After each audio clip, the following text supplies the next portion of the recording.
compared to 53% in group A at the median follow-up of 6 months.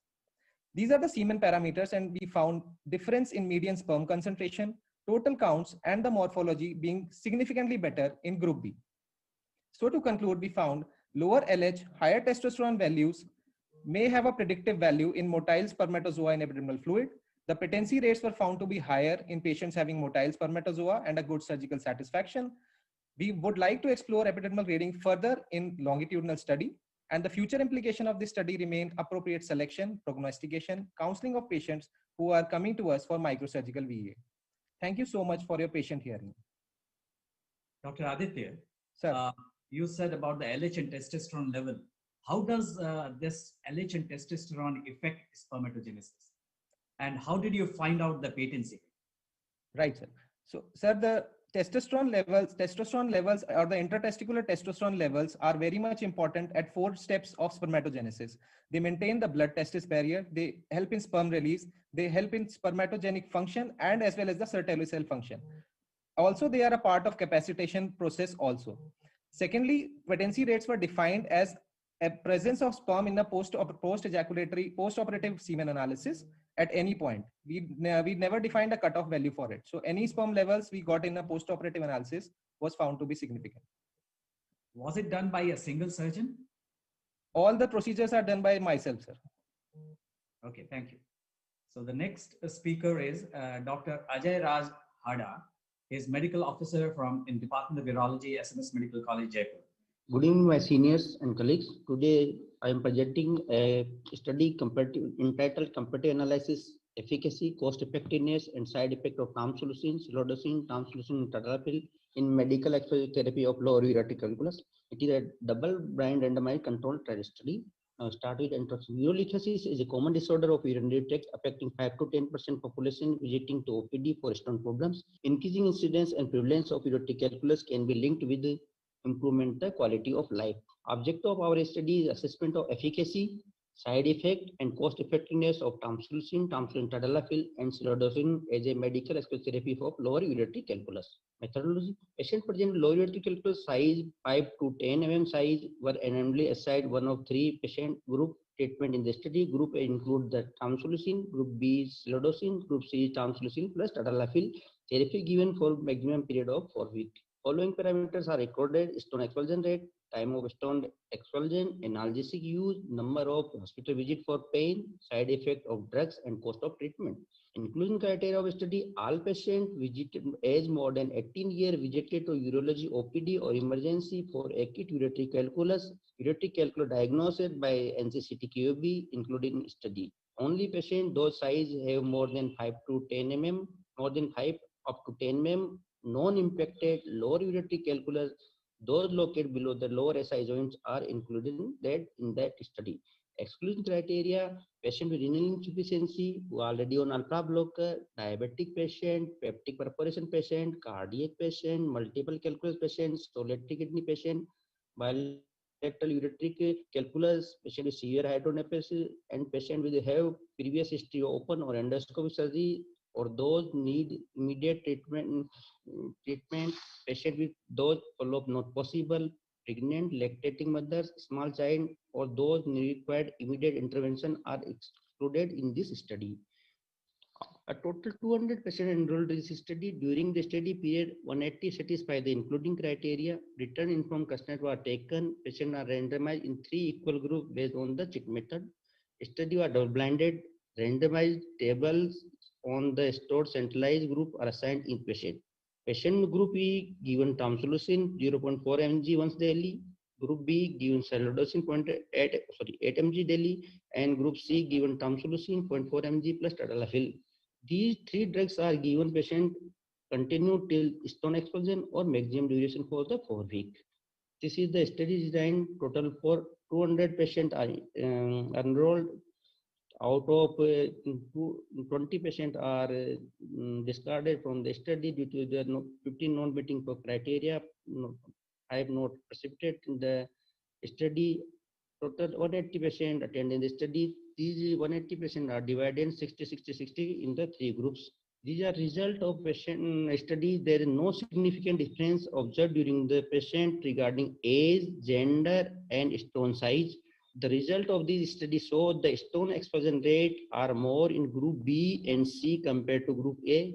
Expulsion time is less in group B and C compared to group A. Analgesic use are less in group C compared to group B and group A.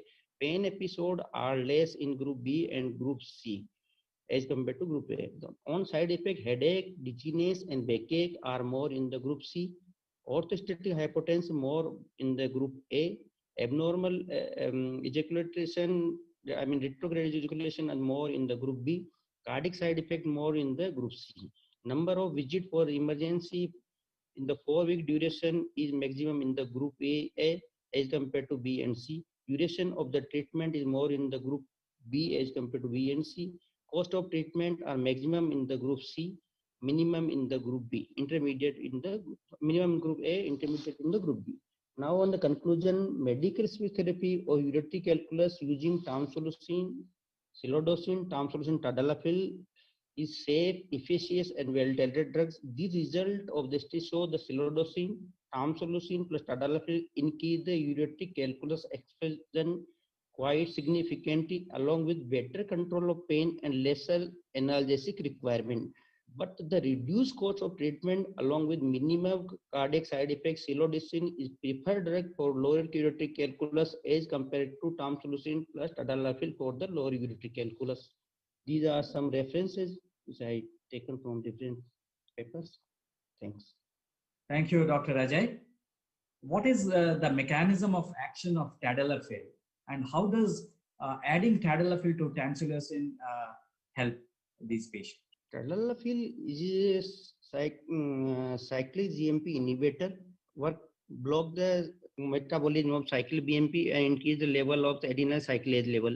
So the rate of explosion of the ureteric calculus increased by increasing the vasodilation, okay.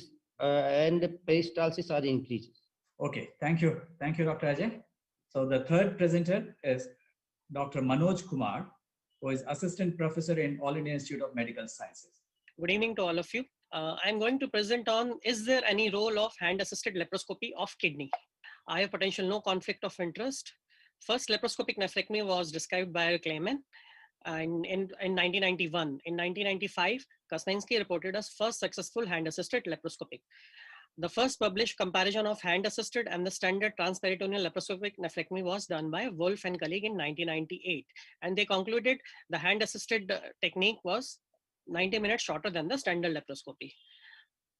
And further, two randomized non-retrospective study comparing transperitoneal laparoscopic nephrectomy again showed there was hand-assisted laparoscopy was faster, produced fewer complications, and required less conversions, and were associated with a shorter hospital stay. So historically, hand-assisted laparoscopic surgery was considered as a bridge to encourage novice laparoscopic surgeons for doing the pure laparoscopic surgery. So why there is need for hand-assisted laparoscopic surgery? I want to say delivery of the kidney anyway required 6 to 9 centimeter incision at the end. So why not? It's logical to just put a incision just at the starting of the procedure and put a hand pot, which helps in dissection of the organ right from the starting of the surgery, and that facilitate clean and the efficient surgery. Hand is a versatile instrument which helps in field dissection.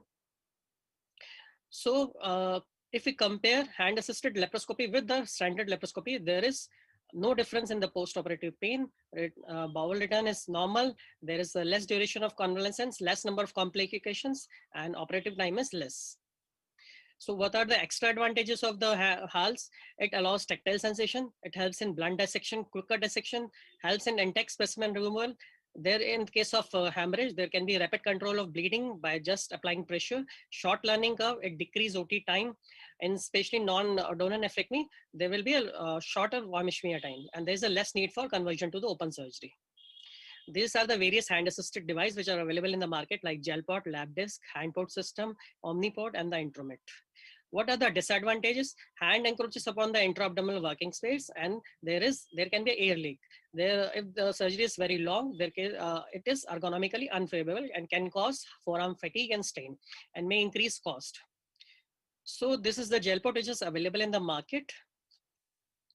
And there are certain indications in which hand-assisted surgery is better, like in case of overweight, obesity, in patients with complex anatomy and the large tumor. There are certain technical tips. Always remember the concept of triangulation and place the incision so that the non-dominant hand assists as much like the laparoscopic instruments. For certain cases, consider placing the hand port so that incision can be facilitated to open to approach. And the necessary incision is up to the surgeon's size. That is 7. If the surgeon is wearing 7, then 7 centimeter incision should be there. And use a dark color glove. This is the homemade hand port, which has cut short the duration of which cut short the cost of the surgery.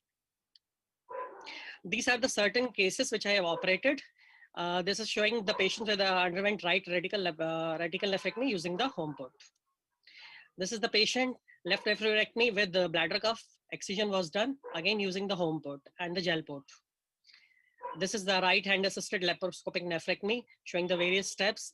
Especially whenever we do right laparoscopic nephrectomy, we do posterior dissection first so that hand can accommodate posteriorly between the kidney and the psoas. So to conclude, in today's era, hand-assisted laparoscopic surgery is a unique type of surgery that has its own indications, including bulky cancer, complicated operations, overweight or the obese patients, and in the donor nephrectomy, which cut short the warm ischemia time. Future implications with further technical improvement and the development of the instruments, the indication for the hand-assisted laparoscopy surgery will be expanded. The exact role and the best use of hand-assisted laparoscopy will further requires further studies with longer follow-up. So what is the take-home message? Hand-assisted laparoscopic surgery is safe and efficacious techniques that combines the benefits of laparoscopy with the advantage of conventional laparotomy. It broadens the indication of minimal invasive surgery, and it should be in the armamentarium of the urologist. Thank you for your kind attention. Thank you, Dr. Manoj. Tell me, how does hand-assisted lap nephrectomy helps in a morbidly obese patient over a standard lap? So it's not in the morbidly, if you go by definition, morbidly obese is more, BMI is more than 40. So I'm saying it helps in overweight and the grade 1 or 2 obese patients, in which BMI is around 30-35.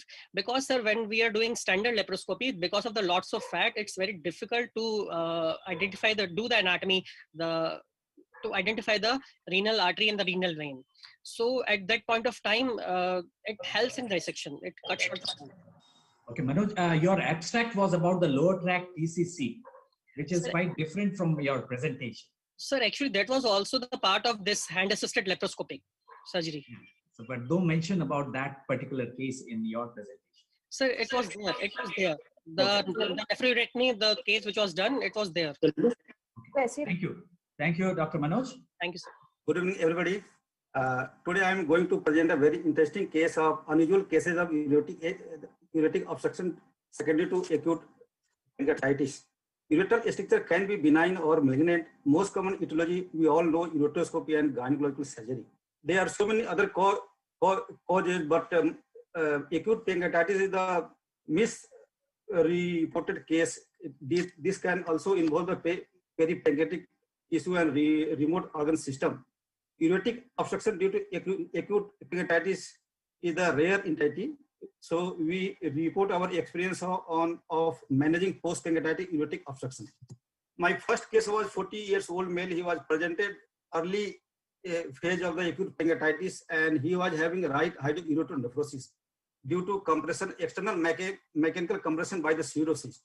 So he was managed conservatively by the just placement of the right PCN tube, and the right PCN tube was removed after resolution of the pseudocyst. My second case was the 27 years old male.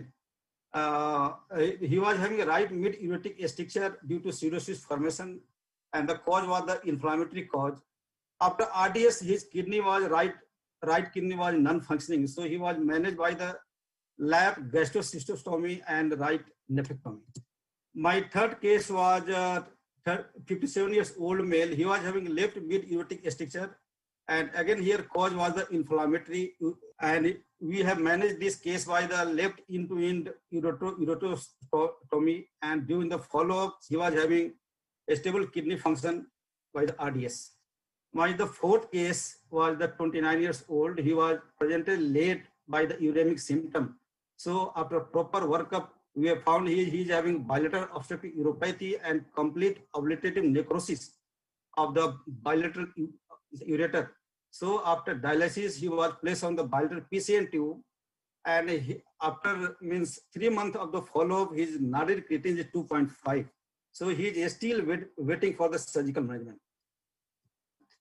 The proposed mechanism in case of acute pancreatitis that causes ureteric obstruction, there are mainly three. First one is the just mechanical compression by the pseudocyst formation. Second one is the encasement of the extrapancreatic inflammation that leads to the ureteritis. And fourth one is the necrosis that causes complete obliterative damage to the ureter. Usually this develops between the 2nd to 5th week of the follow-up. We have a proposed site of the involvement as per the literature is the left side involvement more than the right side. That may be due to the close proximity of the left kidney with the pancreatic tail and the body. Right side is left affected due to the protective mechanism of the C-lip of the duodenum. So after review of the literature till now, we have reported total 29 cases has been reported. Out of that, 25 were unilateral and 4 were bilateral.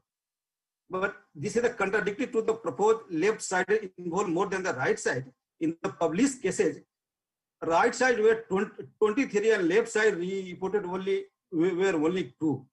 So in our department, the first case was reported in the 1994, and since that there are so many this type of the cases reported in the so many prestigious journal like the Journal of Radiology, Journal of the Urology Gold, and Journal of the Gut. The management option usually depend upon the mechanism of the obstruction. If the patient presented with the asymptomatic hydronephrosis, that case can be managed by just simply by the observation. If there is symptomatic hydronephrosis, then we can manage by the placement of the PCN tube or the DJS stenting. If there is no improvement by the conservative management, then we can go for the surgical management. That depends upon the mechanism of the obstruction, length of the ureteric involvement, and the functional structure of the kidney.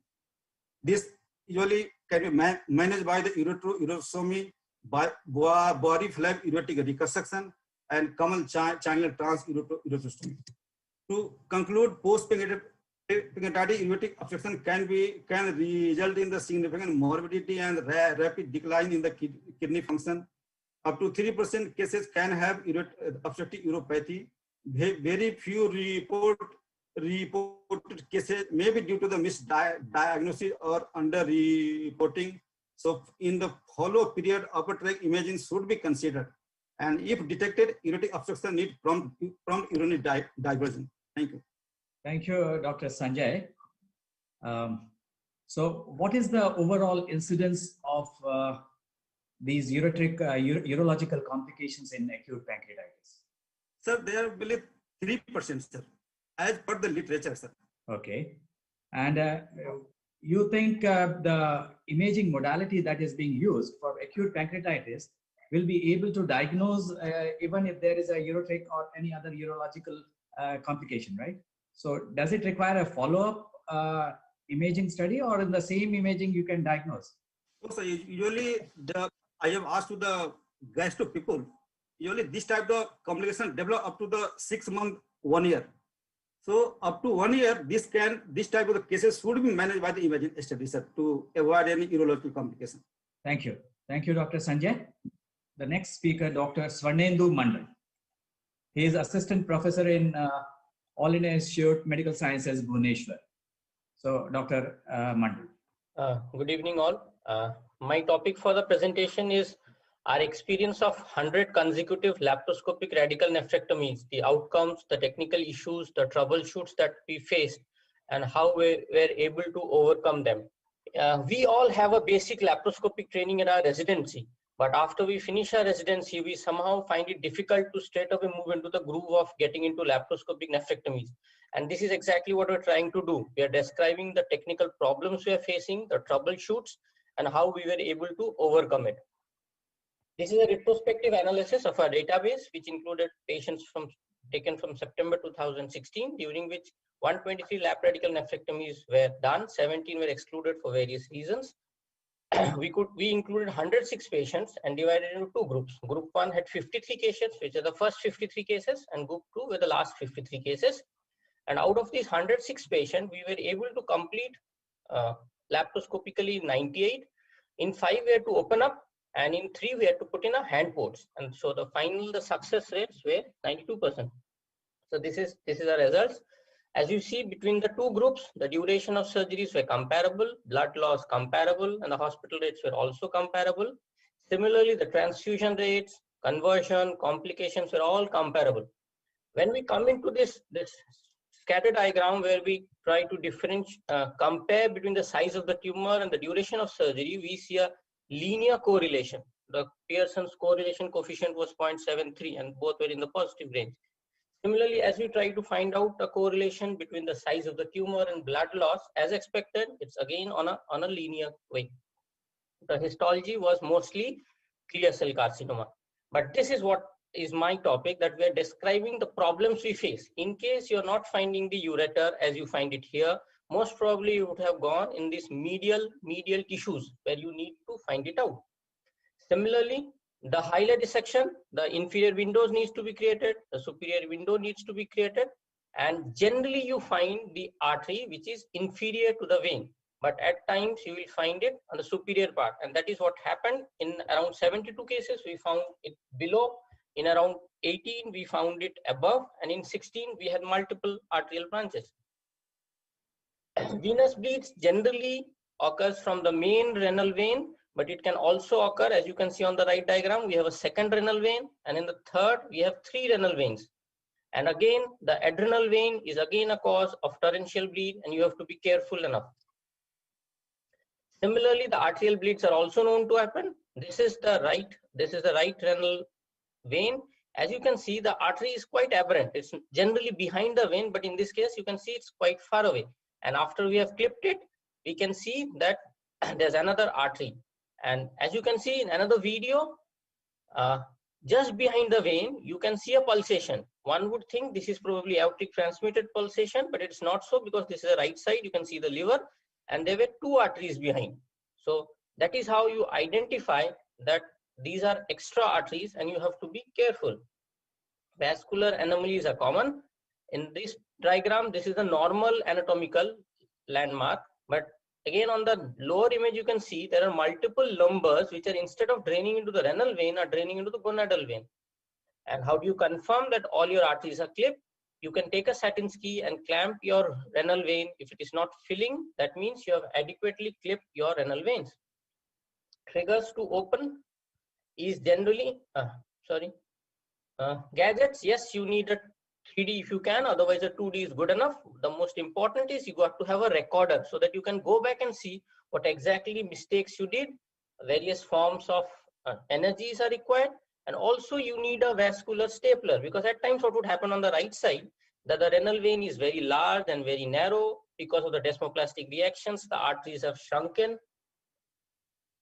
So the future perceived implications we feel is that our techniques would give the confidence to the budding urologist that it should be able to perform lap radical nephrectomy.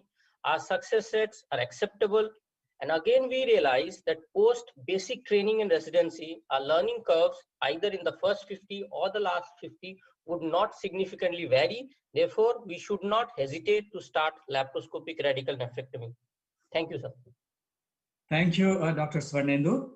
So the question is, how many cases were required to be done with your mentor before you could do an independent lap radical nephrectomy? So we are actually a team of 3. So most of the time we have somebody in the backup. So it was not really a single person, but that was just the advantage we had. But we feel that we can do it alone as well. What do you think is the most critical step in lap radical nephrectomy, and how it differs from open nephrectomy? So in the lab, the main thing we require is the clear delineation of a superior window and an inferior window. And then you can have to access the both. While in open, you can always manipulate things with your hand and you can just keep the pedicles remaining attached and then you can clamp it, which is not possible in laparoscopy. Laparoscopy is just the other way around. You hit the pedicle first, clear your superior window, clear your inferior window, and then tackle it. Keep the remaining kidney attached to the posterior and superior wall so that it doesn't fall down. Okay, thank you, Dr. Swarnendu. So now we proceed to the next presenter, Dr. Kalpesh Parma. He is assistant professor in PGI. So Dr. Kalpesh, over to you. Greetings from Chandigarh. I thank the organizers of NZUSICON 30th and conveners of the session for giving me this opportunity. I'll be presenting the usage of inner preputial skin graft as an alternative to buccal mucosa graft for augmentation urethroplasty. I declare no conflict of interest. Urethral stricture is a common ailment and the treatment depends upon the size, length and etiology of the stricture. For long segment defects, substitution urethroplasty is the treatment of choice for which graft and flaps are commonly used. In the past 2 decades, buccal mucosa is the favored graft used by most reconstructive surgeons. Inner preputial skin graft, though described earlier than buccal mucosa, has fallen out of favor in the recent past. We share our experience of inner preputial skin graft from January 2015 to 2018 June. We included patients of anterurethral strictures having more than 2 centimeters stricture of bulbar urethra or more than 1 centimeter stricture of penile urethra or patients requiring repeated internal urethrotomy or dilatations. The exclusion criteria was patient with unavailable, unhealthy or unsuitable skin such as lichen sclerosis, circumcision or urethroperitoneous fistula. Pre-operative assessment of the patient was done with IPSS scoring, urethral calibration and urethrometry. The size and length of the stricture were assessed with RGU and MCU. Patient-related outcome measure was assessed with IAEF score and ejaculatory function score. Post-operative assessment was done at catheter removal, 3 months, 6 months, 12 months and 6 months thereafter.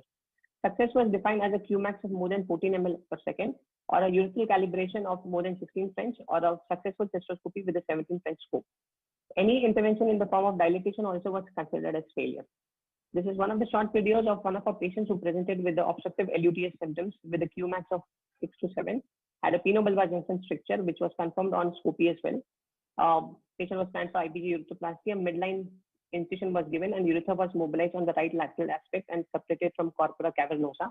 The stricture urethral segment was identified and laid open over the guide wire.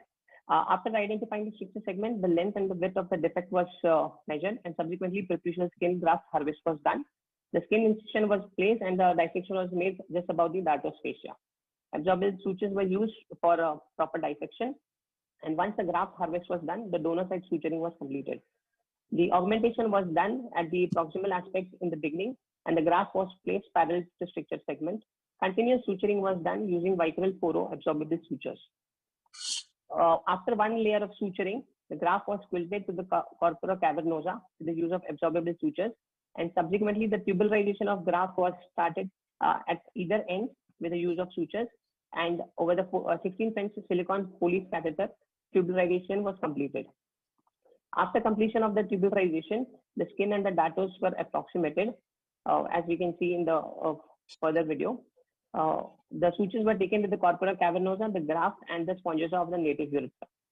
This after completion, tight compression dressing was done. The pericarp RGU was normal and a follow-up cystoscopy showed good uptake of the graft as we can see in the video.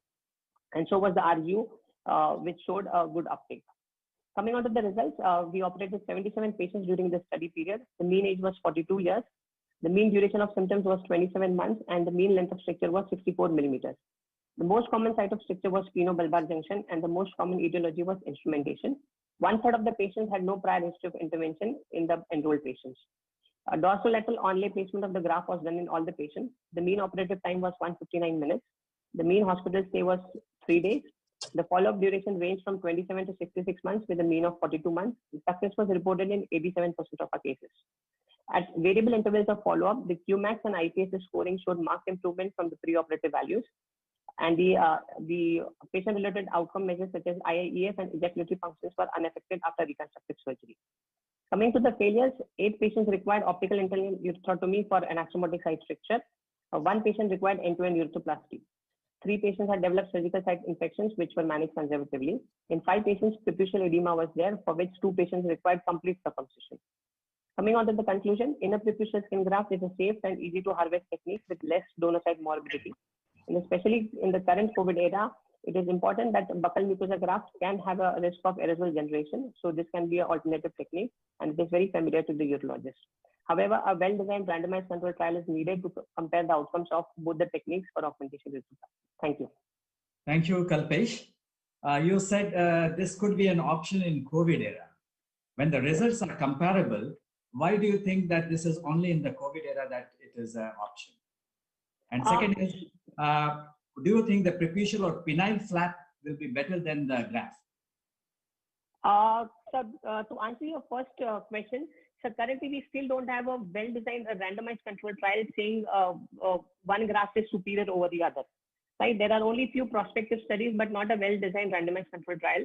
So I will say I will give both the options, keeping both the options of IPJ as well as buccal mucosa.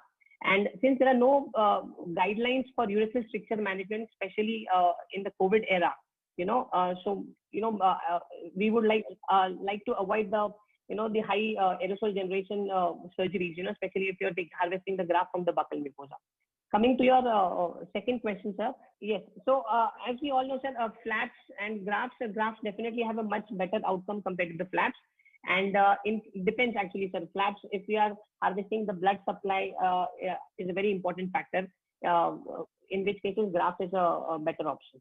Thank you, Dr. Kalpesh. Thank you. Thank you, sir. So now we proceed to the next presenter, Dr. Priyank Yadav. Dr. Priyank. Good evening, everyone. I shall be speaking on robotic bilateral intravesical ureteric reimplantation in children and sharing our experience with the Da Vinci Xi surgical system. We know that in pediatric urology, vesico-ureteric reflux is one of the most common things that we actually see. So bilateral ureteric reimplantation for bilateral VUR is one of common surgeries, and historically the gold standard has been open surgery.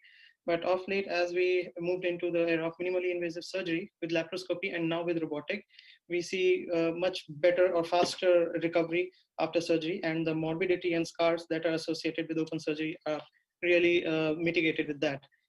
The robot itself has undergone several changes over the last few years. The latest model of the Da Vinci robot is the Xi system, in which all the arms are mounted on a single boom that makes positioning and docking really easy. The aim of this review is to just highlight the technical details and nuances of robotic bilateral intravesical ureteric reimplantation in children with the Da Vinci Xi system. I'll mainly focus on gaining the access and maintaining the access, because that is of paramount importance in an intravesical surgery. Your ports, once they are out of the bladder, you just lose access, and there is no way to complete other than to do an open surgery. So we had 5 children with their own indications for surgery, and the time period was November 2019 to February 2020. The position was a modified lithotomy position, with reduced flexion of the thighs, and the slight Trendelenburg position to allow the bowel to fall back and allow us to place the ports directly into the bladder. So on cystoscopy, first the outline is marked and the port placement is planned. It is usually a triangulated placement. You have to ensure minimum 9 to 10 centimeters distance from the working area and 6 centimeters distance between the ports. To secure them, we have 2 sutures from the bladder to the skin, and we place the port between them. So in a thin, lean child, we can do that directly with a 3/8 circle needle and pull it up. This is how it appears. In older children, where you have a thicker abdominal wall, you have to use a modified technique. We use 18 gauge cannula to pass a loop inside the bladder. Use another cannula to thread a needle, thread another suture across that loop and pull it up. Once that is done, we have our 3 ports placed. We now place the assistant port, which we have suprapivec in most cases, it's our preference. Then we dock the robot and proceed. The dissection and reimplantation, it's pretty much the same in laparoscopy and robotic ureteric reimplantation intravesically. So we have the ureteric orifices cannulated with a tube and secured. Dissect the ureters, bring it out, oppose it to the other side, then make a subcutaneous submucosal tunnel and secure them in position using sutures, and finally place a stent. One of our patients had bilateral periureteric diverticular as well. So again, we got the diverticular inside the bladder, then also delivered the ureters inside the bladder, brought them to the opposite side, and then reimplanted them.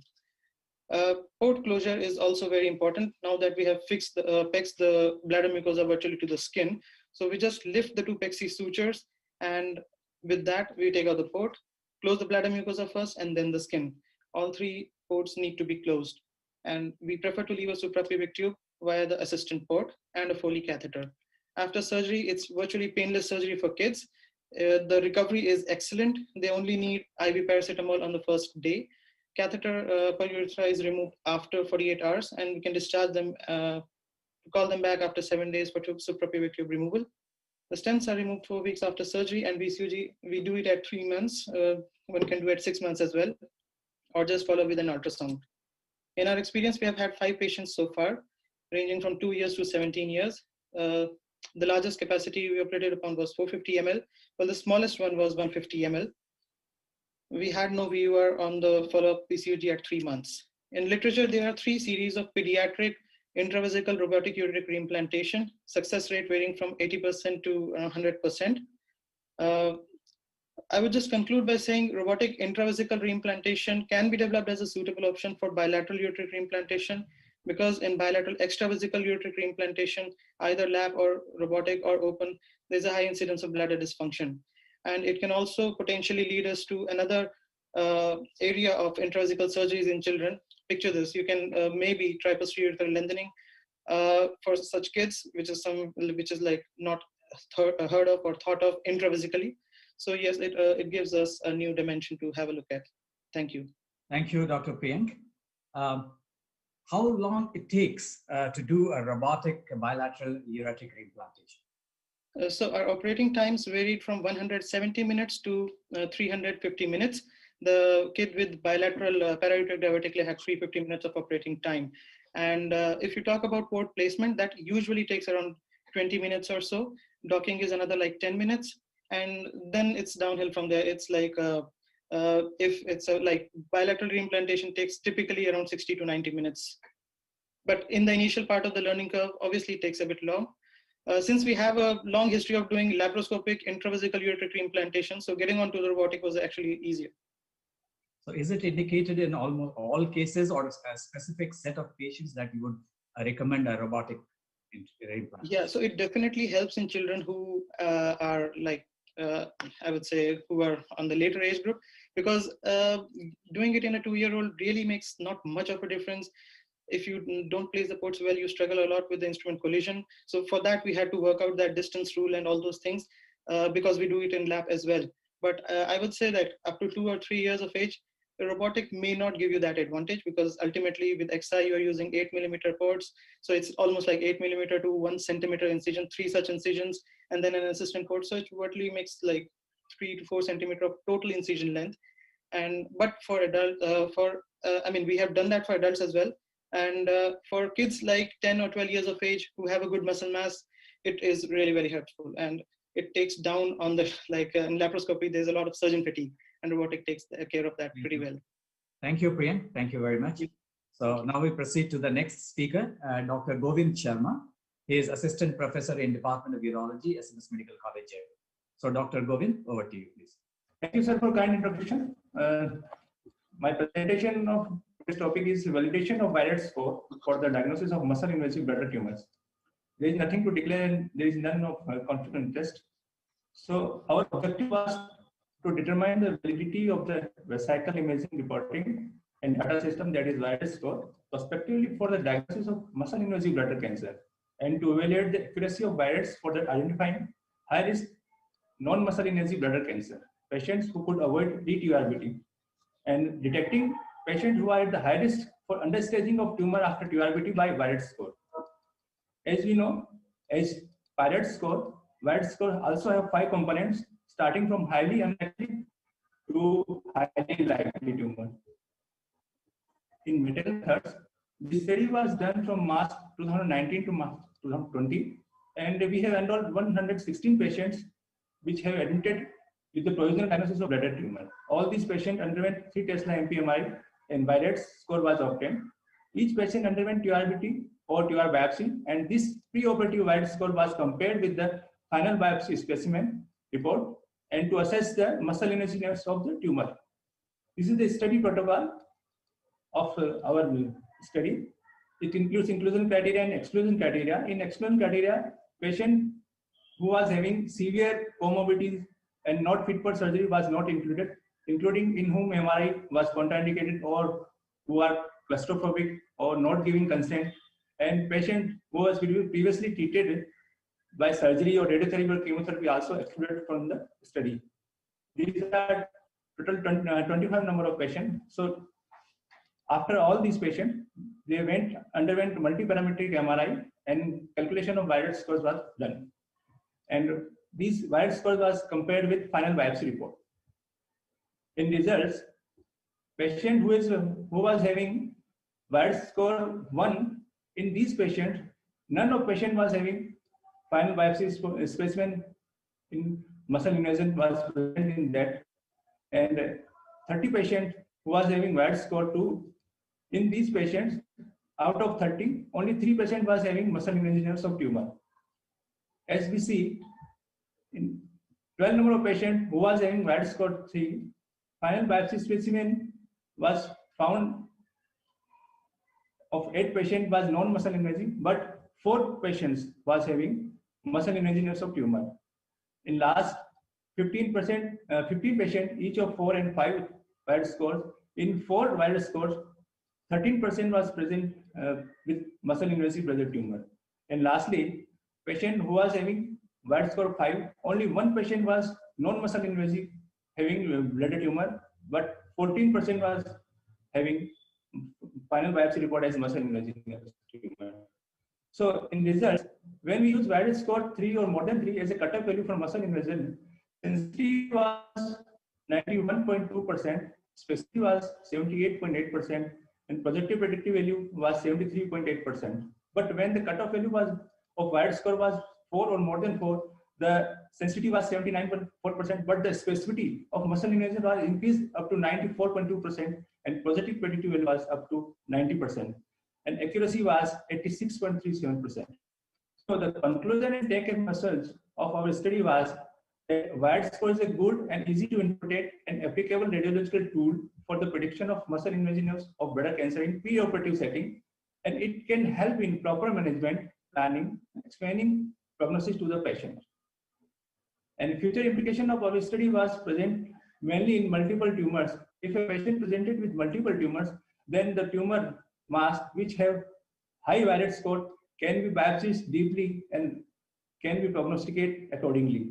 And also in bilateral lateral wall tumors, if right or left side tumors, if a tumor have high virus score, we can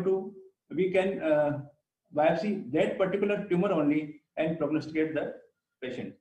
So apart from this, there are certain limitations of our study was also there. First of all, it was a single center study.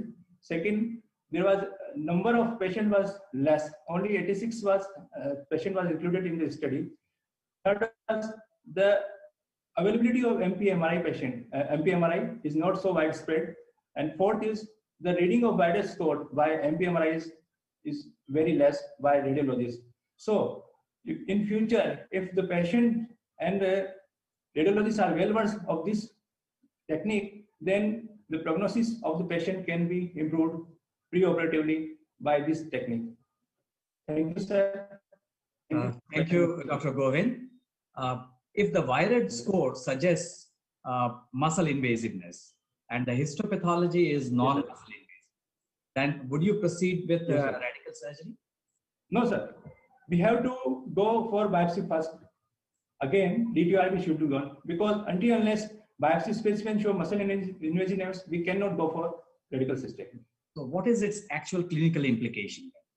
Actual clinical implication found in patient if the virus score suppose is 1 only, and if our specimen does not show any muscle invasion, so we can avoid TRBT, because in this case, virus scores are also 1. That it means the tumor is not muscle invasiveness, and biopsy also present with non-muscle invasive. In these cases, we can avoid TRBT. Otherwise, as per protocol, we have to go for TRBT in these cases.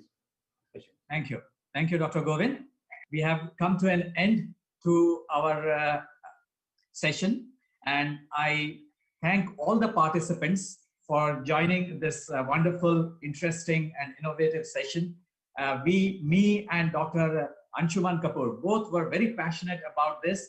Anyway, from both of our side, I wish all the participants very best. So I will end up with one quote that says like this: So if you want something you never had, do something you never had done. Don't go the way life takes you. Take the life the way you go. And remember, you are born to live and not living because you are born. So all the best, all the participants. Over to Dr. So thank you very much, Dr. Shivam and Dr. Anshuman. I will request now both of them to give their final comments for this session. Dr. Anshuman, and Dr. Shivam. Yeah, very good morning to all of you. Unfortunately, Dr. Anshuman could not join us at that time because of some emergency. So I would request Dr. Anshuman to first give his comments, then I will end up. Yes. Anshuman, please. Well, yeah, thank you. Good morning, everybody. At the outset, it's a beautiful virtual meeting organized by the North Zone management, and I think Anup has done an excellent job. And thank you for giving me and Dr. Shivam a chance for conducting this. North Zone has got talent once again after Noida. We've already seen that it's already added to our armamentarium of speakers and conveyors. As the number of people to the society are increasing, to push or to select good speakers and the people who are interested in doing something more for the society was very important. So this was the time at Noida when Dr. Anil Ellens, Shivam, I, Dr. Ravinder Sabne, Sanup, we decided to come up with this talent search, and it showed a very good positive result. And I'm so glad that we could do it again. And I'm sorry I could not be there for the recording. And over to Shivam Bhai, who's done a lot of spade work for this and done an excellent job for the society. And congratulations, Shivam Bhai, for being selected the next elected president. We are sure it will take further the society. And Anup, thanks a lot again for conducting this a beautiful show and doing a very good job after. Shivam Bhai. And thank you, boys, for being here. Yeah. Thank you, Anshuman. And thanks for that kind compliment, for your love and support of all the North Zone USI members, for having elected me as president-elect of NZUSI. About this session, as I said, we both were very passionate and about a kind of session which can bring out talent from the North Zone. And this particular, as Dr. Anshuman said, we started in the Noida meeting, and there Dr. Ankur Mittal and Dr. Sudhir Devana got the prizes, and this time they are the conveners of 2 sessions, very important sessions in this conference. So just to apprise you about this whole session and how it is judged, I will tell you that there are anonymous judges who are judging this session, and they are judging on different points. One is about the slide aesthetics, about how the template is used, the fonts, the contrast, the busyness of the slides, and then the content of the slide, about its originality, creativity, clarity, the significance of what he's saying, and how he organized the whole thing. And the third is delivery. I think delivery is very important when you are speaking. The expression, the body language, the diction, the articulation, all these matter when you are speaking or presenting anything. And the fourth one was the timing, whether they have timed it properly or not, and the take-home message and the conclusion. That was again important. And the fifth and the most important was when you are asked a question, how you reply them, how precise you are, how correctness of the answer, the promptness, and the confidence that you have in the answer. So all these were together taken for judging the session. So the prizes will be given in the valedictory function. I wish all the participants the very best. And at the end, I will again end up saying Paulo's quote, that I wish that all our young talents, they intensely desire to achieve something. And when you desire something, then the whole existence conspires to help you achieve it. So I again wish that all our young neurologists, they should dream big and live their dreams. Thank you. Thank you very much. Thank you, Anup, for having given us this important session. Thank you very much, Dr. Shivam and Dr. Anshuman. That was excellent session. The audience, they enjoyed it a lot. Currently, we are being watched by 1,800 people from across 15 countries. And I am hopeful that in the coming hours, this audience will increase further. So now we move to the next very interesting session, which is the Practitioners Forum.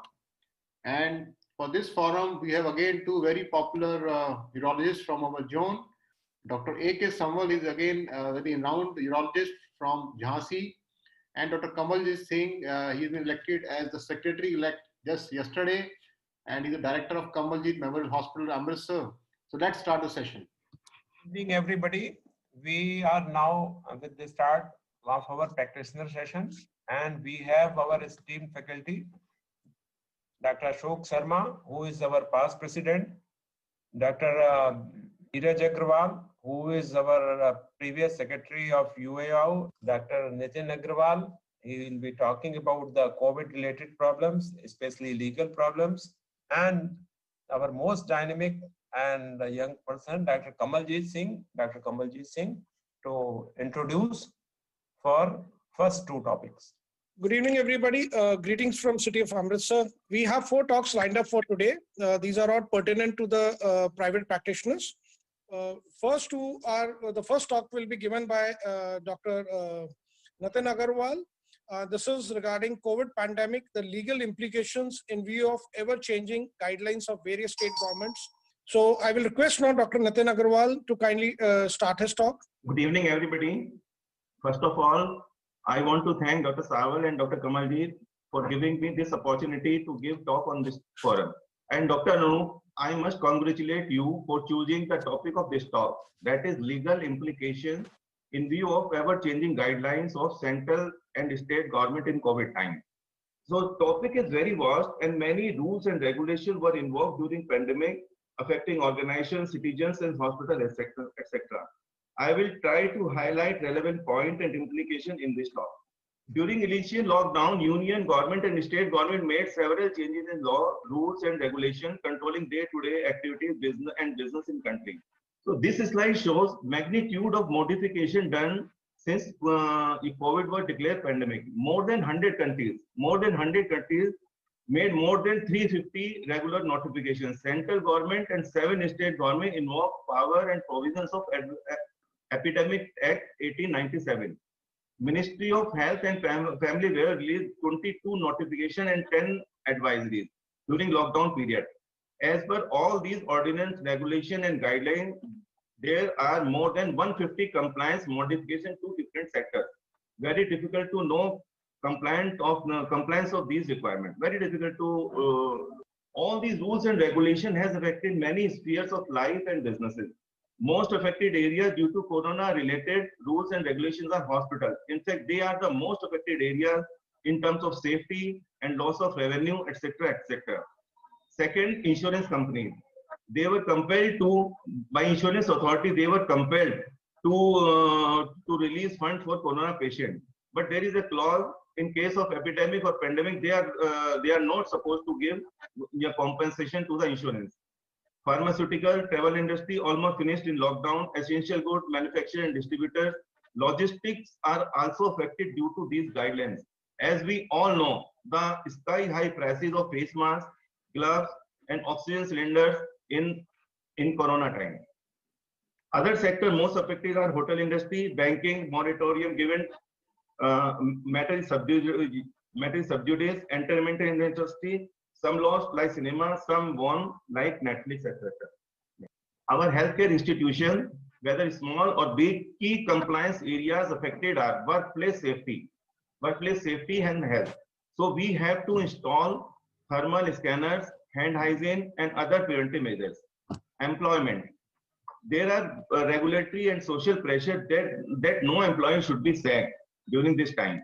Our Honorable Prime Minister especially appealed in his address to take care of employees. Data privacy, that is also very important aspect.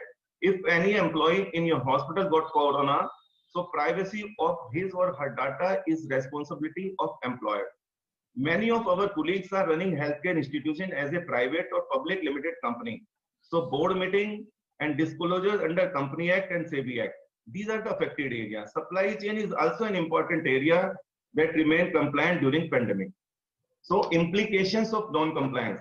All of us should know what are the rules and regulations for compliance during Corona, because Corona is not over and mutant strain is posing new threat as in United Kingdom. And non-compliance of rule can result disastrous consequences like restrictions causing loss of business. Many of our colleagues face this problem, that is loss of business, while fixed expenses are the same. There is additional cost of operation during this Corona period. Non-compliance of rules by establishment can lead to a forceful closure of establishment with fine and penalties as envisaged under Epidemic Act. And if any institution fail to adopt preventive measures, media can report negativity, and that may cause reputational loss. And you have seen the role of media in this Corona time.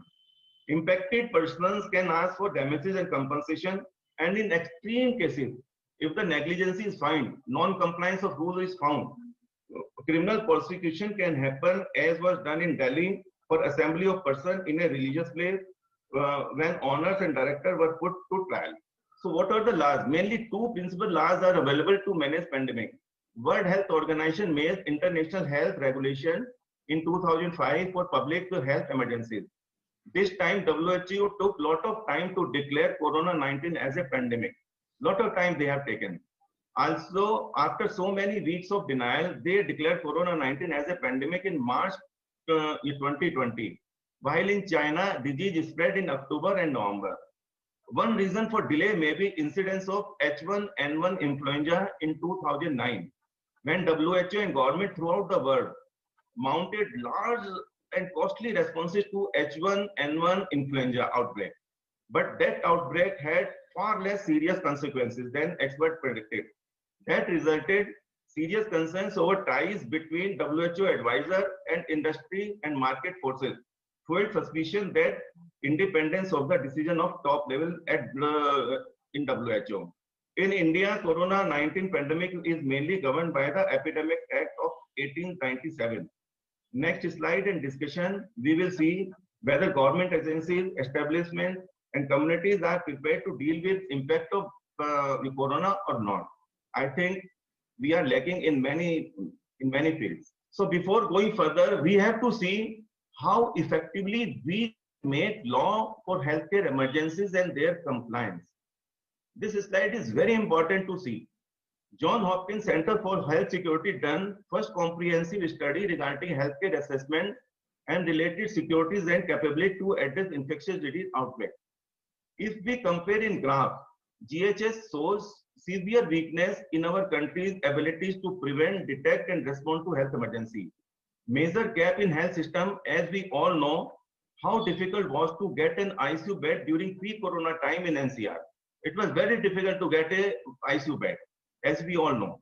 If we see last graph, I want attention to the last graph, norms compliance. This is the 47% out of 100. Maximum marks is 100. Maximum marks is 100. And this survey is done in 195 countries.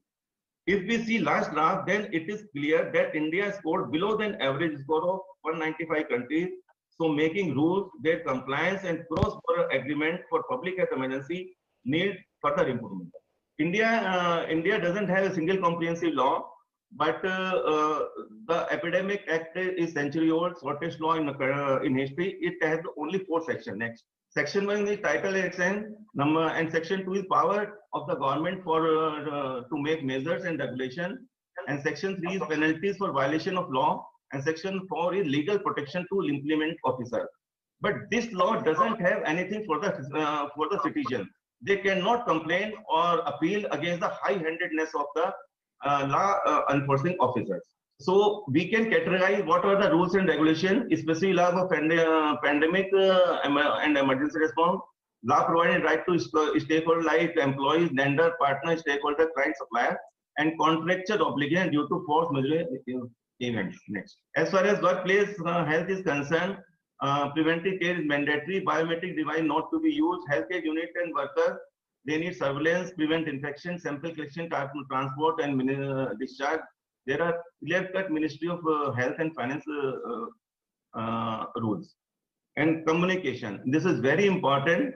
As per the Epidemic Act, any news regarding any news in print and electronic this media has to be scanned and got permission from the authorities. But this is non-compliant in our country. Employment. Employees' liability and benefit, IDA rules are not clear whether your COVID patients are getting or not compensation. WHO and central government after declaration, no notification from Ministry of Labor, leave provision 18 additional days, and medical protection of personal information and reporting to authorities. Next, finances. This is also very important to know the changes in finances, because many of our colleagues have taken loans to run their hospital. So there is definitely there is in every loan agreement there is a clause, material adverse change clause. If there is if a person is not able to repay the loan, then this clause may be utilized to save the default. And neither to support financial Reserve Bank of India has done certain with a moratorium, interest rate cut, easing of liquid from small and medium unit. This is also very important topic.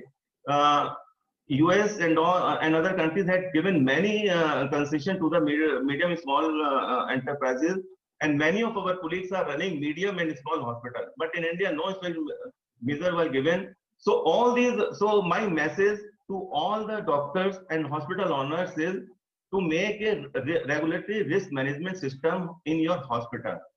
You develop tools to remain updated regarding all regulatory requirements, change and notify the regulator. Then do self-assessment whether we are doing compliance of these requirements and what are our preparedness. Then employ independent assessor who can see the shortcomings and suggest remedial measures. So I am concluding my talk in time. I think Dr. Sawant. Then for hospitals, messages, establish risk management system, and government and regulatory agencies. In fact, they have done good job, but there were lack of communication. All the rules and regulations were published in English, and those should be in local languages also. And this information was quite fragmented. Dr. Anup, you are quite close to your government agencies. They should have all the information under one website. That is the requirement. And rather, they should, government and institutions should have the role of enabling institution, not a hurdle. And there should be policy flexibility, communication, policy access, and communication sensitivity. Comprehensive legal framework for epidemic instead of current fragmented response framework. Next.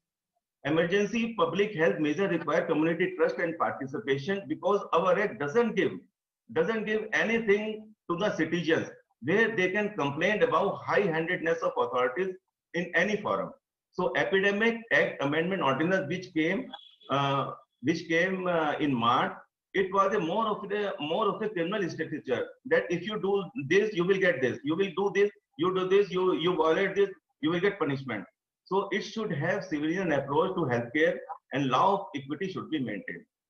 Thank you very much. You have got basic human rights and you have got pandemic law. Whether your basic human rights are also suspended during pandemic law, because sometimes contradictory orders have been made which also suspend the basic human law, like putting somebody, a private person, on a COVID duty without payment of anything and without even giving him 12 hours duty, which are not allowed. So is it right? It has been practiced in our state quite a lot. Our employees have been put on COVID duties in a far away areas, 18 kilometers, and they have gone. And by name order have been came that they have to do COVID border duty, and they have done willfully, of course, willfully or unwillfully, we have.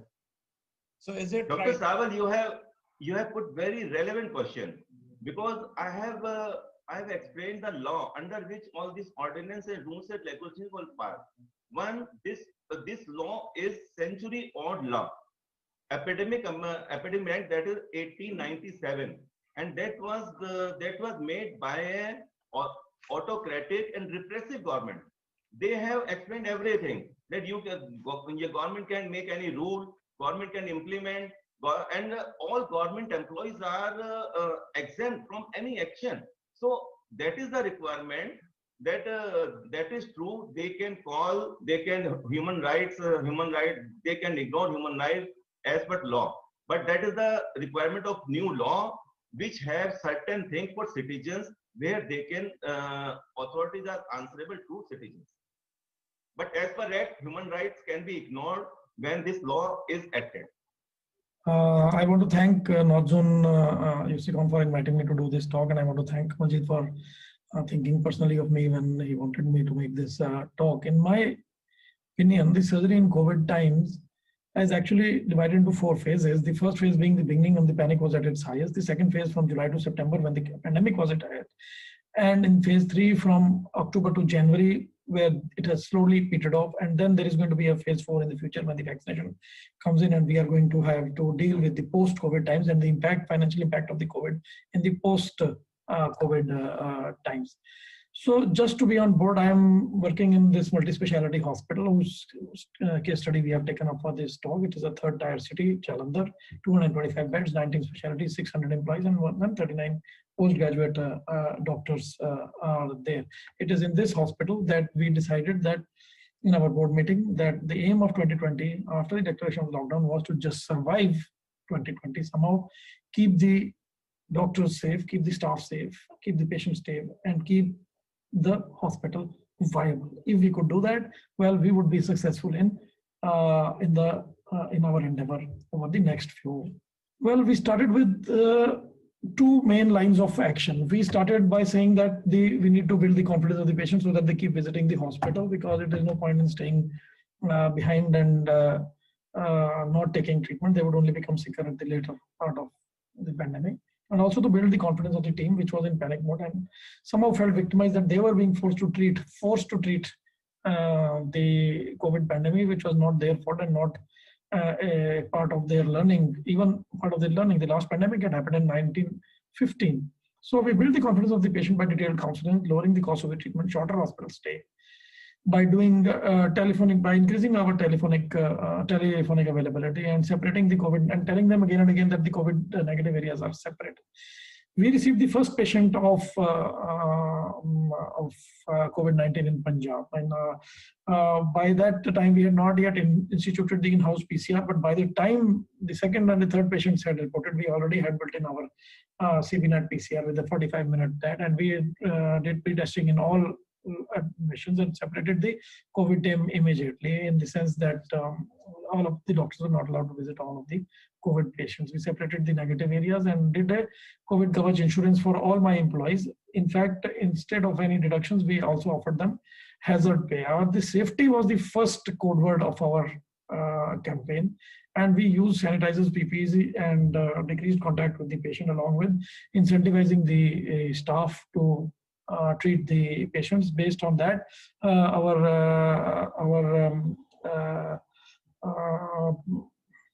infection control team developed a document for COVID-19 Patel Hospital. Based on that document, we designed PPEs for every employee in the hospital so that he would remain confident and keep coming to the hospital for his treatments. We increased the salaries instead of decreasing. Although we let go of a few staff, but the rest of the staff, we increased the salaries. I gave free food and stay in the hospital if they needed it. Free treatment in case they became infected with COVID, they were given free treatment. I also insured them so that they got a few, in case of some kind of an event, they would get more money. I also arranged local in-house entertainment. And I also talked to the family, friends, and the landlords so that they should not turn out or take away the wards based on false news. Then we developed certain protocols. And these are some of the most important things which we developed in our hospital, so that it became very clear immediately what kind of patient we were admitting and how we would treat that patients. We introduced some innovations in the initial phase when the cost of the PPE, etc., was very high and there was a panic.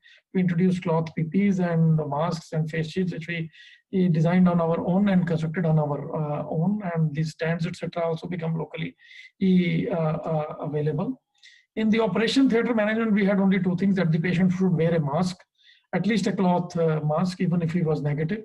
And all intubations and anesthesia personnel were done with N95 mask or with personal air rebreathing apparatuses. revising apparatus. This is the only precautions which we used in the thing, besides the contact precautions which we use for all cases of surgery anyway, just like hepatitis C and HIV patients. For all my planned patients, they underwent an RT-PCR test. If it was negative, we used to post for surgery within the 5 days. HRCT was done on the day of the surgery, and then the surgery was conducted on the same day. If the HRCT was positive or the RT-PCR test was positive, the surgery was postponed by 17 days and COVID treatment protocols were followed. No RT-PCR test was required at the time of admission. If patient was asymptomatic, only an HRCT test was done. If it was negative, patient was taken for surgery. If he was positive, then the surgery would be again postponed for another 15 to 17 days.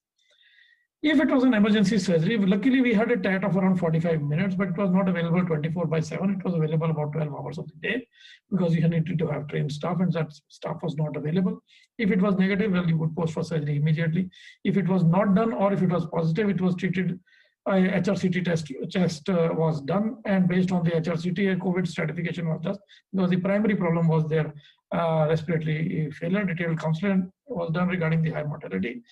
General anesthesia was avoided as far as possible. However, the rest of the COVID protocol was followed in the operation theatre using rebreathing masks and cloth mask for the patient and N95 and PAPR for the OT staff. It is freely available. Patient was posted for surgery and finally treatment was done. So what happened? What was the impact of this decision making? So from March 23 to June, which was the early phase when everybody was a COVID virgin, fear factor was very high. There was decrease in the OPD surgical ratio, and there was was very high, and because they were pending lists, and all the patients who were coming to the hospital were actually coming only for surgery, not general consults were not there. The admissions decreased, surgeries decreased, and then they sort of normalized. In the initial phase, March they were decreased, April they were decreased, but by the end of April and in June, almost normal surgery was being conducted. But there was a perceptible shift to daycare surgery. Most of the HOLEPs would go back in the evening. Most of the RIRS, PCNLs, and many PCLs would go back in the evening. They didn't want to stay overnight in the hospital. The hospital revenue remained stable, but it was inconsistent. So some days we had good revenue, others not such good revenue. Departmental revenue remained equivocal. And the financial loss, if you can call it that, was quite bearable because we were still in the green after at the end of the month, we were still in the green. In July, August, and September, the first wave hit Jalandhar. There was no option of not admitting our own clientele, our own patients from the population to come and admit in our own hospital. They had known us for several years, so we made an arrangement, and patients came and they were treated. But I must comment that the COVID warriors actually came into their own. The fear factor had completely disappeared. COVID treatment had been protocolized. The OPD was less, surgeries were less, COVID admissions were filled the hospital, and even we had to do COVID duties. The emergency surgeries had increased because most of the peripheral centers were not operating and therefore referring a lot of patients to us. The hospital revenue actually increased. The departmental revenue had decreased because most of the revenue was COVID, but we were participating in the hospital management also, and the financial loss still remained bearable. We were still able to take bread to our tables at the end of the day. By phase 3 in October to December, the fear factor had completely disappeared from everybody, not even the patient doctors. Nobody was bothered whether there was COVID or not COVID. They had already become tired of the lockdown. The OPD almost reached normal levels, surgeries almost reached normal levels, COVID admissions were still there in large amounts, and emergency surgeries and other admissions had increased.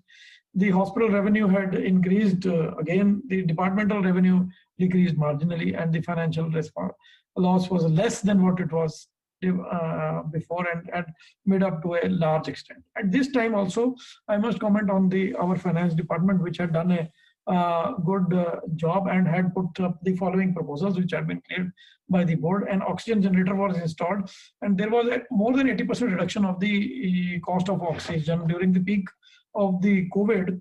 Our cost of oxygen did not change. However, it had changed across the town because it had become the supply was coming in black and the cost had increased significantly. The solar electric plant had been installed. There was a reduction in the solar electricity, automated lift, paperless. So a lot of lean management was done and unnecessary costs were cut, and these actually would start paying off in the future for a couple of months. New telephone exchange, digital exchange, etc. were installed.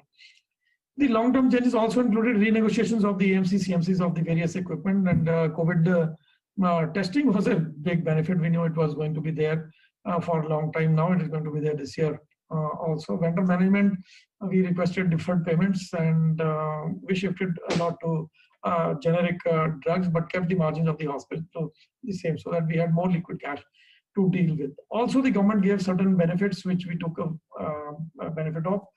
We availed the COVID loan, we availed the moratorium, we took advantage of the Provident Fund reductions which they have done, and also once we registered with the MSME, the electricity cost decreased by about 1%. It also forced us to consider lean management and decreased cost of management also. In the future, post-COVID will start in January. We expect the revenues to increase due to corrective actions of the COVID phase, especially on the oxygen and on the front of electricity, because there is increase in sentiments. More and more patients are reporting to the hospital. We expect the department revenue to remain stable or increase over the next 3 months without increase in cost to the patient, because although there is an economic impact of the pandemic, where there is a less number of patients, but the cost per patient for the hospital has also decreased. There was also a new personal front which I discovered or developed over this period. I learned to cook and some few dishes, and also to enjoy my beer with my father over here. It was a very pleasant time. I became a farmer and used my garden to grow vegetables during this time. I would like to invite Dr. Neeraj Agrawal, who will be speaking on a very hot topic, which is mixopathy. Recently, government has made a statement that mixopathy has been allowed, and even BAMS doctors are allowed to do the surgery. Mixopathy is a new term signifying a sangram of Western medicine along with traditional medicine of India, that is the Ayurveda. The controversy arises due to the new recent notification by the Government of India in the month of November 2020. Let's see what it is. Laws related to Ayush are not new. The first law was passed in 1970. Subsequently, we had a modification in 2016, and the latest is the Central Council of Indian Medicine notification in November 2020. The modifications have been done in this law, and what is this? Modification is a sub-regulation which has been inserted in this, and in a nutshell I would say that it has been amended that Indian Medicine Central Council PG Ayurveda education regulations to include and allow the PG students of Ayurveda to practice procedures in modern surgery. This has been the basic bone of contention and a game changer which we'll talk about. Mind you, this is not a new syllabus for the MS Ayurveda, but a list of those procedures of modern medicine which the MS Ayurveda would be able to perform. Not listed are the various procedures innate to Ayurveda not being performed by modern medicine surgeons. So in fact, it means this is a list of 58 procedures which have been borrowed from modern medicine and which a BMS doctor would now be able to do it, perform it, and independently do it after he completes his post-graduation. A list of various procedures that concerns are, there are total 11 urological procedures in this list of 58, and you would be surprised and glad to know that excision of a calcified plaque Peyronie's disease is also one of the procedures which a BMS doctor would be able to do it. Perusing through the other slides, we have a range of surgeries being allowed, which includes exploratory laparotomy, rectopexy, cholecystectomies, laser ablation of piles. The list for ENT and ophthalmology is even more intriguing, where we have cataracts with IOL and FES also being allowed to be done by these doctors. This notification cannot be discussed with the narrow lens of urology alone, as it encompasses a BMS undergraduate doing all types of specialty surgeries, including urology, chest surgery, and ophthalmology. So why are we concerned? Our concern stems not from the fact that Ayurveda graduates are being allowed to do surgery. The first surgeon recorded was Acharya Shushruta. In fact, you can see even the small idol of Acharya Shushruta in my chamber. So we all respect him, regard him as a father of surgery in India. But our main concern is with the foundation of Ayurveda, how does modern surgical techniques would be practiced by an Ayurveda postgraduate? As responsible citizens, we know how complicated is the management of human body. The various surgeries mentioned above in the notifications are a discipline in itself. A non-MBBS student without the foundation of modern medicine would be disastrous for the surgeon and the patient both. What are the indications for allowing a non-mainstream surgeon to do surgery? It is classified into three portions. Either the disease is very common, widespread, and there is a shortage of personnel, or it is an emergency condition where qualified personnel is not possible. And the third is procedure is well defined in Ayurveda and is complete in itself. So we are not talking about those procedures which are defined in Ayurveda, which have got their own complete do's and don'ts. We are not talking about. We are talking of the first two conditions. With so many medical colleges and equipped CSCs and PSCs now, such emergencies can be better tackled by mainstream surgeons there. We were trained in an academic environment where it was taught and the teachers taught us that you learn how to operate yourself, but we will teach you when not to operate. That is, be aware of the traps and learn to manage them before you venture deep into surgery. Example, doing cholecystectomy was not allowed or should not be done in the presence of pancreatitis, jaundice, ascites, mass in gallbladder. To have such a perspective, you need an overall multi-system knowledge and training. Can we expect such a knowledge and training from those candidates who are of not a modern medicine based trained?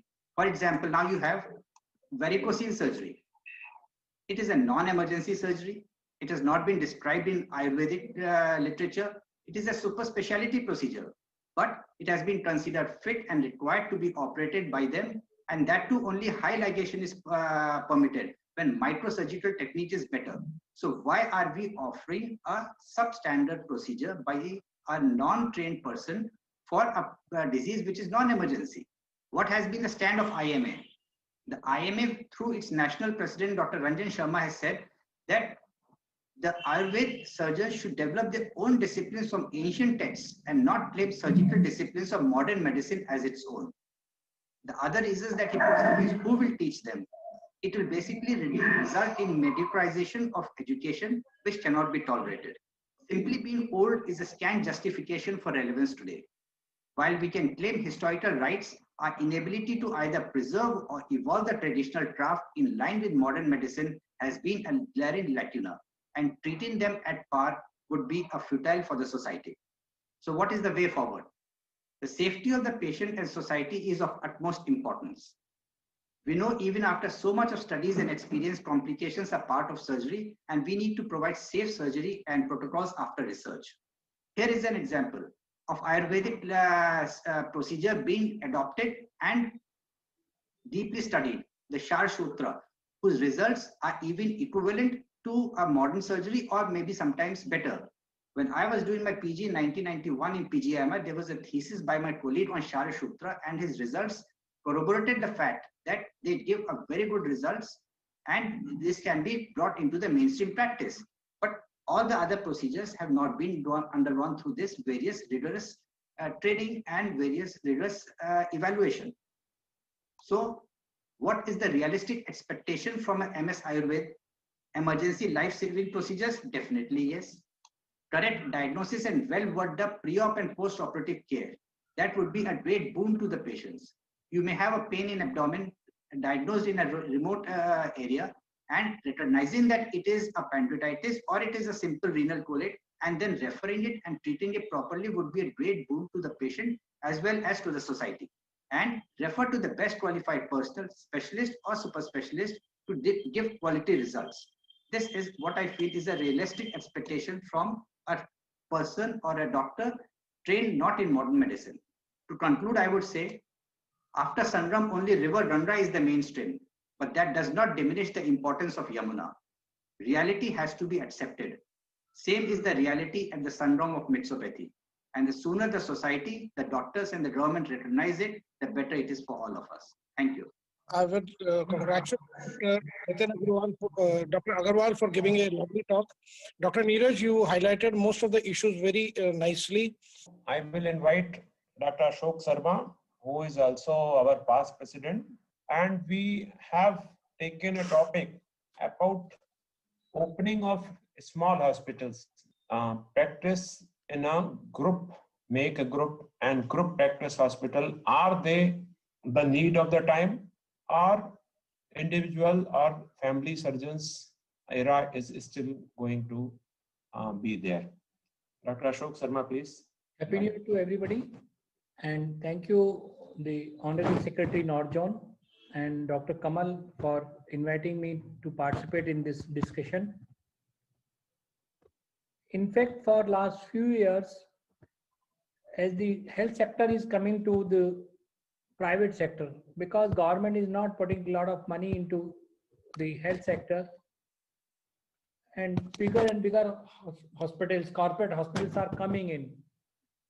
The question people are asking, are corporate hospitals required for India, which are catering only to the 15% of population?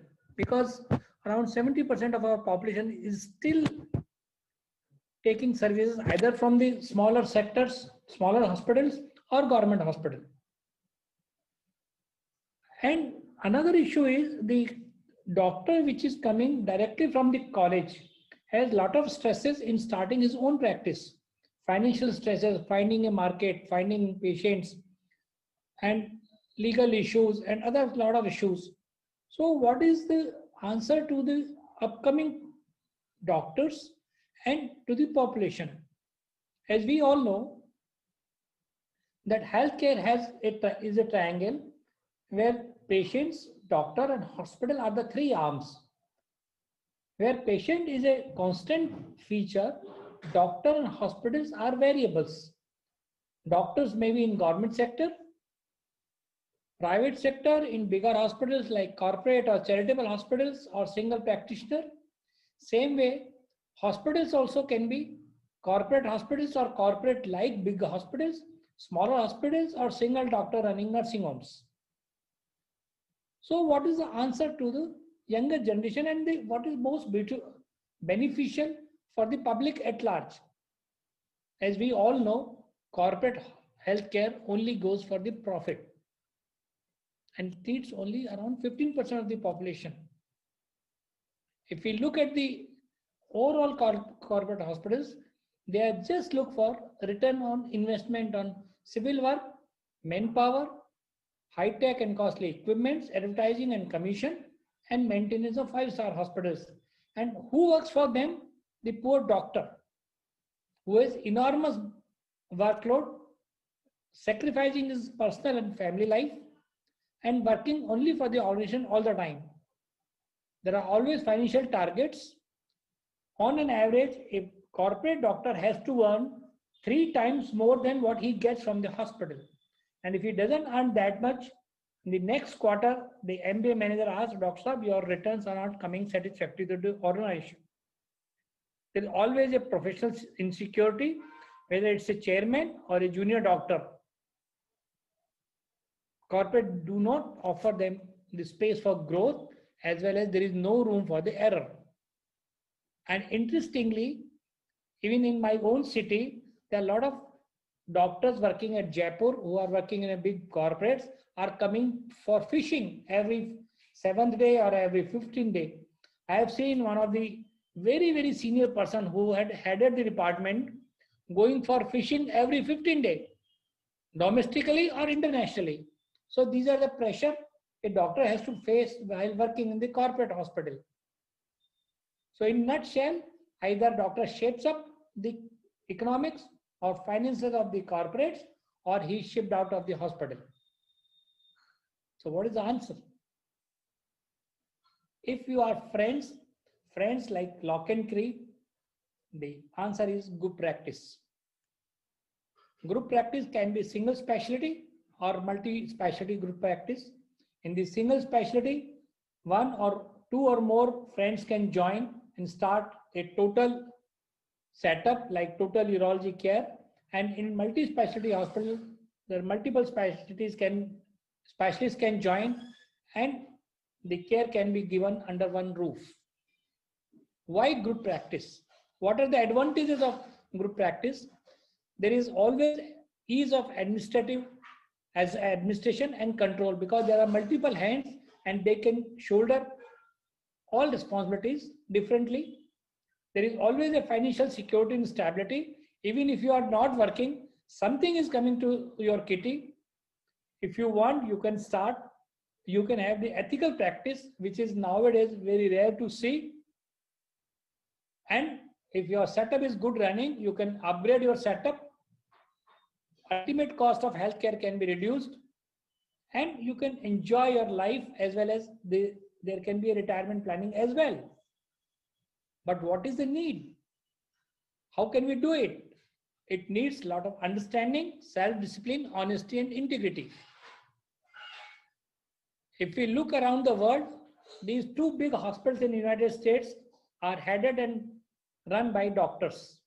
And they say because their success is because they say the patient comes first for the doctors, while for the managers, it is the money or profit which comes first.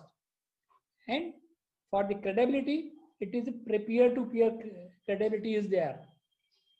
In Mayo Clinic, they say if the boss is expert, there is always low job attrition and high employee job satisfaction. But there are problems with group practice as well. There is increasing risk of conflict of interest, ego issues, short-term financial gains. We have already seen a lot of group practices going awry because of short-term financial gains. Problems in the board because of poor accountability. If the practice is the group is very large, it again becomes a more bureaucratic and policy-driven. So this is also seen as a disadvantage. We in Kota are friends for many years, and we were just friends, not because we were very close family friends, had our own joint farmhouse, and we were investing in land and real estate, small amount to earn some money out of.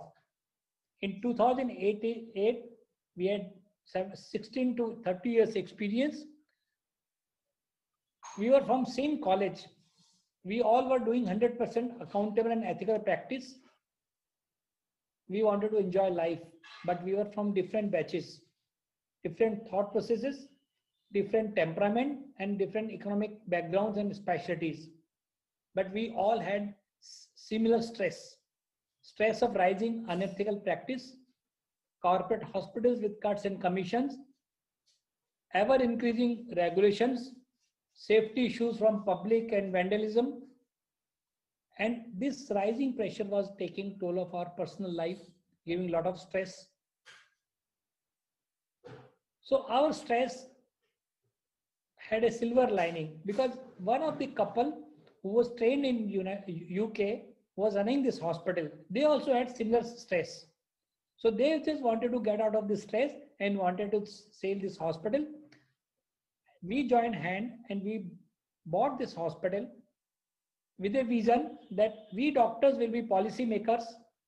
We will be working ethically with 100% accountable system, affordable healthcare to masses, and identifying our limitations. And we wanted to enjoy life in better way, and personal as well as social life. So on June 2008, we just acquired this hospital as such with 35 beds. Out of these, 5 beds were ICU beds, 1.5 operation theater, and very basic. Incidentally, I was working in the same hospital. We are 6 friends, and we took responsibilities individually with minimal overlapping of the responsibilities. So we were individual decision makers in our individual own fields. We had problems too, as patient turnover initially was very low because we were not giving any cuts and commissions. Staff started blackmailing by asking for the more salaries and more incentives. As everybody faces problems of local administration, politicians, goons, income tax officials, banks were not ready to give us even OD. And on top of all, because we all were progressing and practicing, we all had our difference of opinion. So it was very difficult initially to have the single opinion for the growth of the hospital. What is status now? It's 150 bedded, 50 more are in pipeline. We have 18 clinical specialties, good ICU of 18 beds, 40 bedded NICU, 4 functioning OT, laser, lithotripsy, multi-slice, and everything now we have. But this was in almost 10 years' time, which as far as medical sector is concerned, is a very slow growth. And we analyze the reasons of slow growth. It's an ethical practice. People were not ready to even join us because doctor wanted their amount or their fees in cash, major part in cash, very less as taxable income. So we need to, and we wanted the consultant to join us who are absolutely clean in practice, no commission, no cuts, no propaganda medicines. So these were all the problems we faced initially. At the same time, we had to bring down the cost of treatment. We had cap on pharmacy profit. And we offered policy of pension, gratuity, and other benefits to our staff. So financially, our growth was very slow. From 2008, the annual gross receipt was around 2.9 crore rupees, which has grown to nearly 19 crore rupees in the financial year 2019 and 20. Of course, the net profit also rose, but look at this year 2011 and 12, where we ran into losses. And at this point of time, we all had to pool some more money to even pay our staff salary. But our only intention was that we were hell-bound to prove that ethical and transparent, 100% accountable medical system can be a reality. So that way, taking cue from us, a group practice in urology can be a reality, which can provide better clinical care. We can do continuous advancements. There are no stresses of locum and backup on who will do night duty, financial security. And at the same time, if there are 4-5%, they can develop individual subspecialties too. Academics can be developed and we can enjoy good quality of personal and social life. But there are reasons of failure if we don't define the goals. Since we define a very definitive goal that we wanted to prove to society that a transparent ethical practice can be done. That was our goal. So we all worked towards single goal. Money came the secondary part. Strategy, we have to have the strategy to achieve our goals. Synergy among the group member is the key factor in success of the groups. The leader has to be strong. He has to be decision maker, and he has to have the confidence of all other members. For everything, we have to do due diligence, and the communication about the team members has to be such that there is no trust deficit. So the take-home message is group practice is need of art. Transparency and dedication is the key to success of the group. Allows you to practice ethical and modern medicine, reduces the financial burden, provides professional security and safety, and improves quality of life. We really enjoy our life from Bali to birthday. Every year we go for holidays in group. We all social functions are together as a family, extended family. And thank you very much. Thank you, Dr. Ashok Sharma, for a lovely talk on the group practice. Now I will invite Dr. Anil Samal to kindly come and give his talk on solo practice in a small hospital. Thank you very much. Thank you, Dr. Anu. Thank you, NZUSICON Chapter of Urological Society of India for inviting us. My talk is for small nursing homes, which makes the backbone of the private practice care in whole of the India. Now, running a small urology nursing home, is it a viable option still today or not? That is the topic of my talk. Future and viability of a small urology hospital is a very sensitive topic. And at the same time, it is also very important one, because about 66 to 70% of healthcare services are delivered by private sector in India. And out of these, private sector health providers, almost 80% services are provided by the small hospitals and 20% by the corporate hospitals and bigger hospitals. So emergence of big hospital and corporate hospital can pose a threat to small hospitals for many reasons, and that is the point of our discussion. There are also problems in corporate hospitals. One who join the corporate hospital are mostly far away from the home. Precious time is spent in commutation and traffic jams and in a more polluted atmosphere while commutation. Expectation of revenue generation is much more, and one has to work under tremendous pressure. Otherwise, he will be thrown away. He is not able to work with full freedom.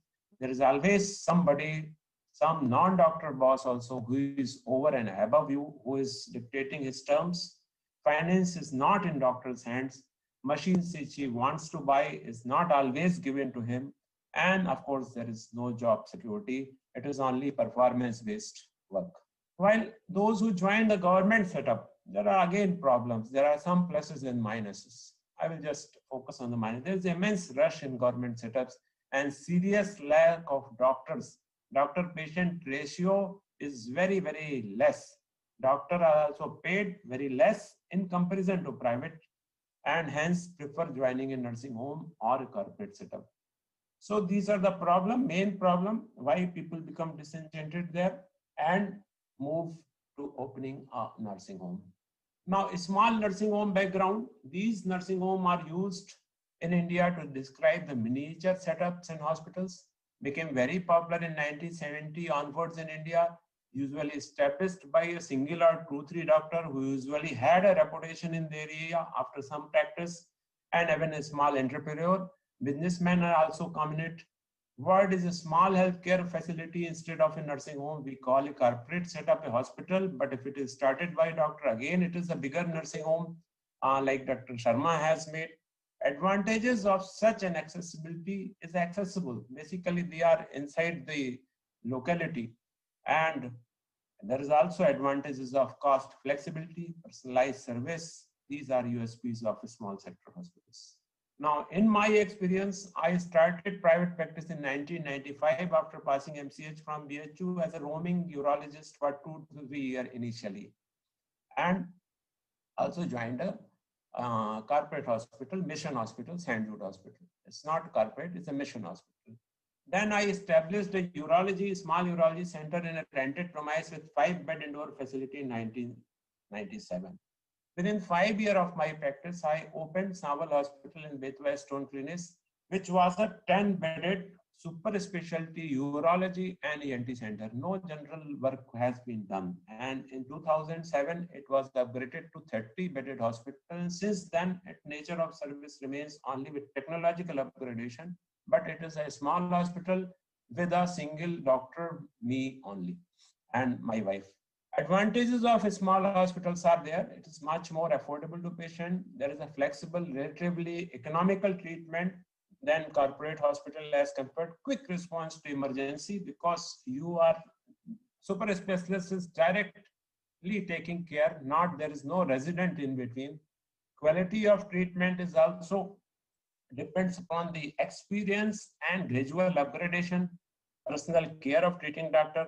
It is accessible, near to where they stay and easier to use. My hospital is just in front of my home. So 24 hours, it is very easy, no commutation time. Personal life quality of doctor is very, very good because you are streamlined. Your employees are streamlined with you and your workplace is very near. So, and you are also well respected in the community. You serve with a personal touch. Now it is run like a small scale industry. Average size is around 10 to 15 days. Problem is that manpower is mainly A&M, GNM or unskilled paramedical staff trained by doctors on the job. You are a job provider rather than a job seeker and mentor of many health related persons. Personal department and managerial skill has to be learned quickly by you, not only your urological skills, and doctor is both a technocrat and a small scale industry entrepreneur. There are financial problems. Cost per bed is around 25 lakh per day and high land rates and high rentals are there. Minimum 4 to 5 years of break-even is there. Cost of equipment, maintenance cost, loans are there. Sometimes there is low patient turnout, as in Corona, one can go in losses. And there may be unethical practices because of competition in many small hospitals, because of cuts and commission. So that is the reality of today. There are other problems also. Reasonable limit for advancement of services you provide. You cannot buy a robot. You cannot provide high-end surgeries and extended surgery, prolonged surgeries. There is onslaught of corporate hospitals and also digital care persons, home care persons, which are there. Compliance to over many acts and rules have come up, which has to be there. There is a legal implications, which a lot of law has been imposed on. Mainly doctor has to tackle it, not the corporate one, where separate persons are for separate things, and very high social expectation by highly intolerant society. And there is safety issues also nowadays, a lot of law involved. So there has been a small onslaught on small nursing homes by corporate big setups and better development of government facilities in this area and home health services. So it is akin to whether a Kirana store survives the onslaught of chain of department store or grocery home delivery. And this is a time where we have to think that still they are viable or going to become viable or not. So is nursing home model is going to stay? I think nursing home model is here to stay. Not everybody can afford a star doctor, and not every small general problems require a star doctor. Our nursing home on verge of extinction. India is a country of 1 billion plus population from varied economic strata. There is a huge gap in availability. You can see in the graph, still many persons are not tackled by allopathic or doctors. They are tackled by nurses, dentists, paramedicals. So there's a lot of population still does not afford having a small nursing home. Branded hospitals come at their own price, and no insurance coverage for the majority, and significant percentage of our population will be dependent on nursing home for chronic, acute, specialty and super specialty care in future. So this is a Mudit Vijayvarghese, who is a co-founder of Curify, a digital-based company. He said there is positive sentiment about Indian economy. It's a good time to start a nursing home. People affording a private nursing home increased significantly. There is an increase in market size. People in lower income group are shifting to low-end nursing home, and multiple financial options provided by banks make it easier to start a small nursing home. So there are solutions. You can control more, you can become more effective.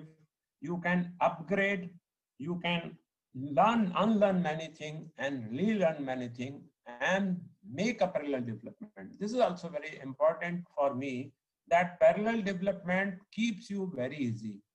You are an entrepreneur, you are not only a urologist, you have a medical shop, you have X-ray, you have ultrasound, you have uroflowmetry, urodynamics, other specialties are also working. So they actually cover your cost. And you can enjoy, as a senior urologist, experienced urologist, devote much more time in doing quality surgery. You have to improve your quality as an experienced person, or also you can enjoy much more money than before because of the parallel development. And you also have to become very much more efficient with experience and with modern entrepreneur guidelines. So in conclusion, urology nursing home provides a very good alternative at low cost primary care hospitalization, while big hospital provides secondary and tertiary care. We are not against bigger hospital. We have to have our place. Like a dhaba is not going to be wiped out by the 5-star hotel. It is still have got a space, and a small restaurant still have got it. So it is like that. Unless it is a life-threatening major issue condition like major comorbidity advance, one can tackle nursing home able to take care which do not require immediate serious concern. So they are going to survive, but it requires to rejuvenate its existing facility, build new ones with proper planning and use of new technology, and assure availability of other specialty services also in nearby areas. So again, nursing home model is on challenge, but not really on the verge of extinction. One really needs a setup as secondary and tertiary care hospitals with a small setup also, like urology hospital, Future is good for super specialized nursing home, and key to survival is maintaining quality at minimum expense. Thank you very much. Thank you, Dr. Samuel. Thank you, Dr. Ashok, for enlightening us on two topics, group practice versus solo practice. I like Dr. Samuel's statement is the dhabas will stay, the still 5 stars will come up. Thank you very much. I will now request the conveners of this session, Dr. A.K. Samwal and Dr. Kamalji, to please start the live question answer session. Please unmute them, bring their video on, and also for the speakers, they can unmute themselves and keep their video on. So Dr. Samwal and Dr. Kamalji.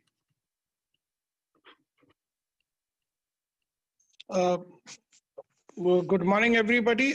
Greetings. Delhi happened to be in Lalit today, the venue for the Urological Society meet. This will be very good job in enlightening us of on the various. This is a question to all the speakers who have done this. Most of them come or from they have their own small setup. So which is the legal implications on the COVID most bothersome for you?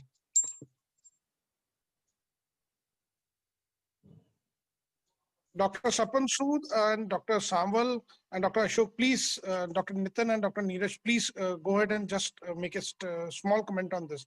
Then we will open the forum for discussion, sir.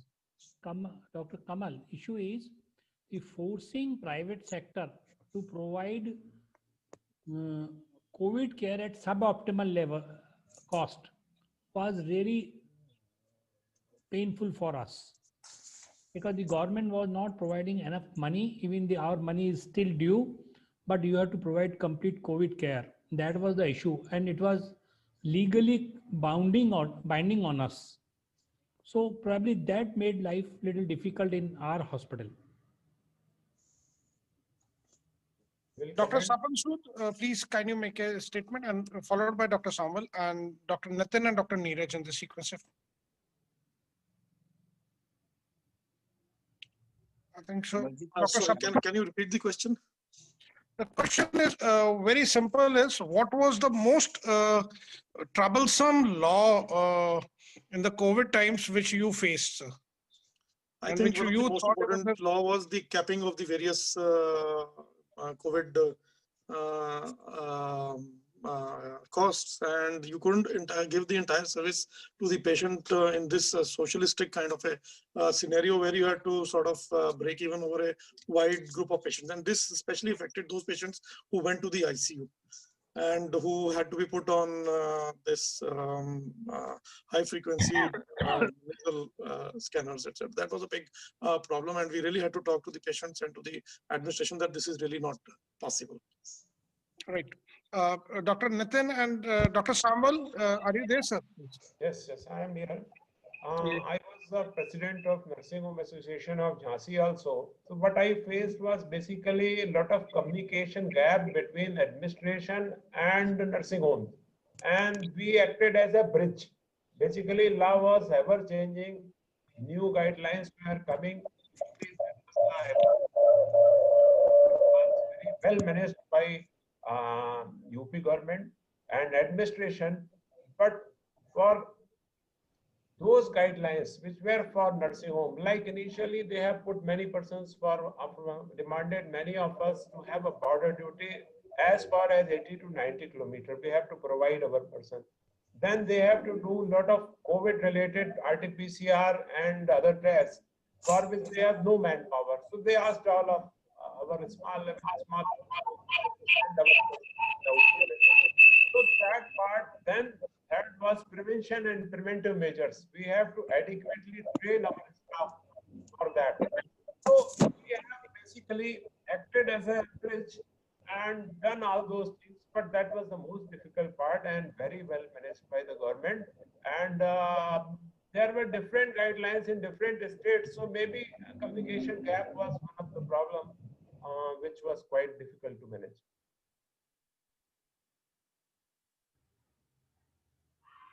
Dr. Nitin, are you there? And Dr. Neeraj, if you can make a, we'll take the other questions from the house, sir. I think so. There is an issue. We are opening the this question for the house. If anybody wants to please ask a question, please go ahead and ask a question.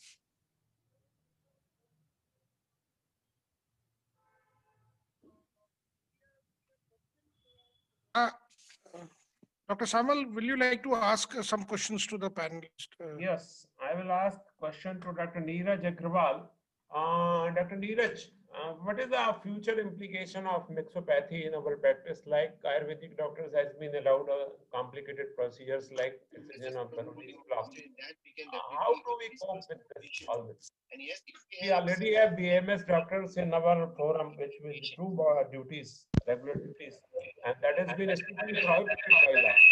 So there is a contradiction.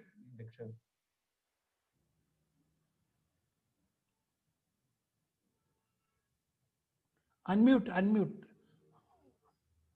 yourself, please. Neeraj, unmute yourself. Dr. Neeraj, you are logged in with only one of the devices, please. Unmute yourself. Neeraj, please, you unmute yourself.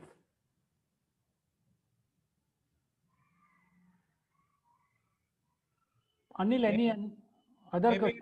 Yes. Like Dr. Sharma, you, despite group practice being so good, you see that this model fails many times. What are the reasons it fails often and it's still not very viable, popular rather, though it is a very good concept and you have shown it is successful. Why it is not so popular?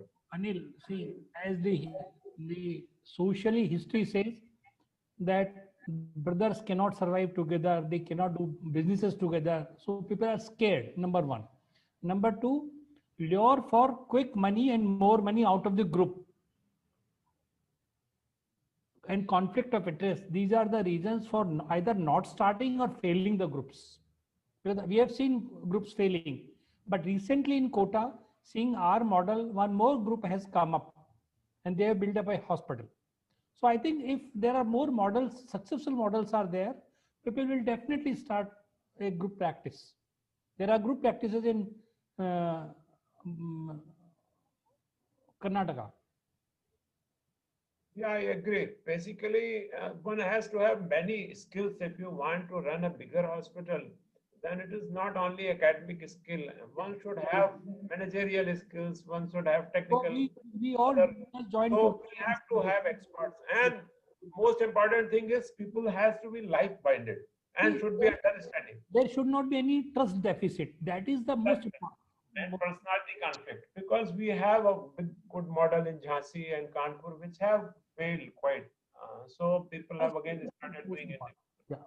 I think one of the moot issues which we need to discuss is how to add new doctors into a running hospital or a running infrastructure. So you already have a hospital, already 15 doctors are working over there. Now you know you have a need for a new doctor like a neurosurgeon or like a neurologist, and you want to add him into your practice.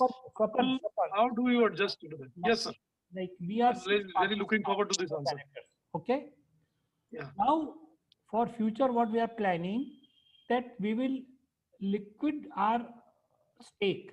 We'll keep our stake up to 65%. And 35% stakes we will give to other like-minded super specialists, right? As the Infosys directors liquefied their stakes and brought in more talent, right? Same model. Now we are probably in this year we will introduce around 35% equity from other like-minded specialists, and they will join our board. So I'll keep our liquidity to 65%. I mean 10, 11% each friend, right?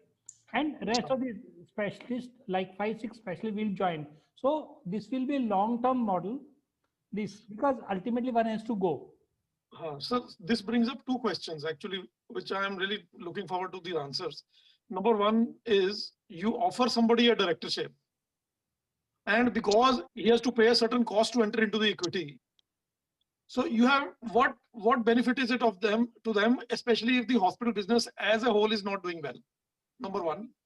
See, it's the whatever profit gets is coming out. It will be distributed among all the directors equally as per your shareholding. Supposing somebody changes his mind after 5 years and says, please give me back my equity. So then that, what happens? Yes. For that, we are formulating a model that if you really want to sell your equity, number one, you cannot sell it to the businessman. Okay. Right. Number two, we are offering that same equity V6 can buy at the present NAV, but the money will be paid in 3 to 5 years, depending upon the availability of the funds. Okay. That's what we are planning the model. Basically, what I think, if the model is viable and profitable to each and every party, it goes on running. And if it is not, then conflict starts and things goes very. So it is like on commercial, much more on commercial line, then other things also play a secondary factor. But we are working on Infosys model where other directors has reduced their, the promoter directors have reduced their stake and more other engineers have joined Infosys. Same way we are reducing our shareholding in the Maitri and 35% we are distributing among 5 like-minded specialists. So, sir, one of the issues, another issue, just now I'm taking your time, which is now beyond this thing. Kamalji, you'll excuse me for a minute. So one of the things is, suppose the native department is not doing well, but still the doctor is asking for, because he's a participant in the final equity. The final equity will be generated only when the hospital is, each of the departments is doing well. So out of 8 departments, 7 are doing well and 1 is not doing well, but he's still a participant. So the profit will have to be given to all 7. So now you will not allow practice outside, that means? No outside practice will be there. So all you have to do is here only. So either you are running in your own hospital or you are not running it. Right. That's you have to little bear also. You have to bear less performing assets also. Yes. Then only it can run. You cannot be part of this hospital business. Dr. Sood, another question, if time permits, Dr. Anoop. We need to wind up. Yes, sir. Okay, okay. So I culminate it. I thank North Zone Urological Society, Dr. Anoop and whole management committee for such a wonderful experience and conference. And we have a wonderful session. I thank all the speakers for very, very excellent deliberations. And I hope in future we will keep on having such sessions. Thank you, Dr. Anoop and North Zone Urological Society. Thank you. Thank you very much, everybody. Thank you. Thank you. Thank you. Thank you, everyone. Thank you very much, Dr. Sambal, Dr. Kamaljeet, all speakers for excellent presentation. Very interesting session. Now we move to the very prestigious session, which is Dr. P.N. Kataria Memorial Oration. And as a protocol, the chairpersons for this session are the Honorary President of the NZUSI, Dr. Amlesh Seth, and Honorary Secretary, Dr. Myself. So first of all, I will request Dr. Amlesh Seth to please introduce the speaker. So can we have the next slide, please? So I will request Dr. Seth to please introduce the speaker. Dr. Seth, sir, you can unmute yourself.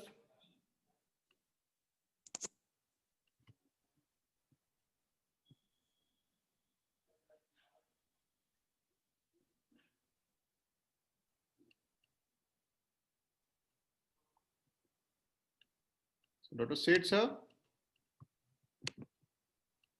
Okay, I think he's having some technical issue. I will start the introduction. So Dr. Anil Vashne, he's the chairman of Urology Max Hospital, Shalimar Bagh. He doesn't need any introduction to this August gathering. He's an internationally renowned urologist. He's our past president of NZUSI. He's currently the treasurer-elect of USI. He can be called as the father of HOLEP in India, who started the HOLEP surgery in India. He has mentored many of the urologists who are now doing a very good job in their fields. He has earned many prestigious national and international awards. And as I said, he's an international mentor for HOLEP. And his area of interest is endourology. So I'm very proud and privileged to present to you Dr. Anil Vashne as the orator for this very prestigious oration. So let's start the session. Good morning, friends. Dr. P.N. Kataria Memorial Oration. So he has been a legendary figure and he is in memoriam. He was born in 1926 at Lahore He joined KEM Medical College, graduated from Amritsar, and then he proceeded to USA in 52 and stayed there for 2 years, then to Canada for 2 years, and then UK for 4 years. And he got a fellowship from Royal Canadian College 1956. He returned to India and joined Punjab Civil Medical Services as lecturer in urology. So he is a prestigious man who sown the seeds of urology in India, especially the North India. And he was assistant professor of urology from 64, associate professor and head of department urology 1968. Unfortunately, he met with an untimely demise in June 1971. However, we had Dr. Kataria as the urologist, a very warm human being, tremendously popular with students, patients, and peers. Areas of special interest were his seminal vesiculography, physiology of micturition, split renal function tests, and renal hypertension, calculus disease, dialysis, and renal transplantation. He was greatly interested in experimental work. He chose to return to India, devoted family person, greatly interested in sports, tennis, swimming, and fitness, and he was fascinated by new scientific developments. I dedicate this talk to the legendary Dr. P.N. Kataria sir.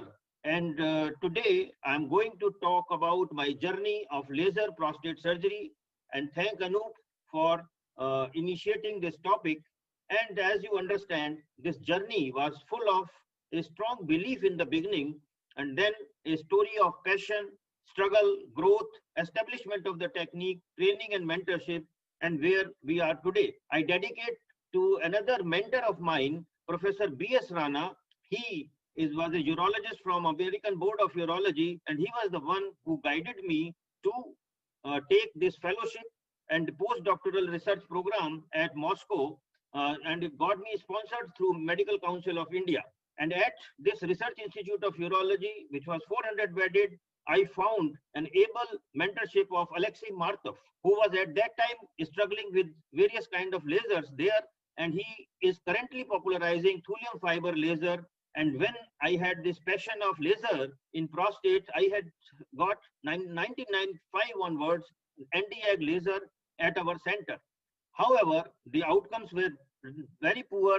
Patient used to get a lot of dysuria and symptoms, and therefore the beginnings were with strong belief, and I attended various national, international workshops. At that time, it was the contact laser which was coming up in a big way. However, I was not satisfied with it. At USICON Kolkata, I learned this and started using few cases, but I had to complete it with TURP. Then I saw various videos of Sir Peter Gilling and got impressed with the concept. I persuaded our management to buy a 100-watt holmium laser. What was the expectation from this laser energy?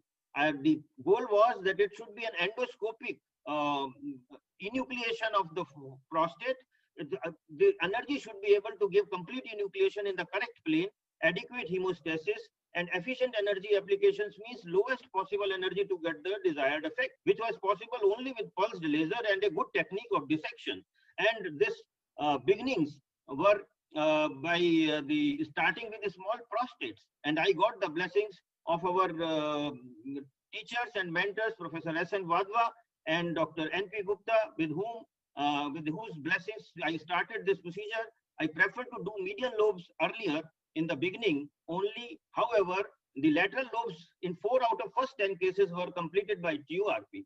But one day, my chairman stood behind me and said, "Anil, I have invested heavily on laser equipment. Let us try to avoid TURP." And that was the thing that when we had a passion to do, we were not aware that we wanted to enucleate. So we were using force. And this is a ghastly situation where you have got such a dangerous perforation.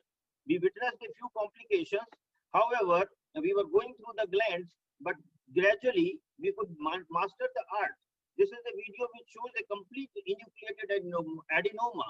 And on one of the conferences, Dr. Kanda Swami saw this kind of a enucleated fossa. His physician had 176 grams gland, and he sent this his physician to me and said, "Anil, I'm impressed by the kind of enucleation you do, and kindly go ahead." And that is how the confidence of our seniors, teachers were the ones which gave me the boost. But still, the struggle continued because I had to convince the whole fraternity, I invited many stalwarts in urology, and I invited many stalwarts of urology, and the laser bridge was one of the things. We were initially struggling with this science of HOLAP, and I got feedback and constructive criticism of my seniors, colleagues, and friends.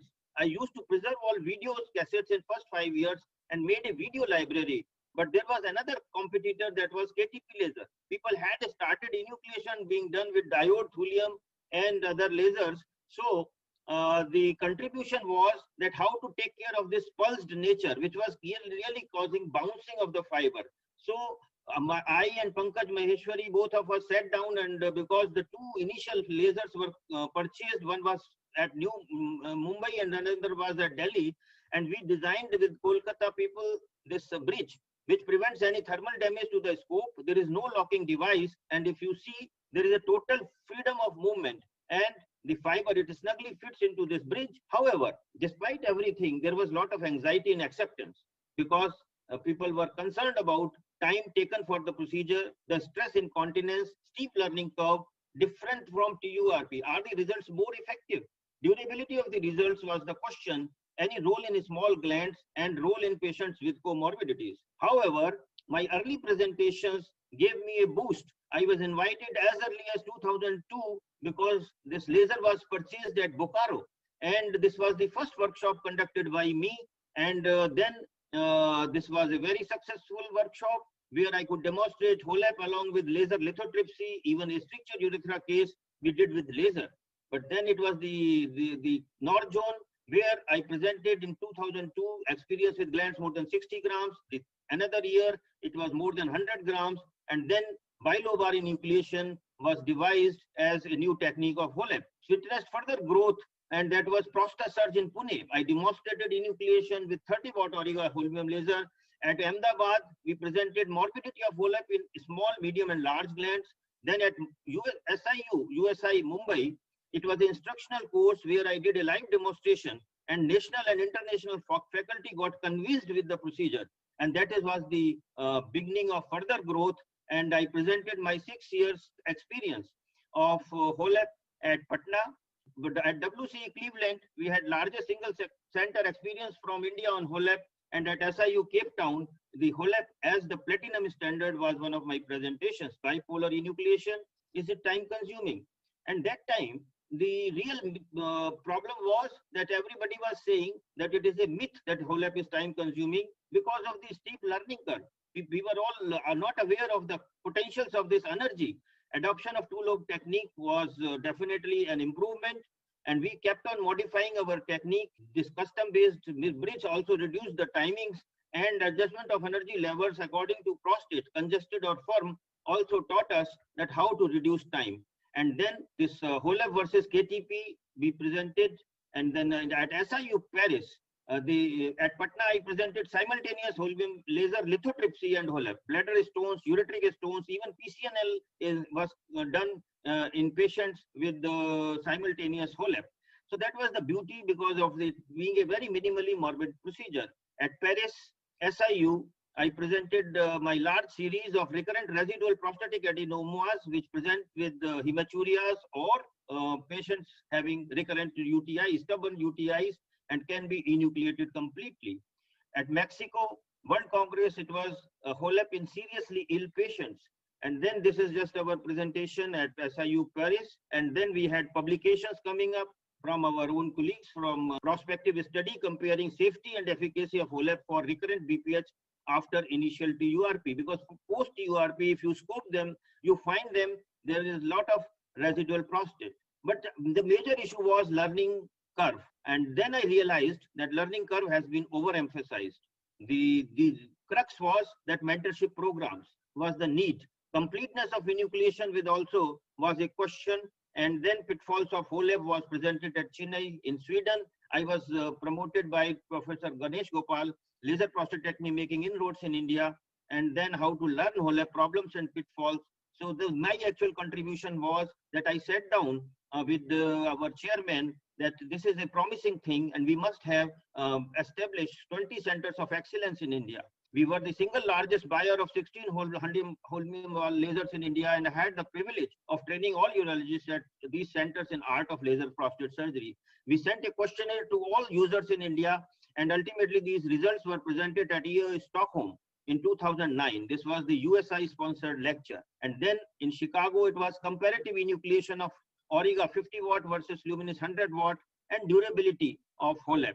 Then further, I was asked to present tips and tricks of holmium laser prostatectomy, North American Association of Urologists at Libya.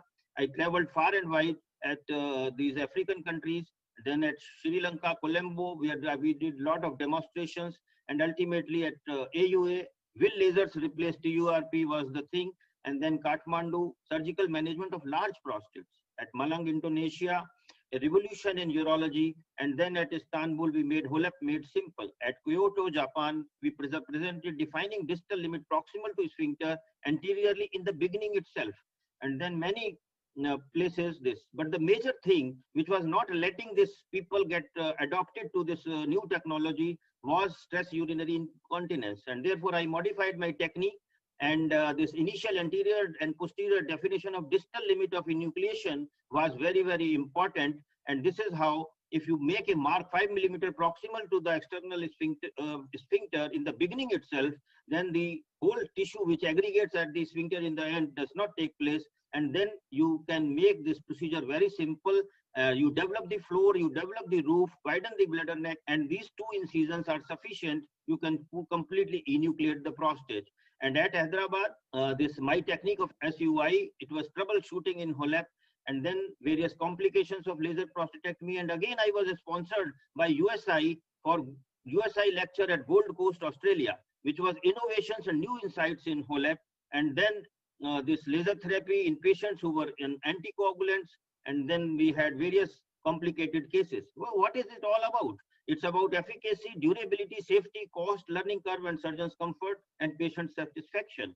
It is most well-studied technique all over the world, and the scenario in last 2 decades have changed. All India urology landscape shows that so much is the laser all over the country. And EAU 2016, it was enucleation, which was the endoscopic enucleation of the prostate, scores over any other method of removal of prostate.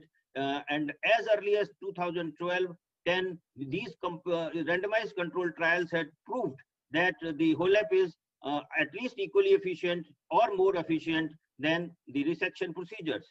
And it is a time efficient procedure. At that time, my speed had reached 2 to 3 grams per minute, while the world was having an average speed of 0.57 grams per minute of this procedure.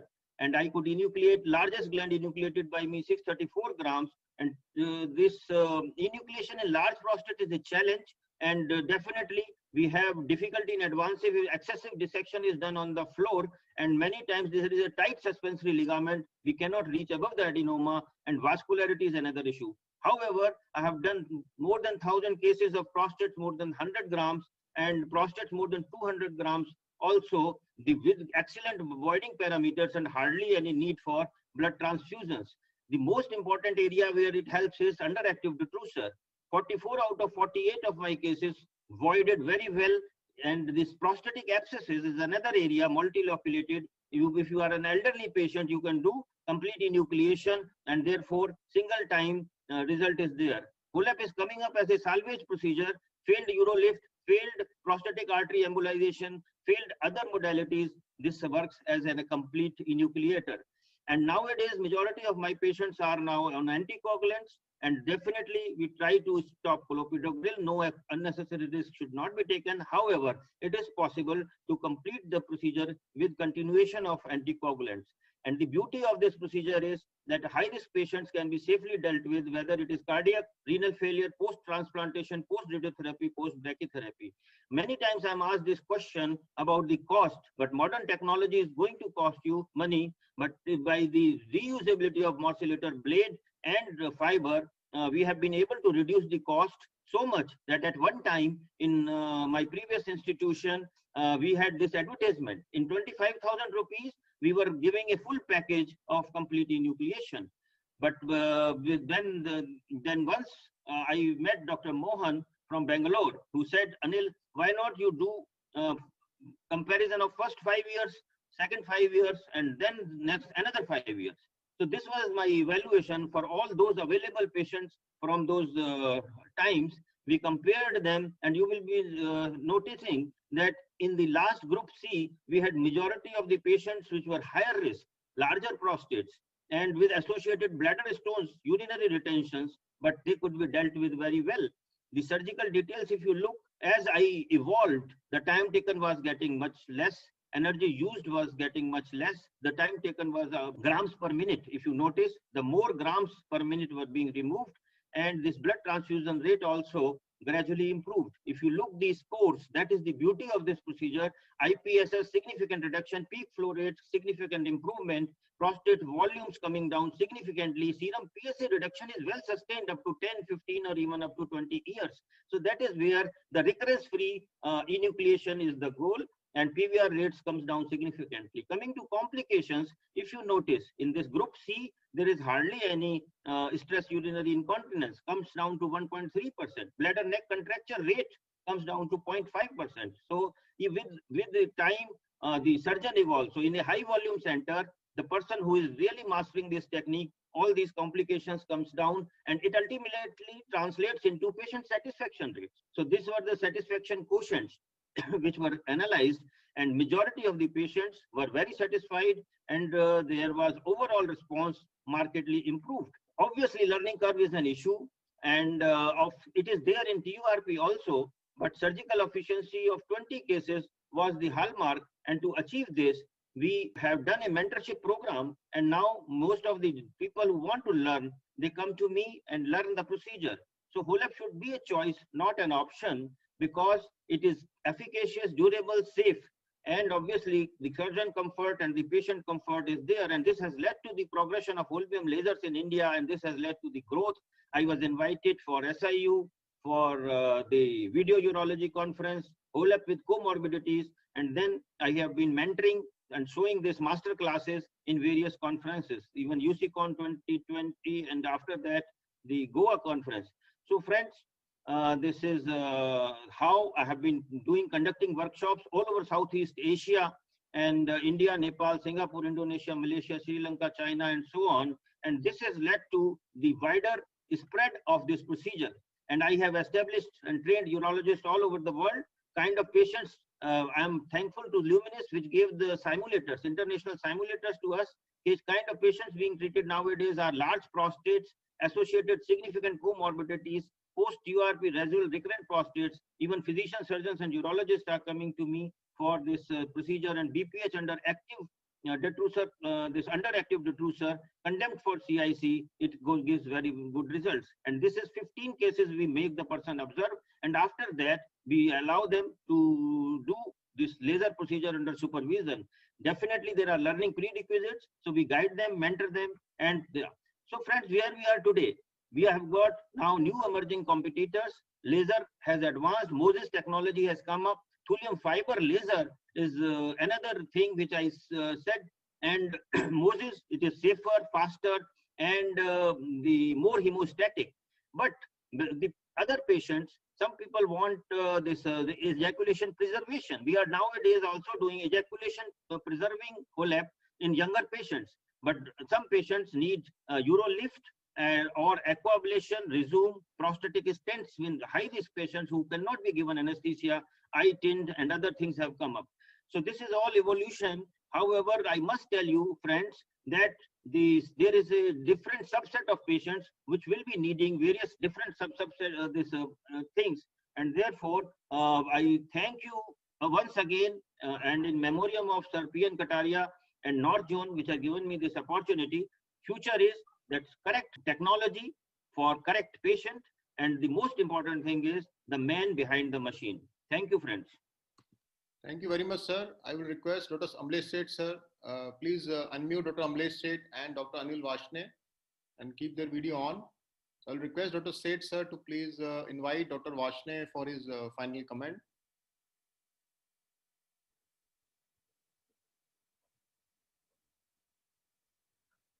Thank you, Dr. Anil, for an excellent oration. I'm sure you words of inspiration for so many youngsters. So the moral of the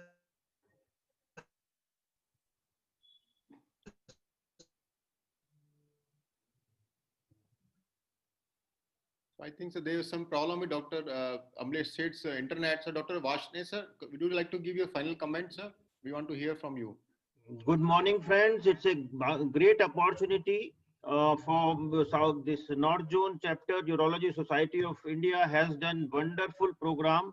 For this, I must thank the organizers and Dr. Amlesh and Dr. Anup, who have taken extraordinary pains, and the credit goes to the international participants and the delegates, which are more than 2,500 from all over the world at any given time. And this oration, as I have said, for in the memory of P.N. Kataria sir, who was a dedicated person.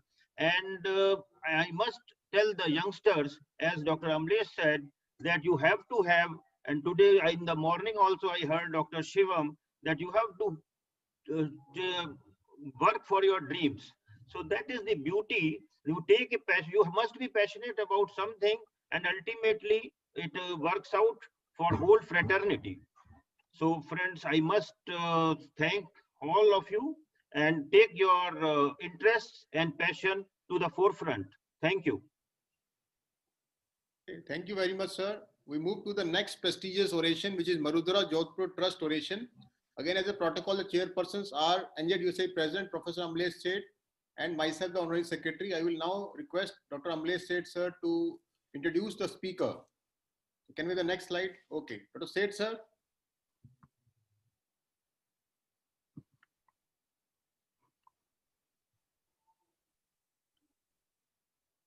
Okay, so Dr. Baldev Singh Aulak, again, he does not need any introduction to this August gathering.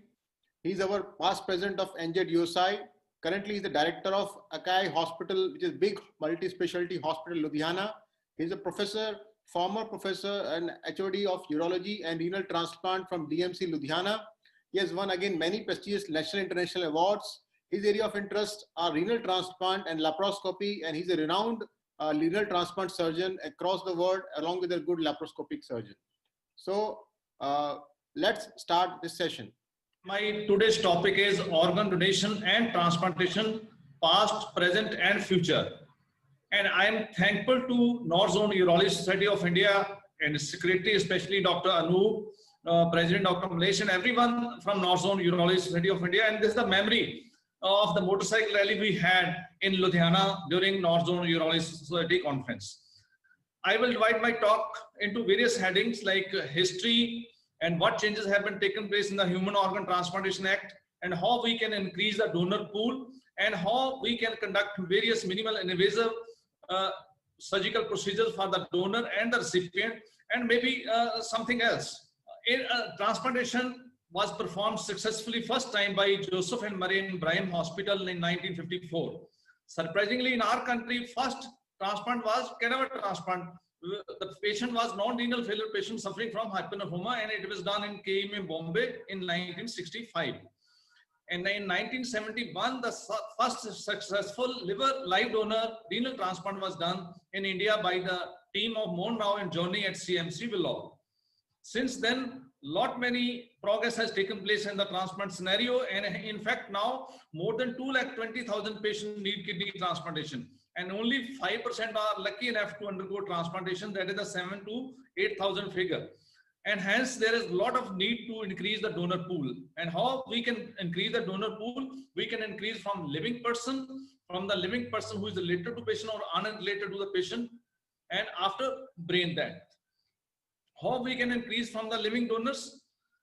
Like we accept all the living donors irrespective of various anatomical factors. Multiple renal arteries can be 2, 3 or 4 in the donor. Other surgical technique to make these kidneys compatible for a transplant. Stone bearing kidneys are accepted. Kidneys with obstructive anomalies are being accepted, and even the kidneys bearing tumors are being accepted for kidney transplantation. This is the patient having 2 renal arteries. In such a scenario, we can do either double barreling of the renal arteries or end-to-side anastomosis like shown in this picture. And sometimes the smaller renal arteries anastomose to inferior epigastric artery and main renal arteries anastomose to internal iliac artery. Similar picture with a good perfused kidney. And this is the patient having 3 renal arteries. This was the picture, when I started my transplantation earlier, and we used to get MR angiography. And this is the 3 renal arteries after harvesting. And all 3 renal arteries are anastomosed to each other by 3-leg pair of pants anastomosis. And this is after declamping, a good perfusion and urine stream is coming out. And this paper was published in Transplant Proceedings in 2004. This is the rare case of, again, donor having renal artery aneurysm at the bifurcation of renal arteries. And this kidney was harvested, and on the bench surgery, the aneurysm was resected and the defect was closed with internal iliac artery graft. And the patient this transplantation was done. And for our curiosity's sake, we took the 3-month post-transplantation renal angiography, which shows very nicely vascularized grafted kidney, and renal artery lumen is as normal as possible. Then this is the picture having a hydronephrosis, and the DTP renal scan showed non-obstructive drainage, and right side kidney was taken in this case because it was lesser functioning. Similarly, a patient having osteal plaques, and here the right kidney is again lesser functioning, which was taken for transplantation. And now again, to have a minimal invasive surgical procedure for the donor, because donor is a precious one. Donor acceptability has to be high.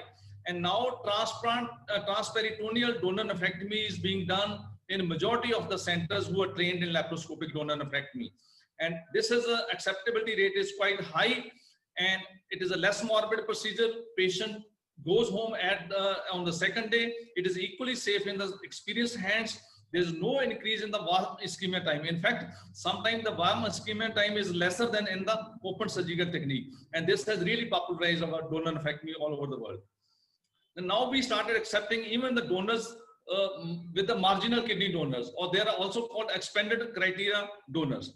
Its definition is not clear. It simply means that graft is of suboptimal quality. It may be from cadaverial grafts. It may be from non-heart beating donors. Even the living donor with some acceptable medical risks are being taken in the category of margin renal donors. Why do we accept it? Because there is a huge gap between demand and supply.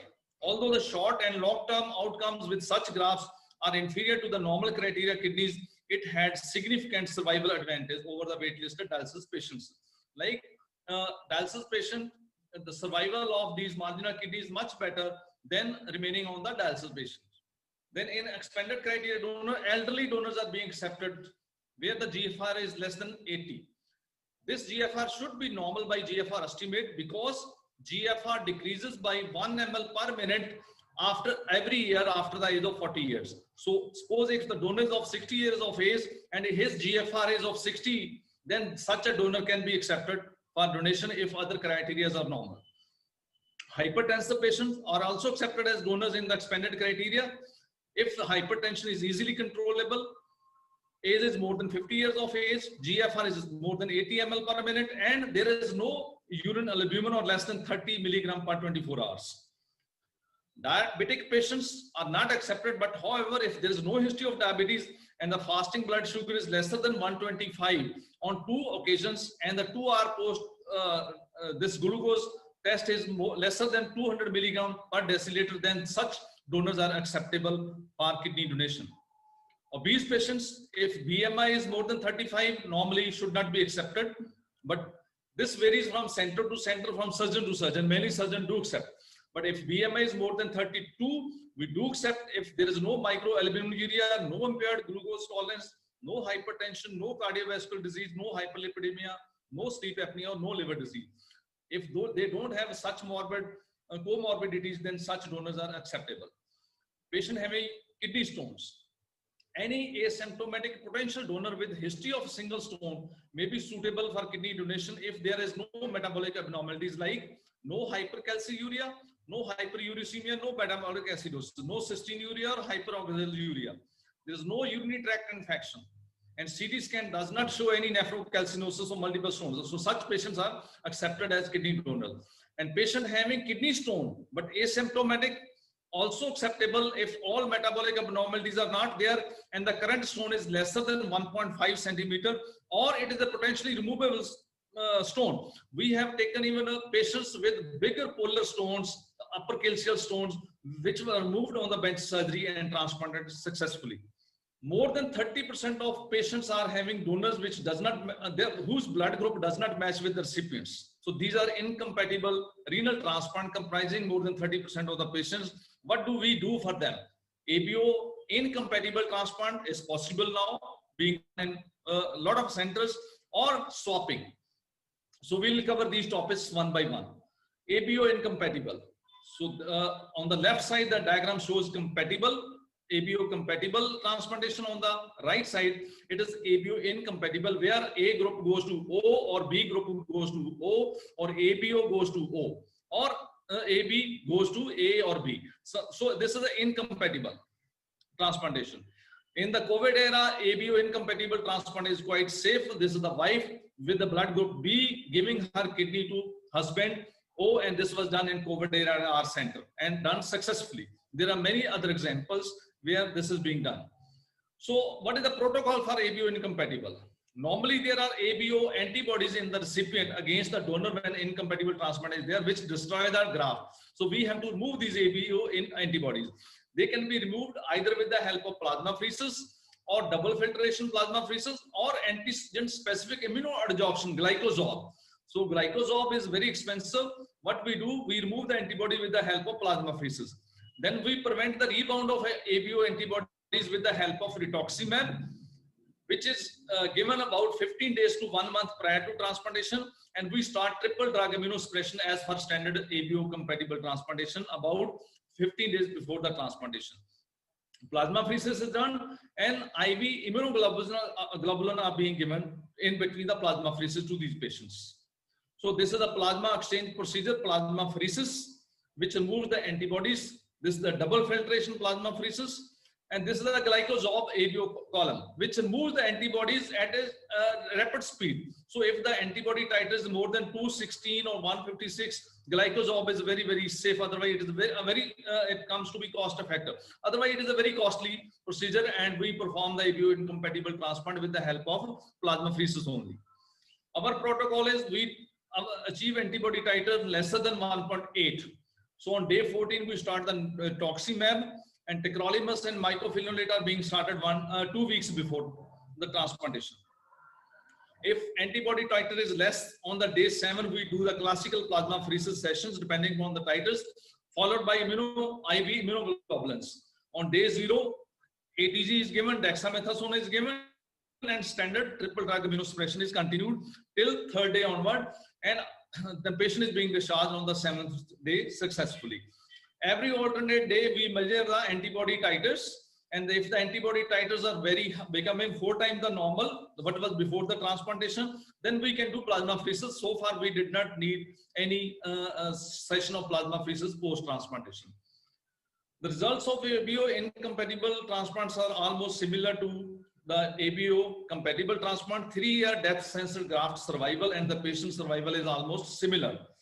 This is the summary of ABO incompatible transplantation. What we do, titers are normally 1:32, then we do plasma exchange, IV immunoglobulins, recheck the titer. If they are lesser than 1:8, we do the transplant. Of course, before that, rituximab and ATG and triple drug immunosuppression is given.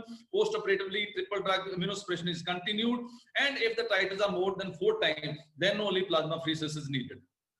The results of ABO incompatible, as I told you, graft survival, patient survival is almost similar, except rejection rate and the infection rate is on the higher side in ABO incompatible transplantation, as shown in this slide. What are the major concerns? Major concern of ABO incompatible is higher cost, antibody-mediated rejection, and increased incidence of post-transplant infections. Another safer procedure for ABO incompatible is swapping. Organ swapping was legalized by the 2014 Amendment in Human Organ Transplantation Act. So this exchange is considered, find a donor recipient pair with the same problem, and they are exchanged like in this slide. The donor of blood group A in pair 1 goes to recipient of the pair 2, and the donor of pair 2 goes to the recipient of pair A. So this is how kidney swapping is done. Three-way kidney swapping can also be done, and chain can be made. This is a chain exchange. And this is the rare example of Sikh and the Muslim families swapping their kidneys amongst themselves, which is one of the rare kind, maybe the first in India, where Sikh and Muslim family have swapped their organs. And this was, they were honored by the respective heads of Muslim and the Sikh faith. And this, the paper covered in a bigger way about this swapping. Then for the recipients, we can do minimal invasive procedures like robotic renal transplantation. Here, the advantage is better osmosis, the fine steel incision is used, lesser analgesic requirement, early return to full activity.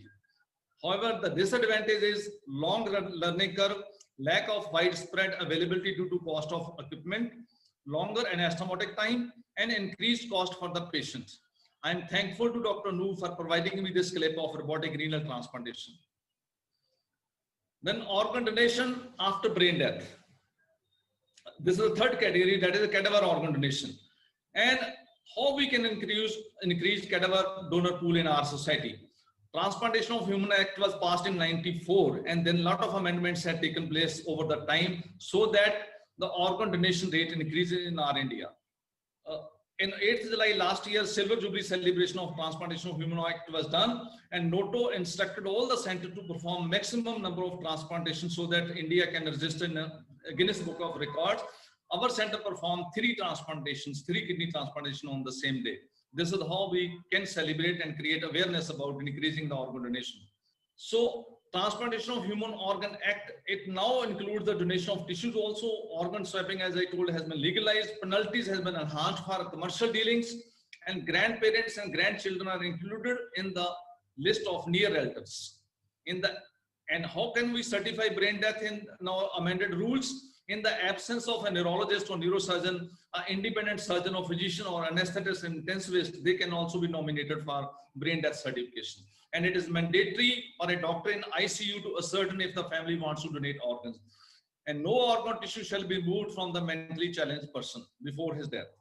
And if a foreign national is involved for transplantation, needs transplantation, the approval by authorization committee is must. National registry of donor recipients should be maintained. And NGO, the registered specially to work on human organ transplantation, should be allowed, and it is mandatory to appoint 2 transplant coordinators in a registered hospital. So these are all amendments or latest about the rules so that we can increase the donor pool, and we should start creating a lot of awareness at community level, at hospital level, and there are a lot of funds needed now. The government is also allocating a lot of funds for creating various centers of excellence so that this program moves forward. In Western world, 80% of the transplantation activity is from the cadaver donations. In our country, majority of transplantation activities by donation from the living person. The donation from the cadaver constitutes only minuscule of total transplantation activities, because this red bar shows this is the transplantation activity from living donation. So India's current cadaver organ donation rate is lesser than 0.05 per million population, which is, whereas in Poland, Greece or Turkey, it is more than 36 per million population. And contrary to what our population believe, none of the religion in India forbids organ donation. Rather, all of them support organ donation. This is the kind of awareness we must create. And we must remove all the myths attached to organ donation and must keep on doing efforts.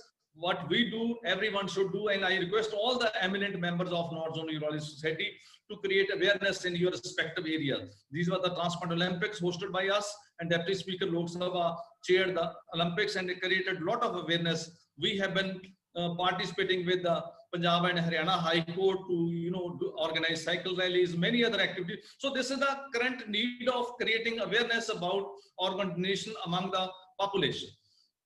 We have covered almost major cities of Punjab by going to all the places and creating awareness, and this has really helped.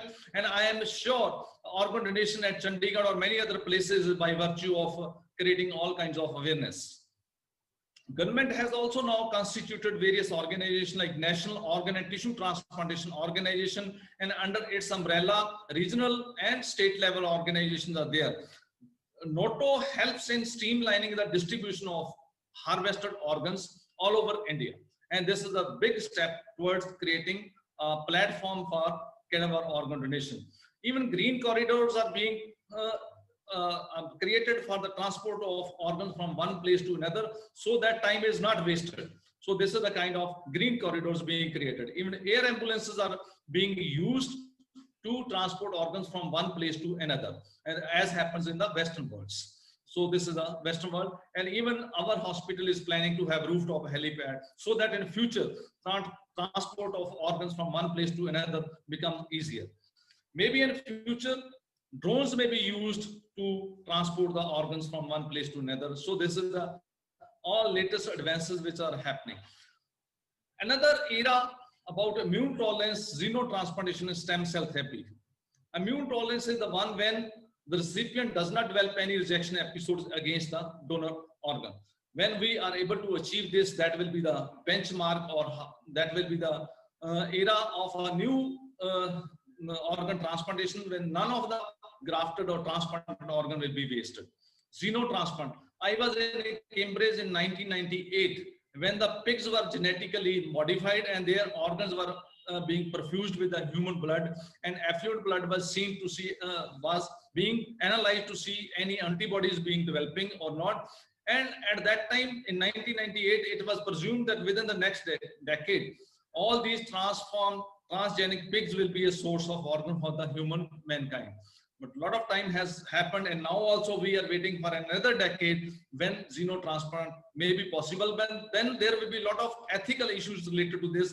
If you are genetically modifying pig, whether it is a it is a human looking or it is what, so a lot of ethical issue will be involved in that. Last will be stem cell therapy.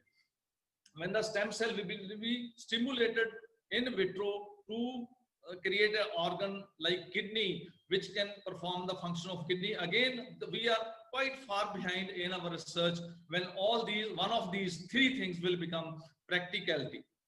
And after creating so much awareness, you feel honored when the head of the state, like the Honorable President of India, calls you for creating awareness in a private function organized in Chandigarh. And I was fortunate to deliver my talk about organ donation and creating awareness in his presence. Thank you so much, Honorable Urology Society of India, its Secretary, President, and every member for giving me this opportunity of Thank you very much, sir. I will request Dr. Amlesh Seth, sir, to please invite Dr. Baldev, sir, for his final comments. Dr. Seth, sir.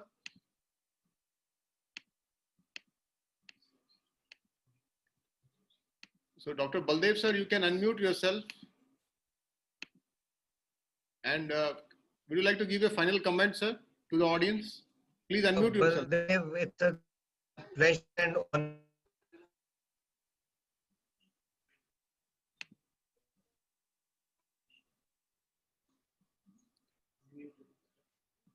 Dr. Baldev, sir, please unmute yourself.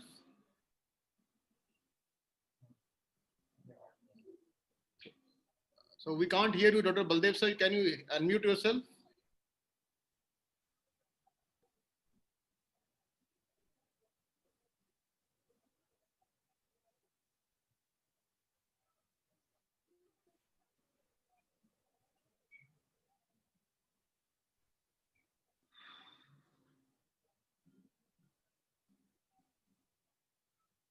So, Dr. Baldev, sir, can you hear us? We can't hear you from there. Nope, I think you carry on. Okay, sir. Thank you. Thank you very much for this prestigious oration. We move to the next very, very interesting and prestigious debate, which is a survivor debate. Theme is endourology. And for this debate, we have our conveners.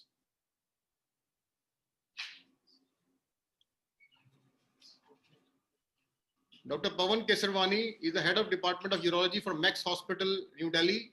Dr. Dilip Mishra is a senior consultant of urology from Rainbow Hospital, Pushpanjali Hospital, Agra. So let's first we'll have a demo of how to vote for this poll. So let's start that demo video. So you have to go to this hall A and you have to click this Q&A and quiz on the right hand side. After clicking that, you have to also click here to join. You will see the full screen here. On the right hand side, you will see this question right there, and 5 options or 4 options will be there. We'll ask you whether to click 1 or 2 out of this, and then you click the send button. After that, once you click the send, the icon will appear sent, and that means your vote is counted. So now I will just ask you to do a demo poll for one question. Let's have a demo question on the screen. And the demo question is, so you have to choose out of these 5 who are the best cricketer of India, 3 out of these 5. So please vote 3 out of these 5. So you have to select 3 out of 5 and then click send. You will see the icon sent. That means your vote is counted. Your time starts now. And we are giving you 20 seconds.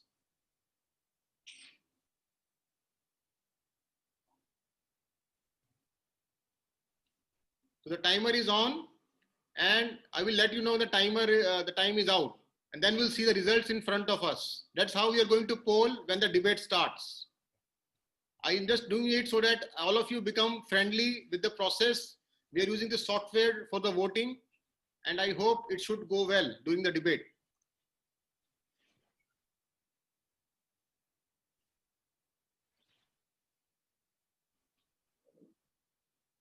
Okay, so the time is out, and let's have the results now. Out of these 5, these 3 will be the going to the next round. So let's have the second question now on the screen. And the second question on the screen is, out of these 3, who are the best 2 out of these 3? So now you have to select 2 out of these 3, and then they will go to the next final round. So your time starts now. Select 2 out of these 3, then you click the button send. You will see the icon sent, and that means your vote has been counted. 20 seconds has been given. During the debate, we will give you 30 seconds. And now the time is over. Let's see the results. So you can see now these top 2 will go to the final round. And now let's have the final poll question. All the demo question, I'm trying to give you a look how to go for the poll. So last question, please.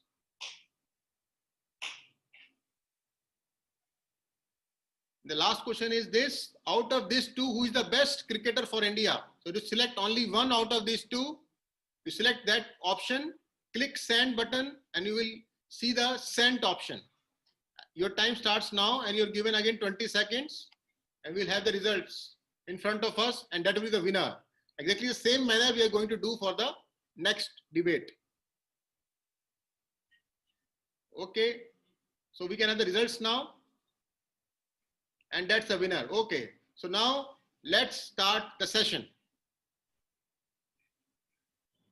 Thank you, Dr. Anup. On behalf of NZUSICON USI Executive Committee and as a convener for this session, I and Dr. Dilip Mishra, as a co-convener of this session, welcome you for this Indo-Urology Survivor Debate. Happy Republic Day, just 2 days to go for our Republic Day parade. And we welcome you all in this session. So for this session, we have experts and chairperson, Dr. M.S. Agarwal. He is our past president, USI. He is a director of the Rainbow Hospital in Agra. He is a well-known figure. And he has developed techniques of mini PCNLs also, along with Dr. S.K. Pal. He is a known name in PCNL. In fact, the PCNL was introduced in India by him only. And he has held multiple conferences for PCNL. He is a trainer for PCNL. We can call him as a father of PCNL also in India. So we have our 2 chairpersons and experts for these sessions. And let me discuss the flow of events. The case will be presented by the moderators. There will be the first round. There will be 5 speakers. They will speak about the treatment. And after that, there will be voting sessions. The audience has to participate. I'll request all my audience to please pay attention to the speakers. Then ultimately you have to vote. Out of this voting, around 3 speakers will be selected, and we will have a second round for 2 minutes.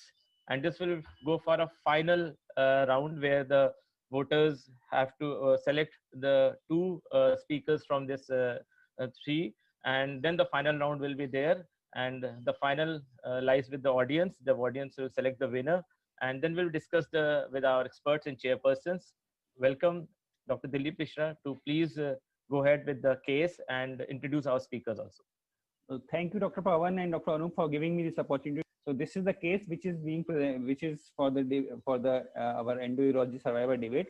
This is a case of Mr. A.S. He is a 45-year-old male army officer with a BMI of 30. He is diabetic and oral therapy with good control. He had got a history of UTI with fever up to 38.5 degrees centigrade with positive urine culture for E. coli, ESBL, and he was treated for 7 days with cefoperazone and sulbactam. Routine ultrasound suggested of left renal stone in the lower pole of the kidney, which is 1.5 centimeter in size. You got a CT-KV done, which showed stone in the left kidney, the lower calyx, 1.5 centimeter largest dimension, and Hounsfield unit of 900. At present, there is negative urine culture. His hemoglobin is 13.6 milligram per deciliter, and TLC and creatinine are within normal limit. The patient is being an army officer. He says, "Doctor, I trust you completely. Please do whatever you feel is best for me and make me stone free. I need to rejoin my duty at my posting in Ladakh at LAC after 1 month." So the debaters have to deal with this case. These are the images of this case. Here you can see the stone is seen in the left kidney in the lower pole. These are the CT images, reformatted images. This again is the CT urography image, which is showing stone in the lower pole, compound calyx, largest diameter is 15 millimeters, good function from the excision of contrast from the kidney. There is wide infundibulum of the inferior calyx. Infundibulum 2 degrees, skin to stone distance is 10.5 centimeters, and stone density is 900 Hounsfield units. So these are our 5 speakers who will be presenting. Dr. Brishabhanu Nayak will be presenting his point of view about treating this stone with ESWL, extracorporeal shockwave lithotripsy. Dr. Sudhir Diwana from PGI Chandigarh, he will be treating this stone by standard PCNL more than 20 French and in prone position. Dr. Aditya Sharma from Lucknow would be advocating supine PCNL for this case. And Dr. Tanuj Paul Bhatia from Faridabad will be deciding the fate of this stone with flexible ureteroscopy. And last but not the least, Dr. Avinash Singh from Agra would like to manage this stone by mini PCNL, which is less than 20 French scope size. So I hand over this to the first speaker, Dr. Brishabhanu Nayak, who will be speaking about treating this stone on shockwave lithotripsy. Over to you, Dr. Brishabhanu. The debate is a survivor debate on endourology. So my disclosures. I did not choose to speak in favor of lithotripsy in this case. I was asked by Dr. Dilip to defend lithotripsy in this case. Okay, now let's come to the case. So as Dr. Dilip has already described regarding the case, so I'm directly going to my case.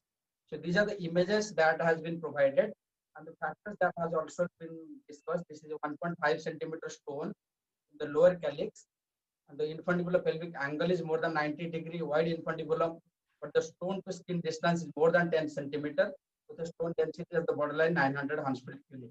So let's come to the case. 43-year man. Okay, sorry, it's not 43-year man, it's a 43-year army man. Okay, I'm sorry, it's not 43-year army man, it is a 43-year obese army man with a BMI of 30. And he is posted at the LAC Ladakh, not in New Delhi. So where at LAC Ladakh, where the emergency healthcare facility is not available in case of an emergency. So it's actually an army man, obese army man, who is posted at the LAC Ladakh in an adverse situation where he cannot have emergency health access. So when all these factors are actually put in, so the convener, the person who has framed this case, he must be something in mind, because all these factors will ultimately decide to choose one particular approach over the other. So my role is to decide whether shockwave lithotripsy can be an option in this particular case. So if you talk about the EAU guidelines, the EAU guidelines tells for the lower pole stone 1 to 2 centimeters, if the factors for shockwave lithotripsy are not unfavorable, then yes, shockwave lithotripsy along with endourology can be considered as one of the first line modality if the factors are favorable, like the patient is having a short calyx, wide infundibulum pelvic angle, which is there in this particular case, though the skin to stone distance is little higher, that's more than 10 centimeter, and stone density is borderline 900 Hounsfield unit. Then similarly, the AUA guidelines also tells if there is stone in the lower pole more than a centimeter. PCNL, RIRS, and Sockov lithotripsy all can be considered as the first line modality, though success of Sockov lithotripsy for more than a centimeter stone is slightly lesser. Guidelines actually they decide and they tells us all the three modality can be considered, but then as an individual, when you decide a particular approach, then you have to look at certain factors to decide what particular approach you should decide for a patient. So to decide one therapeutic procedure over other, one needs to consider the success rate of that particular therapeutic procedure, the complications that are coming out of that procedure, and also the cost effectiveness. It would have been very nice, and I would have been happy to discuss the pros and cons of success, complication, and cost effectiveness for lithotripsy. But the way the case has been framed, so I will say Sockov lithotripsy can still be my first choice if it would have been a 1 to 1.5 centimeter stone, the inferior calyx, not more than 1.5 centimeter, with favorable calyceal anatomy, Huntsville unit of less than 900, and with favorable stone to skin distance. But once these factors comes in, like an army man, he's posted in LSC Ladakh with a BMI of 30. All these factors, once they comes in, Sockov lithotripsy cannot be a modality in this particular case. So to me, Sockov lithotripsy is a designated loser, unlike the Tom Krutman, who was actually the designated survivor in that American series. So before I conclude, I would like to pose three different scenarios to the audience to debate, to actually vote which of the following scenario can be actually a good survivor debate. The first case is a 67-year-old diabetic COPD with an ejection fraction of 35%, lower calyceal stone of 1 centimeter. Second is a 43-year army man posted at the LSC Ladakh with a BMI of 30 with a 1.5 centimeter lower calyceal stone. And third is a 43-year man with a BMI of 24, 1.2 centimeter symptomatic lower calyceal stone with favorable calyceal anatomy. To me, the first case is not a good survivor debate because this is biased against the surgical procedure. This is favored towards lithotripsy. Similarly, the second cannot be a good survivor debate because this is biased against lithotripsy. It is actually more pro for the surgical procedure. And the third case to my mind is a good survivor debate where all the three modalities can be actually discussed. BMI of 24 to 1.2 centimeter, symptomatic lower calyceal, favorable calyceal anatomy. This actually suits like a best good survivor debate for all the modalities to be discussed and to be countered. So I rest my case. Thank you. So next I would invite Dr. Sudhi, his point of view on standard PCNL in prone position. Yeah, first of all, I want to thank North Zone USA for giving me an opportunity. I will be debating in favor of standard PCNL that to prone for this given case scenario. So the most important thing is taking the right perspective of this case. Here he is an army officer who had to join his duty and he is in a risk profession. So where the most important thing is the attaining complete stone clearance with less need for auxiliary procedures.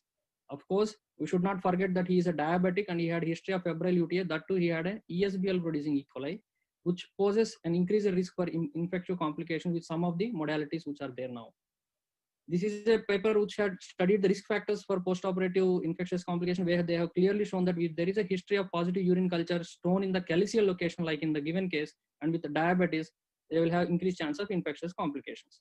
And we should not forget that even though the given case where they have given IV antibiotics, sometimes in 9.7% of the patients, they still have a bacterial load in the stone itself. So preoperative urine culture, even though it is sterile, it is an unreliable predictor for post-operative problems. So let me first divide the discussion into three areas. First, I am comparing the PCNL with the ESWL and RIRS, as these are the prime modalities which are available in the scenario. Yes, for a 10 to 20 mm lower polar stone, definitely the meta-analysis has clearly shown that PCNL has a significantly higher stone free rate when compared to RIRS and ESWL. The most important thing in the given scenario, less need for retreatment rates. Yes, for a less than 2 centimeter lower calyceal stone, definitely PCNL offers the least amount of retreatment rates like in this given scenario. Coming to ESWL, there are other issues as well. Yes, the skin to stone distance is more than 10 centimeters in this case, and even the BMI is around 30, which is a little bit slightly higher. And in this given publication where they have clearly shown if the skin to stone distance is more than 10 centimeters, it is likely to fail. Of course, BMI with has inverse relation with the stone-free rate with as far as ESWL is concerned. And also, though, we should not forget that if you break this stone, which might harbor bacteria, it can lead to after-shock wave lithotripsy, bacteremia as well. Risk factors for infectious complications following even the flexible ureteroscopy, since he had a positive urine culture, which is an independent predictor for post-operative sepsis. Of course, the culture is sterile. Even then, during laser ablation of the stone during RIRS, even bacteremia can occur. Coming to the intrapelvic pressure, this is very important. As you compare all the three modalities, comparing RIRS, mini PCNL, and standard PCNL has the least amount of rise in intrapelvic pressure, as shown in this paper. So, PCNL is definitely a better option compared to ESW and RIRS with higher stone-free rates with minimal rise in intrapelvic pressure, and of course, the operative time is lesser. Let us discuss with comparison with the mini PCNL. Definitely, till date, even 2020, the meta-analysis has clearly shown that the standard PCNL has the highest stone clearance rates when compared to mini PCNL. The most important thing, that is not an issue. Here it is a 1.5 centimeter stone. The most important thing is doing it with a less operative time and with a less rise in intrapelvic pressure. As I already shown, that operative time is definitely in favor of standard PCNL. You can do it in a shorter period of time without much rise in intrapelvic pressure, as the size of the sheath is higher. Only concern is the bleeding. Yes, I agree, but till date, there is no robust evidence to definitely say that the bleeding will be significantly lesser in mini PCNL, because majority of the studies done so far are all having level 3 evidence with a lot of heterogeneity and lack of standardization, and also the sample size is very less. The most important thing is puncture. Mind you, because mini PCNL can also cause severe bleeding, because the puncture is important, not the size of the tract. Yes, you have a hydronephrotic system in the given case, standard PCNL is good enough. Coming to prone, yes, supine has also shown, when compared with supine, definitely prone PCNL has high stone-free rates, which are shown in the meta-analysis till date. And since the given scenario, it is a 1.5 centimeter stone, even the supine PCNL can offer stone clearances compared to PNL. But the most important thing is how easy you are going to do it. Excessive buckling during dilatation and the puncture, which is difficult, which you do in on fluoroscopy in supine PCNL, is generally in one axis. So obviously there are a lot of hit and trials to enter into the calyx, which can lead to chance of increased bleeding. And of course, BMI is not an issue in this case, because the patient is not morbidly obese that for you to consider it a supine PCNL. Since prone PCNL is the standard and a time-tested modality, any urologist can perform it, and the puncture and dilatation is very easy. Of course, there is no literature support for musculoskeletal and ocular injuries with prone PCNL. Then why not prone PCNL? You have wide and limitless operative space when compared to supine PCNL. You have unrestricted nephroscope navigation while doing prone PCNL. Of course, in the given case, you can see the colon, how it is located. While if I go for a prone PCNL, my puncture would be more medial and I will be more safe. So considering all this, attaining complete stone clearance, easy to perform, that is very important, with less operative time and with less rise in intrapelvic pressure, without the need for retreatment, I fully consider that standard prone PCNL would be the best option in this given scenario. Thank you, Dr. Sudhir. It was the next speaker, that is Dr. Aditya Sharma, who is advocating supine PCNL for this case. Dr. Aditya, you're on now. I will be talking about this case, and this case has been given to me. So I will talk what I will do with this case. And I must congratulate Brashbanu and Sudhir for laying down very good foundation for me and making my job much easier. And why I'm propagating supine. So on the onset, I must say I'm deliberately leaving out all the, data, because first of all, data is boring. And we can always choose between my meta-analysis versus your meta-analysis. So what has conveniently been done by Sudhir in terms of proposing prone over supine, where enough meta-analysis already show that supine has equivalent stone-free rate and it can be maximized to increase the stone-free rate further beyond prone PCNL. So my plan in this case is supine mini PCNL, totally tubeless. My aim is to give the patient a single sitting procedure, which will not even require a second readmission for digest stent removal. So I'll come to that. So let's see what position I'll give. So this is the standard lithotomy. And by the time I finish this slide, you will see the position is already been given in 10 seconds beyond whatever is done for the lithotomy. So it's a quick positioning under spinal anesthesia for this patient. And if you thought that this patient in the video doesn't have BMI 30, same can be done for a patient of BMI 35. So just two people positioning the patient. All the anesthesia parameters work far better in oblique supine. And I am quoting standard textbook of Miller. I am not quoting papers. And puncture, coming to puncture, the procedure has to be versatile. You know, when you are pushed to the corner, you are supposed to use most versatile procedure to avoid any surprises. And if the surprises happen, you must be able to tackle them. My plan is to have a small size puncture. I can even utilize ultrasound, fluoro, and even an endovision puncture in this case to maximize my chances of getting a very good puncture. Dilatation, a single step dilatation to ease my procedure. And again, excess and fragmentation. I'll dust the stone with laser. The supine gives advantage of spontaneous drainage. It is quicker than prone and RIRS. It will be a 10 to 15 minutes job at max, and lesser bleeding, sepsis, and significantly, because we have significantly lesser PCS pressures in supine PCNL. Data is there. Everybody go back and see that. I am deliberately leaving it out to not make it boring. Surgeon's factors make count, because surgeon has to be comfortable to give good results. Sitting comfortably away from C-arm, no to and fro moving C-arm, get the C-arm in, take out the C-arm, my scope is hurting it. No risk of radiation to hands or the manhood of the surgeon. And of course, there is no need of forceps, because most of the stone is drained automatically by gravity. The process is highly versatile, because it gives excellent maneuverability. If some stone fragments go up in the upper calyx, you can move from inferior calyxial puncture to upper calyx to pick that up. And if you are not able to reach, utilize access from below and pick up whatever you think is you have missed it. And on the spot, on table, complete clearance is confirmed, so that I don't even have, I'll put the flexible scope and I don't even have to put a stent after the procedure. So in the end, what results will speak for it? Maximum 15 to 20 minutes procedure time, no PCN, so patient can go home on same day. Even a daycare procedure is possible. No stent, so no readmission. Stone free in single sitting. A happy hospital and happy staff who didn't have to move a 100 kg patient from here to there. A satisfied surgeon, and most importantly, a safe and satisfied patient. So here I rest my case, and I propose, supine PCNL as a first modality for this patient, and that's here I rest my case. Thank you so much.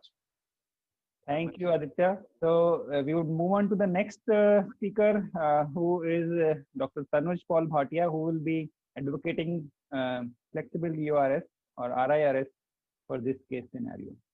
So at the outset, I would like to thank the organizers of the debate for giving me this opportunity, and I will be defending RIRS. So this is the index case, a 45-year-old army officer, diabetic with a sterile culture at present, with a 1.5 centimeter lower pole stone of 900 ounce units, with a wide infundibulum and a favorable infundibulopelvic angle of 92 degrees. And he has to join duty in 1 month. So what are the treatment options? Let's just look at the treatment options. So I would add some fun part to this debate. First of all, we have the Gabbar gang, the gang of PCNLs. The master being the standard PCNL, conventional PCNL. Then we have Samba as the supine PCNL and Kalia as the mini PCNL. And look, we have our masters debating these, and their guns are actually pointing at each other. So I don't need to argue against PCNL much, because they are going to themselves argue each other out. And then we have the old warhorse, the seemingly harmless Thakur Saab, and Dr. Pushpanu will be defending ESWL for us. And then we have kidney, who's screaming for help as the gang of PCNL is looking seductively at the kidney, planning to make the puncture and taking aims at it.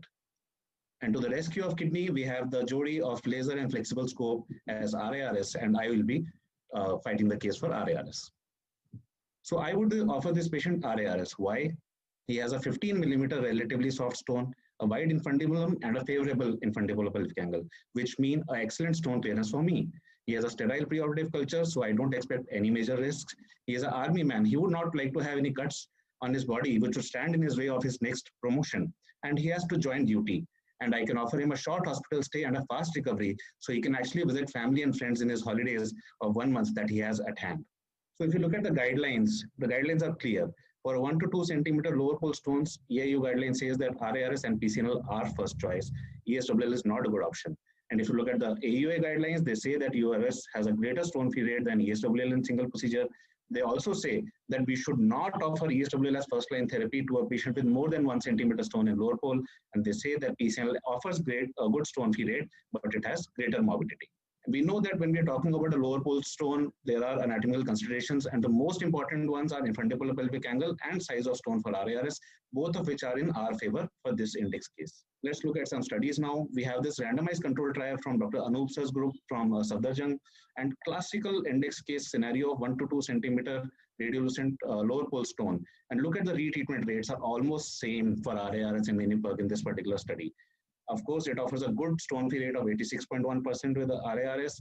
And the conclusion is that mini-PERC and RARS are more effective than ESWL. However, mini-PERC has more complications, longer operative time, more radiation exposure, and a longer hospital stay. And if you look at a recent meta-analysis and review published in Journal of Urology, it says that RARS and PCNL offer a higher stone-free rate for this particular scenario, that is 1 to 2 centimeter lower pole stone. PCNL and RARS have no significant difference in stone-free rate at the same time period with a p-value of 0.11. And selection of procedures for 1 to 2 centimeter lower pole stone is based on the anatomy of the patient, the bulk of stone, and experience of surgeon. And they conclude that both PCNL and RARS can offer stone-free to this patient in a short period of time. So let's look at the advantage of flexible stone in a lower pole stone. So what I would do in this case is that I would transfer the stone from lower pole to a more favorable calyx, which you can do only with this modality. Only with flexible scope, you can actually change the anatomy to your favor, and you can transfer the stone from a lower pole stone to an upper calyx and then break the stone there.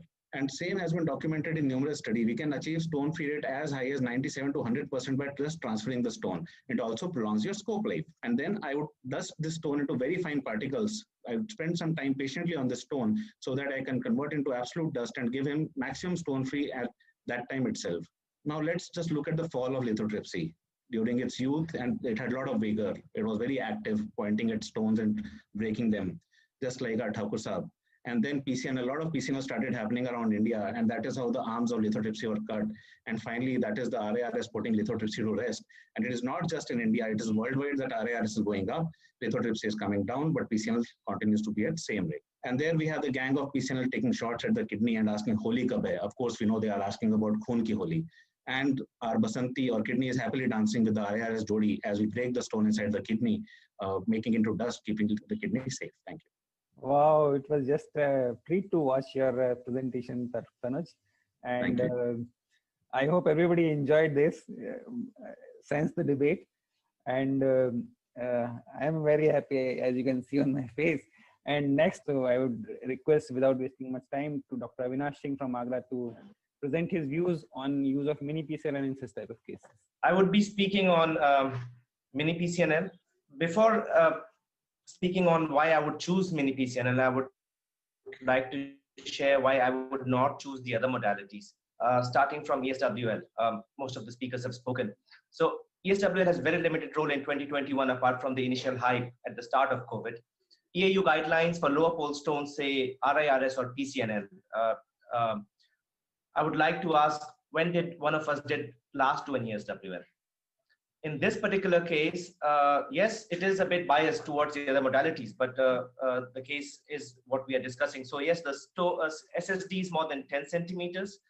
Hounsfeld units 900, which is doubtful fragmentation, will need a stent, and therefore you lose your non-invasive dialogue. This is an infected stone, and once it breaks, you'll have a very large surface area of infected stone in your kidney. Is it really safe? We all know that we end up with hematomas, and there have been reports of shattered kidneys and even nephrectomies. So, and it's unlikely to be stent and stone free in 1 month. So I think all of us would agree that now it's time to bury ESWL from our choices for most stones. Now, coming on to why I would not choose a standard PCNL. I do PCNL, so I don't term mini as anything different from standard. It's just another small tract. Why would I choose mini? Well, I quote Matthew from the Bible, do unto others as you would have them do unto you. So standard or maxi PCNL has more bleeding and more chances of bleeding requiring intervention. That's something that we will all admit and accept.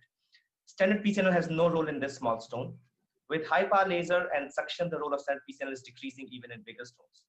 This is Dr. Maximus going to do a PR.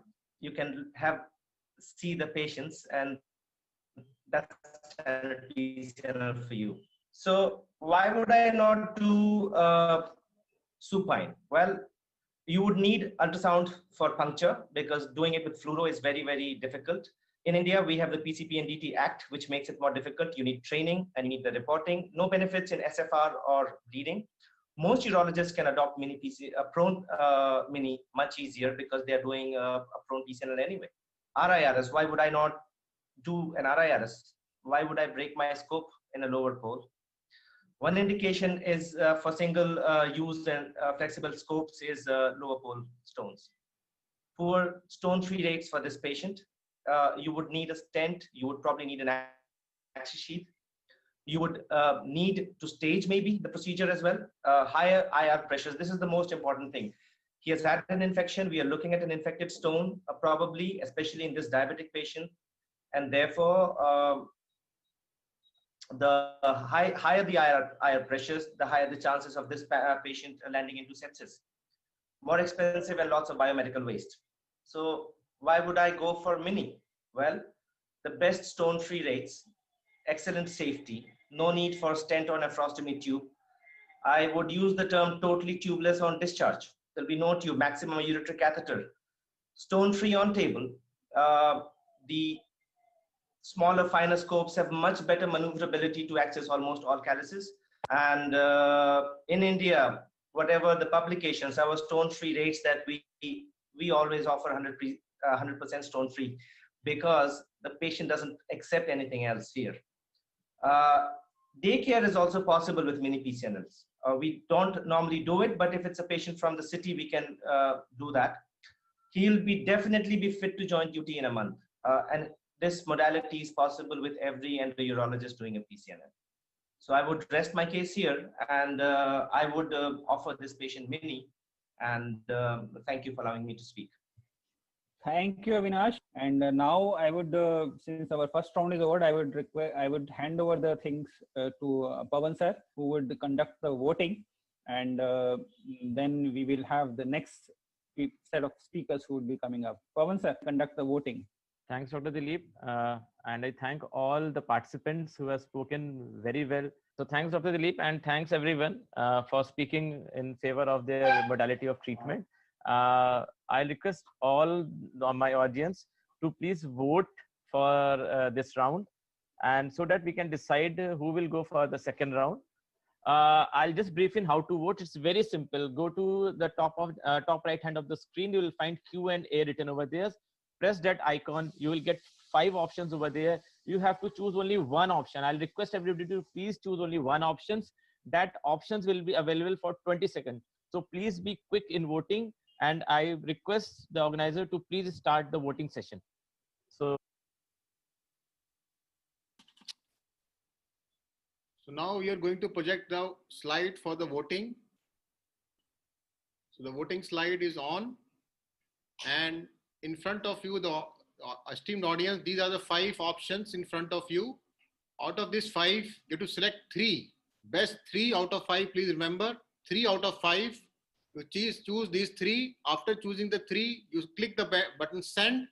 Once you see the icon sent, that means your vote has been counted. Your time starts now. We are giving you 30 seconds.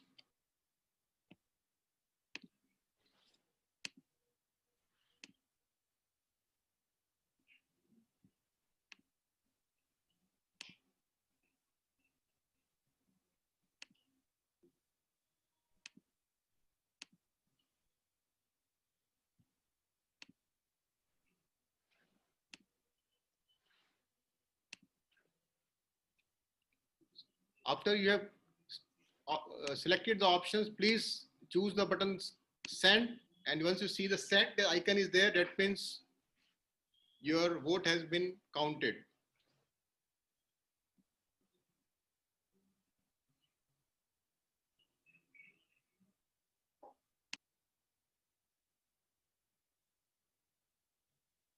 The time is up. Let's have the results now.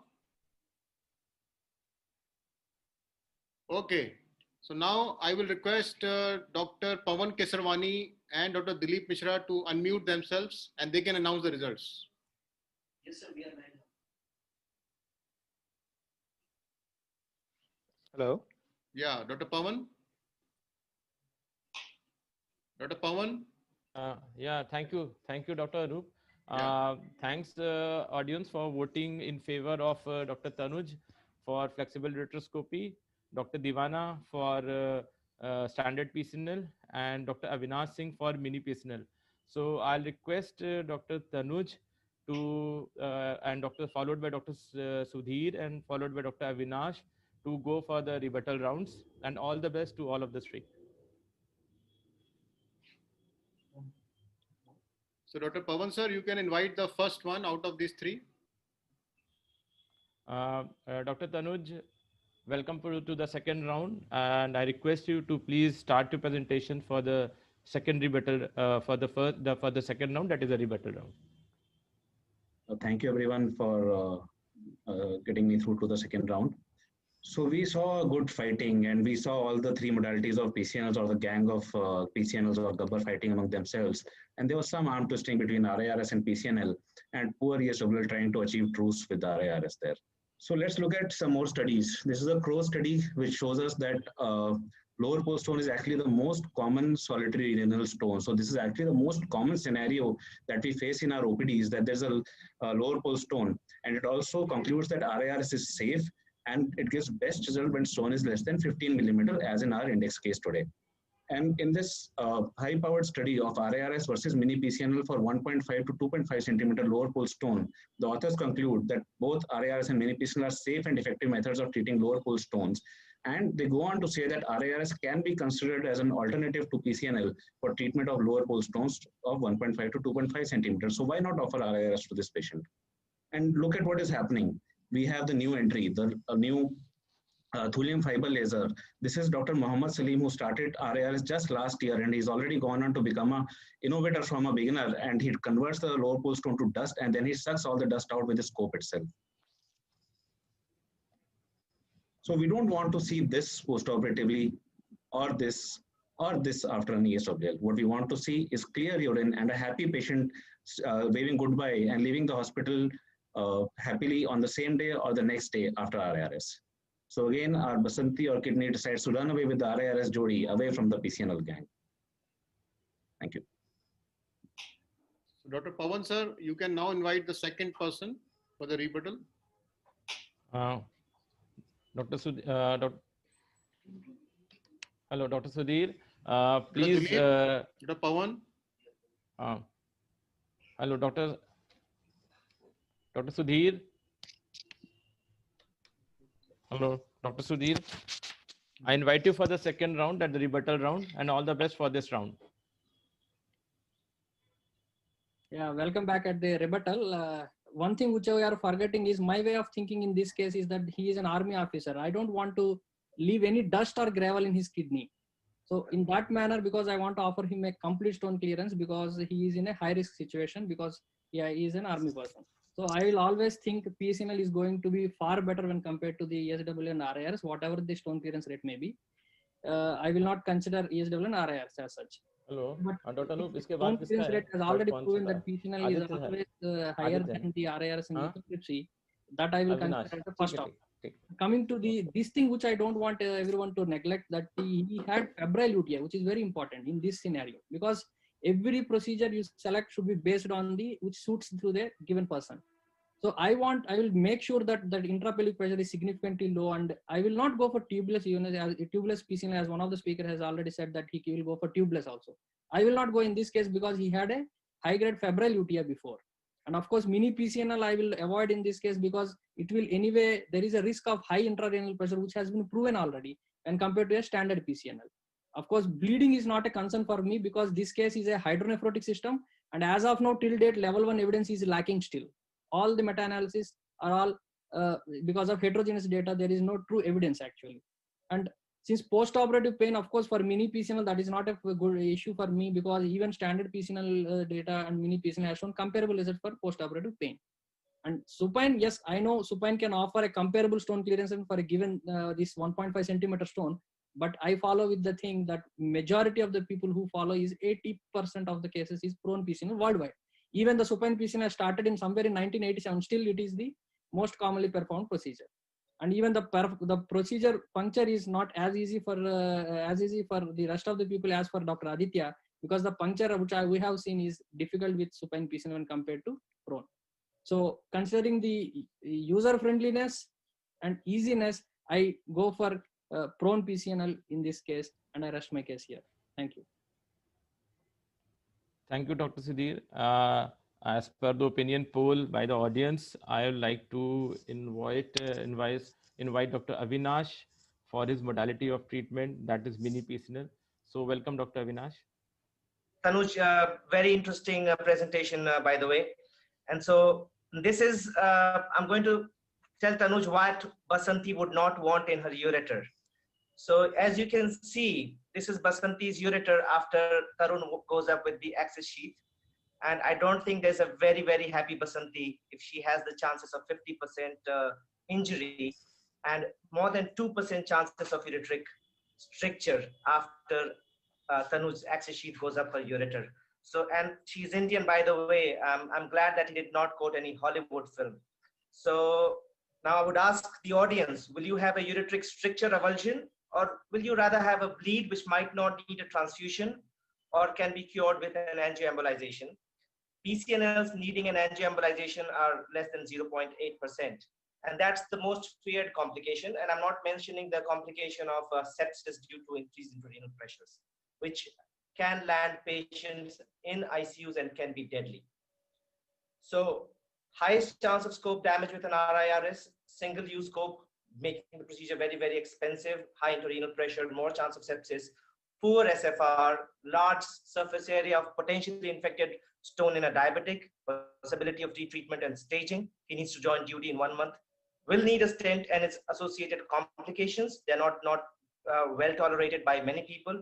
High chance of not being fit to join duty in 1 month. Why my procedure? Again, it's in front of you. Why not a supine? Again, it's possible for every endourologist doing PCNL with whatever he has in his OT. Best SFR at par with standard PCNL and less bleeding. Totally tubeless at discharge. And on table SFR, we're not talking about 3 months, 2 months, on table, low air pressure, and will be fit to join duty at 1 month with a mini PCNL. Thank you very much. So let's have the poll for the second round. We have posting the question on the screen. This is the question in front of you. So now out of these three, you have to select two. Two out of these three will go to the final round, and your time starts now. 30 seconds are there. After choosing these two, you have to click the button send. Once you see the icon send, that means your vote has been counted.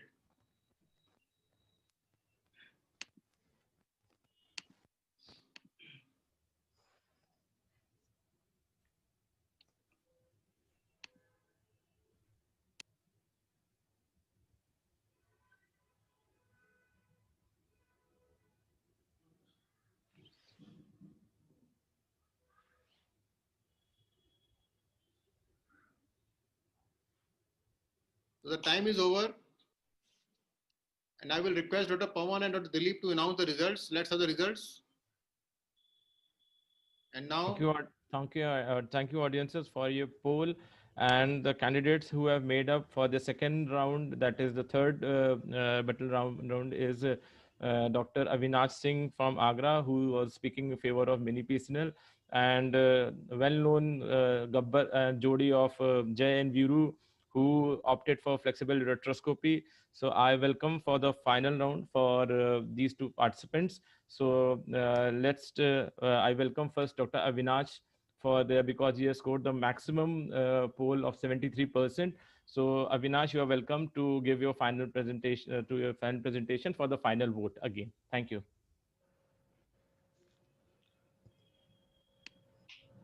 I'm not able to start my video. Yeah, so please unmute Dr. Avinash and I'm start his unmuted. video. I'm not able to start my video. You have to share slide.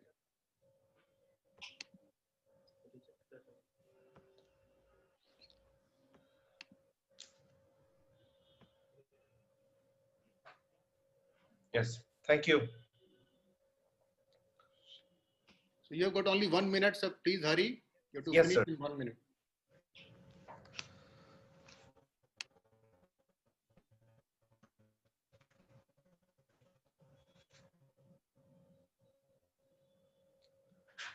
Am I audible and Yes, you can make it am full I full audible? screen. Yes, you are audible, Avinash.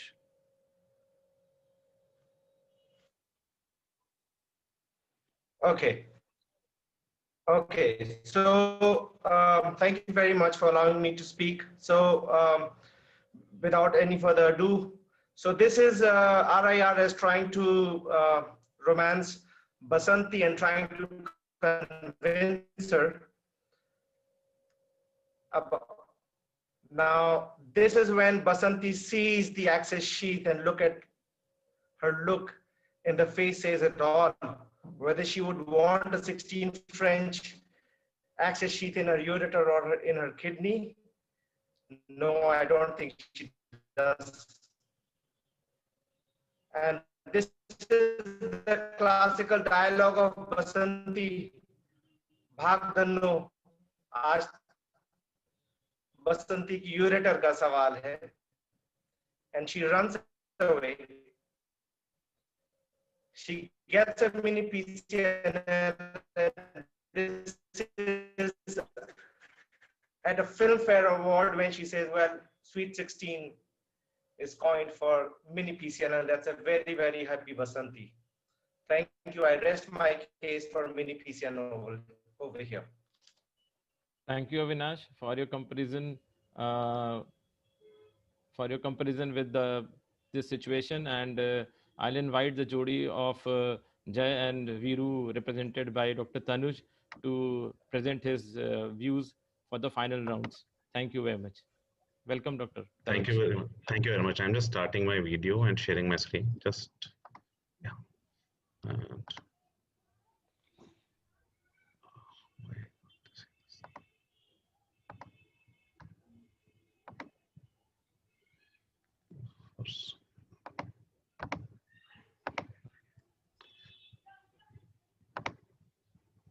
so thank you so much everyone for voting in favor of RIRS and taking me to this round.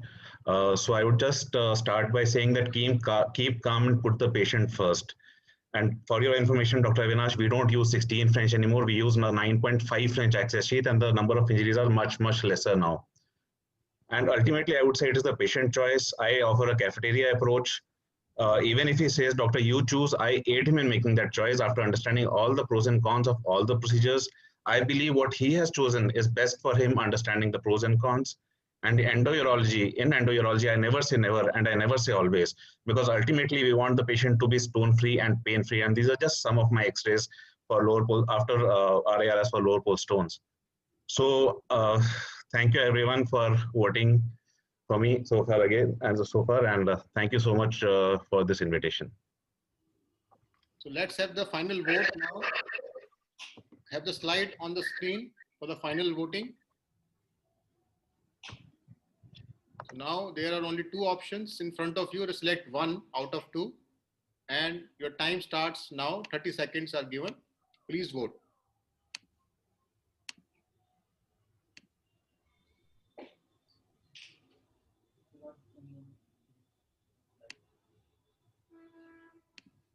After clicking the button, once you see the send, that means your vote has been counted.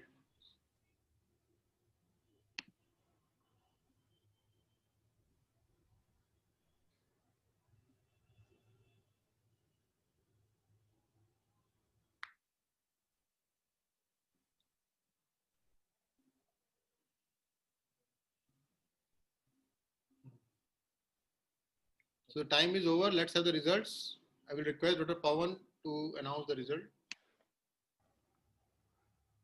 Congratulations, Dr. Avinash, for your approach for treating this patient going with the mini PCNL. Your method of treatment has been opted by all our audiences as the best treatment for this patient, who was an army man who wanted to go home within a month period to resume his normal duties. So I'll welcome for the last and final representation to Dr. Avinash to please and come and present his views. It's a 1 minute presentation, please. Congratulations, Dr. Avinash. Sir, this is all over. I think we just need comments from the experts. Okay. So I invite Congratulations, Dr. Nash. Dr. Madhu Agarwal and Dr. S.K. Pal for their final comments on this in this case and the treatment modalities for which the audiences has opted for a mini PCNL.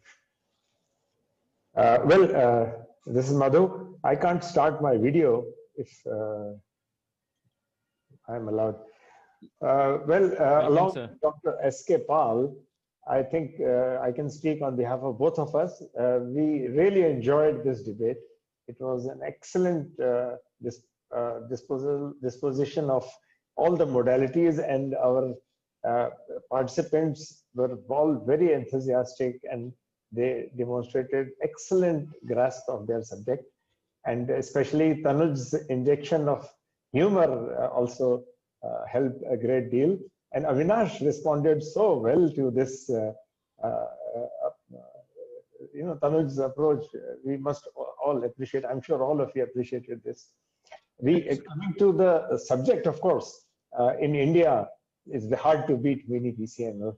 So if you take an impartial poll anytime, mini PCNL beats anything else. We are the world leaders actually in PCNL, and now mini PERC has become the standard of care for all practical purposes. Dr. Pal. Yeah, seeing this scenario, am I audible? Yes, sir. Yeah. Seeing this scenario, in particular, when you have pointed out an army officer who has to be completely free of stone and report to his duty in 1 month time, we should be a little more logical and we should understand the reality. All the CIAM machines are not more than 100 MA units, and the resolution is so poor that the papers which have been done with the NCCT being done the very next day have shown the presence of some fragments even when it was not seen even a bit on the CIAM at the end of the procedure. And the percentage of stone positivity, residual stone positivity in view of no stone on CIAM has gone from 0 to 15%. Therefore, I will say if you have a technique with minimum fragmentation, because you cannot keep a track of every fragment going here and there. So the minimum fragmentation and minimum pressure is achieved by standard PCNL. And therefore, if you do a CT the very next day, you will see the minimum residual stone rate in the minimal fragmentation technique. Most of these patients, like pilots and people who are going for Navy and these army officers, before they join their duties, now they have to get a CT scan done. And how sure you are that after 1 month, he will be, maybe after 25 days, his CT will be absolutely stone free. So even then, even though mini PCNL is one of the very good choice, but given this scenario and applying the logic, I will still go with the standard PCNL with minimal fragmentation technique. Anyway, RIRS will definitely not a good procedure for such patients, and therefore, even at the end when it has reached to that level with the help of industry and fashion, but still it was voted as second choice after mini PCNL. I am really happy to see mini PCNL winning this battle. Thanks to all of you. Thank you, sir. Thank you very much for your expert comments. And I thank all my chairpersons and all my participants. They have represented their modality of treatment very well. Actually, if you go by their version, each and aspect they presented for their favor was appreciable. And I thank the survivor, who is Dr. Avinash, for mini PCNL. It is a democratic country, and it's the voting that wins. And Dr. Tanuj for RARS, who stood second. So runners up, Dr. Tanuj, and all the participants who have participated in this debate and presented their views very, very well.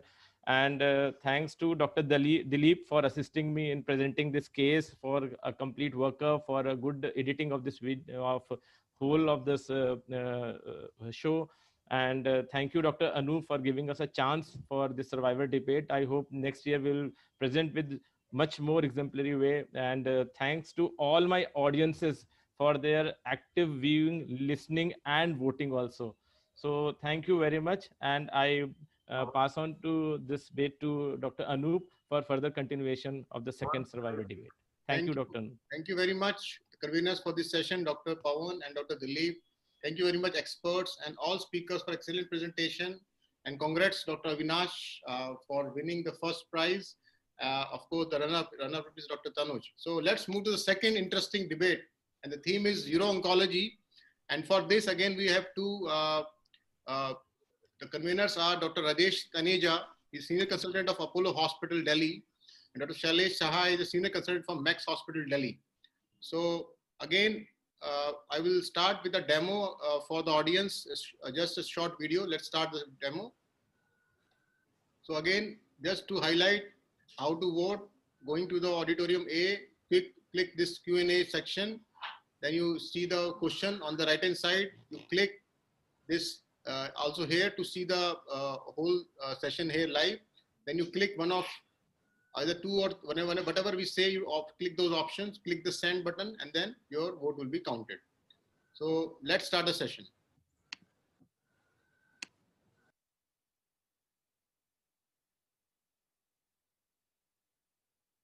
Greetings to everybody from the North Zone chapter of Urology Society of India, and welcome to the Survivors Debate Uro-Oncology session today. We welcome you to the Survivors Debate, and I need to clarify that since there are more than one correct method of dealing with a given situation, we need to debate which one to follow. So today we have 4 eminent speakers with 4 different approaches to a given clinical situation. And we and you as audience are going to vote and find out who wins the debate and who survives the debate and which is the best way to deal with this given situation. With a small comment, I will introduce the chairpersons of the day. Professor N.P. Gupta is the teacher of teachers. He's ex-head of department, All India Institute, and currently Medanta Medicity. Professor Anant Kumar is heading the Department of Uro-Oncology at Max Saket. And Dr. Sudhir Rawal is the director of the Oncology Hospital of North India, the Rajiv Gandhi Cancer Institute. So let me introduce our panelists. They are Dr. Gagan Saini, Professor P.B. Singh, Dr. Swapan Sood, and Dr. Manav Suryavanshi. Let me tell you, Dr. Gagan Saini is a radiation oncologist from the Max Hospital group, while all others are renowned surgical experts in the field of urology. I would like to introduce my co-convener, Dr. Shailesh Chandra Sahai, a leading urologist from the Max Group, Trans-Jamuna area. This is a 68-year-old male who presented with irritative lower tract symptoms for 6 months duration. He's an ex-smoker, PTCA done 8 years ago, and is a diabetic for the last 12 years. However, he does walk every day 3 kilometers, and there is no dyspnea on exertion. On examination, he has a grade 2 prostatomegaly with left lobe is little firm, unusually firm. He can't find any nodule there, but and the rectal mucosa is free. The serum PSA is 15 and urine routine is normal. On ultrasound, he has a prostatomegaly of 44 grams with normal upper tracts and insignificant residual urine. A true-cut biopsy has been conducted, which shows adenocarcinoma, Gleason score 4+4, predominantly on the left side. His sugars are not very well, but fairly controlled with HbA1c of 8.0. And his other vital parameters are normal, like the liver and kidney functions. These are the MRI pictures that we have brought, and I'm sure you would like to have a look at the MRI pictures. These are the multiparametric MRI. You can see for yourself the lesion. It is mainly on the left side. This is the diffusion. So it has been reported as a lesion which is 2 into 1.4 centimeters seen in the left peripheral zone in the mid-prostate gland. And there is an extracapsular bulge on the left side, with stranding along the periprostatic fat that abuts the left seminal vesicle. However, they report that it is not involved. And plane between rectum and prostate seems to be thinned out, but probably preserved. There is an indeterminate right external iliac lymph node, which can be seen on the MRI. A PSMA PET CT has already been done to look for the distant metastasis, and none has been documented in this given study. So these are the PSMA PET CT pictures. And I would now hand it over to Dr. N.P. Gupta to take charge of the session. He can invite the speakers. Thank you, Rajesh. And it gives me great pleasure to invite Dr. Gagan Saini. Good morning, everyone. And my topic is to speak on role of radiotherapy and chemohormonal therapy in this particular case. So what do we want with our cancer treatments? What do we want when we are treating our patients who are suffering from cancer? We want disease-free survival improvement. And also we want an improved quality of life, or at least not a decreased quality of life. Quality of life is an important concern, basically. So what's our case? Our case is a high-risk CA prostate, which is localized with a high Gleason's grade group of 4 with comorbidities. So what does NCCN say about a case like this? Well, NCCN says that you must treat this patient with EBRT and ADT, and that's a category 1 recommendation. Radical prostatectomy with lymph node dissection is actually a category 2B recommendation, which means that a specific case must be made out for a rad-prost intervention, if at all. Otherwise, the default setting should be EBRT plus ADT. Now, why is that? Why should that be? And for that, we will discuss first with the results of surgery for CA prostate. This is a paper from European Urology, where they presented a competing risk analysis of survival. And they showed that for a high-risk CA prostate, the survival is high with radical prostatectomy as compared to radiotherapy. And the difference was statistically significant. But let me pop the hood a little. Let me see under the hood. And what we find is that the number of cases in the rad-prost arms are higher, significantly higher, statistically significantly higher for the younger age group. That's less than 60, 60 to 69. And the moment you cross 70, the radiotherapy group starts filling up.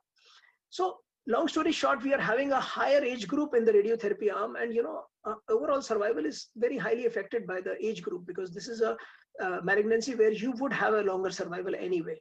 This is another paper. This one is from the radiotherapy journals, and here again they compared retrospective again. Previous one was also retrospective. All of them are retrospective till the SPIC data comes in. Here you can see that EBRT is statistically significantly better than rad-prost, and the other factors are also playing as well. Another paper, long-term survival. Again, rad-prost versus EBRT, again, retrospective. They are talking about, here they show that the statistical significant improvement in survival comes with radical prostatectomy. But they also report that 20% patients receive salvage EBRT, in the median time of 2.7 years. Some of the previous studies were from SEER databases and population-based databases, and they do not report the salvage treatments because they cannot.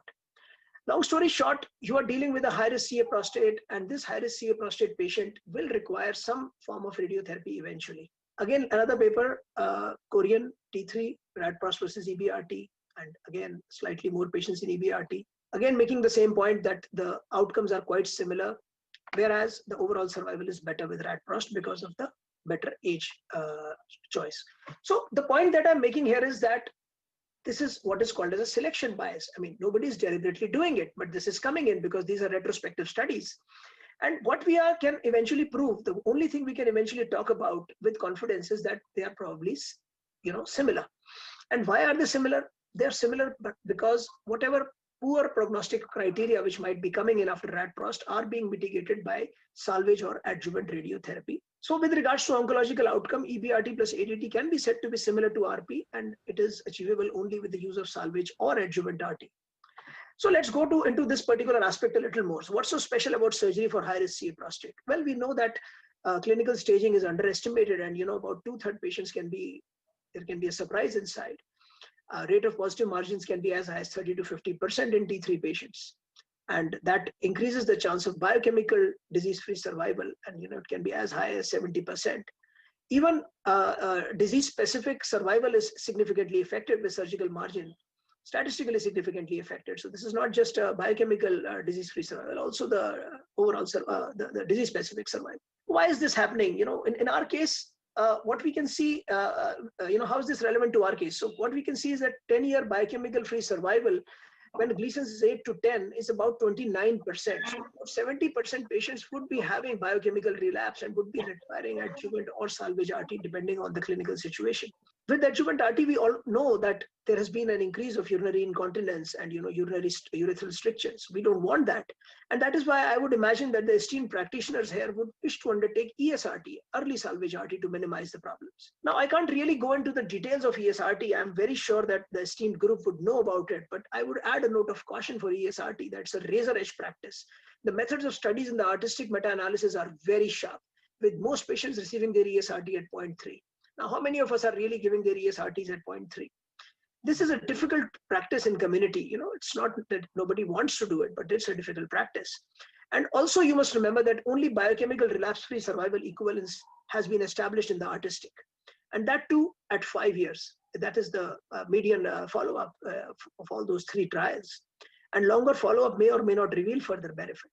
So what is the status of adjuvant radiotherapy? Well, NCCN still recommends to do it for T3. Now, I'm not here defending adjuvant or salvage. All I'm saying is that this is a situation, this is our case where we would be requiring some form of radiation in adjuvant or salvage, early salvage, depending upon your practice, depending upon the biology ultimately. And that would be 70% chance for doing that. So what is our earliest image of cancer prostate? We imagine cancer prostate is a disease of long survival and, rat prostate should be good. Of course it is. This is a very nice paper of PSA progression following rat prostate with a beautiful actuarial metastasis-free survival of 82%. And that is what we imagine when we are talking about such patients of prostate cancer. But if you pop the hood a little, you find that these are only low risk or very low risk patients. And when the Gleason's becomes high or the stage becomes higher, the chance of biochemical relapse is significantly high. And therefore you would require adjuvant radiation or salvage radiation. And this is how high-risk CA prostate behaves. Therefore, in a case like ours, surgery EBRT are equivalent with ADT, of course, EBRT is with ADT. And choosing surgery essentially meaning choosing RT for a significant chunk, and that would mean more complications. And we still achieve only and only equivalence with EBRT plus ADT. So what are we doing? We are going a long route into achieving the same equivalence that we would achieve with EBRT plus ADT. Now that's my point.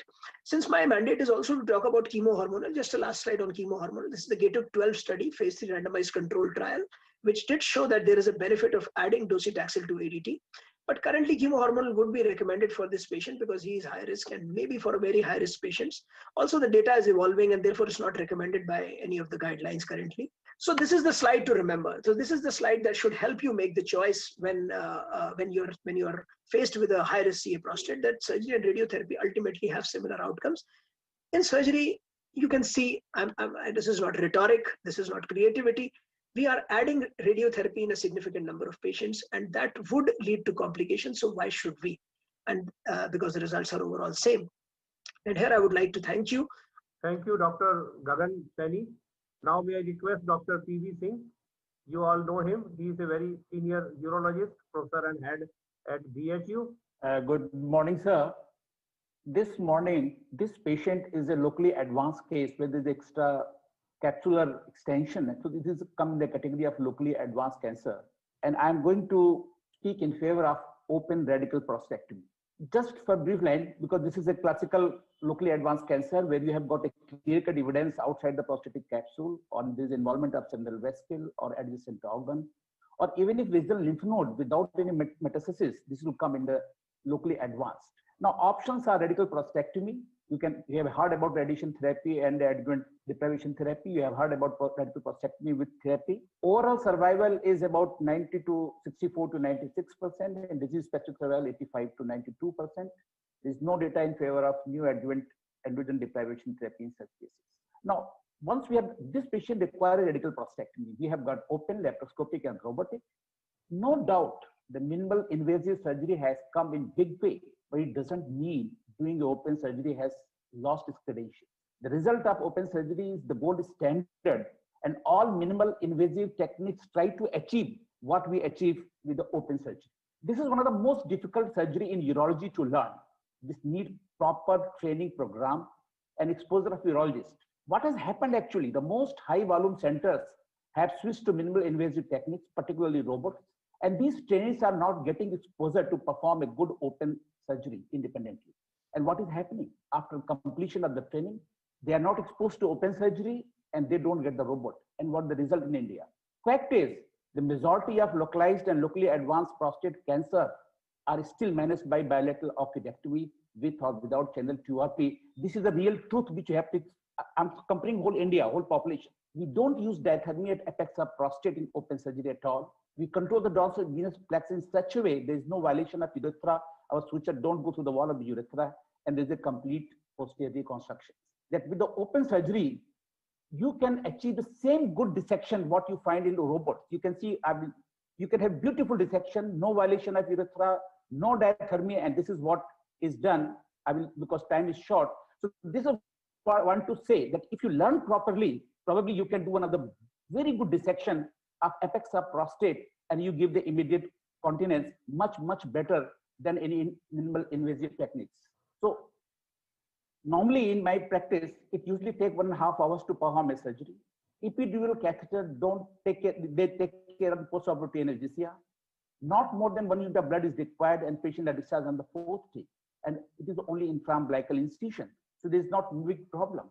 Now, fact is, India has a population of 1.3 crores with a life expectancy more than 67 years. It is common to see the people in the age group of 70s and 80s. And due to this longevity, the disease is also progressing in India. Now, due to increased number of MCH and DNB chief urologists are available in the district headquarters, but these urologists had a confidence in performing an open radical prostatectomy. All these early carcinoma would have been managed by a curative surgery, not by the bilateral orchidectomy. I will just give a very short experience of my own. Mr. Zafar Hussain, a VIP patient in Max Hospital, came to me. He was requiring a radical prostatectomy. I informed that I do the open surgery, but my continence rate, immediate continence is over 95%. He left. I was knowing in Delhi, there's so many robotic centers, why you come to me? He came after 1 month, and he told that he has visited all the hospitals, and his comment was, the confidence on your face regarding continence was much better than anybody else you perform. During namaz, if it is incontinence, I can't do the namaz. I explained to him that it is the overall result. Anything can happen in such cases. He came to me the day of wedding. His wife was having 5-6 diapers. He wedded 300 ml and came to me. He said, I don't have incontinence. After 1 week, he came. The doctor, why you're not advertising? Means the open surgery is the gold standard and need more space in country like India. So open surgery will have its place till robot become available to the common people, and in their hand, result is matches with the open surgery. I will just giving a small video clip. What is my result with the open surgery? And this is immediate. I'm talking of immediate.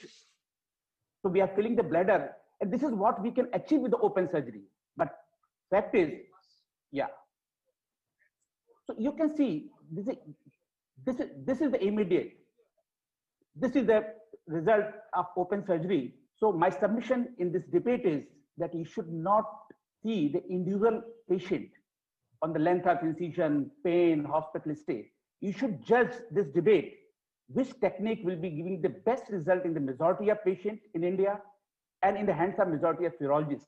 Judgment is yours. It should be cost effective, and judgment is yours. Thank you very much. Thank you, Dr. P.V. Singh.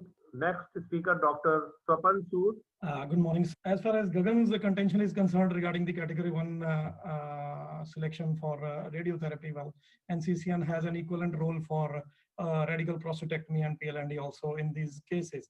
When I assess a surgery or a procedure which for which my patient is to be subjected, it is not only to look at the advantages of the procedure, but also to look at the disadvantages of the procedure. While I'll concede to Gagan that radiotherapy offers almost an equal alternative to surgery as far as the advantages are concerned, I will have very contentious issues with him when we start comparing the complications of the two modalities, surgery versus radiotherapy. And I think radiotherapy will find its Achilles heel in the contentions of the long term, which will be suffered for this procedure.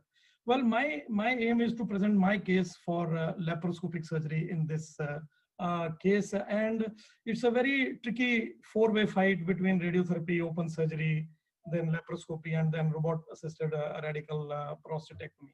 As a surgeon, it will be my preference to go for surgery in these cases, and there is nothing in literature which prohibits me from going for that. This is a T3 case with the NX nodal assessment because the MRI is showing nodes while the PSMA PET is not. And we know that the PSMA PET has its fallacies up to almost 8 to 10% of the cases. It's a high risk prostate cancer at least because it's a grade group 4. The PSA is 15, patient is 68 years old. Shailesh has placed the case right in the middle where everybody can fight for a piece of the pie. However, there are a few things I'd like to point out on the MRI.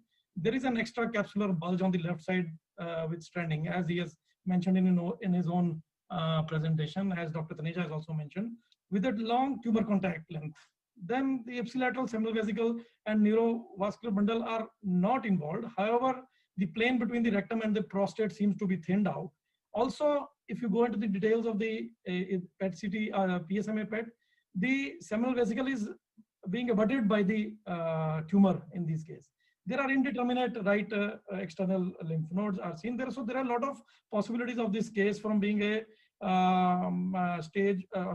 being a T2B disease to a 3A or 3B disease in also. I respect Dr. P.B. Singh, sir, for your skill in handling open surgery. I think the advantages of laparoscopic surgery to date are moot. You cannot compare open surgery with laparoscopic surgery or minimally invasive surgery. N number of studies have elicited what are the advantages of minimally invasive surgery over the open procedures, which include being minimally invasive, less blood loss, more precise, less hospitalization, comparable cost, easily available, etc., etc., etc. I could go on and on, but then there's no point in knocking out a person further when he's knocked out already. I'll focus my fight mostly against robotic assisted radical prostatectomy, and I'll focus it on the scientific grounds. So one of the first engagements is about the oncological control. I think whether you consider open or laparoscopic, or you consider robot-assisted laparoscopic prostatectomy, more than one study has actually elicited that the oncological and functional outcomes of LRP and RRP are similar to RRP, similar in open, and similar in laparoscopic radical prostatectomy. So I concede to Dr. P.V. Singh that the open radical prostatectomy remains a gold standard, but I can assure you, or I can give you a number of studies which will tell you that oncological control with laparoscopic and with is equivalent to open radical prostatectomy and is no less than a radical robot-assisted radical prostatectomy. So there are many studies which will differentiate between even other surgical parameters are very comparable as compared to robotic and open radical prostatectomy. So as far as oncological and surgical parameters are concerned, the comparison is very, very safe. The second important surgical parameter which we would like to measure against robot-assisted and open radical prostatectomy is the continence. Now, the continence is not dependent on a single factor, whether you are doing a laparoscopic surgery or open surgery or robot-assisted laparoscopic surgery. It has other factors also, and I think two of the most important factors in this case would be the membranous urethral length and the preservation of the neurovascular bundle. Besides, age of surgery is not going to change if you are going to do robotic surgery or you are going to do open surgery. Prostate volume is going to remain at 44 grams. There is no history of previous surgery. He is not really obese, and of course he has diabetes mellitus. Going by the presentation of this patient, the likely of extracapsular extension is as high as 86%.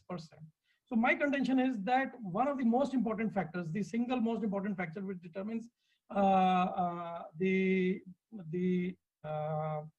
incontinence, which is the neurovascular preservation of the neurovascular bundle, is just not possible in this case. There might be a few studies in robot-assisted radical prostatectomy which show a better continence rate, early continence rate after robot-assisted radical prostatectomy as compared to open or laparoscopic. But it is my contention that nerve-sparing radical prostatectomy is not possible in this case, especially on the left side, which is the side of the tumor, and therefore the continence will not be dependent upon the surgical factors in this particular case. Laparoscopic radical prostatectomy will have probably higher continence rates or equivalent continence rates to open radical prostatectomy. but it will be no less than robot-assisted radical prostatectomy in this particular case over there. Also, in case somebody wants to argue that robotic radical prostatectomy will give a better chance at preservation of the neurovascular bundles, well, the preservation of neurovascular bundles is associated with time to incontinence after radical prostatectomy. But if you look at the rates after 1 year, the long-term continence rates will be same if whether you preserve the neurovascular bundle or you don't preserve the neurovascular bundle. Having done with the continence, the potency after radical prostatectomy is also having many other factors, and in this case, androgen deprivation and neurovascular bundle excision will impact in whatever kind of surgery which you are doing, whether you are doing open surgery or whether you are doing robotic surgery. In potency, which is going to be less in any case because the patient is about 68 years old, and it will decrease further in the next couple of years by the time he recovers from these procedures. So potency is also not a really important factor when you are determining what kind of procedure you are going to do in this patient. Now, one of the important things regarding practice, maintaining a practice, you know, the ABCD of private practices: A is for availability, B for behavior, C for cost, and D for degree. So competence is the last thing. So if you are having a robotic surgery degree or this thing, this is not really important. The first thing is you have to be available in one of the places where the patient is there. So availability of the robot, I wanted to point out that there are about 2,700 robots in the US, but in India, there are only about 70 robots are there. There are only 300 trained robotic surgeons. And I think Jalandhar is one of the 2 places, non-metro places, where a robot is there. I think the other one is in Nagpur. I haven't heard of any other city putting up a robotic surgery. And believe you me, 50% of my patients will opt for laparoscopic surgery based on the cost implication of a robotic surgery, which will easily cost twice as much as a laparoscopic surgery. So one of the important factors where I find laparoscopy makes a difference is when you are going to be doing a laparoscopic lymph node sampling in a locally advanced cancer. There are cases where you might like to body. You suddenly find, although you have done a PSMA PET and even an MRI, and then there is a gap between the surgery and the investigation, and you find that suddenly the lymph nodes are enlarged. Well, you can do a quick lymph node sampling. You can do it laparoscopic. One of the important factors which I would consider against robot-assisted radical prostatectomy, just look at the cost in the left hand, on the right-hand side of the screen. The EMI of a robot-assisted radical prostatectomy is about 29 lakh for 10 years. So if you're having that kind of turnover, well, you can go for a robot. The cost of the consumables, at least 1 lakh per case plus breakdowns. You know, commonly they advertise that you can use a scissor 10 times, but many times at least in my hospital, the scissor will burn out after 6 times or 7 times usage, and many times they will not replace the scissor, and they will say, "Isme zang lag gaya tha, isme ye ho gaya tha, improper cleaning was there." Whatever kind of excuses they will use. I have one in every 4 or 5 cases they will refuse to replace the scissors. One of the important times is the docking times, which we tend to ignore. Robot takes almost 45 minutes to 1 hour to dock. By the time the surgeon comes in and sits on his stool, it's already 1 hour that the patient is under, and all those specialized staff are just increasing the cost of the surgery. The annual maintenance, the CMC of a robot is around 60 lakhs. Air conditioning, you know, the robot, you cannot keep it in an operation theater without keeping the AC on 24 hours. It is balanced at around 17, 18 degrees centigrade. It is going to cost you 5 to 7 lakhs per annum. That's just 50,000 a year just for the air conditioning electricity cost. And then the dynamics of the robotic surgery. One of the important factors I found when I started the robotic surgery, I used to wear any spectacles, but now I'm wearing spectacles, and I don't know which part of the screen is showing me hazy, whether it's my spectacles, whether it is the lens of the robot, or whether it is the lens of the laparoscope which has been inserted. Someone, can you conclude, please? Yes, sir. The advantages of laparoscopy include the cost, the time consumption, variability of observation, and tactile feedback. 3D laparoscopy has resumed a major setback which was there as compared to robot, which was a major advantage of the robot, has been removed. So these are my arguments in favor of a laparoscopic radical prostatectomy in this particular case, considering that there is going to be no impact on clinical outcome, but there is going to be a huge advantage in the cost and the cosmetic and the surgical benefits which a minimally invasive surgery will introduce. Thank you very much. Thank you, Swapan, for speaking in favor of laparoscopic radical prostatectomy. And now I invite Dr. Manav Survanshi. Case for robotic radical prostatectomy in the index case. The MRI shows left extracapsular bulge and not a breach. And PSMA shows a locally confined disease with no lymph nodes. So the stage is either a clinical T2 or a radiological T2/T3. As per the initial risk stratification by the NCCN guidelines, this is a high-risk case because of its grade group 4. The recommendation is a radical prostatectomy with pelvic lymph node dissection. Now let's debate on the modality. This is a latest publication on PSMA for a primary lymph node staging, which shows that the predictive value is 75% and 92% for positivity and negativity. So a high negative predictive value shows that this is a locally confined case, albeit a high-risk prostate cancer.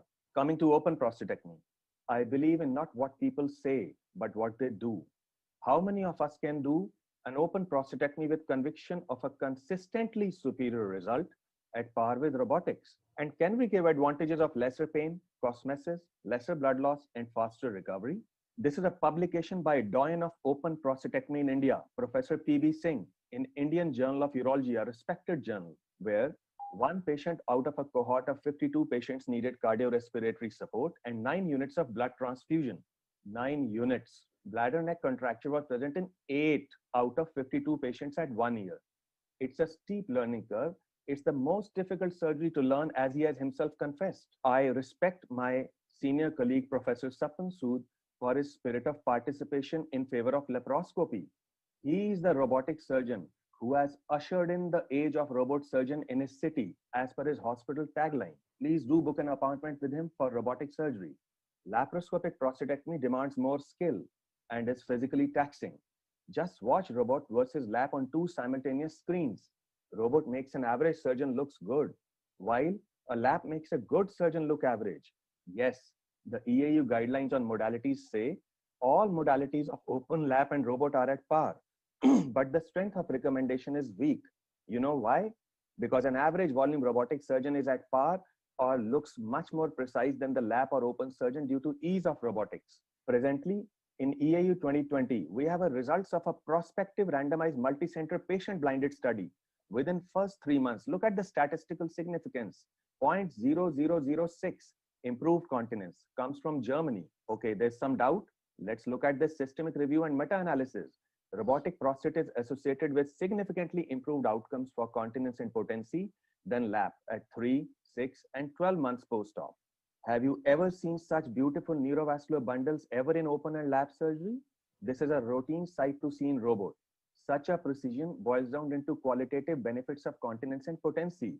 It's pretty logical. There's a prospective comparison on open prostate vis-a-vis robotic-assisted prostatectomy by Ash Tiwari. Look at the continence, the erections, the intercourse. The graphs are wide apart from day one, and they continue to stay wide apart over long term in favor of robotics. Let's talk about the finance. There's a concept of price correction and there's a concept of time correction in real estate. In 2010, robotic was done for rupees X in India, and today it is done for X plus minus 10-20%. In 10 years, even an FD becomes 2X. So from an economic standpoint too, in our country, RARP is a financially very viable option. And look at this Mantra robot that is set to hit the market within next first quarter of 2021. The cost of disposables is at par with laparoscopy. It is the mantra to financial viability. Robotic surgery is the way for high and very high risk cases because of magnification, robotic dexterity, as well as reach in difficult pelvis, which are unmeasurable qualitative parameters. Now coming to surgery versus radiotherapy and hormone therapy, my academic colleague Dr. Saini makes a good argument, but the treatment status is not clear before 2 years elapse from beginning. The treatment is more expensive and time consuming, and post radiotherapy refractory hematuria ko treat karne ka dard tum kya jano Saini babu. You only need to refer the patient to the hapless uro-oncologist. Can we ignore the FDA warning for ADT regarding increased risk of diabetes and cardiovascular diseases? Surgery helps delay the ADT trigger for a later stage. LUTS and local control. The patient will be managed better by surgery. This patient has LUTS. Any future local complications like obstructive uropathy, rectal infiltration, etc. are avoided by offering surgery upfront. For hormone and radiotherapy, 80 to 100% of patients will have complete or partial loss of erectile function for 3 years at least. Radiotherapy ensures a commitment to treatment for 7 weeks. It's not the patient. but the family that spends money for 7 to 8 weeks of treatment staying away from home. We all agree it's a multimodality treatment. Choose your sequence. Failed RT leads to salvage prostatectomy fraught with higher complications. While post-RARP in many cases, radiotherapy can still be curative as an adjuvant or salvage radiotherapy. It delays the ADT trigger. ADT complications are significant. Surgery offers the best evidence, the final specimen for planning a multimodality treatment. Look at this study. In surgical series, clinical T3 cases have shown to be up to 27% clinically overstate T2 disease. Surgery may end up being curative in 1/3 of your patients. For radiation therapy, the papers themselves agree it fails at too high a rate. Let's look at it. If your patient has a preoperative PSA between 10 to 20, the biochemical disease-free rate at 3 to 5 years is at best 57% and maybe as low as 26%. Now let's get to the Bible of radiation oncology, Perez and Brady's. Their chapter on intermediate and high-risk prostate cancer, what do we know? Beware of the confusion. We radiation oncologists have been a bit illogical. A plethora of trials show that dose-escalated radiation, all failing to prove that higher doses improve overall survival. High dose have still become the standard of care. And as expected, the grade 3 toxicities appear to be worse with dose escalation. These are the pages of the textbook. This suggests that dose escalation alone cannot replace hormone therapy as a strategy to improve cure, and that both may be necessary. So radiotherapy claims to be local treatment, yet mandates hormone therapy as per the textbook to improve cure for intermediate and high-risk disease. In this era of informed decision-making, I would leave up to the good judgment of this august audience about the right choice for this index patient. Surely it is robotic prostatectomy. Thank you. Thank you, Mano, for your presentation in favor of robotic radical prostatectomy. Now we will go to the audience poll, round 1. Rajesh Taneja, please start. Yeah, so thank you very much, sir, for conducting the first part of the session. I will invite my co-convener, Dr. Shailesh Chandra Sahai. Dr. Sahai, kindly take over the polling and give the results to the chairpersons. Dr. Sahai, please. Thank you, Taneja, sir.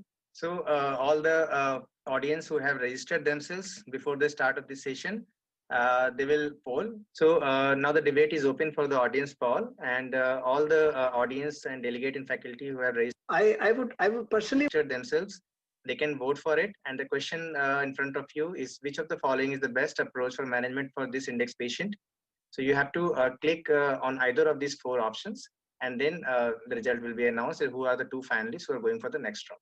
Till the results are announced, I would invite my chairpersons to give their expert comments. So I would request Dr. N.P. Gupta, sir, to please give your comment. Then we'll go for the next round. That will be the rebuttal. As you have heard all the 4 speakers and they have justified the way they like to manage this case, there is no doubt that all these 4 modalities are possible. Why I'm saying so? Because I'm like to talk with my experience also, long-term experience of 10 to 15 years of treating these patients of cancer prostate with all these 4 modalities. The most important thing is the quality of life after the treatment. Now, one thing is very sure, that patient should be counseled about the long-term outcome of all these procedures. And what is important? For radical prostatectomy, one should know that there may be a positive margin rate of 20 to 30%. There is a biochemical recurrence of 30 to 40%.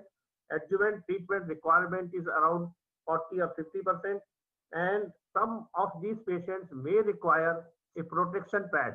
So they have to be mentally ready that they may have to require a pad throughout their life, or maybe what we call it as a protection pad. Second thing is the sexual potency will also be less. So if a patient is motivated to accept all these, then only we should go ahead with a robotic radical prostatectomy. When we come to the other side of the combined radiation and hormonal therapy, again, it is not purely radiation therapy. It is the hormonal therapy, which every patient, 100% are getting the hormonal therapy in this situation. Now, this can be avoided if you are doing a radical prostatectomy, and as has been mentioned, only 40 or 50% patient may require adjuvant therapy. Bladder and bowel complications, I have seen patients, they curse by their urinary like frequency, urgency, dysuria, hematuria, and I have also coined the terminology, the morbidity of the sitting prostate. So we should not forget about that. And if those who have LUTs, they are not the candidate for radiation therapy. The other thing is the incontinence and sexual incompetence may be less with the radiation therapy, but still the chances are there. So what I am trying to highlight that the counseling of the patient, giving him the real outcome in your hands. It is not the literature. I am sorry to say that most of you have only quoted from the literature, but not have given your personal series long term with honesty. That is more important, because ultimately when patient will come back, he is sitting in front of you and he said, doc, I expected this and you have given me this. So I think so we have to be honest with our patient. We should do a good counseling of every patient, seeing all the factors, the disease factor, the patient factor, and then we should come to a conclusion where patient at least should understand what he is opting for.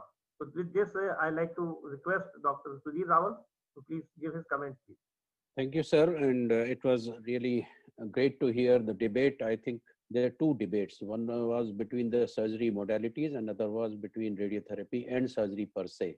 A lot of things has been already told by you and Manav, which I consider the drawback of radiotherapy. It's not that surgery is not does not have the side effects it does have, but then the salvage after surgery is far, far better than after radiation therapy. There are in the literature already articles when they show that after radiotherapy, 20% of these patients will end up with the surgical procedure.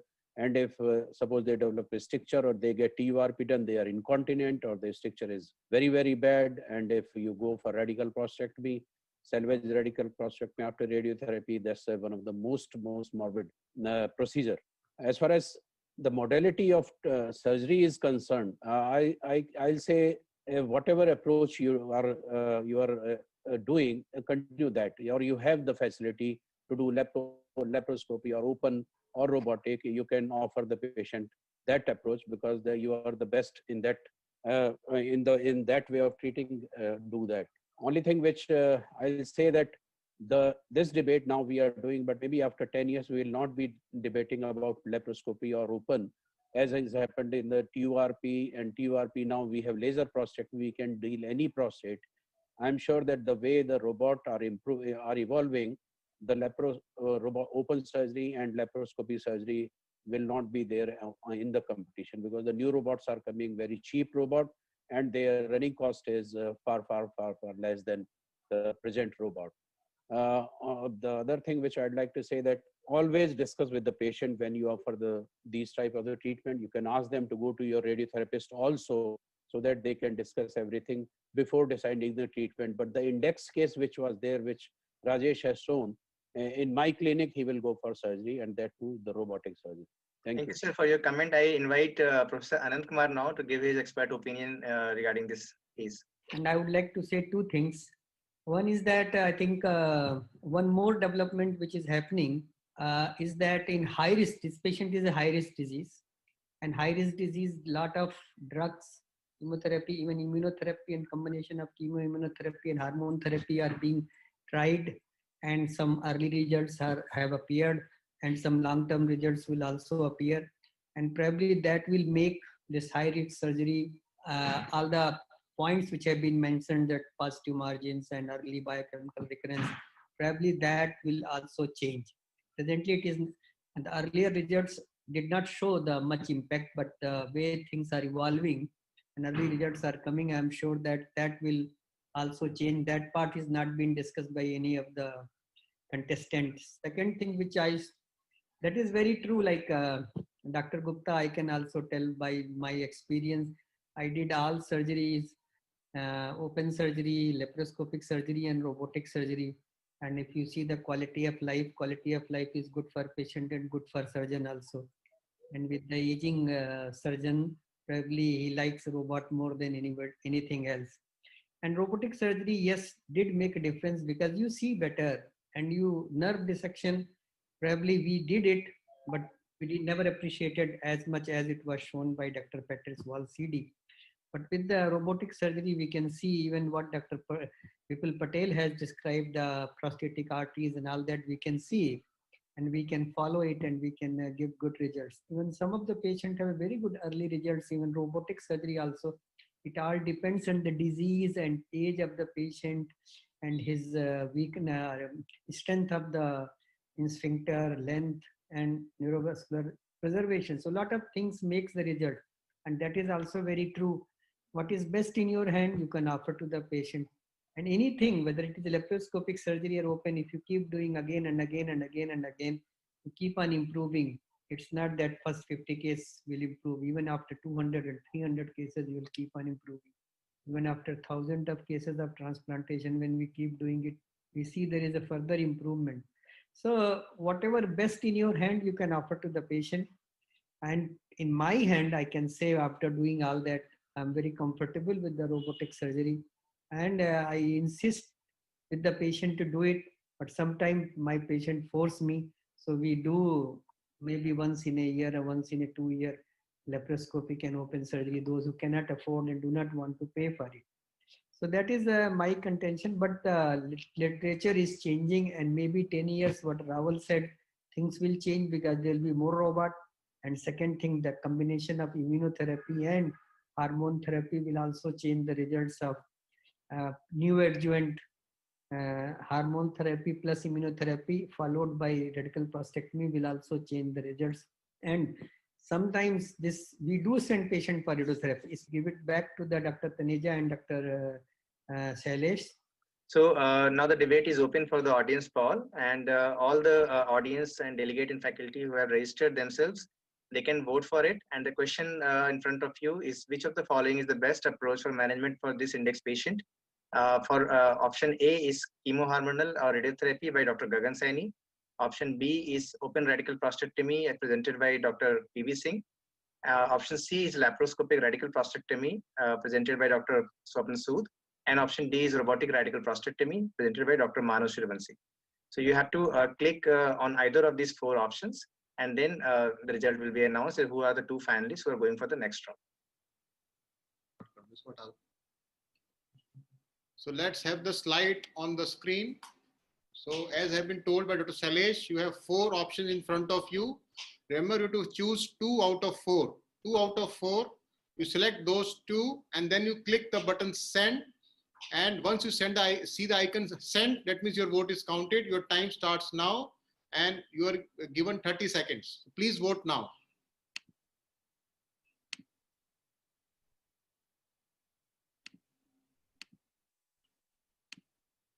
So remember, after selecting, you please click the button send, and then you will see the icon sent. That means your vote is counted. Please vote. We'll let you know once the time is over.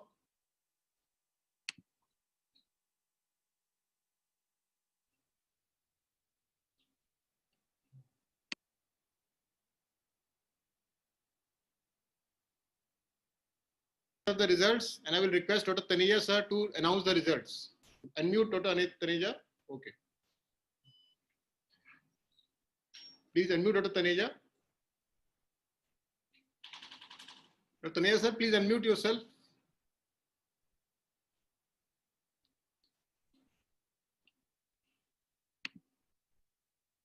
Dr. Rajesh sir, please unmute yourself. Yes, yeah. Now I have got. Actually, I was trying, I was not being allowed. Anyway, thank you very much, Anup, for this polling, and thank you very much for the speakers.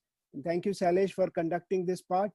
So we got the winner, who is Manav Suryavanshi for robotic-assisted radical prostatectomy.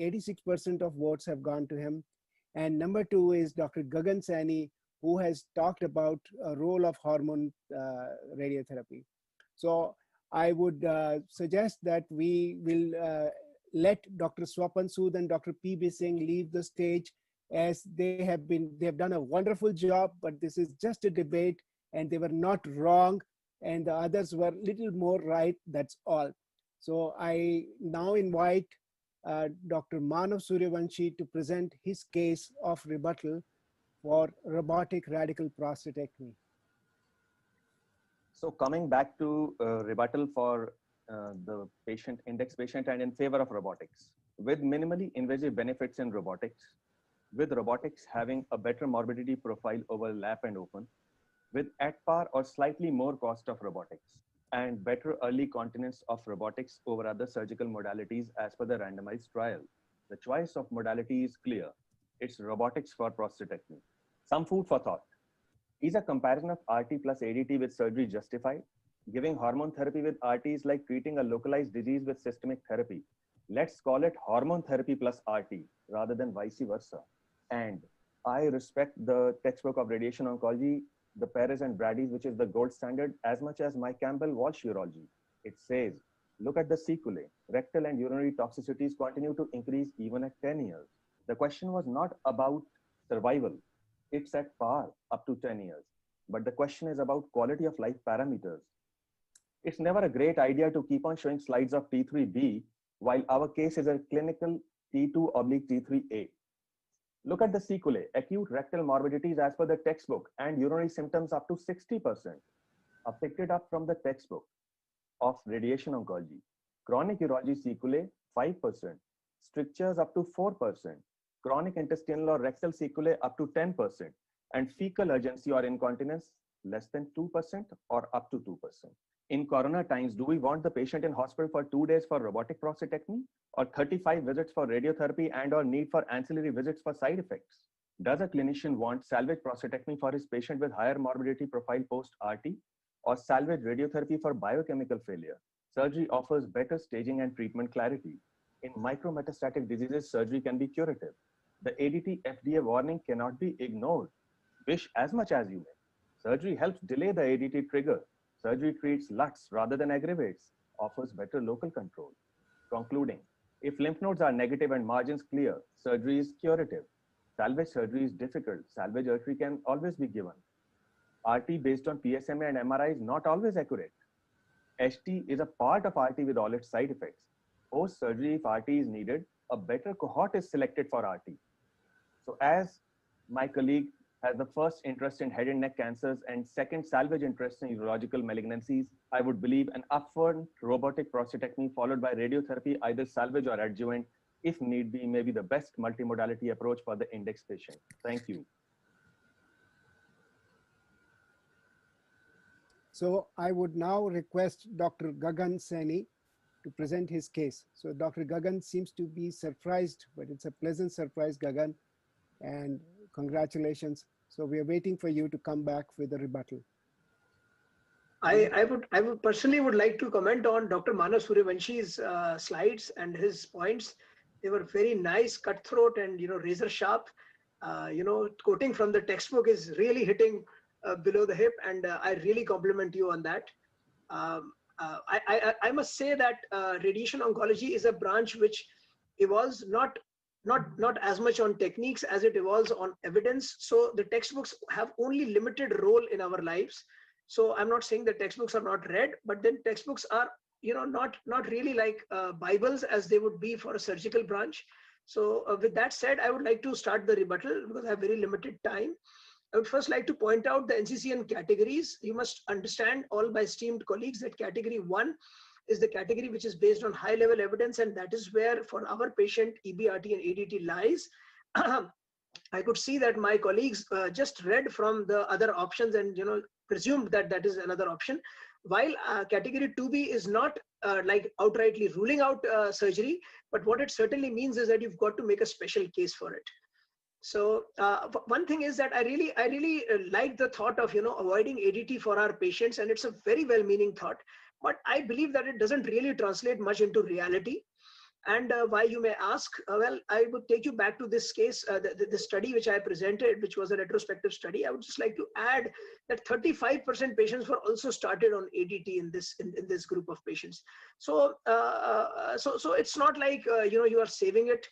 And then this is the very famous slide from the Radicals RT trial, and you can see that many of the patients, even in the early salvage arm, are getting ADT. It's not like you are totally avoiding it. And then I would like to point out that GETUG, which is a part of the artistic meta-analysis, they are doing their radiotherapy, salvage radio or ESRTs with ADT as a rule. So this will certainly be a complication insofar as the practice is concerned.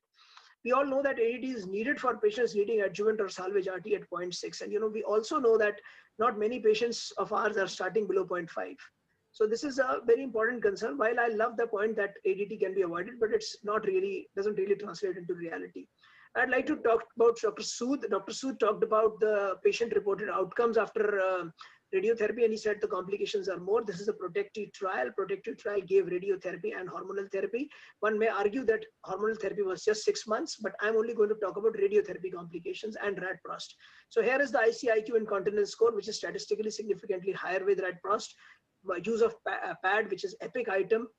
Then the ICIQ incontinence problem score statistically significantly higher with surgery. Then EPIC urinary score statistically significantly worse with surgery. Then the voiding score is worse, statistically significantly worse with surgery. Then the effect of urinary symptoms, quality of life is significantly worse with surgery. And then we have the erection firmness and erectile dysfunction, which is significantly worse with surgery. Then we have the sexual scores more and more that get built up. The only problem where radiation therapy faced was the GI, complications, which was having more than a kind of a diarrhea or a fecal incontinence sort of a scenario where you would have to be a little bit more frequent.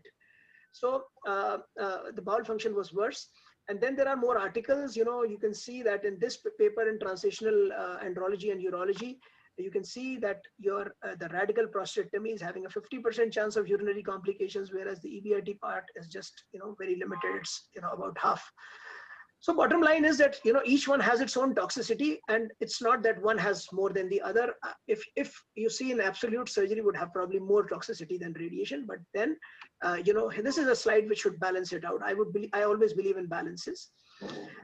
Having said that, Dr. Suryavanshi, I have already rebutted your point about the textbook quotation. However, I would like to tell you that this is a paper I could have shown, but the paper also, maybe I will show it, if you allow me to share my other screen.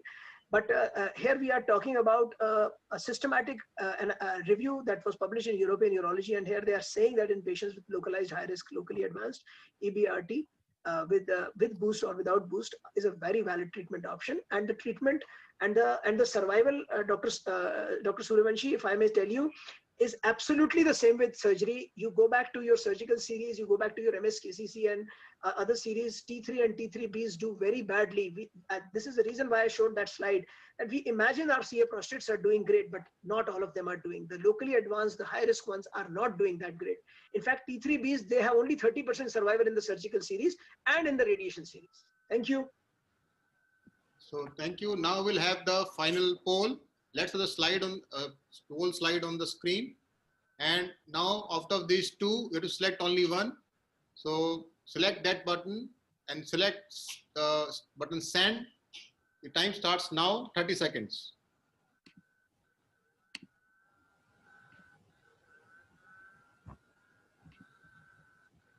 Once you click the button send, you will see the icon send. That means your vote is counted. Please vote.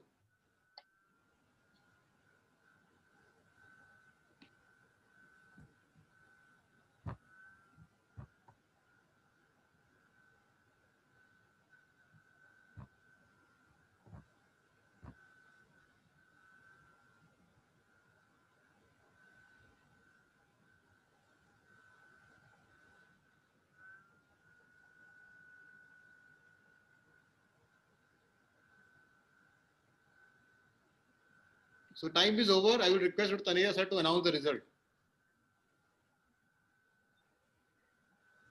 So as we have it here, we have a very narrow margin when we compare surgery with radiotherapy. For this case, 10% is not at all a very big margin. It's hardly 8, it's actually 8%.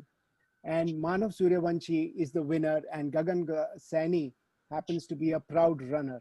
Congratulations, both of you. Congratulations, Manav. And before we let you off the hook, I would have some time to ask our panelists to give their final comments. Before that, I will acknowledge that my co-convener, Dr. Sailesh, put in a lot of effort in editing this video. So special thanks to Dr. Sailesh Chandra Sahai. And with this word, Dr. N.P. Gupta, sir, please, you start with your comment. We have 30 seconds for the comments for each of the 3 experts that we have here today. Sir, Dr. Gupta, please. Thank you, Rajesh. As I said early, these patients are going to live long because we have seen the outcome of the treatment of the locally advanced disease, 10 years, 15 years, 20 years. So we should always think of the long-term outcome for these patients. We must counsel our patients, and as you have seen with the debate also, the difference is not much. So the choice should be given to the patient with honesty, and the treating doctor, maybe radiation oncologist or surgeon, should give him the real picture. And if he accepts, I think so, we will welcome. Only last point I want to say, surgery score a little better because we have a definite histopathology and we can modify his adjuvant treatment. And only 40 to 50% may require adjuvant treatment following radical prostatectomy. So 50% will be saved of the radiation or the hormone therapy. Thank you very much. So, Dr. Anant Kumar, please, can we have your comments? A quick comment for 30 seconds, sir. Professor Anant Kumar. Yes, sir. I think I must say that both have debated very well, and both the modality has a role to play to choose the patient for them. And ideally, the patient should see radiotherapist as well as the surgeon both, and listen both of them, and then take a decision. I know it is sometimes very difficult for patient to decide, so we do suggest them. Each modality has a role. Yes, surgery has some advantage that local factors are taken care of. All will not require hormone and salvage radiotherapy, and many patients are cured with the mud modality, but some of them may require, and those who require. I think we lost Dr. Anant Kumar's line. So I move on to Dr. Sudhir Raval. Dr. Sudhir Raval, Dr. Raval is the president-elect of the North Zone. Dr. Raval, can we have you around or your comment? Yeah, I can. Yeah, I am here. Yes, sir. Please go ahead. Interesting. I have already made the comment. Only thing which I would like to say is the radiation does not actually guarantee that all the cancer will be treated, and radiation oncologist does not treat the complication. They'll end up with us. There are two things which I feel in my practice, and I think everybody will agree in future, like it happened with the early salvage RT from the adjuvant RT. Adjuvant RT is not being given now. They're not being recommended rather, as we have seen in the trial. But in future, what I feel that you bring the radiation as late as possible in the treatment algorithm, because then you can avoid the side effects which can occur to the patient, and then patient will be having very good quality of life and the quality of longevity of the life. Thank you. Dr. Anant is around. He was to conclude his comments. Sir, are you around? If you can. Otherwise, I will hand over the mic to Dr. Anup Kumar, the organizers, and I will thank all the chairpersons, panelists, experts, and the audience who have made this session very lively. Thank you very much and have a good day. Thank you very much. Thank you, sir. Thank you very much, Dr. Rajesh Taneja, sir, Dr. Shailesh Sahai. This was again a very excellent, interesting debate. Till now, we have crossed the magical mark of 2,500 delegates from 20 different countries. I am receiving so much inputs on my WhatsApp, and they are giving so many positive inputs. Thank you very much, Professor N.P. Gupta, sir, Dr. Raval, and Dr. Anant Kumar for your expert comments. And congrats to all presenters. They did excellent presentation, and congrats to the winner and the runner-up. I especially want to congratulate Dr. Gagan Saini, being a radiation oncologist. He participated in our debate in the Hall of Urologists, and he has come as runner-up. Thank you very much for joining us today. We have created a history today in North Zone by having 2 such debates, and I think for next year we'll have more debates like this because the audience is really liking this debate. Thank you very much. We go to the next session. The next session is the best article review session, and the conveners are Professor Uttam Mehte, he's from PGI Chandigarh, and Dr. Prabhjot Singh, additional professor, AIMS, New Delhi. So let's start the presentation. Welcome to this session of best article review. And basically what we are going to do, you have chosen 5 articles from different subspecialties, and all 5 faculty members of our zone, they are going to present articles, and that will be timing will be for 8 minutes, and experts also for the different articles will be different. They are going to give their opinion for 2 minutes. And as we all know that we have to stick to the time. And we know all of them, all the speakers, as well as the experts, because they all belong to our zone. So we don't want to waste much time for introducing the speaker or the experts. So we were supposed to start with Dr. Apul Goel's articles, but Professor Anand Kumar has to go to the OT that we have already heard. So we can start with this first article on renal transplantation, and Dr. Harshit Garg is going to present that article. Dr. Harshit, now you can share your slides, please. So I would like to present the TRUST trial, which goes by the prophylactic uterine stent in renal transplant patients. It's a multi-center randomized trial of early versus late stent removal. As we all know, that ureteric stenosis or leak in the early post-transplant period is a major urological complication, and technical failure or ureteric ischemia is the probable reason. Routine prophylactic stenting reduces this incidence of major urological complications. However, the stent itself is related with complications such as UTI, hematuria, migration, and pain. Thus, the duration of the stent and the role of stent per se has been questionable. The timing of the stent removal varies between 2 to 6 weeks, and one of the randomized control trials has shown that stent removal at 4 weeks instead of 6 weeks reduces the infective complications. This study, which belongs to multiple centers in the United Kingdom, the stents are routinely placed for 6 weeks, and there are 15-20% complication as per the retrospective data. One of the centers at the Cardiff Hospital, they used to tie the ureteric stent to urethral catheter, and they have analyzed their 590 patients retrospectively, and they found that decreased urological complications as compared to non-stented groups. So the aim of this study was to determine the benefits of early stent removal in patients with prophylactic stenting for renal transplant, and whether this early stent removal is a decreased complication in the form of urological complication, stent complication, and patient acceptability. So it's a multi-center randomized prospective control trial done in between 2010 to 2013 at 6 tertiary care centers in UK. The inclusion, they have defined the PICO criteria with the inclusion of 2 to 75 years and excluded the patients with either abnormal anatomy of the donor or the recipient or increased risk of bleeding. The early stent removal, they used to tie the stent with a proline thread with the catheter and used to remove on day 5. And the late stent removal group, the stent was removed after 6 weeks. The primary outcome they defined as transplant ureteric stent related complications, which were pain, hematuria, migration of the stent, fragmentation of the stent, and UTI, which were defined as per the standard definition. The secondary outcomes were the stenosis or the leak, the health status and the quality of life of the patient, and the allograft survival at 6 months. As we all do routinely, the extravascular least required anastomosis was done over 6x16 French stent. In case of pediatrics, the smaller stent was used. The early and the late stent removal technique has already been elucidated. So the quality of life questionnaire was used, the European quality of life questionnaire, and the functional assessment of incontinence therapy was used to assess the urinary symptoms. And urine samples were routinely collected so as to find out for the cultures and UTI. Based on the retrospective data of a 20% complication rate and an effective size of 15% reduction, they reached a sample size of 176. Randomization was done by using online system. The study could not be blinded, of course, because they were not able to conceal the intervention from the patient or the surgeon. And the timing was 3 months at endpoint was used for stent complication and 6 months for the graft survival. Both per protocol and intensity analysis was done using R version software, and the standard statistical methods were used for analysis. Coming to the results of the paper.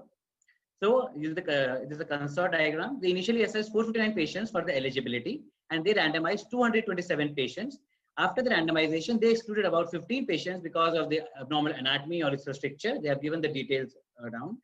And out of these 212 patients were randomized to late versus early group, in which the late 110 patients were randomized to late group, 102 patients were randomized to early group. However, there was certain follow-up, and 21 patients was crossover. They were crossover from the early group to the late group, which I will discuss the reasons for, thereby leading to 126 patients in the late group and 79 patients in the early group. These are the reasons for the 15 patients who were excluded post-randomization because of either abnormal anatomy or they were recruited in other study. And for 21 patients who were randomized to the early arm, but they were moved to the late arm either because of 15 cases, they were not able to tie the catheter through the cystostomy to the Foley with the stent. And 5 patients, there were some intraoperative non-urological complications, so they decided to keep the stent for long. And in one patient, the surgical team missed the intervention randomized. So these are the details of all the 21 patients they have given. So out of these, the 205 participants were included in final analysis, and about 170 and 160 patients completed the questionnaires. So the median duration stent for early group was 5 days, and for late group was 42 days. Demographics, as the patient population was randomized, the baseline characteristics were similar in the two groups. what they found that the stent complications at 3 months was significantly higher. That was 28% in the late group as compared to the early group. That was 7.6%. Thereby was 12% reduction. This difference remains significant across all the subgroup analysis, which is evident from this forest plot, except in the pediatric population. Coming to the UTIs, as expected, the UTIs was 24% in the late group compared to the 7.6% in the early group. And the most common organism for urinary tract infection was the Escherichia coli, Enterovirus faecalis, and Klebsiella. The timing of UTI also differed as expected because the duration of stent differed. It was 28 days at around 28 days median in the early group and 43 days in the late group. Coming to the other symptoms, that is stent-associated complications like pain, hematuria, migration, they were all seen in the late group because in early group, the stent was removed by day 5. However, there was no difference in the length of operative time, inpatient hospital stay, rejection, or EGFR at long term. Stent symptoms, again, similarly were higher in the late group as expected. When the most important thing is about the major urologic complication, because even one complication is a catastrophic for a renal transplant. So incidence of major urologic complication was 3.75% in the early group compared to 0.8% in the late group. That was 3 out of 79 patients versus 1 out of 126 patients, which was statistically though insignificant, but it might be significant when the sample size may increase. So all patients, these patients had an open surgical revision of the obstruction. What they found retrospectively on all these cases, junior surgeon performed the Lisch extravesical ureteroneocystostomy. Coming to the quality of life, the quality of life significantly was better in the patient's early stent removal group. And these are the median scores, which were better in the early as compared to the late group. However, when we talked about the pain or anxiety for the stent removal, there was no difference in both the group. Serious adverse events, which were about 20 participants had serious adverse events, 13 in the late, but 7 in the early. None of them was attributed trial per se, and there was 1 death and 8 cases had graft loss. Coming to the complications, in the patients with early group, 2 cases, the catheter fell out, so stent came out itself. It could be because of faulty catheter, inadequate catheter balloon, or a damage to the catheter balloon. We don't know. They don't know exactly. 1 case, the string snapped during removal, so the cystoscopic removal of stent was required. In 1 case, the occlusion of balloon with the string requiring percutaneous deflation was there. And in 1 patient, the catheter itself could not be removed, so cystoscopic removal was done. Thus, early transplant stent removal on day 5 significantly reduced stent complication and importantly UTIs in the first 3 months after transplant. Early stent removal also removed better quality of life. However, there was a non-significant increase in the rate of major urological complications, and a study with a larger sample size was needed to assess this. They have mentioned the acknowledgement, the funding, the disclosures, and the contributor's name. Quick critical appraisal for the paper. The title of the study is well designed with the PICO principle mentioned in the study. The abstract is well designed. The introduction and the objectives and study have been well elaborated. However, there are certain points in methodology which appeared shortcoming, such that the study was done in between 2010 and 2013, and the results were reported so later. So why there was such a delay in reporting the results of a randomized controlled trial? They mentioned the inclusion-exclusion criteria properly. They have mentioned the intervention comparator arm. However, they have taken the primary outcome for sample size calculation as a stent-related complication, which they arbitrarily defined. However, ideally, the primary outcome should be the complication of a major ureteric complication, such as vesicoureteric anastomotic leak and stenosis. For that, the sample size was 1,000, however they have mentioned, and so it could not be done at their center, in these centers. They did the statistics pretty well. Blinding was not done. It was not possible per se for this study protocol. And they did both per protocol and intention-to-treat analysis. And they have well mentioned about the results and discussions about the funding, acknowledgements, and conflict of interest and generalizability. Thus, again, I conclude that early stent removal reduced the stent complication, improved quality of life. However, there was a non-significant increase in rate of major urological complications. Thank you. Thank you, Dr. Harshit. Now I request Professor Anand Kumar sir to give his expert opinion on this article. I was also wondering why they have reported results so late, because this type of technique is popular for a long time.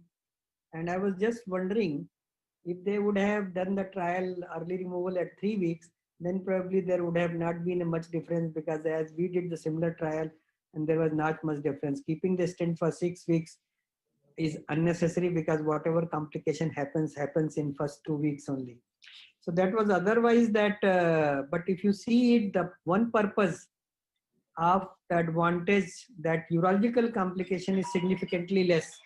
So that part is very well illuminated here, and that is the purpose, to decrease the urological complication.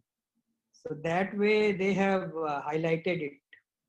Apart from that, I think nothing more we can add. Another question, can Harshit, you tell me that when the stent was removed 5th day, another removed 6th day, why urinary tract infection occurred so late? If it is a So yes, stent they have related, mentioned that in the within literature. 48 hours, 52 hours. So in the literature, they have mentioned that even the maximum time of immunosuppression is up to 3 months of the duration post-transplant. So they have got the supported the literature. There is literature that even after stent removal, the infection can occur, up to UTIs do occur. So that is why they have taken the time up to 3 months. And then they found that about 28 days, the maximum UTIs was there. So it could be because of the stent, which, or it could be immunosuppression and poor hygiene. So that very difficult to exactly elaborate that why even after you stent, the infection is occurring 28 days of median. Yeah, because I could presume if you remove if the stent is there and once it is removed, infection occurs within same week, then I can think it could be related to stent. If it is happening after 4 weeks, then how it is related to the stent?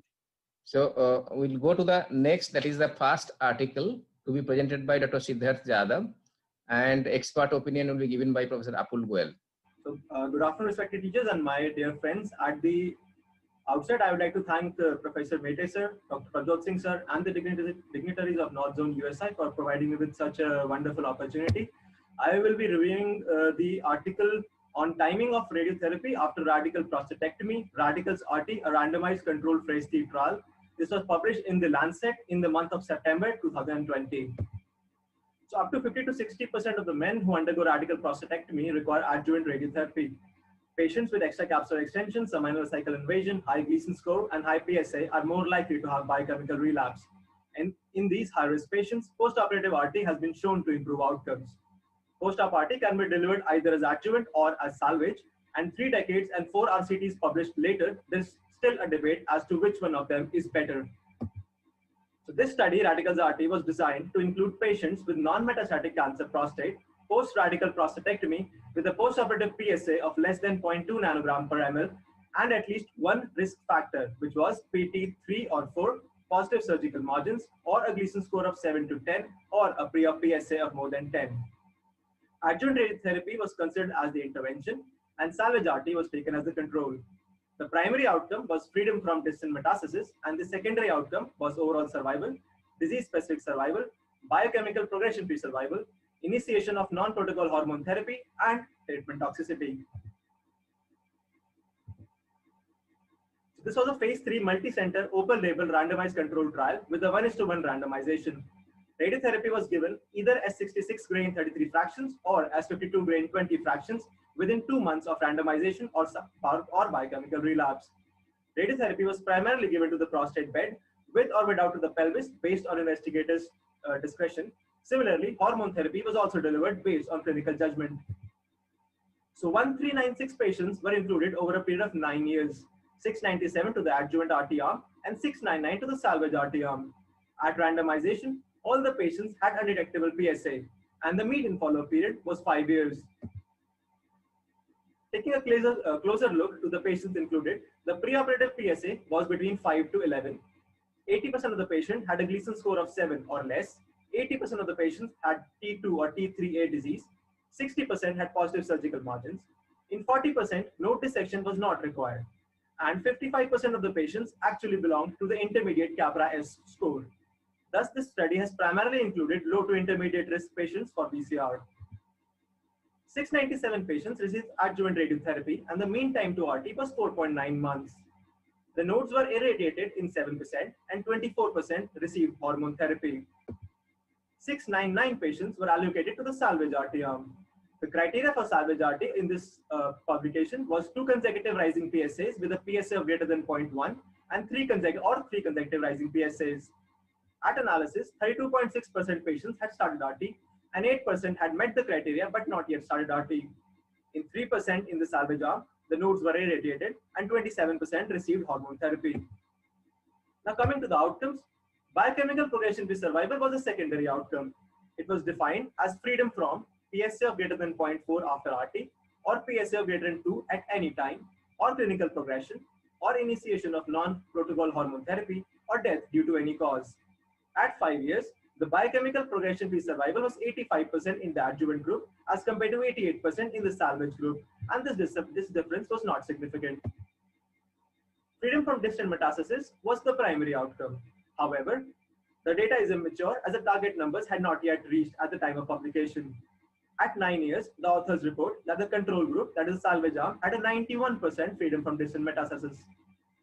Similarly, overall survival was the primary outcome, and the data is immature as target numbers has not yet reached. At 9 years, 26 deaths were reported in the salvage arm, of which only 8 were because of prostate cancer.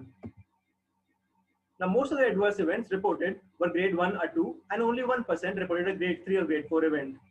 All these adverse events, that is diarrhea, proctitis, cystitis, hematuria, and urethral stricture rates, were significantly higher in the adjuvant group as compared to the salvage group. Patient-reported outcomes were also noted for urinary and bowel functions, and there was a small but significant worsening of all these prompts at 1 year in the adjuvant RT group as compared to the salvage RT group. However, this difference disappeared at 5 years. Now, adjuvant versus salvage RT is a hot debated topic for the past decade. 4 randomized controlled trials have been reported as of now, and all of them have actually compared adjuvant to observation rather than salvage. And all of them universally report an improvement in the biochemical progression-free survival without a significant improvement in metastatic-free survival or overall survival. What Radical's RT trial did different from these previous 4 studies was it actually compared adjuvant to early salvage RT rather than to observation. The initial rise in the PSA in the salvage arm was considered as a trigger of salvage RT and not BCR, unlike the ARO 9602 and the Finnish trials, where the first rise in PSA was considered as a BCR, and thus they ended up comparing adjuvant to salvage rather than adjuvant to observation rather than adjuvant to salvage. Also, Radical's RT trial included a better definition of biochemical relapse, which allowed for a fairer comparison and had larger sample size. Another similar study published in the same journal Lancet in the same month of September 2020 is the GUTEC AFU17 trial. It included similar group of patients and compared adjuvant RT with salvage RT and found out that adjuvant RT has no benefit in terms of 5-year event-free survival, metastasis-free survival, and overall survival. Now, Radical RT is the largest randomized controlled trial reported on this topic till date. It is adequately powered and tried to use hard points such as freedom from distant mets as the endpoint, and the patient had high compliance with treatment. However, there was an inadequate follow-up to report about FFDM, and thus they had to use biochemical progression-free survival as its surrogate marker. The number of events of metastasis and death is low in the control group, which reinforces the fact that low-risk group has been chosen primarily, and a subset analysis of high risk is not available. Only 30% of the patients received hormone therapy and only 5% received pelvic radiotherapy, and it is now known that both of these things actually improve outcome. Also, the site of relapse in patients with BCR is unknown. To summarize, in patients with localized cancer prostate post-radical prostatectomy with low to intermediate risk of biochemical relapse, adjuvant RT has no added benefit or over very early salvage radiotherapy. Salvage radiotherapy avoids over-treatment in 60% of the patients. Lack of benefit in terms of biochemical progression-free survival is reported. However, freedom from distant mets was not yet reached, but it is unlikely to show any difference. And adjuvant RT does increase the risk of bowel and urinary morbidity. Thank you. Thank you, Dr. Siddharth, for a nice presentation. Now I request Professor Apul to pass his expert opinion. Yeah, thank you, Siddharth. Can you, I have a few slides. So thank you, Norzone. Thank you, Dr. Uttam. Thank you, Prabhajot, for this opportunity. I have some slides as comments. So as rightly pointed out by Siddharth also, this article had 48 authors and was conducted in 138 trial accredited centers in various countries. And as also mentioned by Siddharth, it's the largest RCT of adjuvant radiotherapy after radical prostatectomy. And if you see, even the latest Campbell's Urology has dedicated quite a lot of space to this trial, where in a chapter on cancer prostate. So this trial is a big trial, you know. So there are certain learning points in this article. Number one is flexibility. Now we have to realize all these trials, performing these trials, especially where the outcome is long-term, you need to have flexibility, because what happens if you are too rigid, by the time the results mature, it takes maybe 10 years or 15 years. And by that time, these results are useless actually. They are of no use. So there need to be flexibility, and now most trials, if you see, they have flexibility and they keep changing the protocol and even the outcomes. So this trial, the Radicals team had discussions with the RAVES 13 and the GET-UG that was also shown by Siddharth, which was published in the same issue of this Lancet journal. And they had a discussion, close discussion between each team that was looking at the same thing. And because RAVES and GET-UG was both designed with a focus on biochemical progression. And freedom from biochemical progression was added as a secondary outcome measure in 2018. So initially Radicals did not have this outcome, it was not incorporated, and this was incorporated fairly late in 2018. And even the definition of biochemical progression-free survival was agreed in collaboration. So that facilitates a meta-analysis later on. So you have 3 trials looking at the same thing, so that, and they mature at the same time, so you can have a meta-analysis later on. Another interesting fact regarding this article was the participants were the same, but they were 2 different randomizations. These patients were subjected to 2 different RCTs, the same group. And one was the Radicals RT, which was presented by Siddharth. And another aspect that these authors are looking at is the impact of hormone therapy, which they call as Radicals HD. As I mentioned, we need to have flexibility nowadays when we are planning or doing a randomized controlled trial, which is going to be a long trial. So initially it was the primary outcome measure was disease-specific survival. And if you see, the secondary outcome was freedom from distant metastasis. But then they changed the secondary outcome to be the primary outcome while performing the trial. So there are certain, even if you see this is Lancet, you have 48 authors. This trial is there in Campbell's Urology, but still there are so many, you can say printing errors. Okay. For example, this is opposite. It should have been 649 patients should be in adjuvant radiotherapy and 228 patients in salvage radiotherapy. So it's the opposite. So in spite of all these things, there are still errors.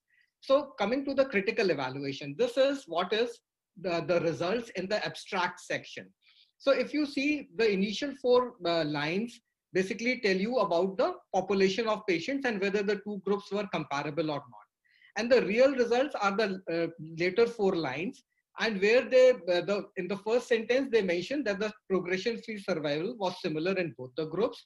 And again, freedom from non-protocol hormone therapy was again similar in both the groups. And on the basis of these 2 findings, they say that there's no point in giving adjuvant radiotherapy. They advocate salvage radiotherapy. But if you see, these results were expected. And if you see, the definition of biochemical recurrence after radical prostatectomy remains controversial, and there are multiple definitions. And if you see the AUA guidelines, the definition is PSA values equal to or greater than 0.2. And this is now the generally accepted definition by other authors also. So now coming to this consort diagram provided by this in this article.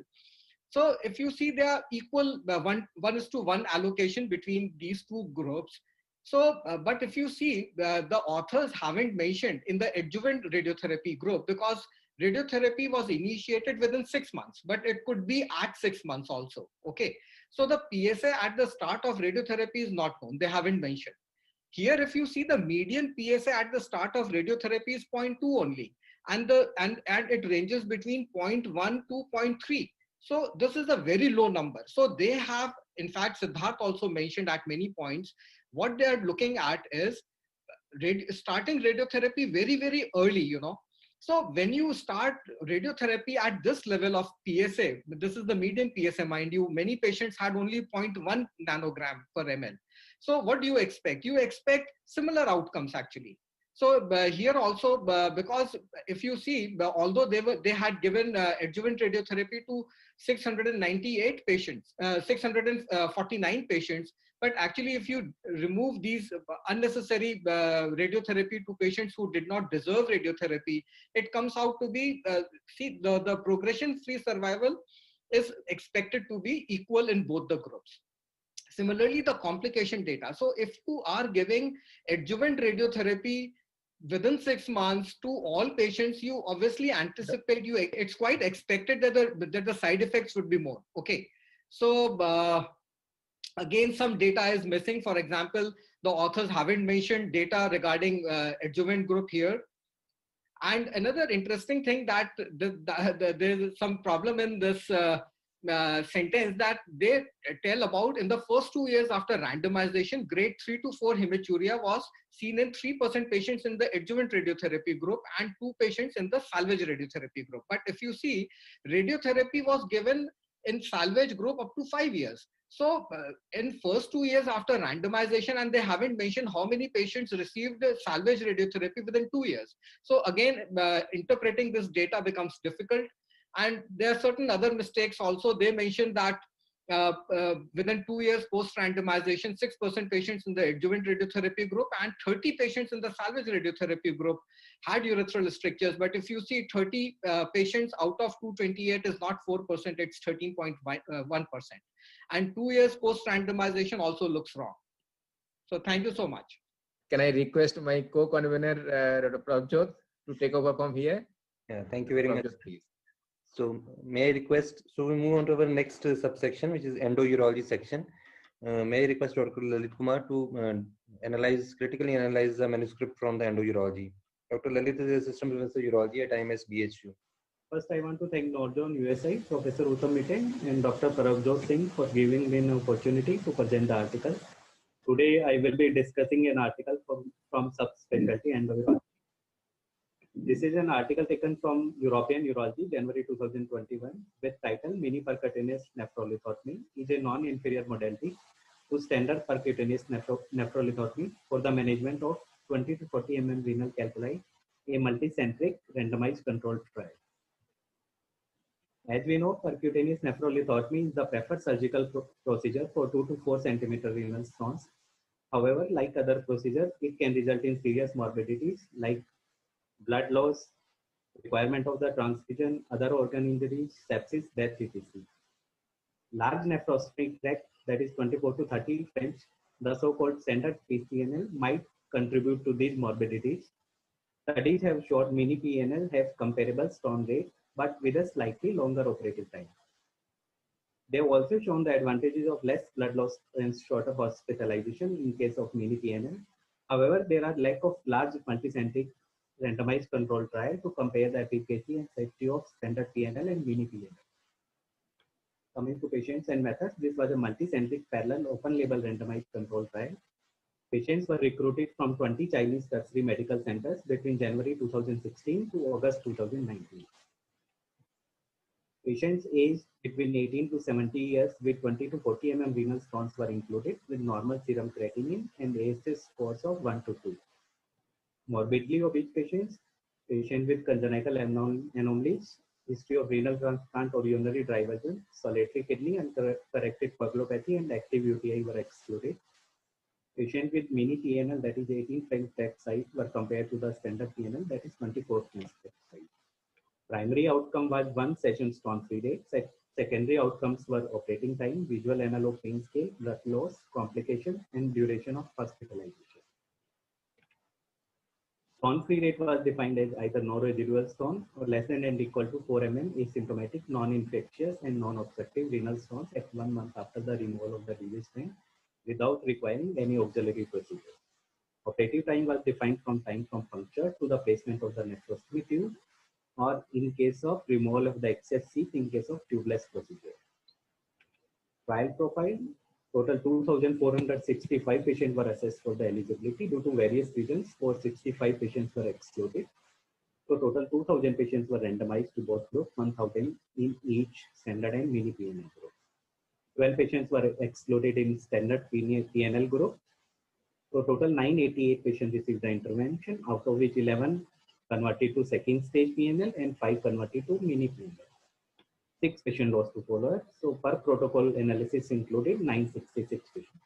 Similarly, in another group, intention to treat included 992 patients and per protocol analysis included 970 patients. Both groups were comparable regarding age, gender, and BMI. Stone size was also comparable in both groups, that is 29 mm in each.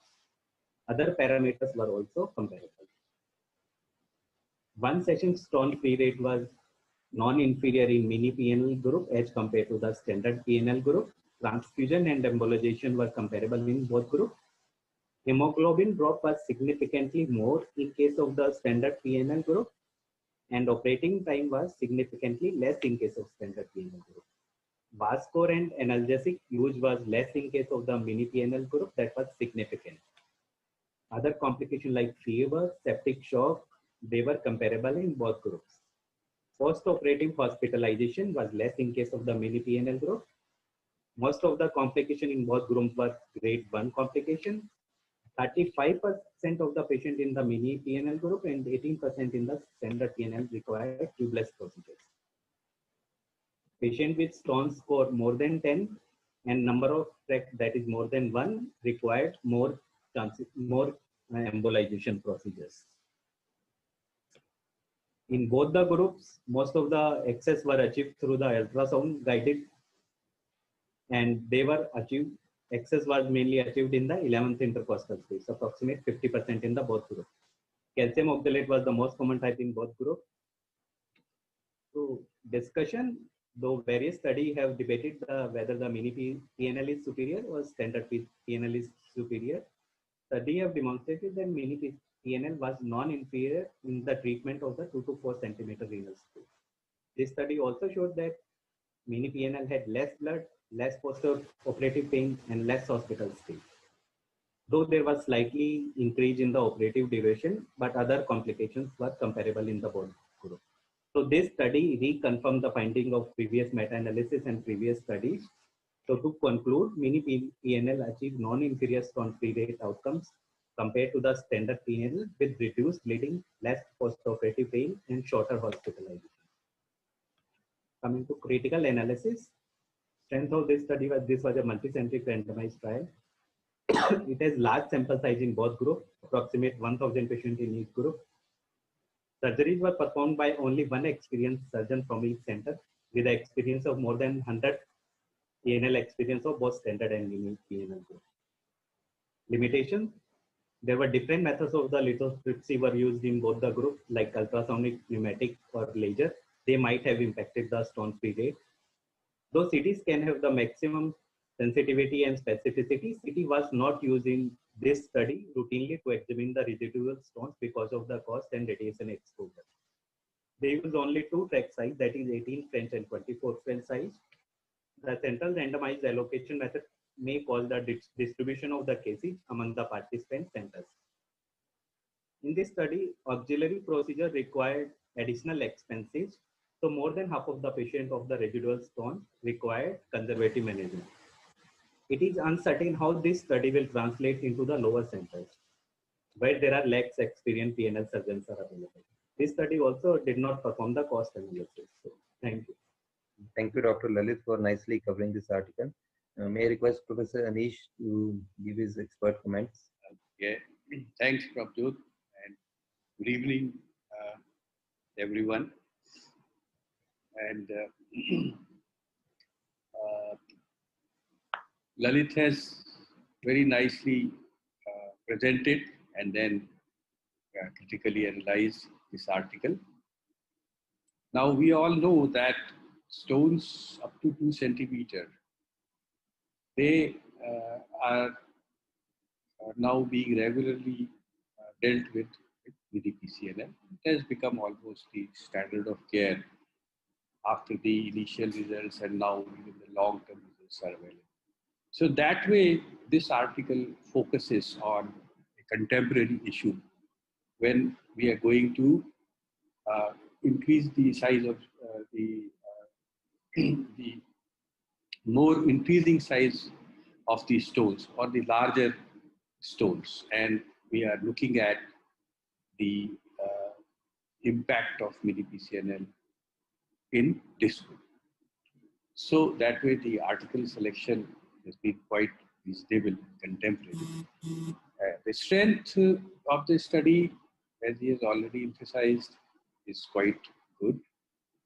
The median stone size also, if we look at, is around 3 centimeters. So that should be quite okay. Now, the puncture has been done in most of the cases with ultrasound, and about 1/3 only with the C-arm guidance. So I think this factor should have been taken while calculating the operative time, because generally with ultrasound guidance, it takes longer time to establish a puncture and guide wire placement, because the techniques differ. There are most people who would be puncturing with the ultrasound and then they do the guide wire placement under the C-arm. So that becomes quicker.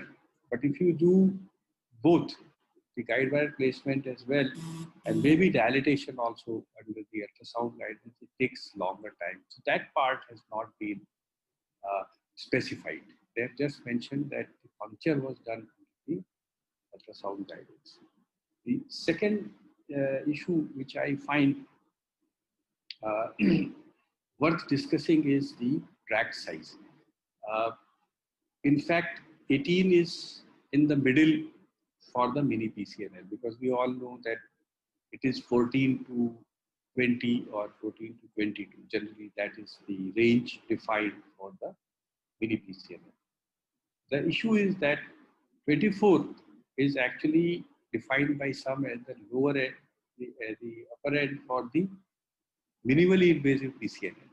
So in fact, I would have been happier if they had gone to a larger tract size for comparison.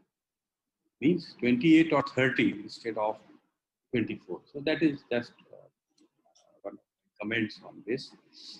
Probably that would have made more sense while trying to prove the non-inferiority of the mini PCNL over PCNL. And the complication rates, probably bleeding, would have changed if the tract size had gone higher. But in any case, in how many cases the blood transfusion was required, that has not been mentioned, because hemoglobin drop is one issue, and that can be taken care by the physiological recovery. But if there is a difference which is statistically significant in terms of blood transfusion, that really makes an impact. And stone-free rate, I think, probably again it would have been better, but they have mentioned in their study that they have not done CT scan. Or for such a study involving 20 centers and single operator working, so they have excluded many of the confounding factors. And if they had used CT scan to see the stone-free rate or the residual stone, that would have been better. So I think those are my comments on this. Thank you very much. Thank you, Dr. Anish. So may I request Dr. Sridhar to discuss manuscript for minimal invasive urology subsection. Dr. Sridhar is a fellow in minimal invasive urology at AIIMS, New Delhi. With respect to minimally invasive subspecialty, I have selected this article, which was published recently in a Journal of Urology, March 2020. The title is Predictors of Recurrence and Progression-Free and Overall Survival Following Open versus Robotic Radical Cystectomy. This was an updated analysis from the original RACEL trial published in Lancet 2018. So we know that the standard of care for invasive bladder cancer is radical cystectomy with lymph node dissection and urinary diversion. Since ages, it was the open surgery. By the introduction of laparoscopy in 1990s, the researchers adopted laparoscopic radical cystectomy. Although it provides minimally invasive option, however, it requires extensive learning curve and not widely adopted. The robotic armamentarium in the urology, they propose it to be have a improved surgical outcomes while maintaining the oncological outcomes. However, RCTs comparing the are lacking in this setting. So it was Dipin Parikh et al. Published the largest multi-center razor trial in 2018, and the authors aim to investigate the non-inferiority of robotic approach to the open approach. And they found that the robotic approach is non-inferior 2-year progression survival.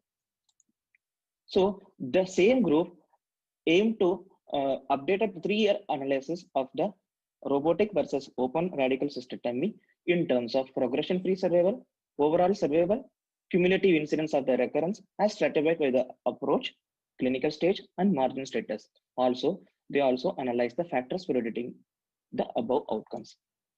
It was an open-label, randomized phase 3 non-inferiority trial done in 15 centers from the USA. The study period includes between 2011 to 2014. So this template shows the PICO principle of the study.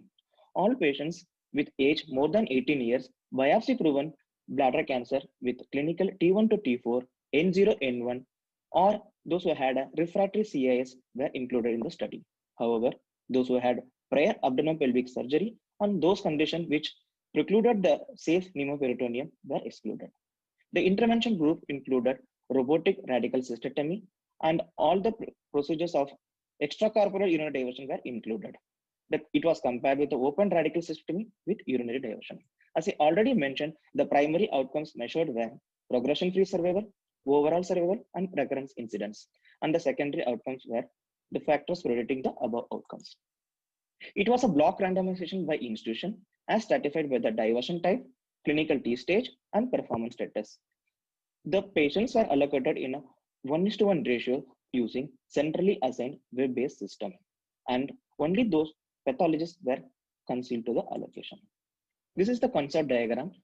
During the study period, 350 patients were enrolled and randomized, out of which 176 were assigned to robotic group and 174 assigned to open group. After some exclusion due to various reasons as mentioned in this diagram, finally 150 people were included in the per protocol analysis in the robotic group and 150 people in the open group. Coming to the baseline characteristic, both the group had a comparable age, sex, BMI, performance status, and T stage at baseline. And the perioperative chemotherapy protocol were at the discretion of the individual institutions. And majority of the patient had a ileal conduit urinary diversion, and which was followed by neobladder. As I already mentioned, the robotic group included only the extracorporeal urinary diversion. Coming to the first primary outcome, which is the 3-year progression-free survival, it was found that both the group did not differ significantly. It was 68.4% for robotic group, and which was compared to 65% in the open group. Coming to the second primary outcome, which is the 3-year overall survival, both the groups did not differ significantly. Similarly, the cumulative incidence of recurrence as stratified by the surgical type, which is open versus robot, was not significant.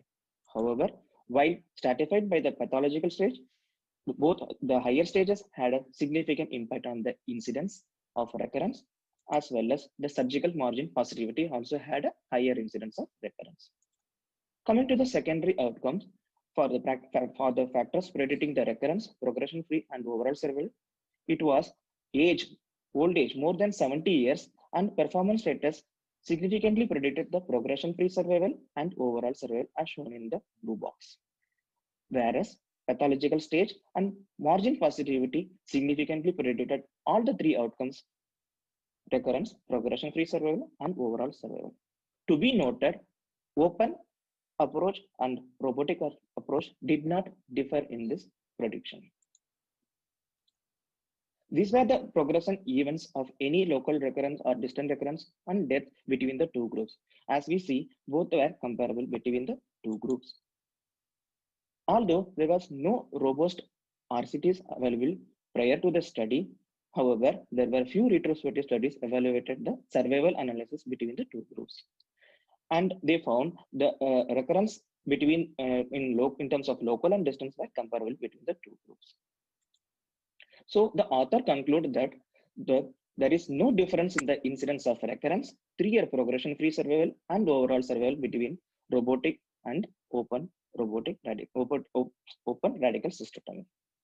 Although being a largest multi-center RCT with a good background and rationale and PICO principle fulfilled in this study, however, the study is limited as there is no centralized pathological review, and to be noted, the data is only limited to the extracorporeal urinary diversion, and the different institutions differ in their chemotherapy protocol, which may have an impact to interpret the data.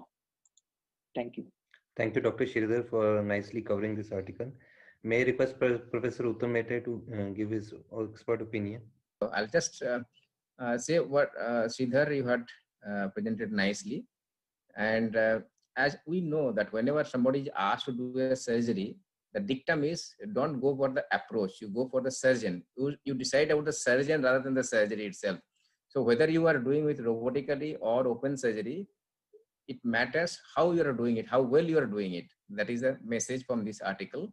And there are definitely some potential advantages for robotic surgery that we all know, blood loss and transfusion rate, hospital stay, all these things favors robotic surgery.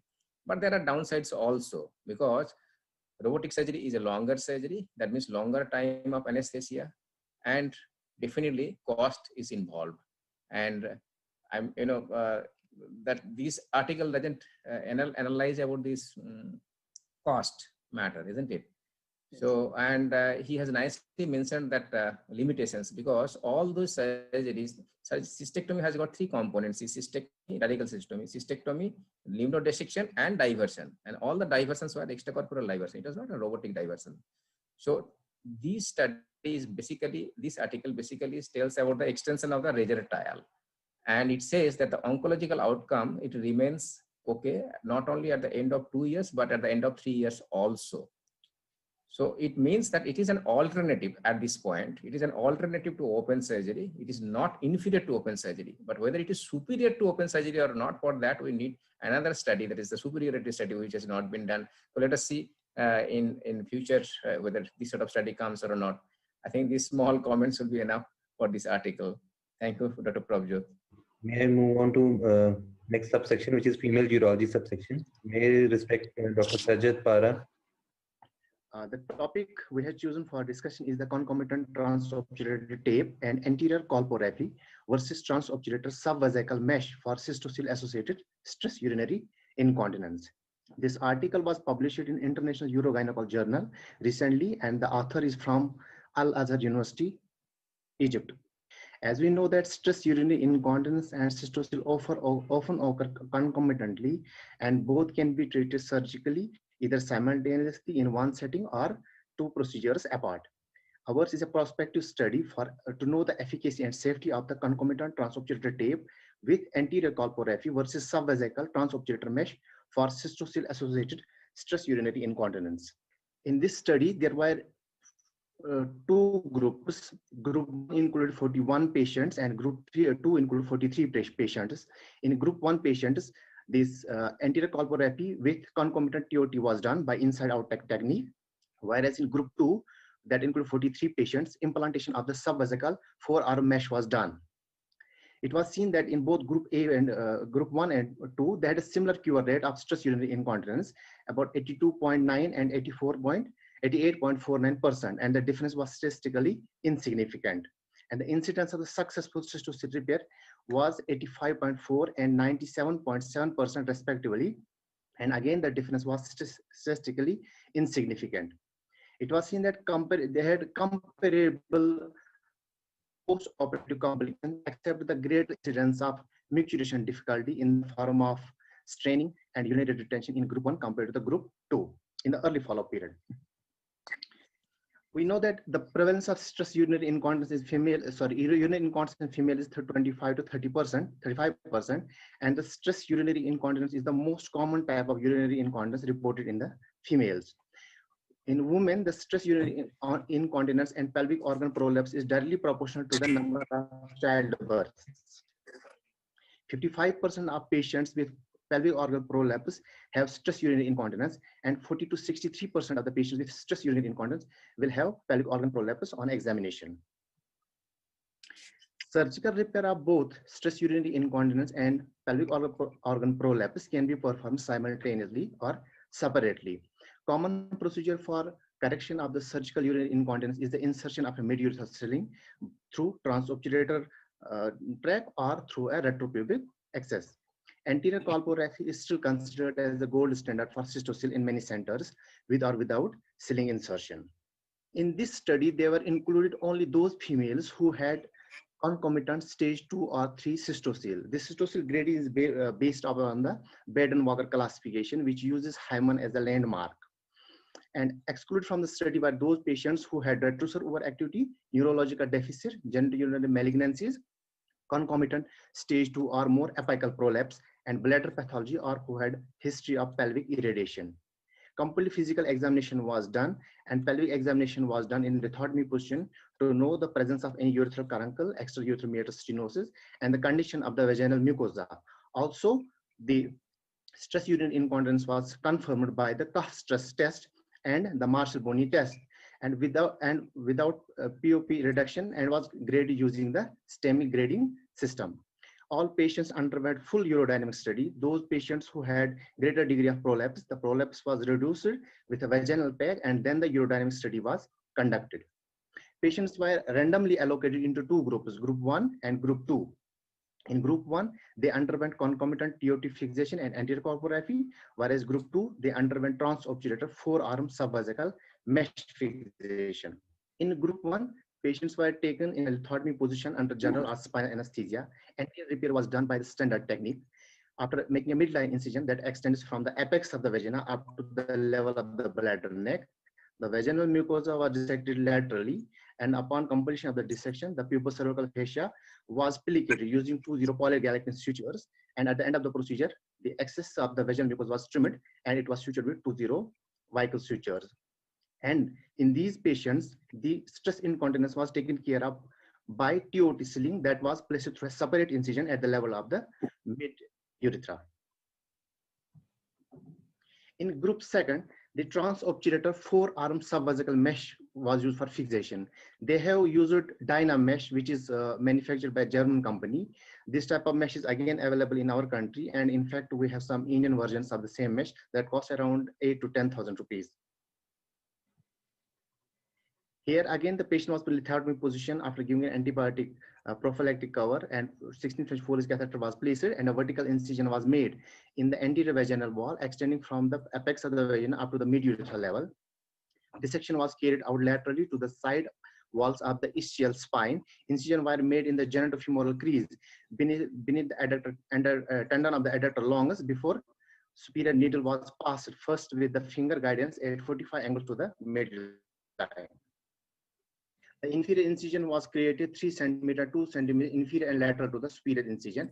Inferior needle was passed into the objective space and tip pointing directly at the ischial spine.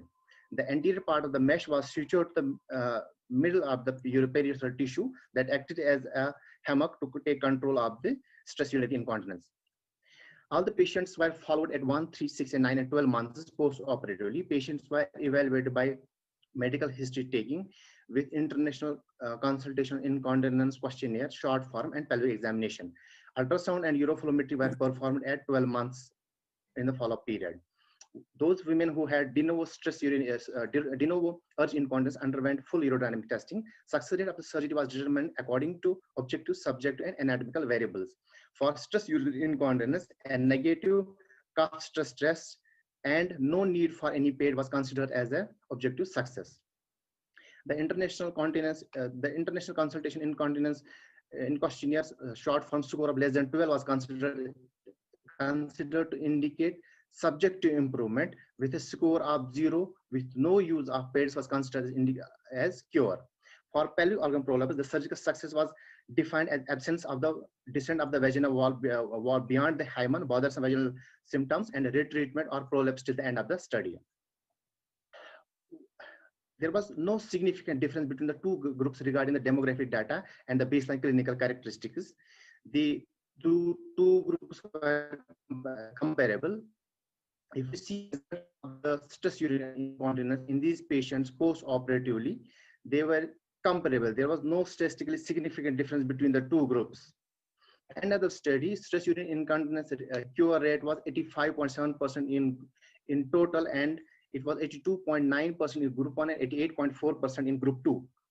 The pelvic organ prolapse was successfully repaired in 91.7% of the total group and 85.4% group 1 and 97.7% of group 2. There was no significant difference between two groups regarding stress urinary incontinence rate and the success of the POP repair. The mean operative time was significantly longer in group 1 compared to group 2. But again, group 1, it was at 84 minutes plus minus 14 minutes, and group 2, it was 72.4 plus minus 14 minutes. Intraoperative bleeding occurred in 15 of the cases in the group 1 and 3 cases in group 2. And only 1 of the cases in group 1 required blood transfusion. No case of urethral injury or bladder injury was reported. Difficulty micturition was more prevalent in group 1, group 2 in the early post-operative period. De novo dyspareunia had occurred in 2 of the cases in the group 2 that responded to conservative management with local steroids and anti-inflammatory medication. No case of vaginal erosion occurred during the study period. 94% of the patients originally presented with urgency. Persistent urgency occurred in 37.5% of the group 1 and 16.7% of group 2. No patient in either group had substantial post-viral residual urine, which was again less than 50 ml. There was no significant difference between the two groups in post-operative maximum flow rate in either group. Combined anterior colporrhaphy with TOT fixation and four-armed mesh application have comparable level of effectiveness safety for cystocele-associated stress urinary incontinence. As the transvaginal mesh was not superior to the native tissue repair, anterior colporrhaphy and transobturator tape may be an appropriate alternative to four-arm transobturator mesh application for concomitant correction of stress urinary incontinence and pelvic organ prolapse. But the problem with this study is that it's a short-term follow-up. Only 12 months of follow-up have been reported in all the follow-up cases. Long-term results, we don't know. Thank you, Dr. Sajid, for nicely covering this manuscript. May I request Professor Salim Wani to give his expert comments. Thank you, Pravjot and Professor Uttam, for giving an opportunity for this platform, and Dr. Sajad has nicely presented this article. And as we know that there has been an exponential increase in the use of these meshes because of the availability of the kits. And with it, there has been, mostly the urologists and gynecologists are using these meshes for the repair of the pelvic organ prolapse and SUI. But with the passage of time, we have seen there are a lot of complications. There has been a paper which was in 2012. It was published in the Indian Journal of Urology by Gopal Badlani, where they had given a systemic review of the various meshes which have been used and various procedures which have been used for the pelvic organ prolapse repair. And if we go by the FDA approval of these devices in 2011 and now in 2019 also, they have given some guidelines for the use of these devices because of some complications. But overall, if we see the best procedure for the pelvic organ prolapse, especially the cystocele repair, is the colporrhaphy. That is the gold standard, and everything has to be compared with this. And in this article also, they have shown that this mesh is not superior to the colporrhaphy. But we have seen now, because of the use and because of the expertise which we have developed, and because of the minimal invasiveness, because of this, these devices are being used. Though the complications like erosions, they are erosion of the mesh and other things, are less in the expert hands. Okay, so I think with this, the end of this session, we have. I thank all 5 speakers and the experts. So thank you all the speakers as well as experts. So we move on to our next part of this session. This is a live question answer. So the first question is for the Professor Apul Goyal, since Siddharth Yadav is moderating the Hall B. So it's about the radicals trial. Dr. Apul? Yes, yes. Yes, sir. So the question is, they have taken the cutoff point for starting the salvage radiotherapy around 0.2, and the range is between 0.1 to 0.3. Do you think this is too early to start the radiotherapy? If it had been 2 or 3 or 1 even, the result would have been different. What is your opinion, sir? Yes, this is what I had actually shown in my slide, why they have, typically it is believed, although this remains controversial, typically it is believed that adjuvant radiotherapy has superior results. Okay, the previous trials have shown superiority of adjuvant radiotherapy. Okay, but in fact, what you are saying is the authors say this to be an advantage of their study, because they say that previous studies they have delayed salvage radiotherapy a little longer. So what they have done, they have closely followed up the patients, and as soon as they see even a slightest rise, and as you, the median PSA in the patients who received salvage radiotherapy was only 0.2, and it ranged between, some men received salvage radiotherapy with a PSA level of only 0.1. So, but this point, the authors say that this is the advantage. The previous studies they gave it too late, so probably they could not show the superiority of salvage radiotherapy. Yeah, exactly.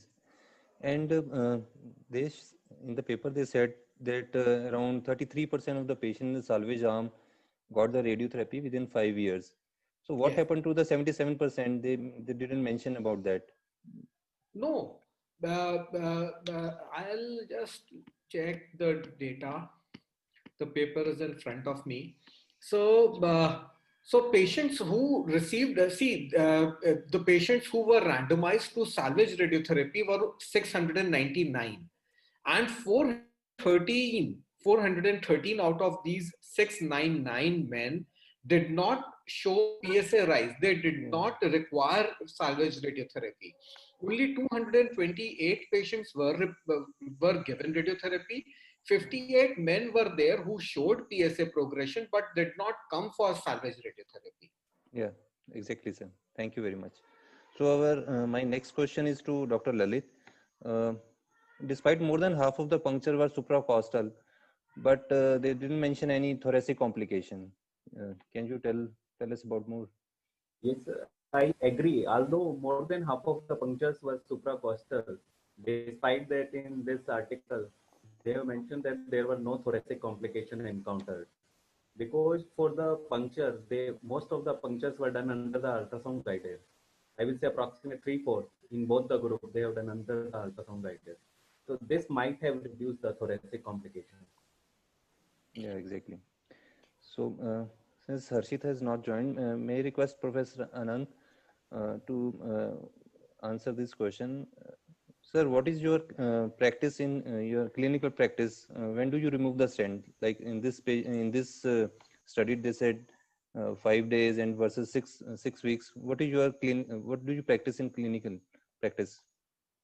In our unit, stent is removed between 10 and 14 days, depending on when patient is coming for follow-up. Between 10th and 14th days it is removed. But any patient who develop infection before that or having any evidence of infection, stent is removed early also. Some of the patients we have removed the stent within 7 days also. So we you believe tie... that first 7 days are important, but and there is no need to keep more than 10 to 12 days. So you tie your stent with the caster or do the cystoscopy separately? No, we do flexible cystoscopy and then we remove, because we discharge the patient on 7th day, and in next follow-up patient comes, his urine culture is done. If culture is sterile, he goes for removal. If culture is positive, then he is given antibiotic, and 48 hours later stent is removed. Thank you, sir. So my next question to Dr. Sridhar about the RAZOR trial follow-up. Dr. Sridhar, what is the applicability of this study in Indian context? Yes, sir. Sir, if we talk about Indian context, there are two issues which we have to see. One thing is the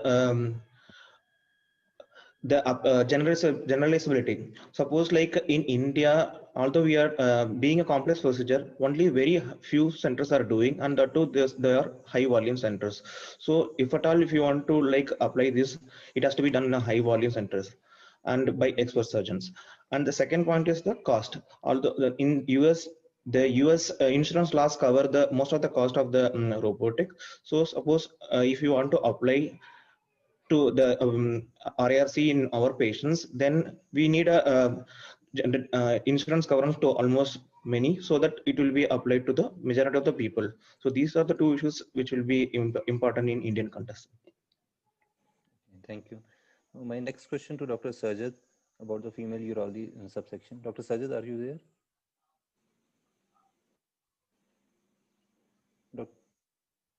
Can you unmute yourself? Yeah. So there is a question in the chat box that is it necessary to put mesh in all the patients with cystocele repair for the stress urinary incontinence, as FDA has already given red flag to the mesh in 2016. Are you using in your practice? You have to increase your voice volume, Hello. Dr. Sajid. Yeah. What I want to say that sometimes with patients who have a cystocele, that actually will mask your stress incontinence. If you only take care of his cystocele, the patient will have subsequently stress incontinence. But in this study, which I have presented, they have selected patients who have a demonstrated stress urinary incontinence as well as pelvic organ overlap. Okay. So, Professor Vani, do you want to add something? Well, if there is a stress urinary incontinence, if there is a cystocele, the best procedure would be the repair of the cystocele, and in majority of the cases, the stress urinary incontinence may settle, and if it doesn't, then you will go for a TOT.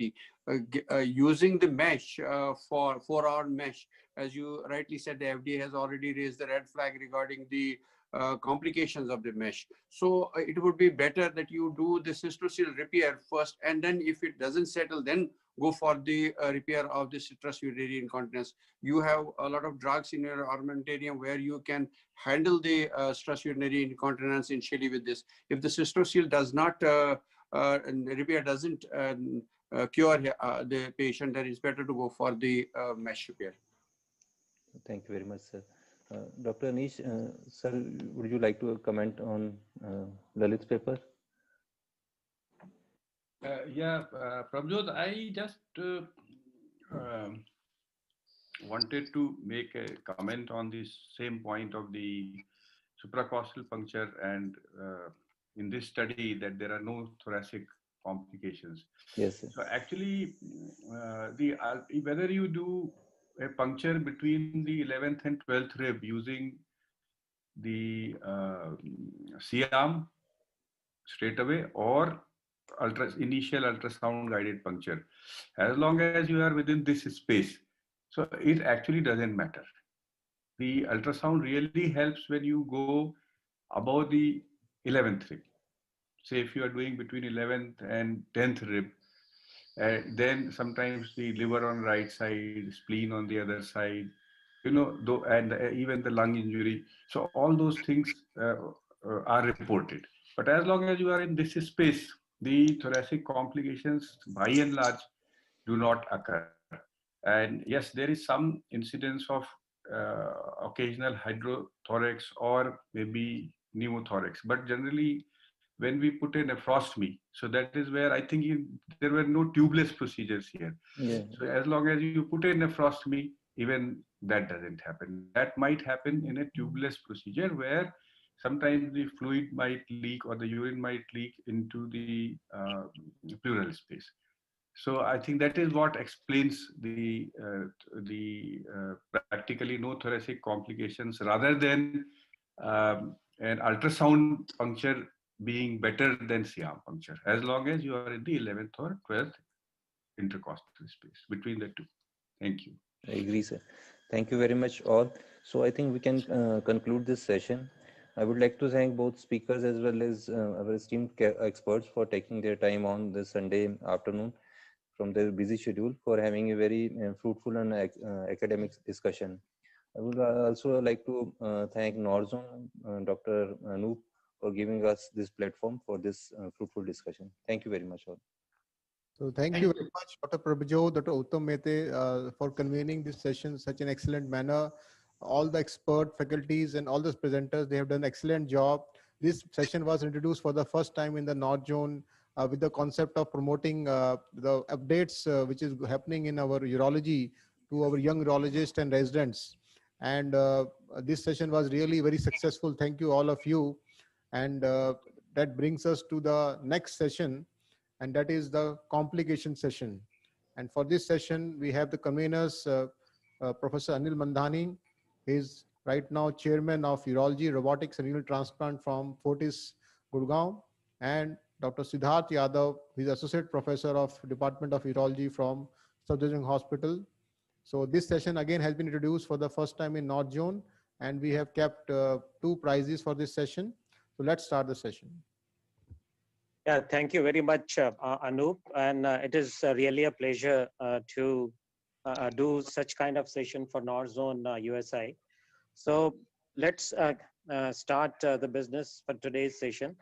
So I think all the presenters know the rule, and I would reiterate that they can skip unnecessary information and just jump to the problem, ask question to the chairperson, and they can give the way they manage the problem or any unforeseen situation. So fortunately, we have 4 esteemed urologists who are going to be experts for this session. Dr. P.N. Dogra, Dr. Kotwal, Dr. Mallikarjun, and Dr. Keshav Murthy. Siddharth, who is a very young, promising urologist, and he has done a lot of effort to organize this session. So I would request him to call the first presenter for today's session, Dr. Siddharth. Thank you, sir. I would like to request Professor Shivam sir to kindly start his presentation, which is the first presentation, sir. Shivam sir. Thank you, chairpersons. Thank you, Dr. Anil Mandhani, and thanks NZUSI for giving me this opportunity. So this is a case of post-PCNL recurrent gross hematuria in a case of grade 4 CKD. So I don't have any disclosure to be made. This is a 55 years old male who presented at a peripheral hospital with bilateral flank pain, and the investigations revealed a creatinine of 7.8 with bilateral renal calculi and gross hydronephrosis on NCCT. The DTPA scan revealed a GFR of 28 ml per minute. At the peripheral hospital, they did bilateral PCN insertion followed by dialysis and blood transfusion. They also did a right-sided PCNL later at the same hospital. In the second post-operative week, the patient presented with repeated gross hematuria with passage of clots, and he underwent clot evacuation and blood transfusion. The bilateral PCN, which shows bilateral gross hydronephrosis with obstructive uropathy, bilateral stones with 2 cortices on either side. So this patient presented to us in the 4th post-operative week, again with gross hematuria and passage of clots, with the left-sided PCN in situ, which was draining around 600 ml of urine per 24 hours.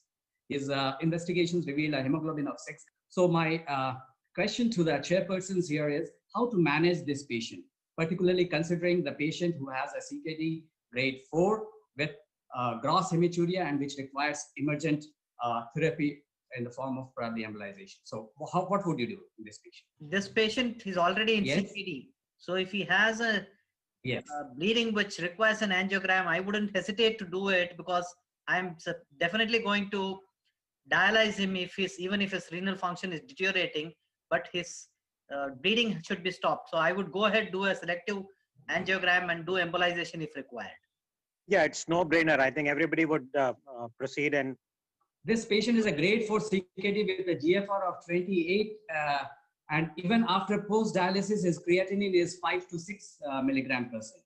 And because angiographic embolization may induce contrast nephropathy and may cause segmental infarction also, which may further deteriorate his condition, renal function, and may cause increase the morbidity and mortality in this patient.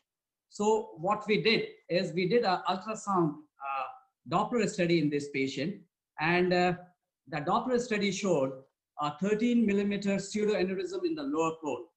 And then we followed this patient and took this patient for a direct percutaneous thrombin injection under ultrasound guidance.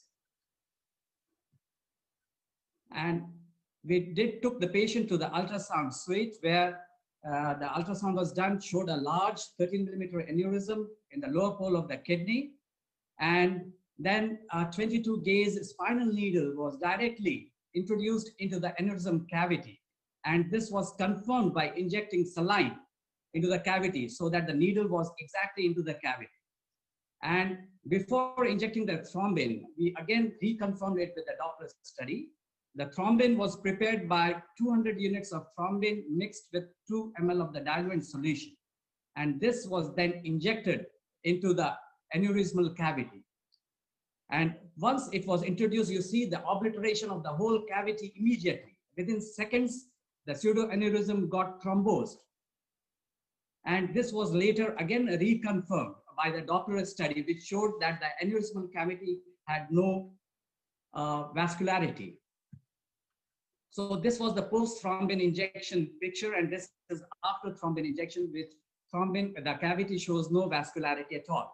And again, later we did a Doppler study in this patient in the follow-up at 1 month and 2 months.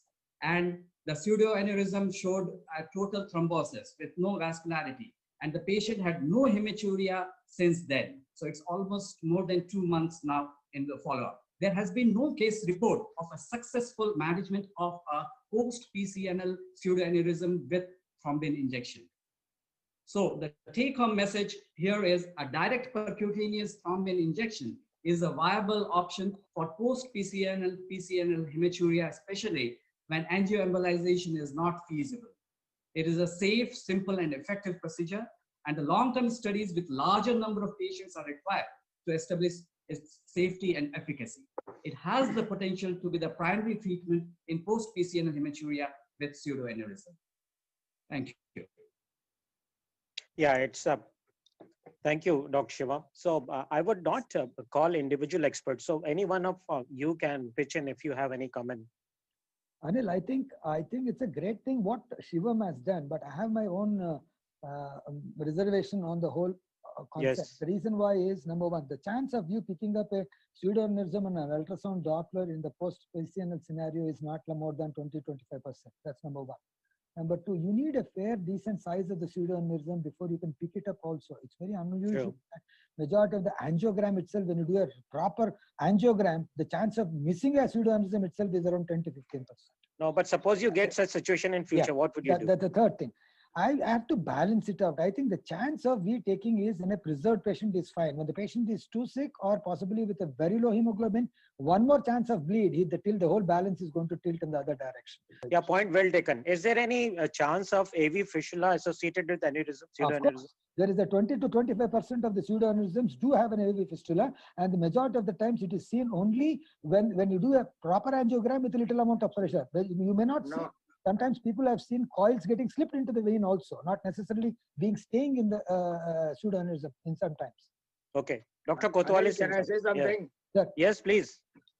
Anil, yes, this is a good technical achievement that he has done, but tell me, what is the advantage over a angioembolization? So first of all, in such patients where it is not feasible to do angioembolization, particularly when the creatinine is so high, and the contrast nephropathy or a chance of segmental infarction after embolization is quite high. So in that case, probably this would be one of the alternative treatment options. Then again, it's a very simple procedure. Any urologist who is does ultrasound guided puncture can do this ultrasound guided thrombin injection with very good results. So it's a very simple procedure without any radiation, without any contrast nephropathy, and it's quite cheap. It's not very costly also. Okay, one quick question before. Yeah, we got the message, Dr. Shivam. One quick question before Dr. Kotwal comes in. So how long did you put the needle? How long? This is a 22 gauge spinal needle. Yes. So you just injected thrombin and came out. Yeah. Just we introduced the needle into the aneurysm cavity, confirmed it by introducing saline, and then injected 2 ml of thrombin into it. And real time, you can see the whole obliteration of the cavity. Okay. Under ultrasound, and the Doppler will always tell you that there is no vascularity after thrombin injection. Okay. So particularly these cases are done when the neck is quite narrow. So how would you make out? How would you make out during while doing ultrasound? There is no AV fistula. The ultrasonologist can make it because they can find the neck which is quite narrow. Some more cases to produce an evidence. Sorry about the patients, but yes, it could be a new technique, alternative option. Bring in second presenter, please. I'll now request Dr. Uday sir to please make his presentation. Good evening, everybody. Thanks, Dr. Mandani and USI giving me this opportunity. I'm going to present two cases, two complications. One happened during the robotic left partial nephrectomy and one happened during the right laparoscopic pyeloplasty. So this is the case, 39-year-old male presenting with the left lower pole renal mass on ultrasonography. We confirmed it with the CT angio, and they reported there were the two vessels and the mass was located in the lower pole.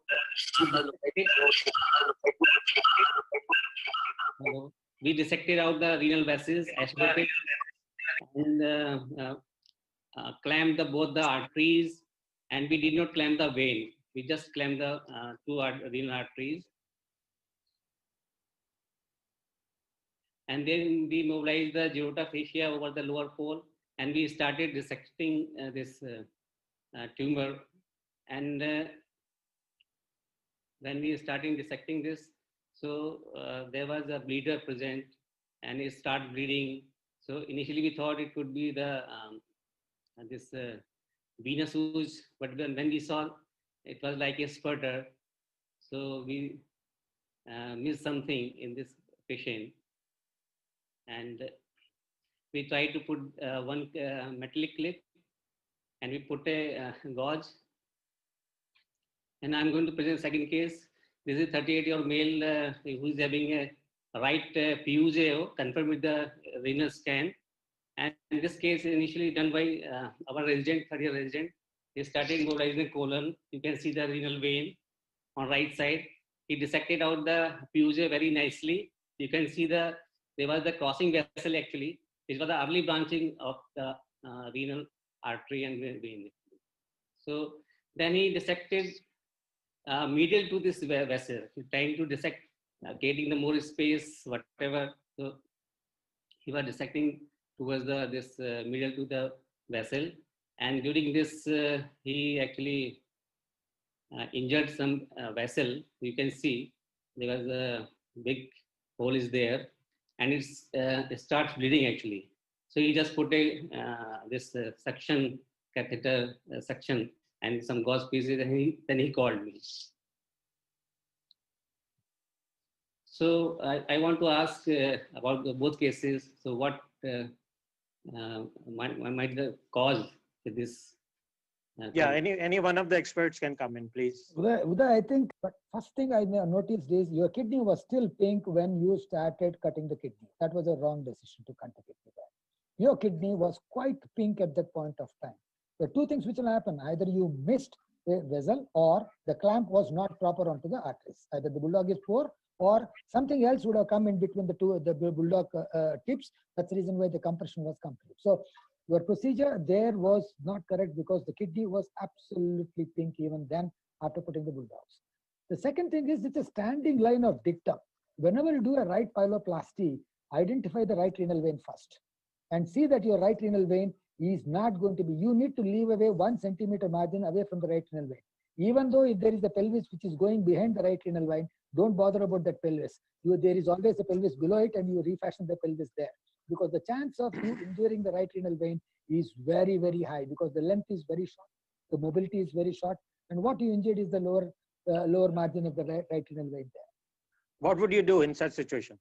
Well, the first one, I relook into it. I may have missed an artery. I recompress and possibly look for a proper compression of the renal arteries in the first case. So in bleeding area, you would look for another artery?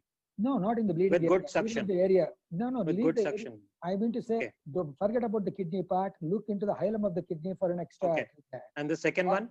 The second one is going to be a problem. This is how much ability we have. First thing is we need to judge our capability to manage it laparoscopically. If you don't have Yes. confidence in it, just open it up and clear it up. If Good you have ability onto it, then the matter is very different. If you have an ability, there needs to be take. You need to take care of the vein with a side clamp onto it, or partial clamping onto the vein with a Satinsky or a bulldog, and then think about repairing the vein at that point of time. So first thing is ability to do it. We can do it or not. Is it repairable or not? Whatever video you have, is it repairable or not? These are two things which will decide how you're going to manage. Well said. Uday, how did you manage that? Yes, sir. I'm just showing the videos. Yeah, we put the gauze actually, and then we just check the clamp. So both bulldogs were nicely actually in place, and then we got our CT angio reviewed actually. So just previous night we got this. We did not have the film actually. Then we reviewed it. Then we find that there was a renal artery which is supplying the lower pole actually. And when actually that artery was not the main artery, the other one. So we dissected this renal artery again. We declamped the bulldogs, and we find there was a renal artery which was quite robust actually. So then we dissected it out, and there were some more small arteries. We just clamped it, and so all small arteries were actually missed on the CT angio. So we again clamped all the arteries. So now you can see there were at least three arteries, and one is very small artery. Then we dissected out this tumor, and in usual way we did the this lower pole tumor resection, and in 2 layers we just suture this lower pole parenchyma, and we removed the clamp, and we were able to salvage this kidney actually. Time is up. And what did you do for the second case? Second case, actually, there was a renal vein injury. He transected around 3/4 of that renal vein, and we just converted it to the open, and we repaired it after putting the bulldog on the renal artery, and we repaired it, and ultimately patient was discharged on day 5. Thank you. So again, yes, sir, Dr. Dogra. There's one point I would just like to mention for the sake of doing a procedure, because resident of whosoever was operating the pyeloplasty, they no business to come so medially towards the IVC and the renal vein. One has to stay towards the kidney and the pelvis and the ureter laterally. Why to come to that medially? I think this thing we have to, they're the golden principle.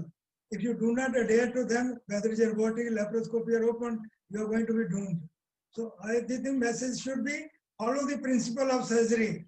Whatever you are doing, follow the basic principle of surgery.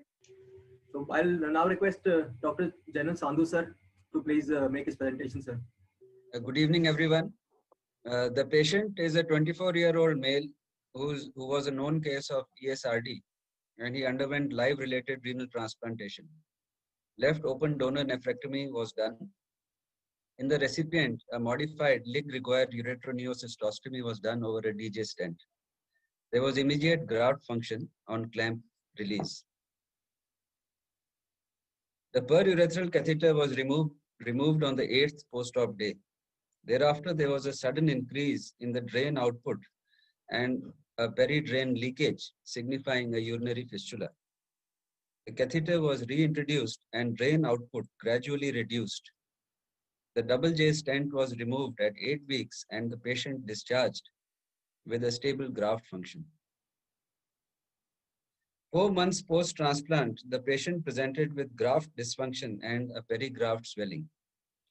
The cyclosporin trough level was normal. Imaging showed normal velocity and waveform in the renal artery and renal vein, hydroureteronephrosis of the graft kidney, and a large perigraft collection. A diagnosis of urinoma stroke lymphocyte with ureteric obstruction and graft dysfunction was made. Pigtail drainage of the urinoma and retrograde DJ stenting was done.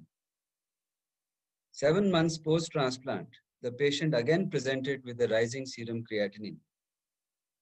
Imaging was done, which was suggestive of hydroureteronephrosis and possible distal ureteric stricture and impaired parenchymal function. So the question now to the experts would be that what would be the further line of management in this case? Then I would put a PC and wait for the creatinine to come down and reimplant the ureter. Yeah. Yes, sir. Yeah, I would have done the same thing. Any other comment? Yes, Dr. Sandhu, what did you do then? So what we did was slightly different, and he was first taken up for an endoscopic procedure in the form of a Bugbee incision of the vesicoureteric junction, a ureteric dilatation and DJ stenting. That was a retrograde DJ stenting. So this was the first procedure. The stent was removed at 6 months, but the patient again developed acute graft dysfunction. Hence a PCN was done. Antegrade balloon dilatation of the ureteric stricture was attempted, but failed as the guide wire could not be negotiated into the bladder across the stricture. Hence, with the diagnosis of a recurrent UVJ stroke distal ureteric stricture, the patient was taken up for open reconstruction of the ureter approximately 1 year and 3 months post-renal transplant. So the sketches on the top, middle, and right depict the steps of a uretero-native ureterostomy. The graft ureter and pelvis could only be identified after several hours of difficult and patient dissection due to extensive perigraft fibrosis and adhesions. The ureter was almost fully strictured. Hence, a pyelo-native ureterostomy was performed over a DJ stent. The post-op recovery was fairly smooth. A nephrostogram was done, which showed no anastomotic leak. DJ stent was removed after 6 weeks, and the patient had stable graft function with serum creatinine 1.3 milligram per deciliter. Renal dynamics scan showed normal allograft function and drainage. Good. One quick question to you, Dr. Sandhu. Would you manage the same way if you come across a similar situation in future? Absolutely. Actually, yes or no? Yes or yes, no? I would, because initially. So, okay, that's fine. I mean, I would concur with the comment made by Dr. Kotwal, which is based on wisdom accrued in more than 5 decades. In graft kidneys, once a stricture, always a stricture. I think we should not, I mean, in my opinion, I may be wrong, they can correct me. I mean, you should have done a ureterocalicostomy to begin with. Any comments, Dr. Kotwal? No, actually, once you've done a PCN and the creatinine comes down, if the anatomy is favorable, you can put a ureteric catheter down the graft ureter as far as it can go. That helps in dissection.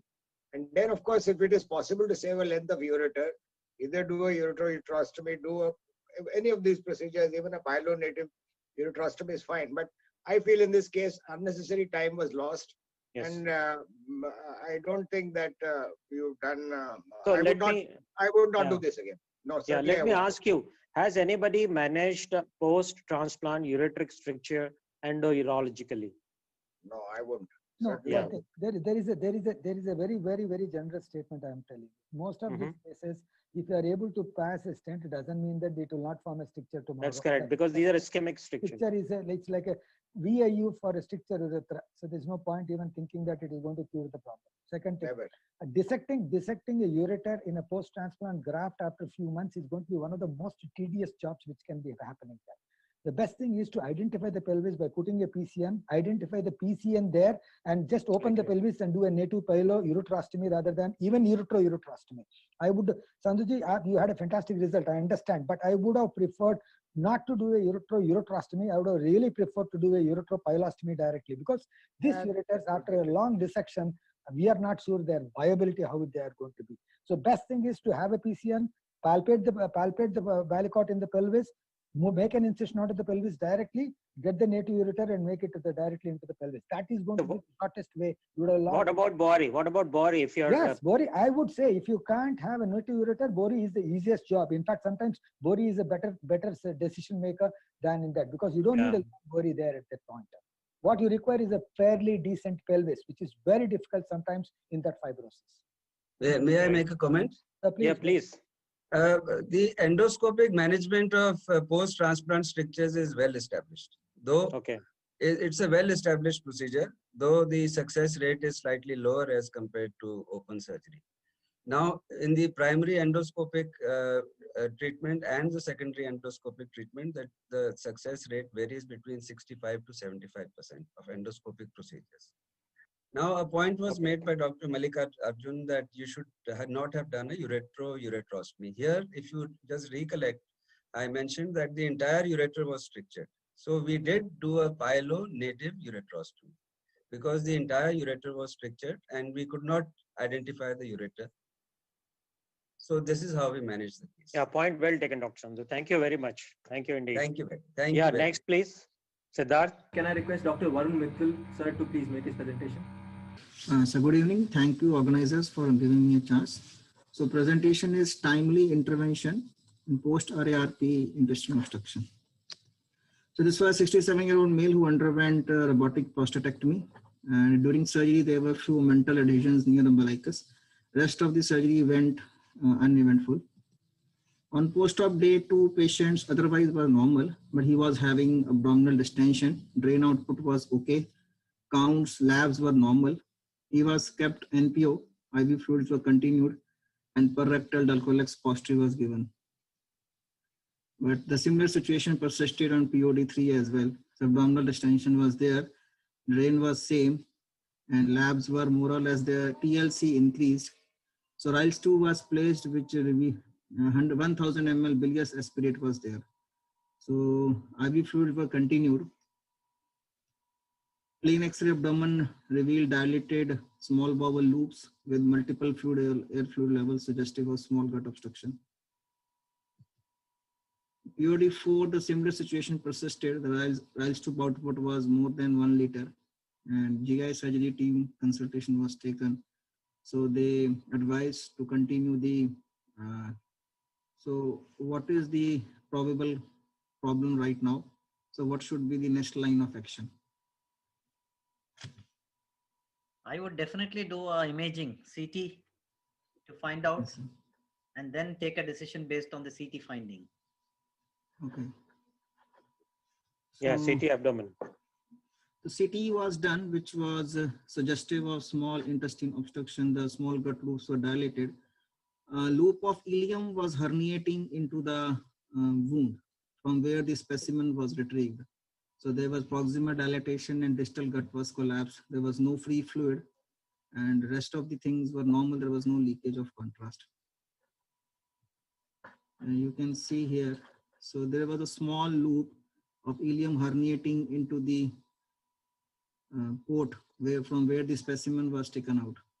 The external oblique sheath was intact, but the parietes had given way. So we managed, decision was taken to explore.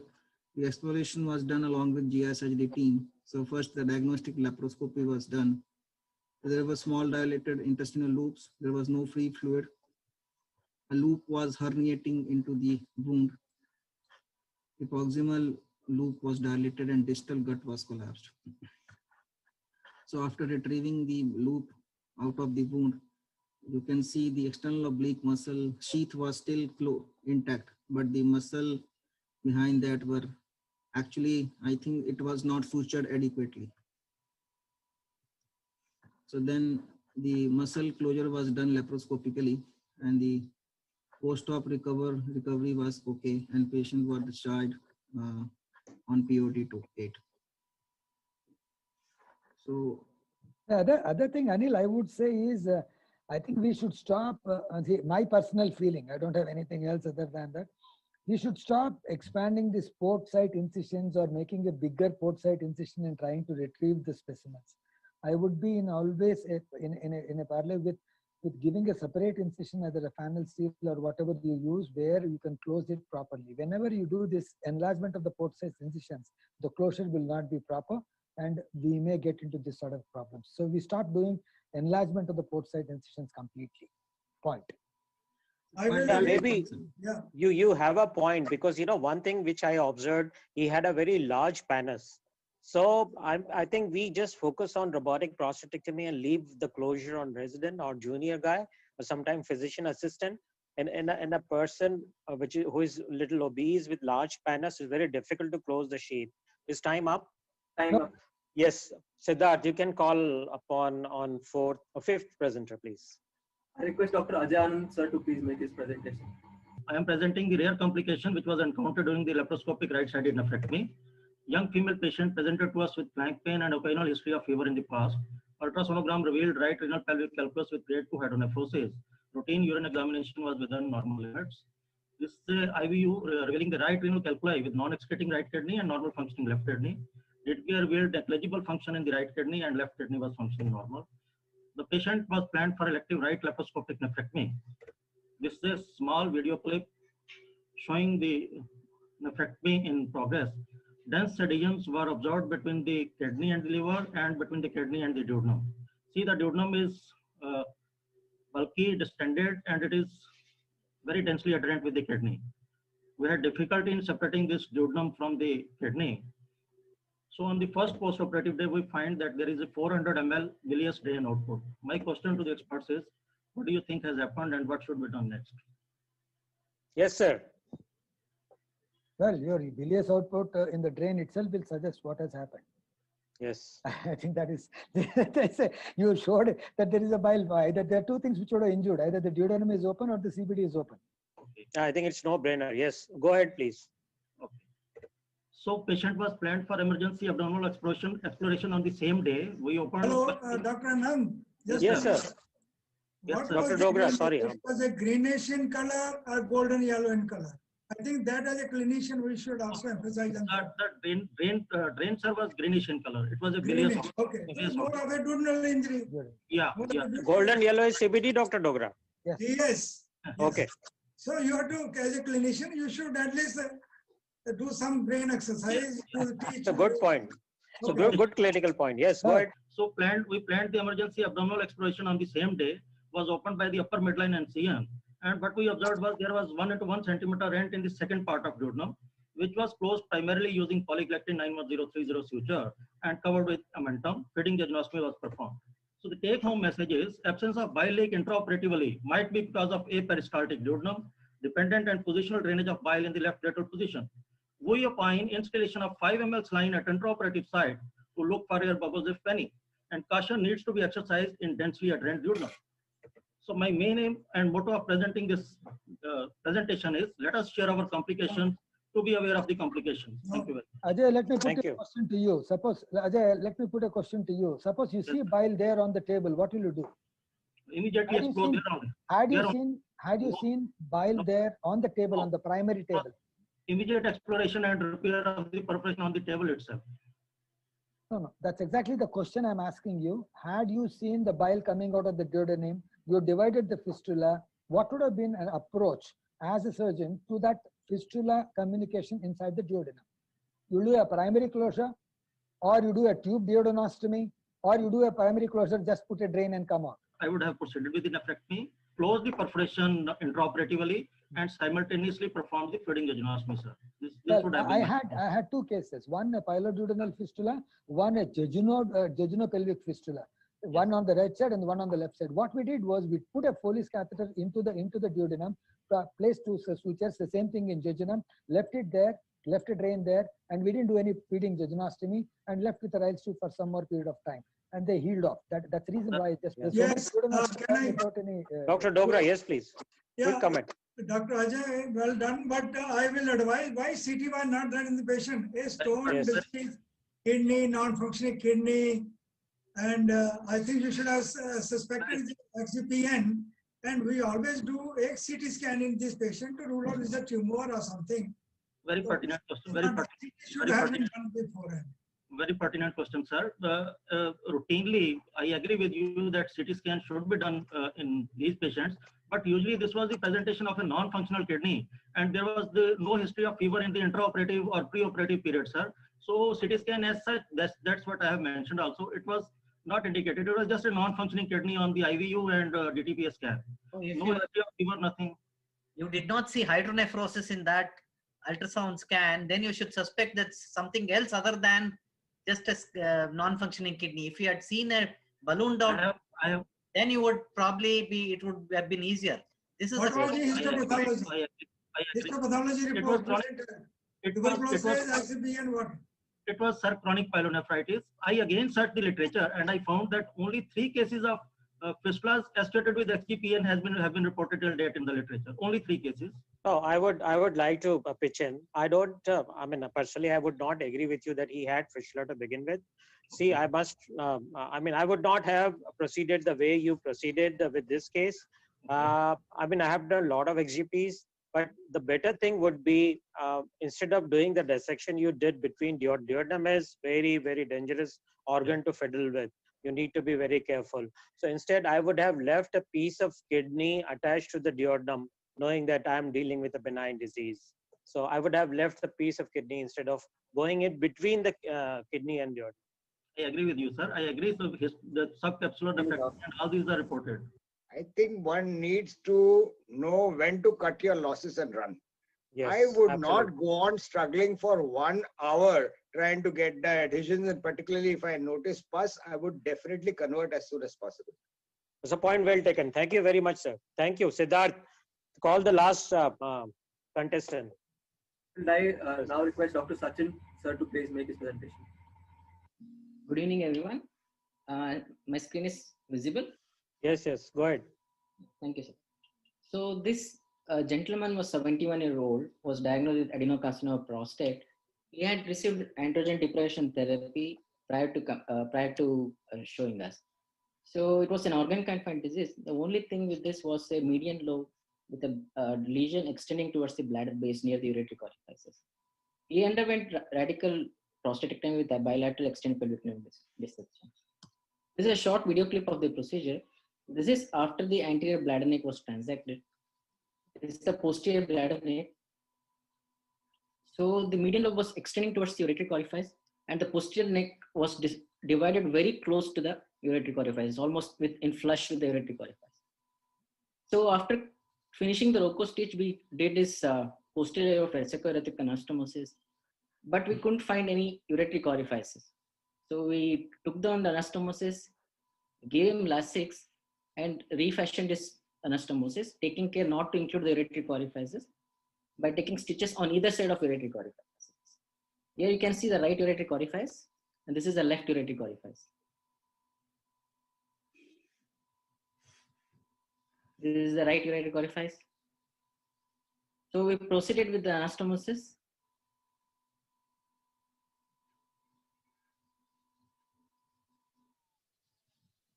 So you can see our stitch just lateral to the right ureteric orifice. The anastomosis was completed and was checked for any leak. There was no apparent leak. So this is the post-operative course.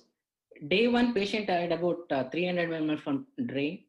So one of our enthusiastic fellow did his drain fluid creatinine. It was 1.9. His creatinine was 1.6. He removed his drain. He had normal bowel function on day 1. So day 2, he had good urine output of 3 liters. However, he had an abdominal distension which settled with enema. Drain 3, before discharge, he had drain site leak. Had good urine output. So we got a drain fluid creatinine to see whether it was urine or not. It was 2, and we thought it is not urine, and it was discharged. Day 6, patient landed up in emergency with decreased urine output and creatinine of 5.4, abdominal distension, ileus, and sepsis. So this is a CT cystogram and 6th post-op day. So you can see leaking of contrast into the peritoneal cavity along with a dehiscence in the posterior layer of vesico-urethric anastomosis. So where were the goofs up? Was it a bad case selection? We took case where the lesion involved the bladder neck. Where should have been cautious when doing the posterior bladder neck? Should we have reconstructed the bladder neck carefully in fish mouth or posterior tennis racket? We did not consider bilateral reconstruction, ureteric reconstruction when the ureteric orifice was in flush with posterior bladder neck. And the 5th one was we removed the drain on post-op day when drain output was more than 300. So now we have this vesico-urethric anastomose disruption where the ureteric orifice might probably in the cavity of the vesico-urethric anastomic disruption. I would like to ask the expert, how do they manage this case? Yes, sir. Anyone? Well, I think there are three, four issues. You have put 5 points. Number one, drain has got no meaning. It's our contention of drain, whether you put a drain or not, it doesn't make any sense. It's okay. It's our clinical suspicion which goes on. Second point, in your dissection, if I've been seeing it, whenever you have, the higher you go towards the trigone, towards the ureter, the posterior bladder neck becomes thinner and thinner and thinner. Towards the bladder neck, towards the prostate you come and it becomes thicker.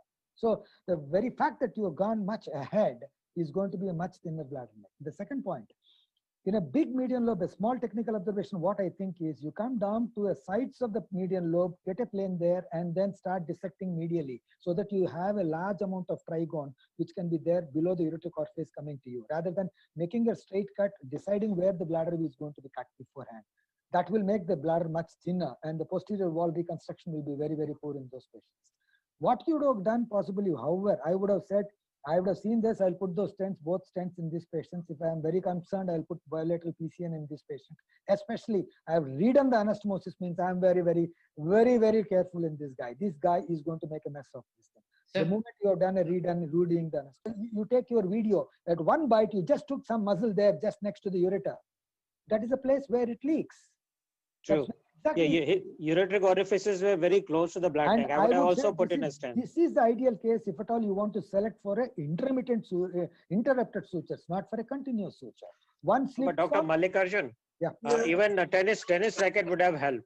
Yeah, Stenting definitely. plus tennis racket. Yeah, stents, tennis racket, and 4, 5 interrupted sutures to the bladder neck. That's all. Okay, go ahead, Sachin. Can I say? Yes, Dr. Dogra. Can I say something? Yes, sir. The surgeon was very generous in doing the posterior dissection. He has just cut the bladder at the level of the median lobe. True. It could have been prevented. Yes. The trick is to lift the median lobe upward and then go into the recess. And then you separate the bladder from the prostatovesical junction. That's a good point. At the level of flush with the median lobe, then you will end up in a situation like this. And that is not the best way to do it also. Whenever median lobe, lift it like a tongue. Go to the posterior recess behind the median lobe and resect at that level. Sachin, how did you manage then? So basically, he had vesicourethral disruption with sepsis. So he landed up in emergency. He was admitted in ICU. First, we put an ultrasound guided percutaneous drain. So we got a drain. I think it was 27. He had ileus. On day 7 or day 8, he was shifted to ward. He had about 2.5 liters from the percutaneous drain and no urine from periurethral catheter. His serum creatinine settled at 0.7. Drain creatinine was 17, and ileus persisted. Between day 10 and 12, he had zero output from percutaneous drain, and most of the output was from periurethral catheter. Serum creatinine was normal, but ileus still persisted. So same thing at 12th post-op day. So we went to IR again. We got the drain repositioned. The drain started draining, and there was about 1/4 from the drain and to 3/4 from the PUC. His serum creatinine was normal, but ileus persisted. This is a CCT on POD 10. So we want to see the ureter, what is happening to the ureter. So we can see both the ureters opening up into the cavity where the disruption is. So same thing was done at the 12th post-op day, where when you wanted to do the reposition of PCN, we can see the collection still persisting. So we thought of putting a PCN, but patient and patient relatives were quite adamant they didn't want PCN. So what we did was we did a cystoscopy. So this is the vesicourethral anastomotic disruption. We tried to locate the left ureteric orifice.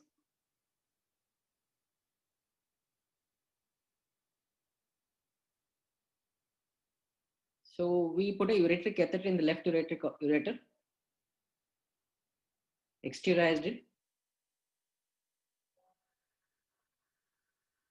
So located the right ureteric orifice and put a ureteric catheter in the right ureter as well.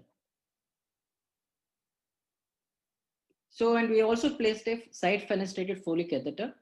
The main assumption is that the ureteric orifice is open into the vesicourethral disruption. The Foley balloon is putting pressure on the ureteric orifice, and most of the urine is going into the disruption. So by making this side or fenestrated Foley catheter, this would drain whatever the collection is there. At the same time, the stents were put inside the Euro bag. So we gave the time for about a week, and there was minimal drain output on day 21st, and there was no ileus. Cystogram showed intact anastomosis. Both the electric catheters were removed on day 21, and the drain removed on next day. And cystogram was done again on 20th day, which showed no leak and catheter was removed. Yes, Dr. Sachin. Yes, sir. This patient, if he is going to develop, and if not, if he is definitely going to develop contracture, cycle junction contracture, in view of all this, what has happened, then what will you do? Yes, sir. This was done in 2017. He had bladder neck contracture. Yes. So he had bladder neck contracture. We did do his BNI, but fortunately his kidney functions were all right. We got his DTPA done, so they were draining normally. He saw an intermittent catheterization once. I mean, not intermittent catheterization, self-dilatation once a month still. And good thing, maybe due to contracture, he is continent. Yes. So I am sharing a interesting and rare case scenario which I encountered in my early urological career nearly 20 years back. A 40 years old male presented with recurrent painless hematuria for nearly 1 year, and ultrasound reported a pedunculated growth of nearly 2 to 3 centimeter size in the supratrigonal area. So I planned for cystoscopy and TRVT under spinal anesthesia. And on cystoscopy, I could recognize that there was a broad-based solid-looking growth in the supratrigonal area.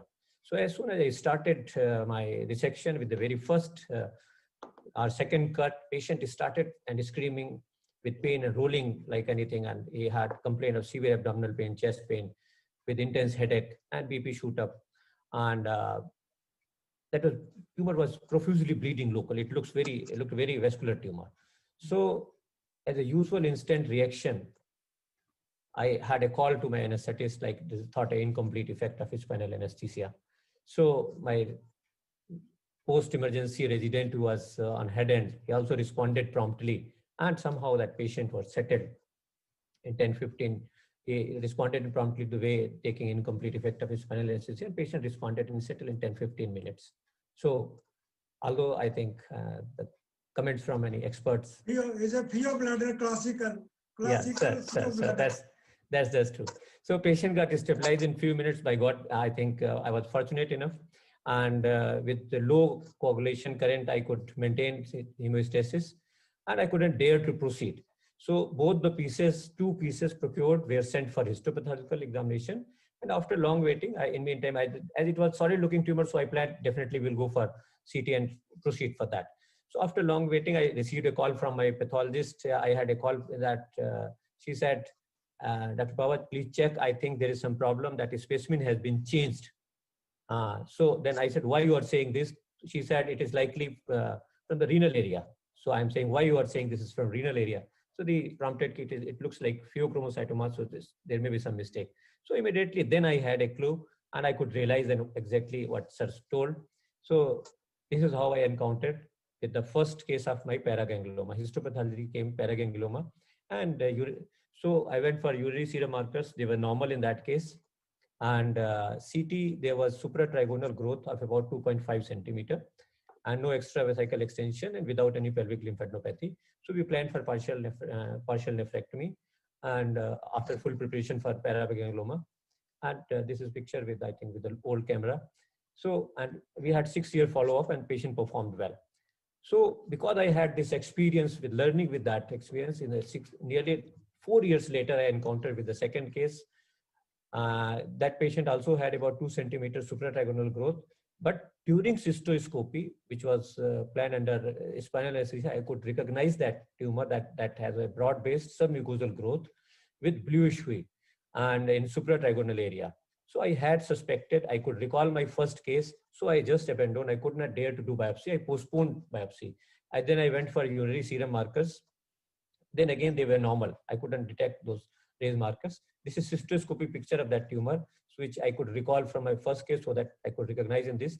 So this is solid looking, mucosa is intact here, and it is slightly bluish hue over there because of hypervascularity. I'm having a small video clipping also, if although it's not very good. At that time, we had not had that advanced camera, high-end camera. So this is a solid looking tumor in the supratrigonal area, pedunculated growth. So with that, I just stopped the procedure and then I planned procedure later on. And we went for CT scan and we did cystoscopic biopsy under GA with full preparation. So again, this was my second case, paraganglioma, and we planned for partial cystectomy in this case. CT picture is classically, we can see hyper-intense tissue is there because of this in paraganglioma bladder. And this sheets of polygonal oval cells and chromogen, this was positive. In partial cystectomy, what I used, this was open after cystostomy, I used usually lung intestinal clamp so that this tumor is isolated from rest of the bladder and we could perform safely. And then because of, I was able to recognize, I think that may be the reason, a cystoscopic picture was very clear in mind. So I could recognize third case of paraganglioma later. And so finally, to conclude with take home message, unsuspected paraganglioma greatly increase preoperative mortality and morbidity. A patient undergoing even for relatively minor procedure. Sometimes patient can have vascular events and because of sudden rise in blood pressure and event. Ultrasound shows mixed iconicity to supratrigonal mass. CT scan shows intense contrast enhancement as shown in that second case. But what is important here for as a urologist, cystoscopic picture is very important. If you are able to recognize, we will not miss these cases if you are able to recognize, as I could recognize my 3 cases by cystoscopy only. Thank you very much for patient listening. Thank you, Dr. Pava. Yes, any comment from the experts? I think, Dr. Pava, shall we take from you that any bladder tumor with intense opacification should we suspect pheochromocytoma? That is one. And second, on cystoscopy, if location and if mucosa is intact, solid looking tumor. If you see hyperintense solid CT. tumor on CT, how would you rule out a pheochromocytoma? Would VMA be positive or NORAD would be raised? VMA is positive in 70 to 80% of cases. So 70 definitely to we 80. should go for urine examination. And blood markers are raised in nearly 80% of cases. But that So shall I say in future, if I get hyperintense solid tumor, I just do intra-op cystoscopy, confirm blue issue, and directly do partial cystectomy? So in that case, if you want to confirm, we should go for urinary markers. If urinary markers are raised, definitely we can go for MIBG, facilities are there. So without biopsy, we can go for partial cystectomy. That is okay. Any comments from the experts? I think he has very nicely managed, Dr. Pava. Thank you. That first case was an encounter from which he learned how to tackle this problem. And I think relatively, he has given all the narration of the management. Endoscopy resection has to be condemned. That you didn't mention, Dr. Pava. Endoscopy resection, one should not say, oh, I will do endoscopy resection. Even if you know the diagnosis, that should not be done. Yes. So Dr. Dogra, shall we say if you see hyperintense solid lesion on CT and smooth covering of the tumor on cysto, we should not do TURBT? No, that glioma also looks like same. But that would not be hyperintense. Covering the markers. If the patient has got a symptom, markers, but suppose markers are normal. But then you have to go by your judgment. Then you can attempt a biopsy. But not attempt to resect. Good, sir. Any other comment or Siddharth? Are we done now? Yes, sir, we are, sir. Thank you very much. Now we'll request the conveners, Dr. Anil Mandhani and Dr. Siddharth Yadav, to please start the live discussion. I apologize on behalf of Dr. Anil Mandhani. He's not here with us because of personal reasons. I'll request any of the chairpersons, those who have been listening to the session very carefully, if they have any questions they can ask, especially sir, Dr. Dogra sir, Dr. Anish Srivastav sir, if you have any questions, sir. Can I make a comment? Most welcome, sir. On the first case, there is a very important message on the case with the robotic partial nephrectomy. So it's very important, and all of us now should understand that no case of a laparoscopic or robotic or even open should be taken without a very thorough reading of a CT angiogram that should be of the quality to the level of what we do in the donor. You know, even if the arteries have been described, vein has been described, their divisions, the distance between the two arteries, everything should be actually seen by us. So in this case, because we have been very confident with the radiologists, so they reported two arteries, and we found two arteries as you have seen in the video.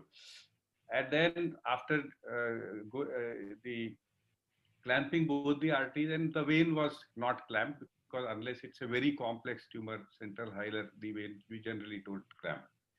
So the moment I started doing with the tumor, this sudden gush of blood came, which was concerning, as you saw. And at this point, as Dr. Mallikarjun has very rightly pointed out, that you should not be like overconfident like us. And we did not realize that point, that the kidney was still pink and turgid. So that is another very important message, that despite having full confidence and controlling the arteries, if you have, you must look at the kidney texture also. So that is another important point. Third thing is, if the blood starts, pouring out like this, you have to know to differentiate between the arterial and venous blood, because the vein was not clamped here. So these are the important thing. And the most important message is, if you see blood coming like that, don't be casual. Stop there and then go back, and then saw that how we found the another third artery. Yes. Thank you very much. Thank you, sir. So any other questions, sir? So can I ask Dr. Shivam sir a question, sir? Yes, Shivam, sir. Yes, please. Sir, I actually just wanted to know, while you make a percutaneous puncture into the aneurysm, into a pseudoaneurysm, are there any chances that the needle might break the wall of the aneurysm and the aneurysm might bleed in the perinephric space? I don't think so, because it's a very fine needle, 22 gauge spinal needle, and there is no chance of breakage. We haven't come across, and this has been used by interventional radiologists for last 40 years for visceral and brachial extremity aneurysms, and even for post-renal biopsy aneurysms, and they haven't come across such side effects. Okay, sir. And one more question to you, sir. Sir, what is the usual size of aneurysm that you can pick up with ultrasound? Because sometimes smaller aneurysms are not visualized. So what is the usual size? Our interventional radiologists have done up till 5 to 7 mm aneurysms. 5 to 7. So yeah, this was a 13 to 15 millimeter aneurysms. They have done even 5 to 7 mm aneurysms. Yes. Thank you, sir. So I have one question for Dr. Uday, sir. Yeah. Good afternoon, sir. Sir, about the second case with there was right renal vein injury. Yeah. So, sir, as the resident was doing it, do you have certain tips or tricks up your sleeve by which you can actually prevent this kind of an injury? Yeah, just like Dr. Mallikarjun said, you should identify the vein and the vascular structure first, actually. And because this was a pyeloplasty case, we should be on just dissecting the pelvis, need not to go actually medially and upward, cephalad, so by which you can prevent the injury. Okay, sir.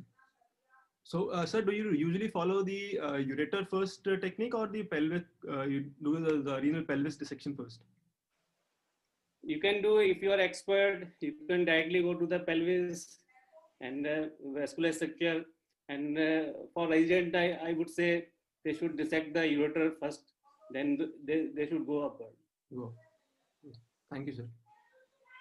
So, if Dr. Sachin is here. Yes, Siddharth. Hi, sir. Sir, the question to you is, sir, you had a very difficult anastomosis, right? You had to redo the anastomosis. The ureters were very near to your anastomosis, and still you somehow removed the drain on day one. So, is this the normal protocol that you remove the drain, or you are actually wait for a little longer if you had some problems in draw? Yeah, see the drain protocol is we sometimes don't put drain after an RIRP if you are confident if it is no, there is no leak. This was done in 2017 where we routinely used to place drain. So drain was usually we remove drain on first post-op day. So what happened was one of our fellows, he got his drain creatinine done, which showed 1.9. His creatinine was 1.6. He assumed that it is not urine and removed it. So we would have kept it drain for a long time because we knew that it was, we had suspicion that so unfortunately removed the drain on first post-op day and we had this problem. Good afternoon, Professor P. N. Dogra, sir. So do you have any comments or questions to ask to the presenter, sir? No, it's all I think you have managed the show very well. The only thing I want to say about the post-op complication regarding both the prostate, one who had an incarcerated hernia and other who had a posterior disruption. You see, we should not sit on them. We take the consultation from the general surgeon and they have got very marginal interest in those patients. They say carry on conservative treatment. No, you have to catch them, make them actively involved and take active action, a proactive action at the earliest to prevent the unfortunate events. That is all what I have to say. Thank you very much. Thank you, sir. And there is some time. So one question to Dr. Varun, sir. Dr. Varun.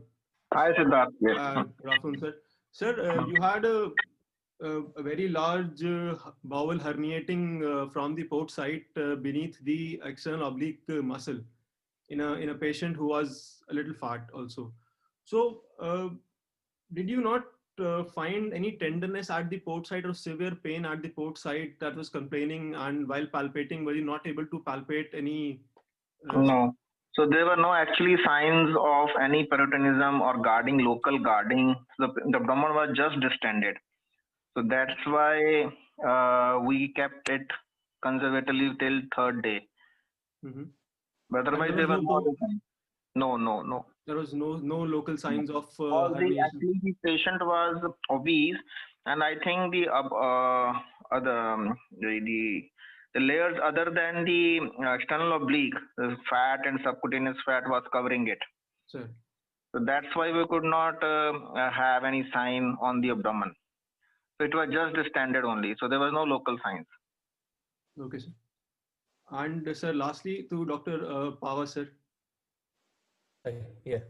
Sir, just your expert comments on how to manage such rare situations of fear in the bladder, because we don't see it very commonly, and you have such a large experience. So your expert comments about that.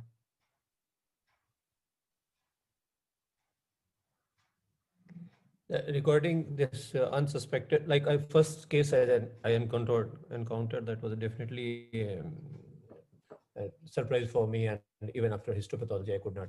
But otherwise, what I can add on, we also published a proposed treating algorithm in Indian Journal of Surgical Oncology on bladder paraganglioma. So what is important here, like if you're talking of classical adenosympathetic syndrome, so those usually 50% of cases will present with that and 50% will present otherwise. And if you're talking of an urologist point of view, like all of my 3 to 4 cases presented with hematuria to me. So as a urologist, definitely those cases will come to us as presenting with the hematuria. So that is a difference. Otherwise, 50% will present with those symptoms. So definitely those patients will go to endocrinologist or some different channel maybe. And second point, what is important for us, apart from other investigations, cystoscopic findings are very important. As I encountered with the first case, I could recognize, then I had a very high suspicion index. So I could recall with that first experience, I was a little, you can say recognize my second, third and fourth case. So endoscopic picture for urologists is very important. So important differential diagnosis, as in discussion told, this paraganglioma or leiomyoma. So that 2 things are important. And urinary markers definitely we need. And on CT, if it is hyper intense, and for workup, MIBG is mandatory. If it is feasible, then we should go for it. And this gallium 67 daughter neck PET scan is definitely most sensitive and more specific treatment modality available. And for treatment, it remains sometime there. Very recently, we had a series of 18 cases. This from, I think, I'm not able to recall exactly. This what TURBT is also optimal treatment, but that is not, as Dr. Mallikarjun sir and Professor Dogra also pointed out, because this is a sympathetic nerves are along the whole thickness of diffuser. So we can't go with TURBT. So partial cystectomy remains you can say the most common and most acceptable treatment. And in select cases, we can go for advanced cases, radical cystectomy. And one more important point, follow-up is very important, because with histopathology, we can't recognize its malignant potential. So follow-up remains very important if recurrence is there. So we can take additional steps. That is what we can add on this. Thank you. Thank you, sir. So I think the time is up.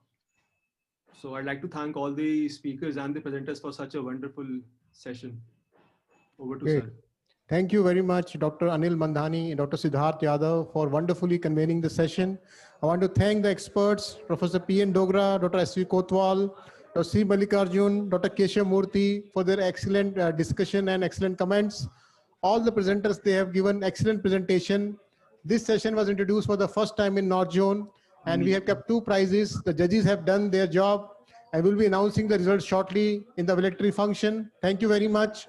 And now, our academic sessions are over, and I'm very pleased to announce that till date, more than 2,500 urologists from 20 different countries, they were watching this live on different platforms. So that speaks the volumes about the faculty's hard work and the presentation and their content of the presentation. Thank you very much. So let's now have the virtual cultural program.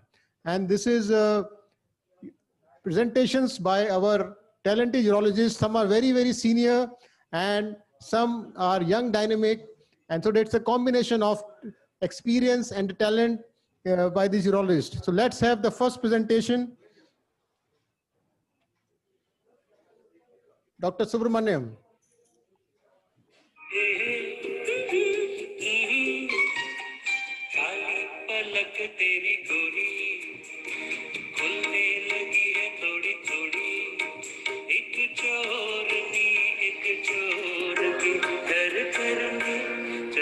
चोरी ओ चोरी काली पलक पिया मोरी ओ खुलने लगी है थोड़ी थोड़ी एक चोरनी एक चोर के घर करने चली है चोरी ओ चोरी काली पलक पिया मोरी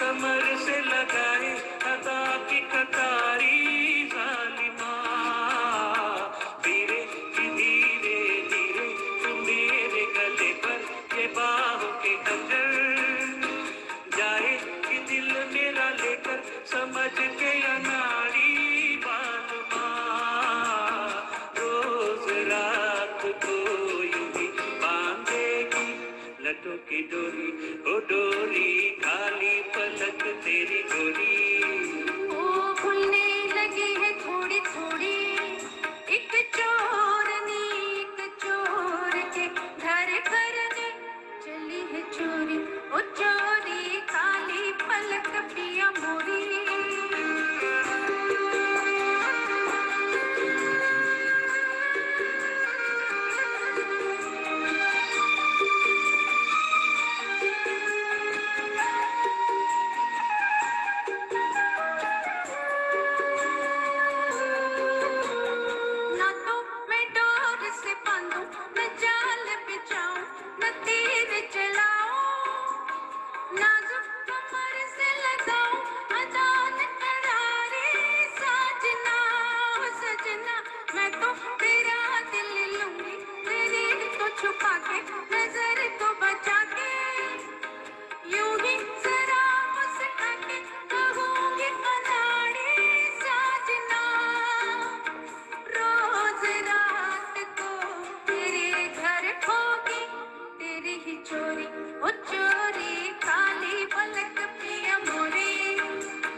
है चोरी ओ चोरी काली पलक तेरी गोरी ओ खुलने लगी है थोड़ी थोड़ी एक चोर के घर करने चली है चोरी.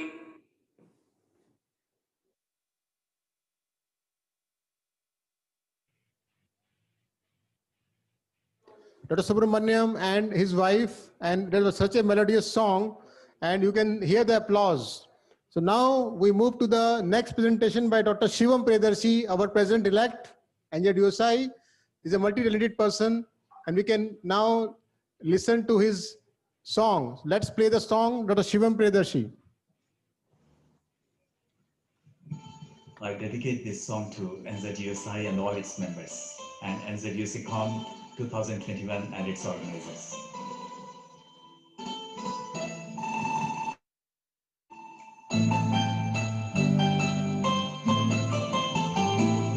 चूल्हे दो नाजुक होठों को कुछ और नहीं है जाम है ये चूल्हे दो नाजुक होठों को कुछ और नहीं है जाम है ये कुदरत ने जो हमको बख्शा है वो सबसे हंसी नाम है ये चूल्हे दो नाजुक होठों को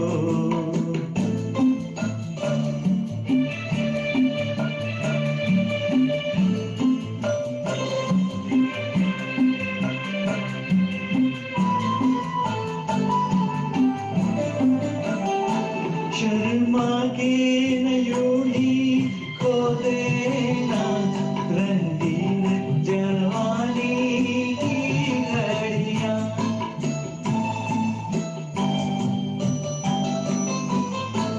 शर्मा के नयूही खो देना रंगीन जवानी की घड़ियां बेताब धड़कते सीनों का अरमान भरा पैगाम है ये चूल्हे दो नाजुक होठों को कुछ और नहीं है जाम है ये चूल्हे दो नाजुक होठों को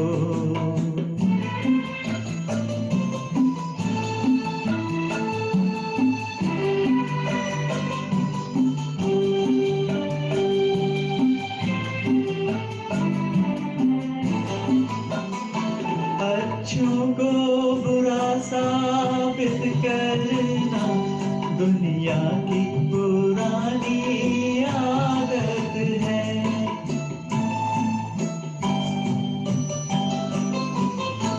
अच्छों को बुरा साबित करना दुनिया की पुरानी आदत है इसमें को मुबारक चीज समझ माना की बहुत बदनाम है ये चूल्हे दो नाजुक होठों को कुछ और नहीं है जाम है ये कुदरत ने जो हमको बख्शा है वो सबसे हंसी नाम है ये चूल्हे दो नाजुक होठों को Thank you very much. We have Dr. Shivam in front of us, and you can hear the applause. So well done, our President-elect, Dr. Shivam Priyadarshi. Now we move to the next presentation by Dr. Ajay Sharma. He's a senior consultant, robotic surgeon from Gangaram Hospital, and is playing a musical instrument. So let's have his presentation, Dr. Ajay Sharma.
Thank you very much, Dr. Ajay Sharma, sir. Excellent musical presentation. Let's have one more musical presentation, Dr. Ajay. This is some other song. So let's play Dr. Ajay Sharma part 2.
So that was a mesmerizing presentation. But Dr. Ajay, he's not only a fantastic robotic surgeon, but now we have seen he's a very good musician.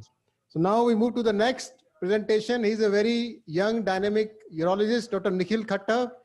And let's hear from Dr. Nikhil Khattar. North Zone, this is for you.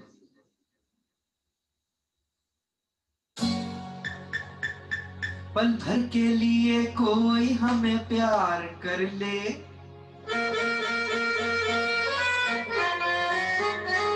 झूठा ही सही। पल भर के लिए कोई हमें प्यार कर ले, झूठा ही सही। 2 दिन के लिए कोई इकरार कर ले, 2 दिन के लिए कोई इकरार कर ले, झूठा ही सही। पल भर के लिए कोई हमें प्यार कर ले, झूठा ही सही।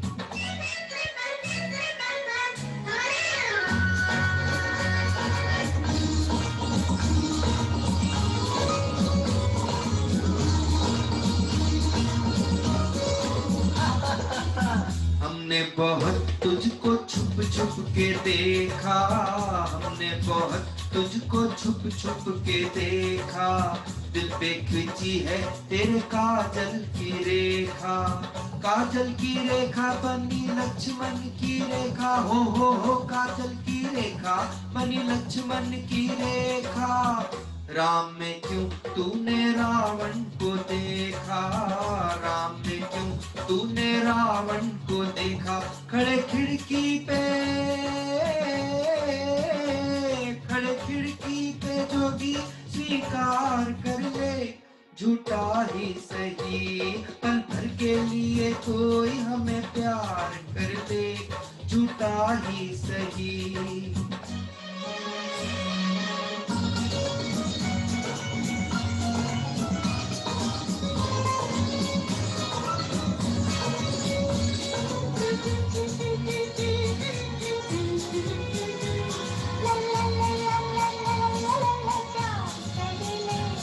झूठा ही सही। हीरे से जड़े तेरे नैन बड़े, जिस दिन से लड़े तेरे दर पे पड़े। हीरे से जड़े तेरे नैन बड़े, जिस दिन से लड़े तेरे दर पे पड़े। सुन सुन कर तेरी नहीं जान अपनी निकल जाए न कहीं। जरा हाँ कह दे मेरी जान कह दे, मेरी जान कह दे, जरा हाँ कह दे। जब रैन पड़े नहीं चैन पड़े, नहीं चैन पड़े जब रैन पड़े। माना तू सारे हसीनों से हंसी है, माना तू सारे हसीनों से हंसी है। अपनी भी सूरत बुरी तो नहीं है, अपनी भी सूरत बुरी तो नहीं है। कभी तू भी कभी तू भी हमारा दीदार कर ले, झूठा ही सही। पल भर के लिए कोई हमें प्यार कर ले, झूठा ही सही।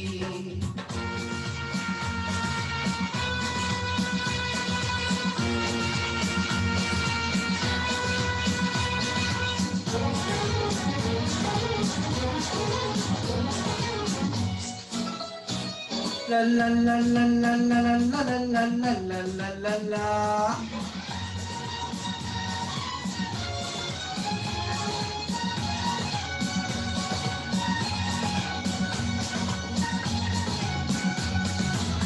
पल भर के प्यार पे निसार सारा जीवन, पल भर के प्यार पे निसार सारा जीवन। हम वो नहीं जो छोड़ दे तेरा दामन। अपने होठों की हंसी हम तुझको देंगे, अपने होठों की हंसी हम तुझको देंगे। आंसू तेरे अपनी आंखों में लेंगे, आंसू तेरे अपनी आंखों में लेंगे। तू हमारी वफा का एतबार कर ले, तू हमारी वफा का एतबार कर ले, झूठा ही सही पल भर के लिए कोई हमें प्यार कर ले, झूठा ही सही, झूठा ही सही, झूठा ही सही।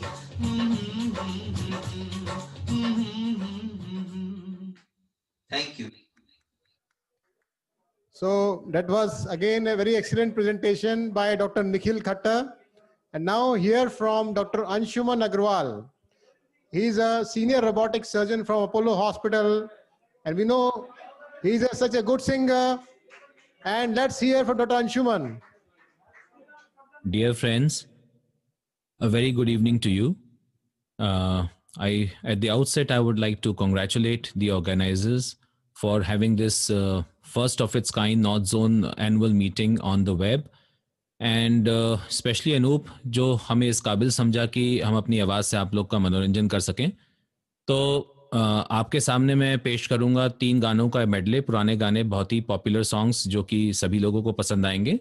अगर आप चाहें तो शक्ल तो सबने मेरी देखी हुई है, वीडियो को ऑफ कर सकते हैं, कोई उसमें खास नई देखने वाली बात नहीं है, and you can just enjoy the melody. So friends, have a great time. Thank you.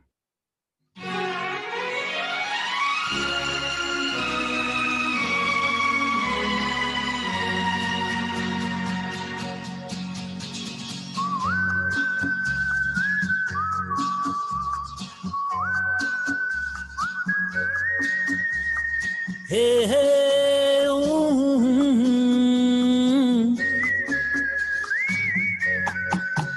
ये शाम मस्तानी मदहोश किए जाए, मुझे डोर कोई खींचे तेरी ओर लिए जाए। ये शाम मस्तानी मदहोश किए जाए, मुझे डोर कोई खींचे तेरी ओर लिए जाए।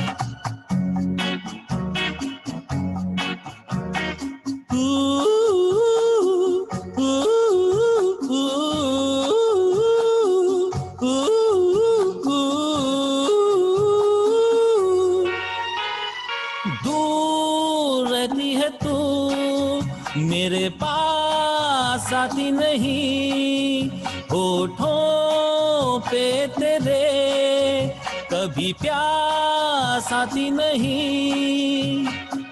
ऐसा लगे जैसे कि तू हंस के जहर कोई पिए जाए। शाम मस्तानी मदहोश किए जाए, मुझे डोर कोई खींचे तेरी ओर लिए जाए।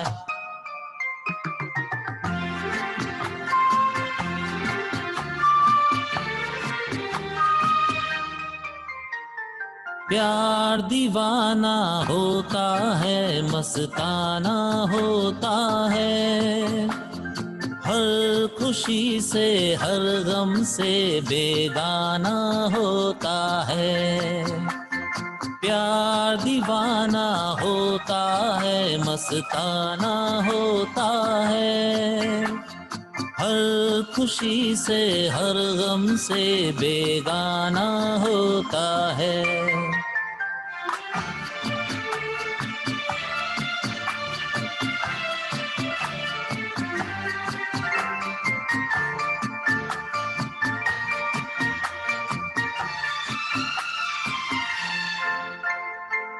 क्षमा कहे परवाने से परे चला जा,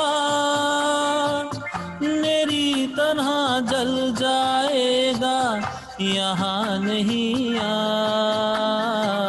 क्षमा कहे परवाने से परे चला जा, मेरी तरह जल जाएगा यहाँ नहीं आ। वो नहीं सुनता उसको जल जाना होता है, हर खुशी से हर गम से बेगाना होता है।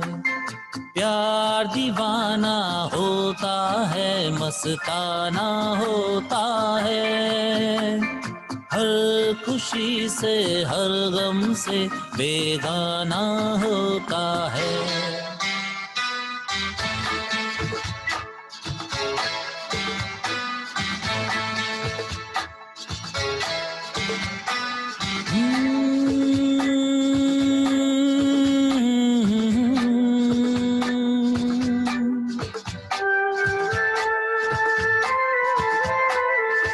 ओ मेरे दिल के चैन, ओ मेरे दिल के चैन, चैन आए मेरे दिल को दुआ कीजिए। ओ मेरे दिल के चैन, चैन आए मेरे दिल को दुआ कीजिए।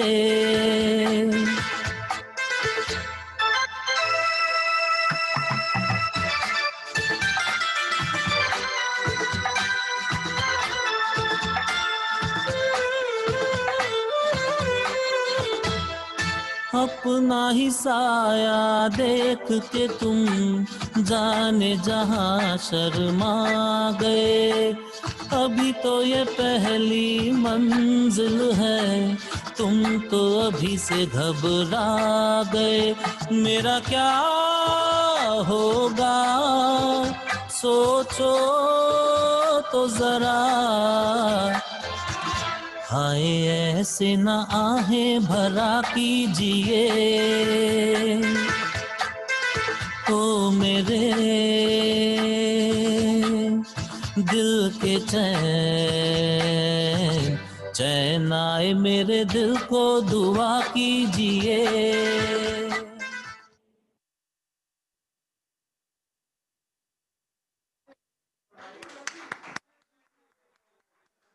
So we have Dr. Anshuman in front of us and we can hear the applause.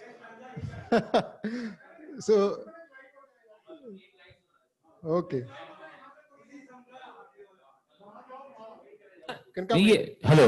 Come हाँ. here. Come to the podium. यूं तो अकेला भी अक्सर गिर के संभल सकता हूँ मैं, तुम जो पकड़ लो हाथ मेरा दुनिया बदल सकता हूँ मैं।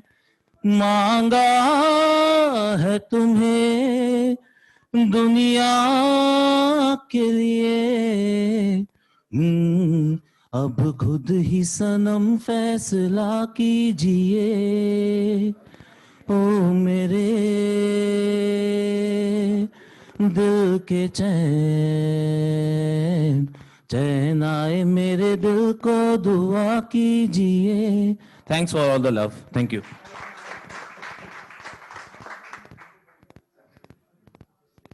So now let's hear from one of our veteran urologists, Dr. H.S. Pava. So we know he's a good, very, very senior uro-oncologist, but let's hear what music he's going to present. Dr. Pava.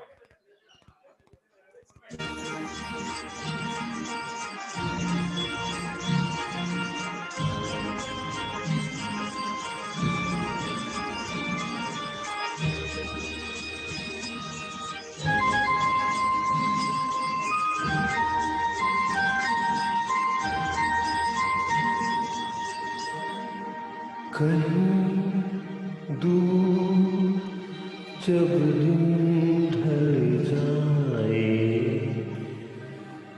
सांझ की दुल्हन बदन चुराए चुपके से आए।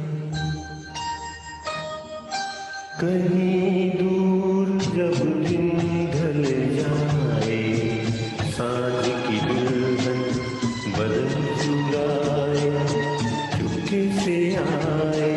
मेरे ख्यालों के आंगन में कोई सपनों के दीप जलाए, दीप जलाए। कहीं दूर जब दिन ढल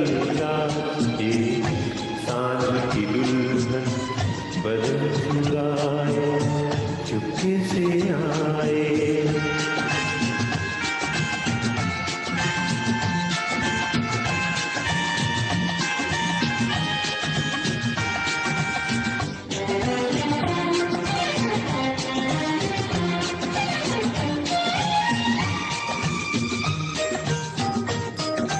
कभी यूं ही जब हुई बोझल सांसें घर आई बैठे बैठे जब यूं ही आके।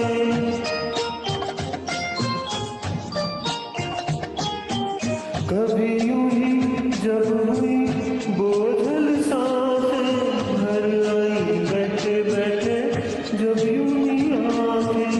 तभी मचल के प्यार से चल के छुए कोई मुझे पर नजर न आए, नजर न आए।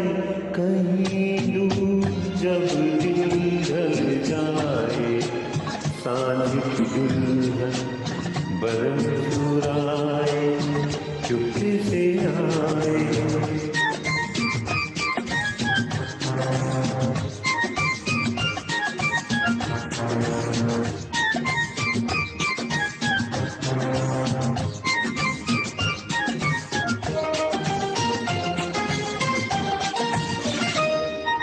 कहीं तो ये दिल कभी मिल नहीं पाते, कहीं पे निकल आए जन्मों के नाते।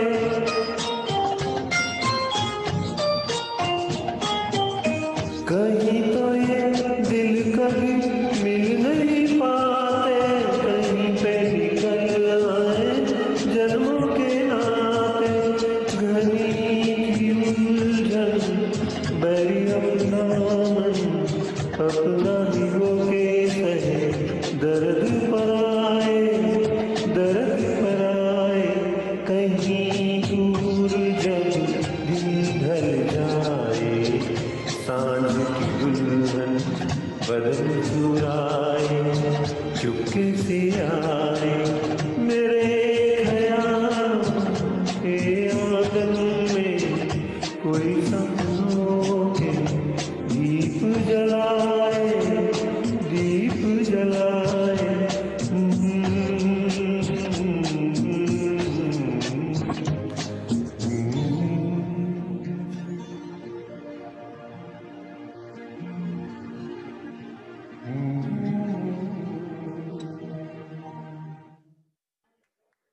So that was again excellent song sung by Dr. Pava. And now the last, but I think the most awaited song, which is being sung by Dr. Diwakar Delela. And I think it doesn't need any introduction to this gathering. And let's have Dr. Diwakar Delela's song.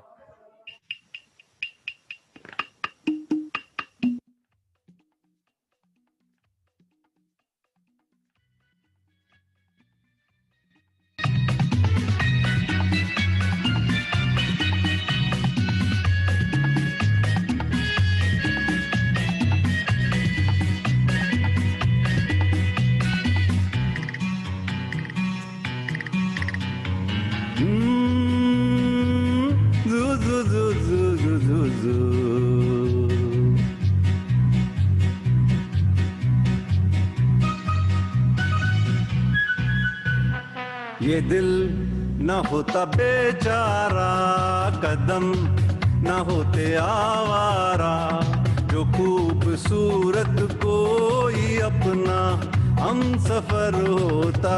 हो ये दिल न होता बेचारा, कदम न होते आवारा, जो खूबसूरत कोई अपना हम सफर होता।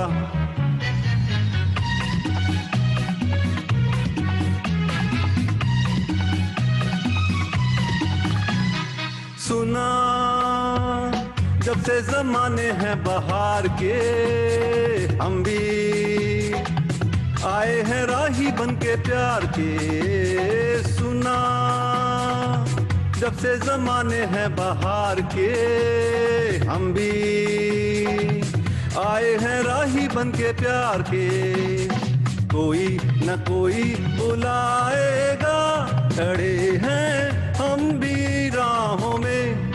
ये दिल न होता बेचारा, कदम न होते आवारा, जो खूबसूरत कोई अपना हम सफर होता।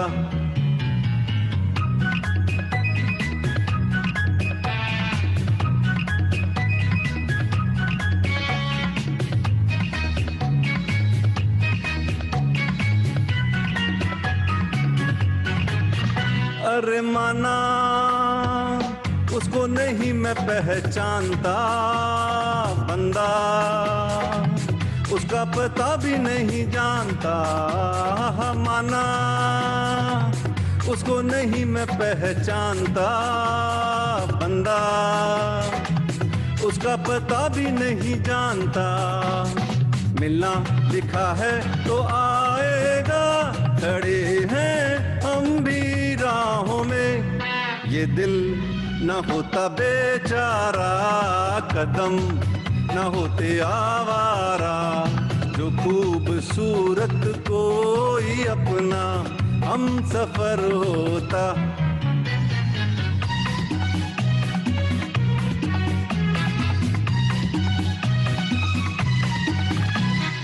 उसकी धुन में पड़ेगा दुख झेलना सीखा, हमने भी पत्थरों से खेलना। उसकी धुन में पड़ेगा दुख झेलना सीखा, हमने भी पत्थरों से खेलना। सूरत कभी तो दिखाएगा, बड़े हैं हम भी राहों में। ये दिल न होता बेचारा, कदम न होते आवारा, जो खूबसूरत कोई अपना हम सफर होता। ओ ये दिल न होता बेचारा, कदम न होते आवारा, जो खूबसूरत कोई अपना हम सफर होता।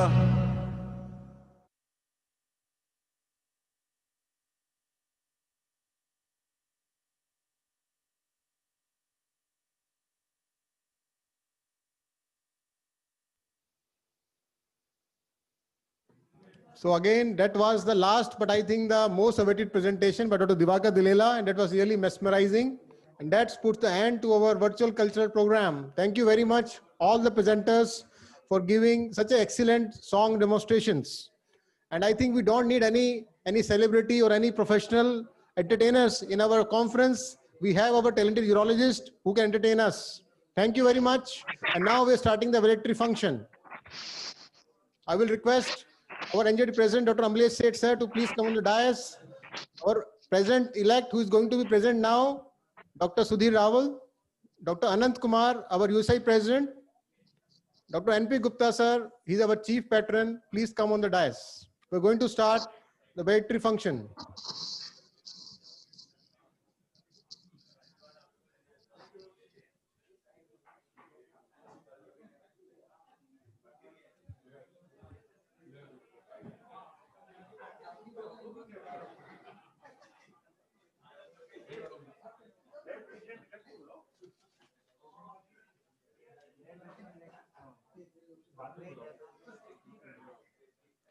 And I will also request our President-elect, Dr. Shivam, to come on the dais.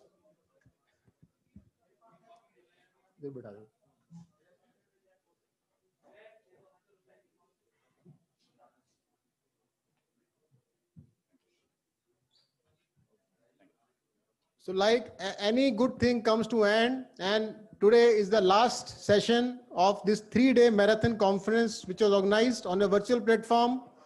When we started preparation for this conference, we had two options. Either we could have passed this conference into the next year like East Zone have done, or we could have done small sessions like South Zone or West Zone have done.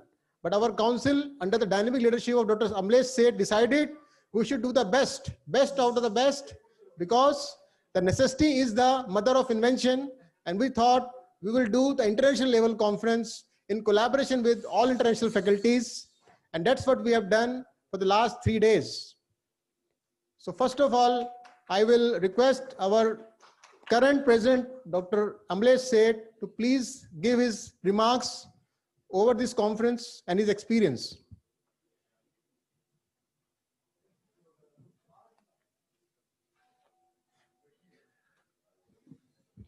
Professor N.P. Gupta,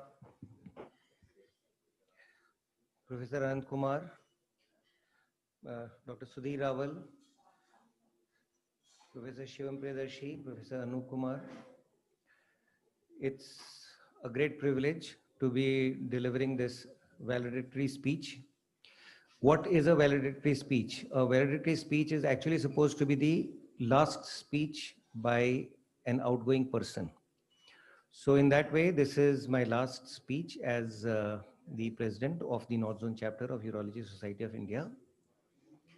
And traditionally, you know, it is done at the end of schooling or at the end of college, which means that when a batch completes the schooling year and goes to university, the one representative from that batch gives a speech to the whole school, talking and reflecting about what the experiences have been in schooling life and what the expectations are in the future life, and also gives some kind of a message to the next batch.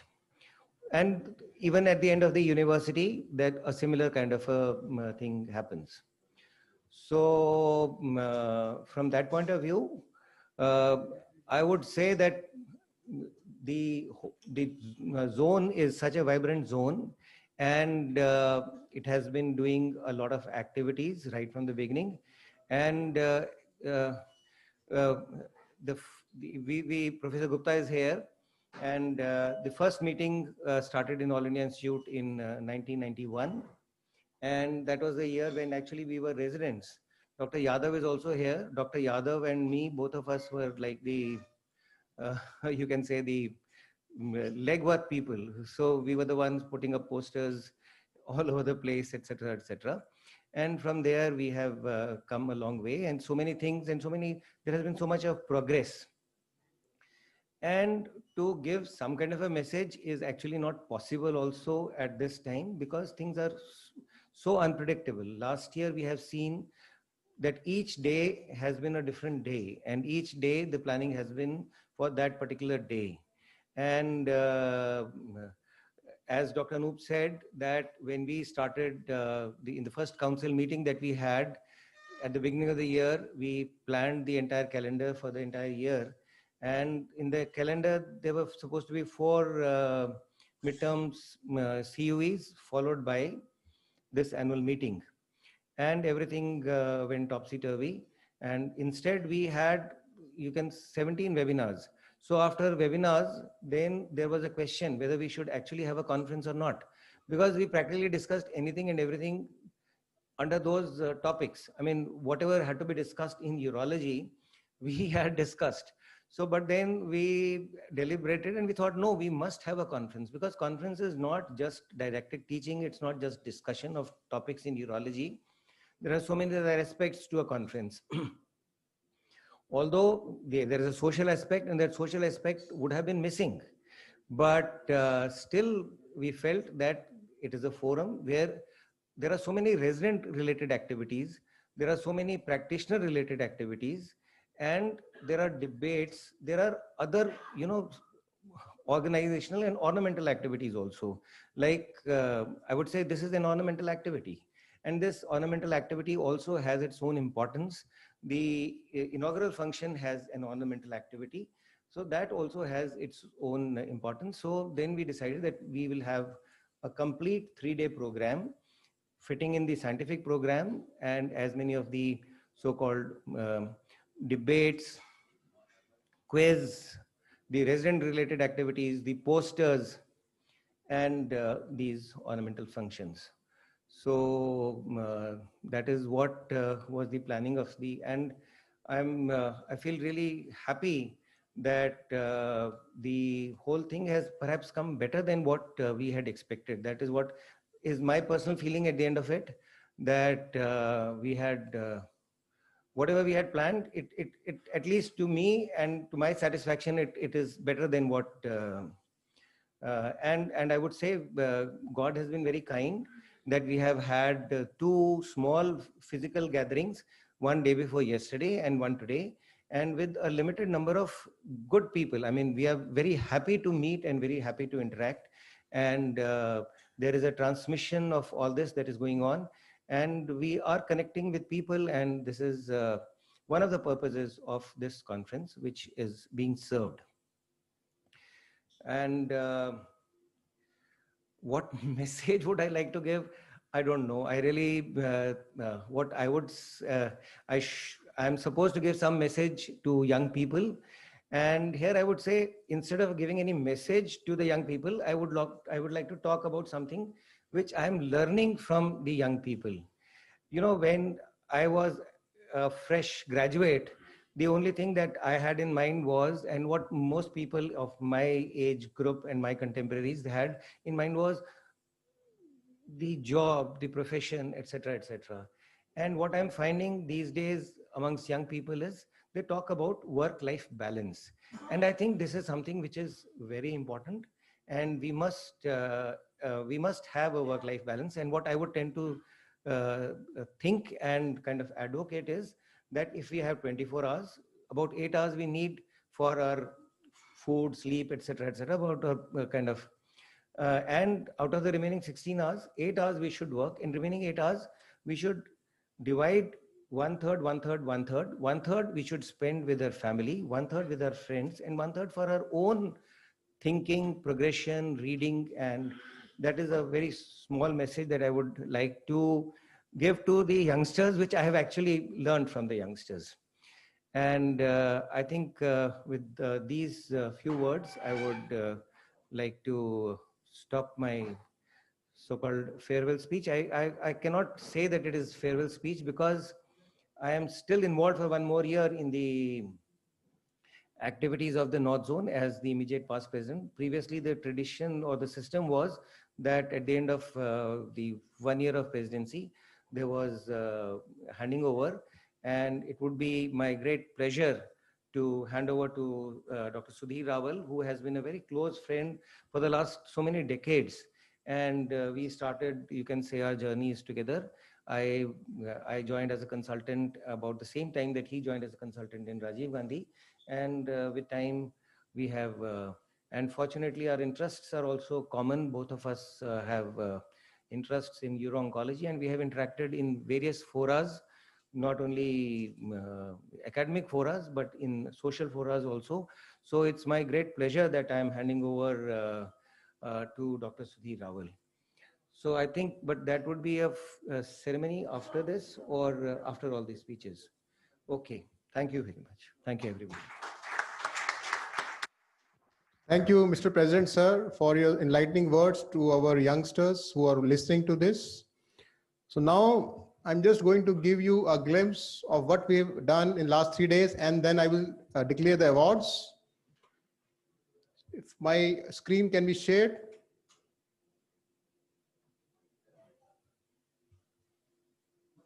Can you share the screen? Yeah, okay.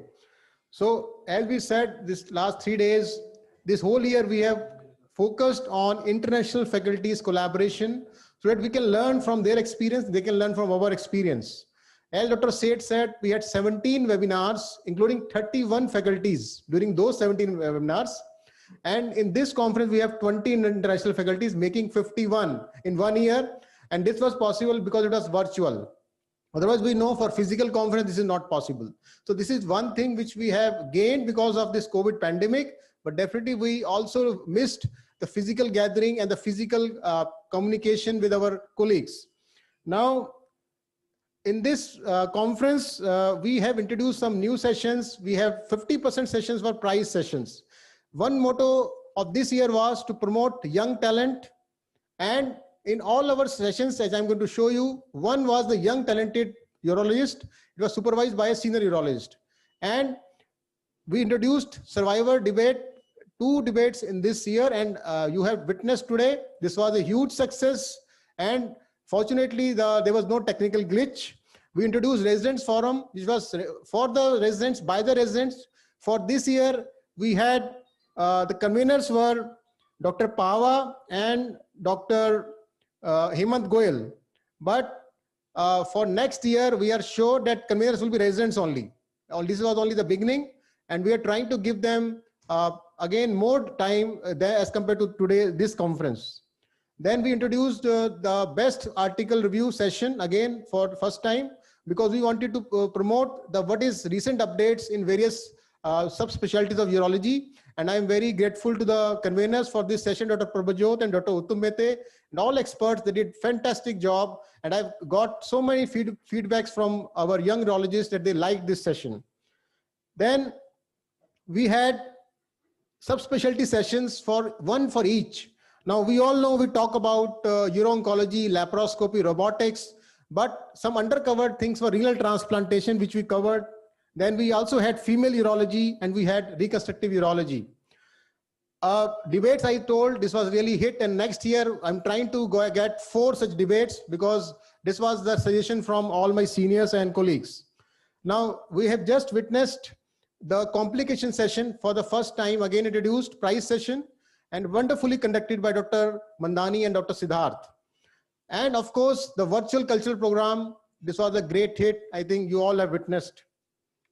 And this was the 2 educational courses which were introduced again for the first time. And I'm really grateful to my conveners, Dr. Rajiv Kumar. That was excellent session for MRI, such a difficult topic. I got feedbacks from residents. They really benefited from that session. And the second was ultrasound. Again, it is a very, very handy topic, but few residents are exposed to it, and I'm thankful to Dr. Swapan Sood and Dr. Anshuman Agrawal making this very, very simple.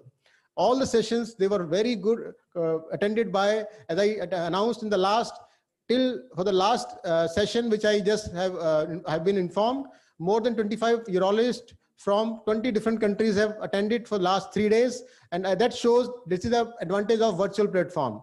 Physically, it would not have been possible. And now I come to the results section. That is the results from different 15 sessions which we have conducted. I want to congratulate all those who have. So you can see my screen? Can you share my screen, please?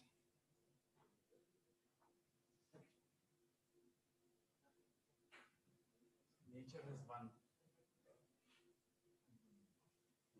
Nature is one over science.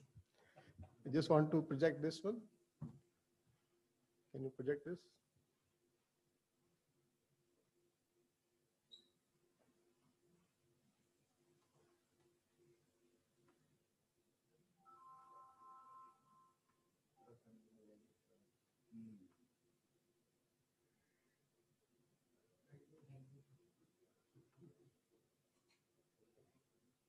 Okay, you can see now. Make it full screen.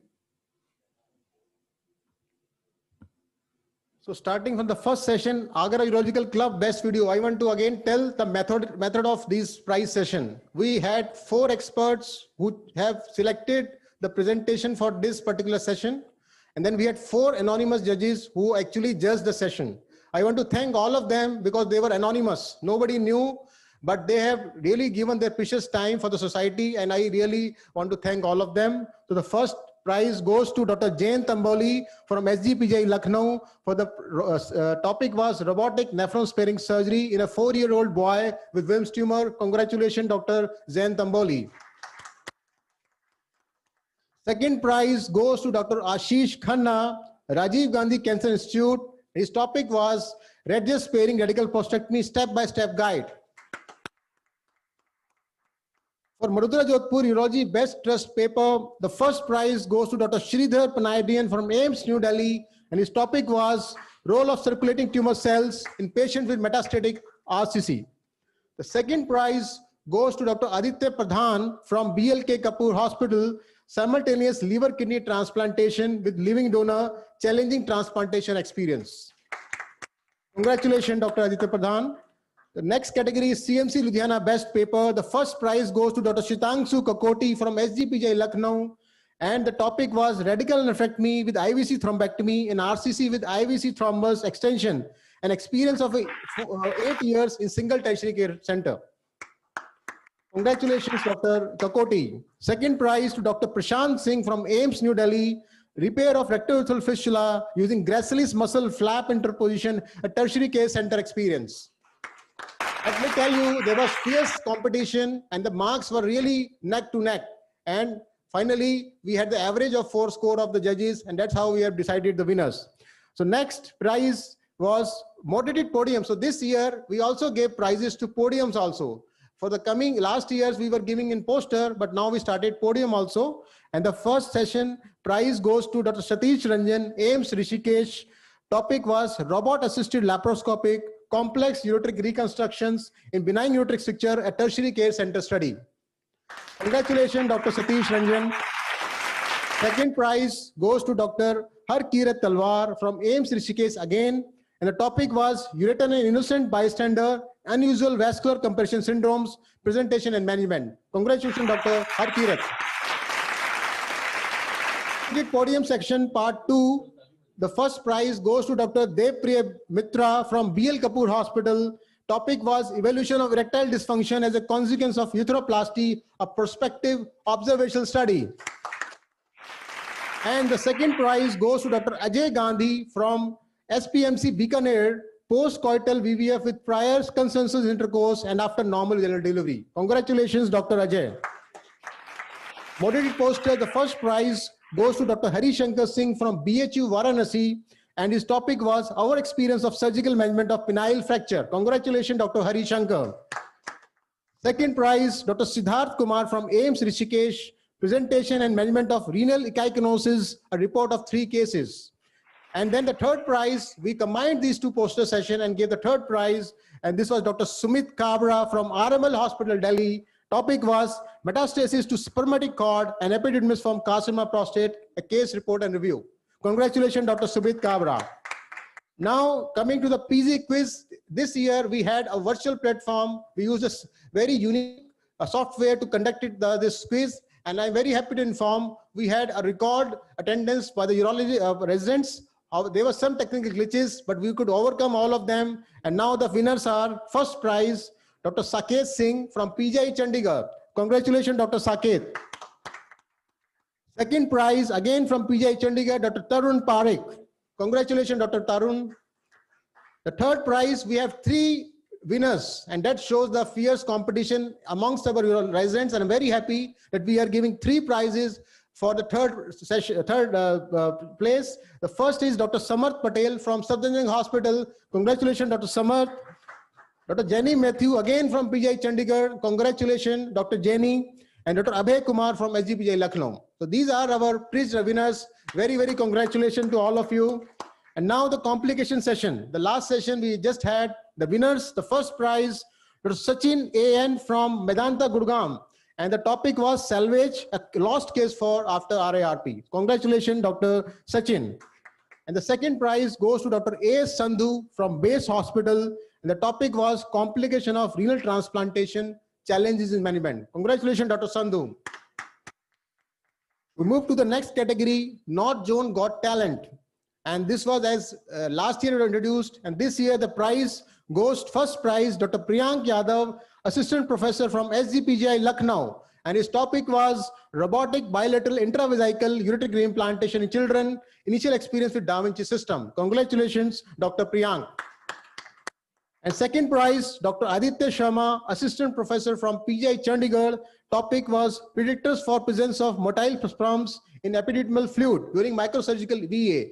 Congratulations, Dr. Aditya Sharma. Now coming to Residents Forum, again, we have introduced the prizes for the first time. The first prize goes to Dr. Samarth Patel from VMC Safdarjung Hospital. And second prize goes to Dr. Abhay from SGPJ Lucknow. Congratulations to the winners. And finally, the North Zone PG Travel Fellowship, and the awardee is Dr. Prajwal Bardiyal from PGI Chandigarh. Congratulations to all the winners. And as I told, there was fierce competition, and that's a healthy competition. And finally, we could choose the winners, but those who could not win, I will also congratulate them for participating. So that ends my presentation. And now I will invite Professor Amlesh Seth sir to pass on the medallion to our next president, Dr. Sudhir Raval. And let's have the music, please. Camera. So सामने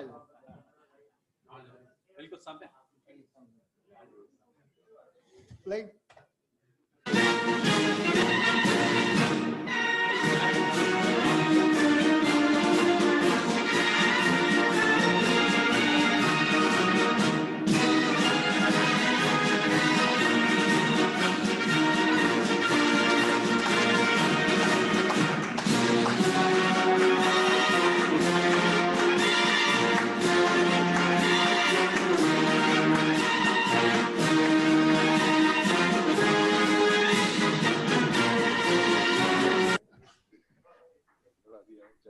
So now we have officially Dr. Sudhir Raval as the new president for USI, NZUSI. And now I will request our president, Dr. Raval sir, to give his remarks. Dr. Raval sir, your message to the audience.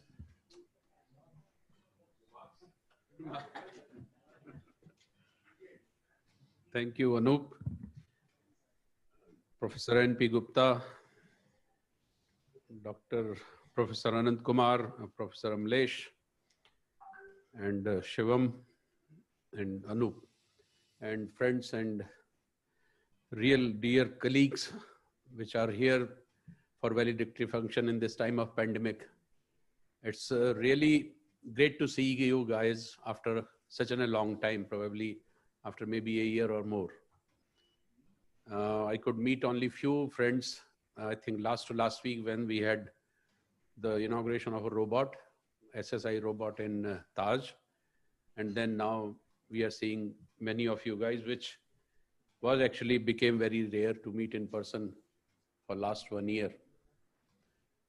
Now, since we feel that pandemic is going, and I hope it occurs, we should not, we may not, or I pray that we don't get next peak of pandemic, as the pandemic actually goes through 3 peaks, if you see the history.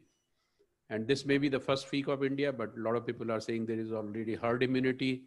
The things which are happening in Europe and America, if that it goes in that way, probably we'll have another peak in July, which I hope it will not occur. And if it occurs, then we don't know what is going to happen. Then in my presidency also probably we'll end up with a lot of webinars and, and then the conference.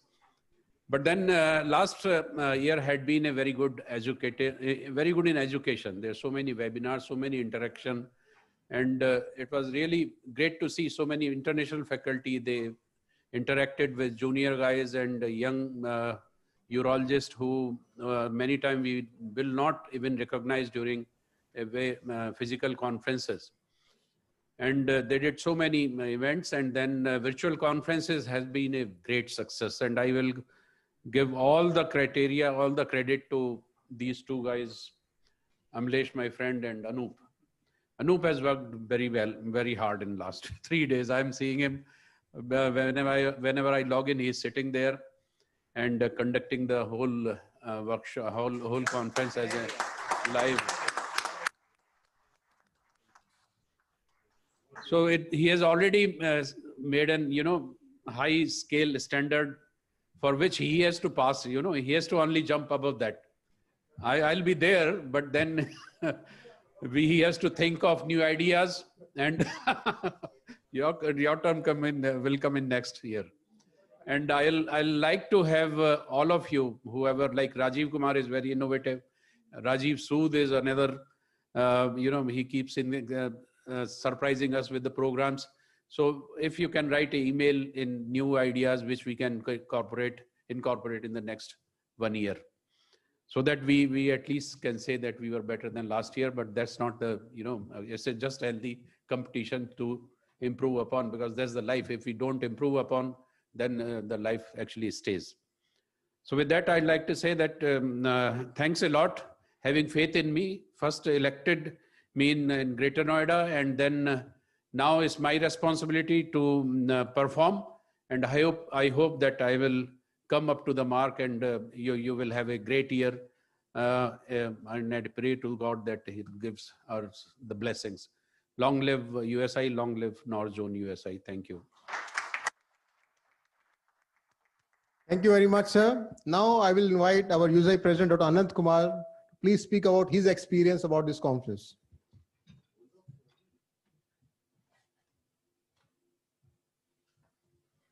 Good evening, Dr. Gupta, Dr. Amlesh Seth, Raval, Dr. Anup, Dr. Petershani, and all my friends on the dais. And it's really very nice to see all of you here. We are seeing after a long time. We have been virtually meeting, but this is the physical meeting. So we are very happy to see you here. And I must say one thing is that I was very interested in how this conference is happening, because our secretary and North Zone secretaries are same. For me, it is a trial run, and I was watching how this trial run is going, because we have to perform just 3 weeks later, and we were looking for all the clues, what we should do and how we can improve further. But I must say Anup did very well under the leadership of Amlesh Seth, and still we will try to see if we can improve, but I'm not sure whether we can do better than that. And I must say that this virtual conference is going to stay. Most of the conference, even if we can meet physically, will become hybrid. Some of the people who will not be coming will be joining virtually. And most of the time it was what was happening before that, most of the people physically and few are virtual. But now you will see that few will be physical, even in when there is no pandemic, and more will be virtual. And more innovation will come, and more the conference will evolve as necessity leads to new innovation. So this will evolve. And some way it is very friendly and very cost effective. You can do it at the convenience of at home. You can listen lying down, relaxing on your sofa. But then there is other point, you get disturbed also by the home atmosphere, by the phone calls, or if you are in the office, you still get disturbed.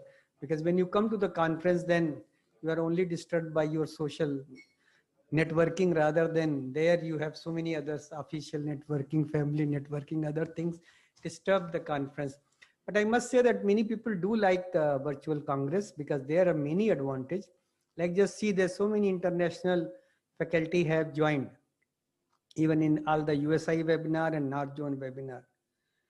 And without any cost, it's just by contact and goodwill, people have joined and they participated. And most of the international, we must appreciate, because of the time zone, somewhere very early in the morning, late in the night, they were there, and then they were sitting throughout the conference. So that is the spirit of participating in various webinars.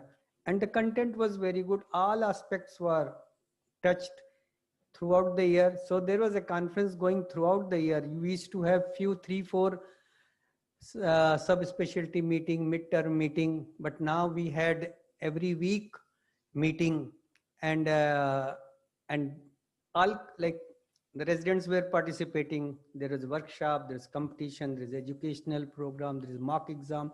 Everything happened virtually. So I must say that education was there. The one thing which lacked is the training of the physical training and the skill training of the residents.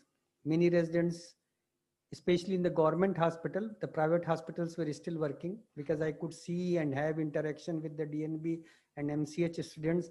Many institution, universities, because of the government orders, they were locked down and there was no work, and the residents were doing the COVID duties, and their skill training has suffered. So their virtual training was there. They could get more and more academic knowledge, but what they seeing the patient, operating the patient, learning it was there, because patients were not being operated.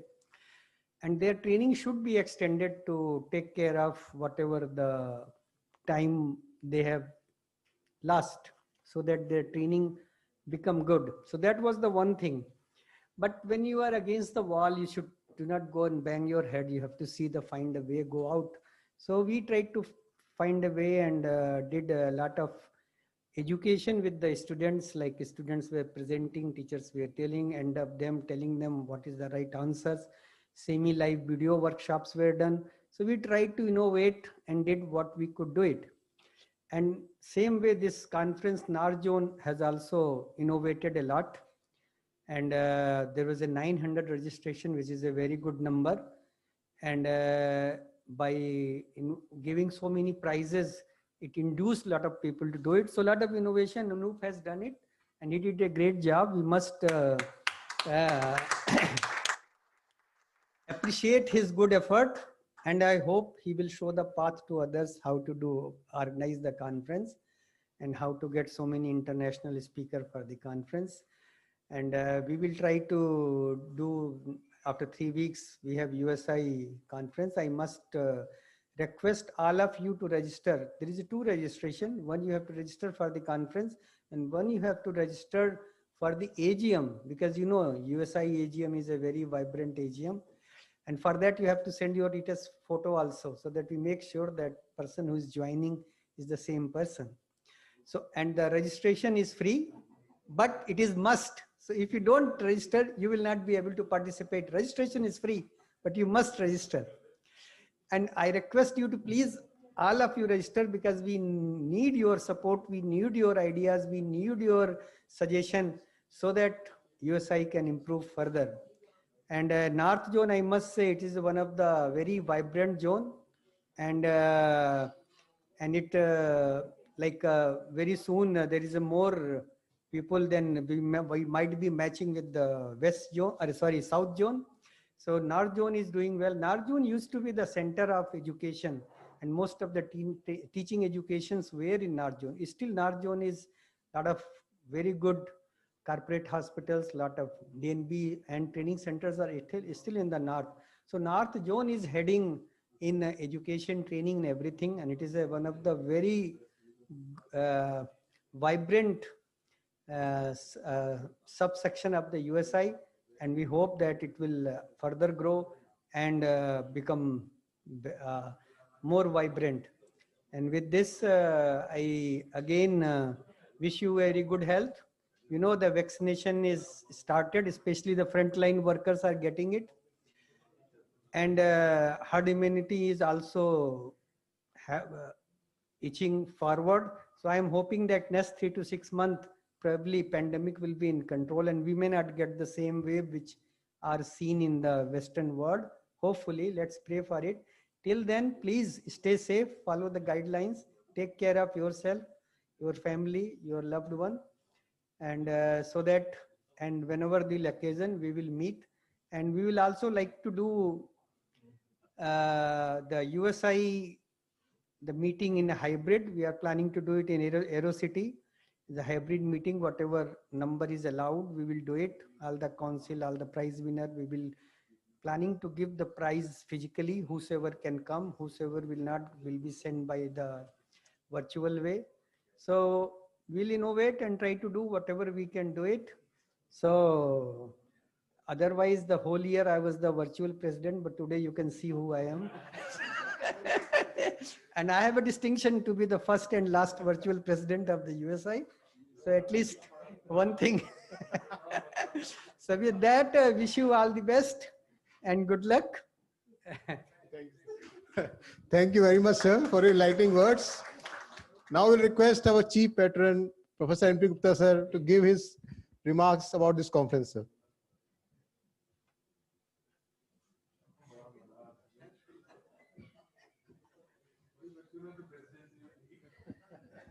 Dr. Amlesh, Sudhir, Anant, Shivam, or Anup, and all dear friends, I will not take your much time. Dr. Anant Kumar and Dr. Sudhir Rawal has said most of the thing. As I said in the opening remarks that COVID adversity has given us an opportunity for this virtual meetings which we enjoyed throughout the year by various webinars and teaching programs. I think so we should learn lessons from this. And my request to all the 4 zones as well as to the USI to chalk out the educational program for our DNB and MCH students. National board has also, Dr. Rajiv Kumar is here.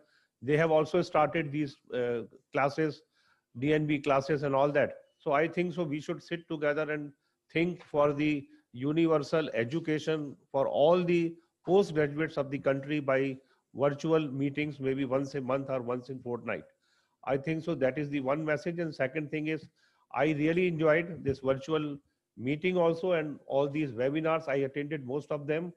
And I tell you that I learned a lot throughout the year. So this kind of virtual meetings should continue in future also. And we have to see how we arrange that, partly physical, partly virtual, because when India is such a vast country, there are so many members, everybody may not be able to travel to attend the meeting physically. And I think so we should have the arrangements where those who do not want to attend, they can attend virtually these meetings and take the advantage.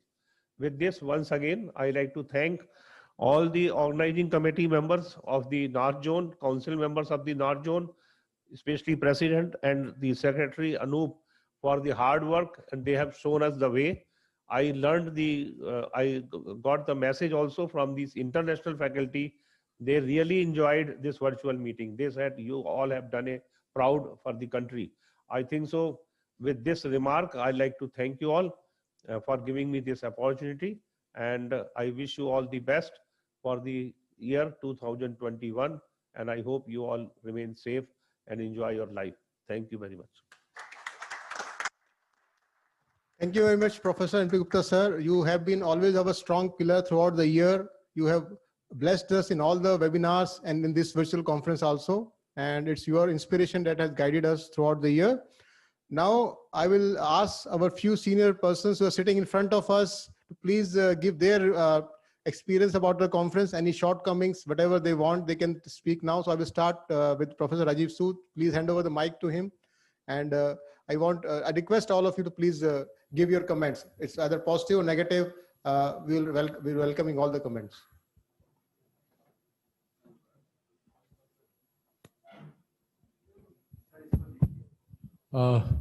Thank you, Dr. Anup.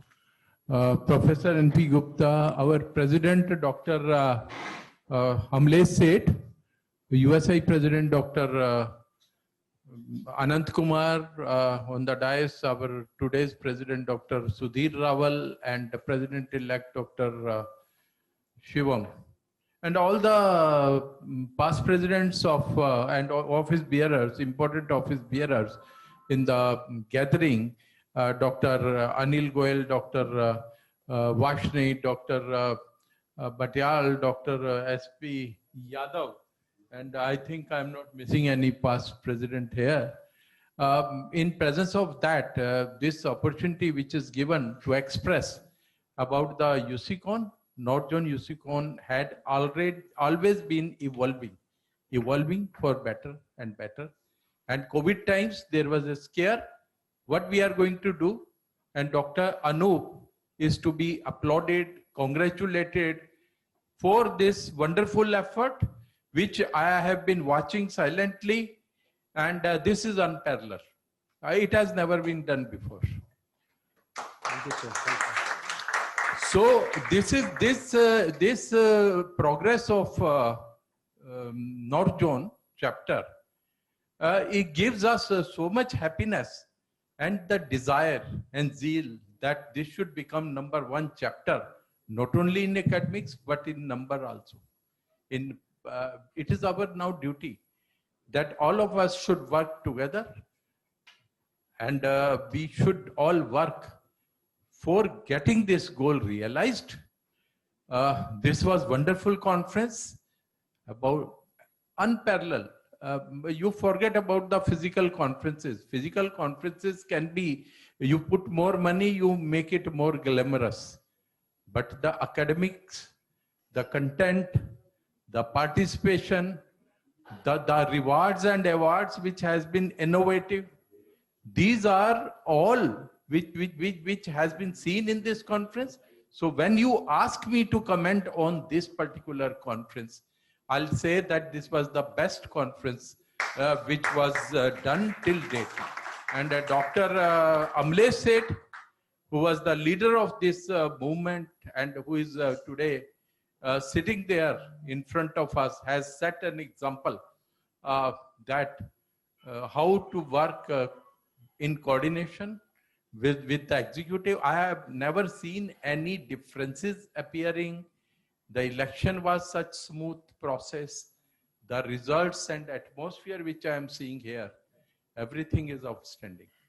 Congratulations to the whole organizing team, Dr. Amlesh Seth, Dr. Anup Kumar, and I congratulate ourselves for this conference. And all of us are to be congratulated for this wonderful show. And this will show path to even USI, and not only USI. I remember in 2014, when we were doing a air conference, the people from the attendees from US, AUA and EAU, they were asking us that we need lessons. Now the future is yours, and people will ask you that pave our way and give us lessons that how to conduct the conference. Congratulations. Thank you very much, sir. Professor Rajiv Sood, sir, for your blessings. I will request now Dr. Rajendra Yadav, please, you can also, sir, please tell about your experience. Good evening to everyone. And much has been said, and I think this conference was a unique in the sense that most of the time we practitioners are so busy that we could not attend conferences. But in this case, we attended in the OPD conference, we attended in my car, we attended in my bathroom even, that the conference was such. So it was a very nice and unique conference, and it should be continued, I think. And the way you conducted it and the way you did it, it was a very nice thing. And I think in future also, in next year, you do the same thing. Thank you very much. Thank you very much, sir. So Dr. Kocher, you want to say something, sir? Please, you can also share. So we want to listen from our seniors what shortcomings were there so that we can improve next year, and we want to really hear your comments. Professor Gupta, everyone on the dais and dear friends, this has indeed been an incredibly successful conference. No one could have imagined that a virtual conference of the North Zone would be so well attended, so well participated in. It has been a fantastic effort on your part, Anup, guided by Dr. Amlesh Seth and your team. So just one request is there that so many of these sessions we could not attend because of parallel sessions and because of commitment to patients. So maybe you can put them all on the website, and then we can choose and listen to what all we missed. Thank you very much. Yeah, thank you very much, sir. We are already putting on the NZUSI TV, and that's a very good suggestion, sir. I will request Dr. Bhatiyal, sir, also to give his comments. So I'm starting with the seniors, and then of course, all my colleagues are welcome to comment. Professor Gupta and all the senior people sitting on the dais and my friends. Well, many things have been said, and I'm short of words because the words have already been said about this. It was very well conceived, very well executed, and very well completed. I think every aspect has been looked into, but we haven't seen the virtual conferences before. But I personally feel this was much more better than attending a physical conference. Why? Because as they rightly said, in physical conference, more of a social gathering, academics are there, but in this, it was full, super saturated by academics, very well conducted.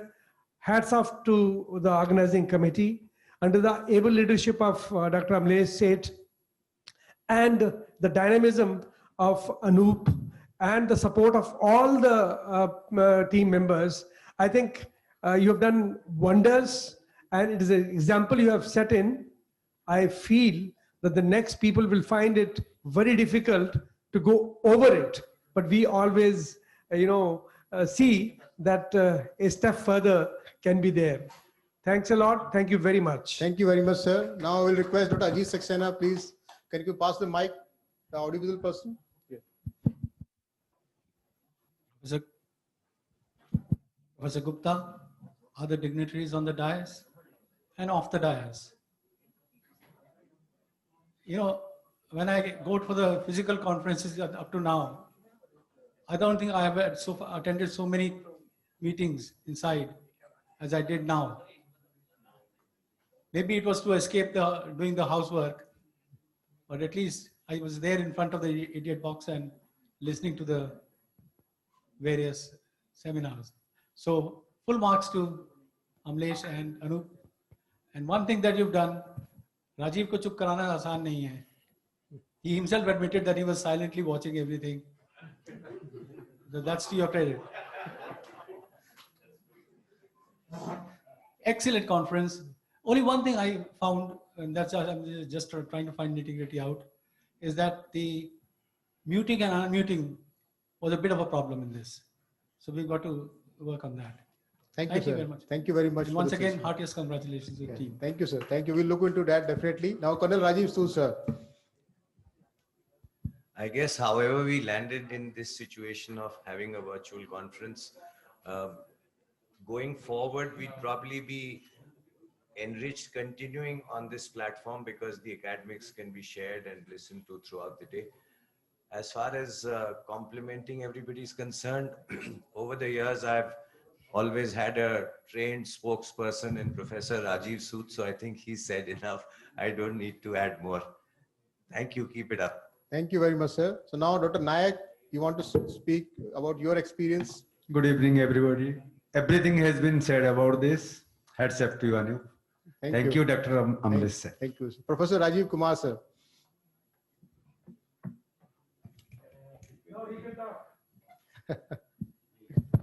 Thank you for the opportunity, Anup. It's a great job. There's no doubt about it.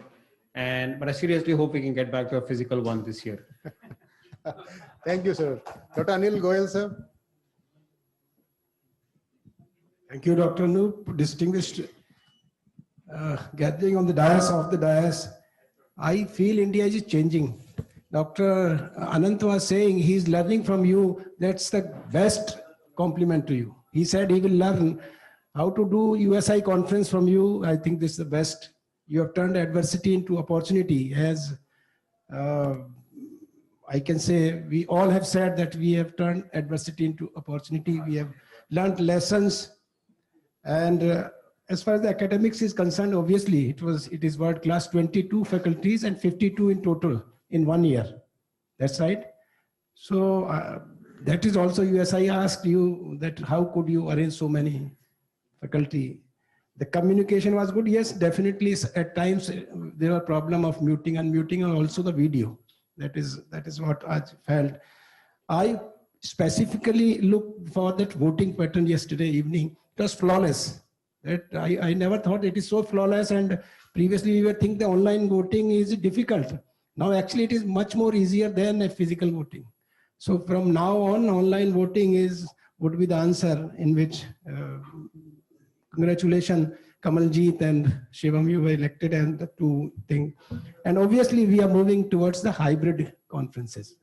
No physical, no, not only online, only hybrid conferences, but we need to have certain highlights of the conference. You said it is on the TV, whatever, but we need the highlights of this conference in a kind of CD or whatever. The company people can organize that, and we would love that. Once again, congratulations to all of you sitting on the dais for the teamwork, especially Dr. Amlesh. I saw you talking seamlessly for the first time. I think I don't know much about you. I knew more about you. And of course, Anup, thank you very much. Great job. Thank you, sir. So I want to inform that already the plan is to have the best of 4 zones very soon. And we'll be showing our highlights from North Zone in that particular webinar. So now I'll request Dr. Anil Vashne, sir, to give his comments about this conference. Any shortcomings you want to highlight? We'll be really happy. Well, very good evening, friends. Thank you, Anup, for this opportunity. And I pay my respects to Professor Gupta, Dr. Anand, Dr. Amlesh, Dr. Sudhir Raval, and all faculty on the dais. The most important thing which I found in this was the discipline. The discipline was of the highest order. the time management perhaps went absolutely minute to minute. And I think this is something which we had been missing in social meetings all the times. And I have heard many times the stalwarts, even Dr. Rajiv Kumar would agree with me, that many times we did, when we organized these conferences, at times we had to make person sit on the near the floor and ask him to keep a track on the speaker so that he doesn't miss on the time.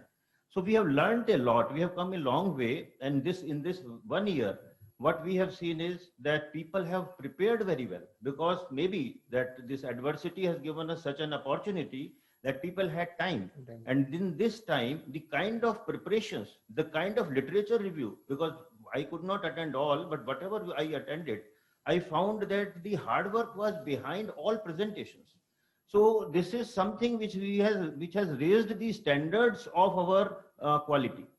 So ultimately, when we talk on any academic forums, it is not only the social gatherings, it is the academic virtue of a conference. And when we used to discuss earlier that why people don't want to come to certain conferences, because today everything is available on Google, or everything is available, suppose, on the various platforms.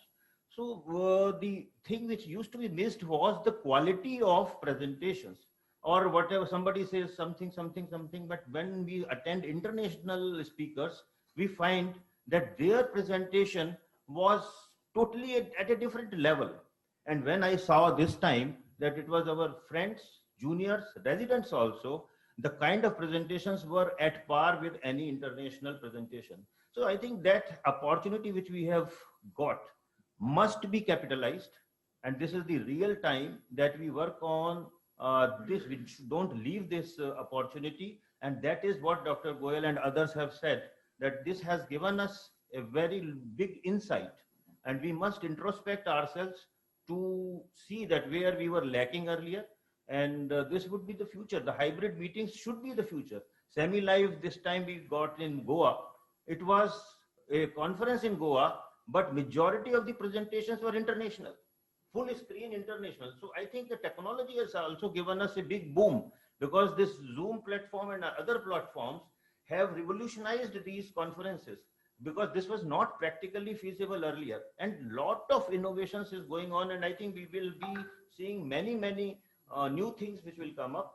So friends, I must congratulate Anup, to you and Dr. Amlesh and your whole team, that which has capitalized on the technological and technical innovations of organizing these conferences and keeping things at international level. So with these words, I must give you a big hand and 3 cheers to the whole team, which has really shown us the path for future. Thank you. Thank you very much, sir, for your kind words. Now, Dr. S.P. Yadav, sir. I think from 1991, the first, Dr. Amlesh has just mentioned, the first North Zone held at All India Institute is now 2021, 30 years. A lot of things have changed, but this was much more better, I think, as we expected. I never thought it would be so good. So congratulations to the President, Dr. Seth, and Secretary and your whole team. Good luck and all the best. Thank you very much, sir. Dr. Anshuman, and now our Dr. Anshuman would like to comment, and then of course Dr. Pawan Kesarwani. So you can comment, sir. You can speak without mic. Yes. Everything has been said. Yeah, okay. I think it would summarize to say that these are the maximum number of scientific sessions that I've ever been able to attend in a conference.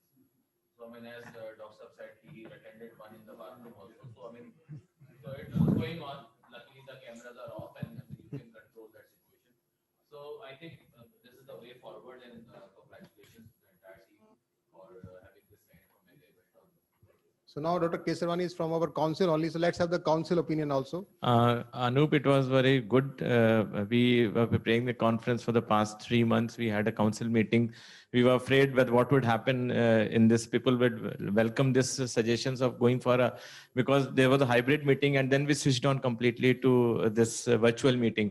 And I think we have set a benchmark to be followed in further meetings. It was a new chapter in the North Zone where the academic content was very good, and we love to attend this meeting sitting at home. We attended all the meetings, but sometimes it's not possible when you go for a meeting somewhere else. but well organized, well conducted, good academic content. I really congratulate you and sir for this presentations, and looking forward with such North Zone in futures also. Thank you very much. Thank you, Dr. Thanks. Pawan Kesarwani, for your excellent support. Now, Dr. Kamaljeet is our secretary-elect. So let's hear his sentiments from Punjab. Good evening, everybody. Esteemed urologist on the dais and in the room. Somebody who is feeling the heat is me. I can clearly say it, that somebody who's going to is feeling the heat is me. And I have no shame in accepting it. The standards you have set in, I think so, it will take a real big effort to even match it. Going beyond it will be a little difficult. And I hope the North Zone has given me the responsibility along and under guidance of the Professor Shivam, Dr. Amresh Seth, who will be there, and Professor Raval. I hope I am able to live up to the expectations. God bless you, Anu. Thank you. Dr. Sameer.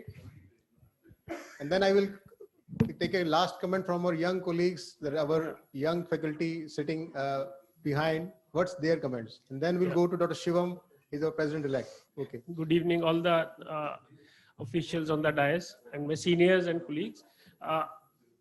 Hats off to the team, the organizing team, for such a wonderful conference. Dr. Amlesh said summed it up when he said that it was much better than what we all expected. We thought that it will be a virtual conference, but it was a success to such an extent we had never thought or imagined when we first conceived that it will be a virtual conference. We have attended EUA, AUA, everything, but this was far better than what we have been attending. And two things which I want to just highlight, what has not been said. Yes, everybody has complimented you, but to sit there to record, all the sessions with all the chairpersons and then come again and sit for the live sessions, hats off to you, because you have been doing this again and again for every session. And the academics was definitely well thought of. And for the, the organizing team from the audiovisual also, I had to contact them 2 or 3 times for some, problem in connectivity, and immediately it was solved. So the coordinators, which the numbers you sent, they were very helpful. So everybody contributed in their own way for this success. Thank you very much, Dr. Sameer. And now let's hear from our young colleagues. We have Dr. Nayak and Dr. Hemant. So either these of two can comment about their experience, any suggestions, and then of course we go to Dr. Shivam, the last. I think all the senior members have already told there is nothing more to add to it. Whatever I would say, it will be a repetition only. So it was actually a brilliant conference. There is nothing more to add. It was a fantastic conference. Okay. So Dr. Hemant wants to add. He's our council, executive council member. Thank you, sir. So about the conference, everybody has said. Only thing is I would like to add about the council meetings. So as a junior, I joined last year, and all the council meetings were very disciplined, very well planned, and all opinions, sometimes absurd and sometimes good opinions, were taken, and some of them were incorporated in the program also. So thank you, sir. Thank you, sir. Thank you, Dr. Hemant. And now we'll invite our president-elect, Dr. Shivam, to give his experience. Nothing must. Thank you, Dr. Anup. So first of all, let me thank all the North Zone members for giving their love and support. And those who supported me, thank you very much. And those who didn't support me, thank you very much. Because I think it is very important that when you face a challenge, then you need to improve upon it. And so I would try to improve myself and reach to your expectations for those who didn't support. About the conference, definitely it was a wonderful conference. Dr. Anup, Dr. Amlesh, both of you and the whole council and the whole team needs a big amount of applause for the wonderful conference that you had. I was just talking to Dr. Kamaljeet about how to gain knowledge, how to gain some qualities from Dr. Anup. He has been such a resourceful person, and he has such of a lot of foreign connections, international faculty members also. So I would tell Kamaljit to please learn from Anup so that when you become the secretary, so that you improve upon this thing also. And when I was on my election manifesto, I had written one statement about that we need to be a family and we need to help each other, not on our colleagues, but also our senior members and also our needy members. Then Dr. N.P. Gupta sir told me, why are you writing this? So what I told him that my feeling is that we are not only an academic body of urologists. We are a kind of extended family, like a family. So we need to interact with each other, not only academically, but also in other aspects also. We need to look after the people who are in need. We look after the needy persons, and definitely it should also include the non-academic part also. So at the end, I will say that, yes, I have an intense desire to work in North Zone USI, and I would end up with the quote from Paulo Coelho, who is a Brazilian novelist, the author of The Alchemist. He said that if you have a desire to do something, then the whole universe conspires and helps to achieve that. So definitely I would try to reach to your expectations. Thank you very much. Long live NZUSICON. Long live. Thank you, sir, very much, sir, for your enlightening words. So I'm going to conclude today's function. But before I end, I just want to say that for this next year, under Dr. Sudhir Raval's presidentship, we are focusing more on the residents' activities. This year, we had 4 online classes, very well appreciated by our residents. But this year, it was online exams. And we also had a lot of other activities for residents. This coming year, we are going to increase the activities. And now I will going to formally produce Dr. Anup, before you conclude, sir, one appeal is there. Just we have been told we are not getting the mails and all the communications.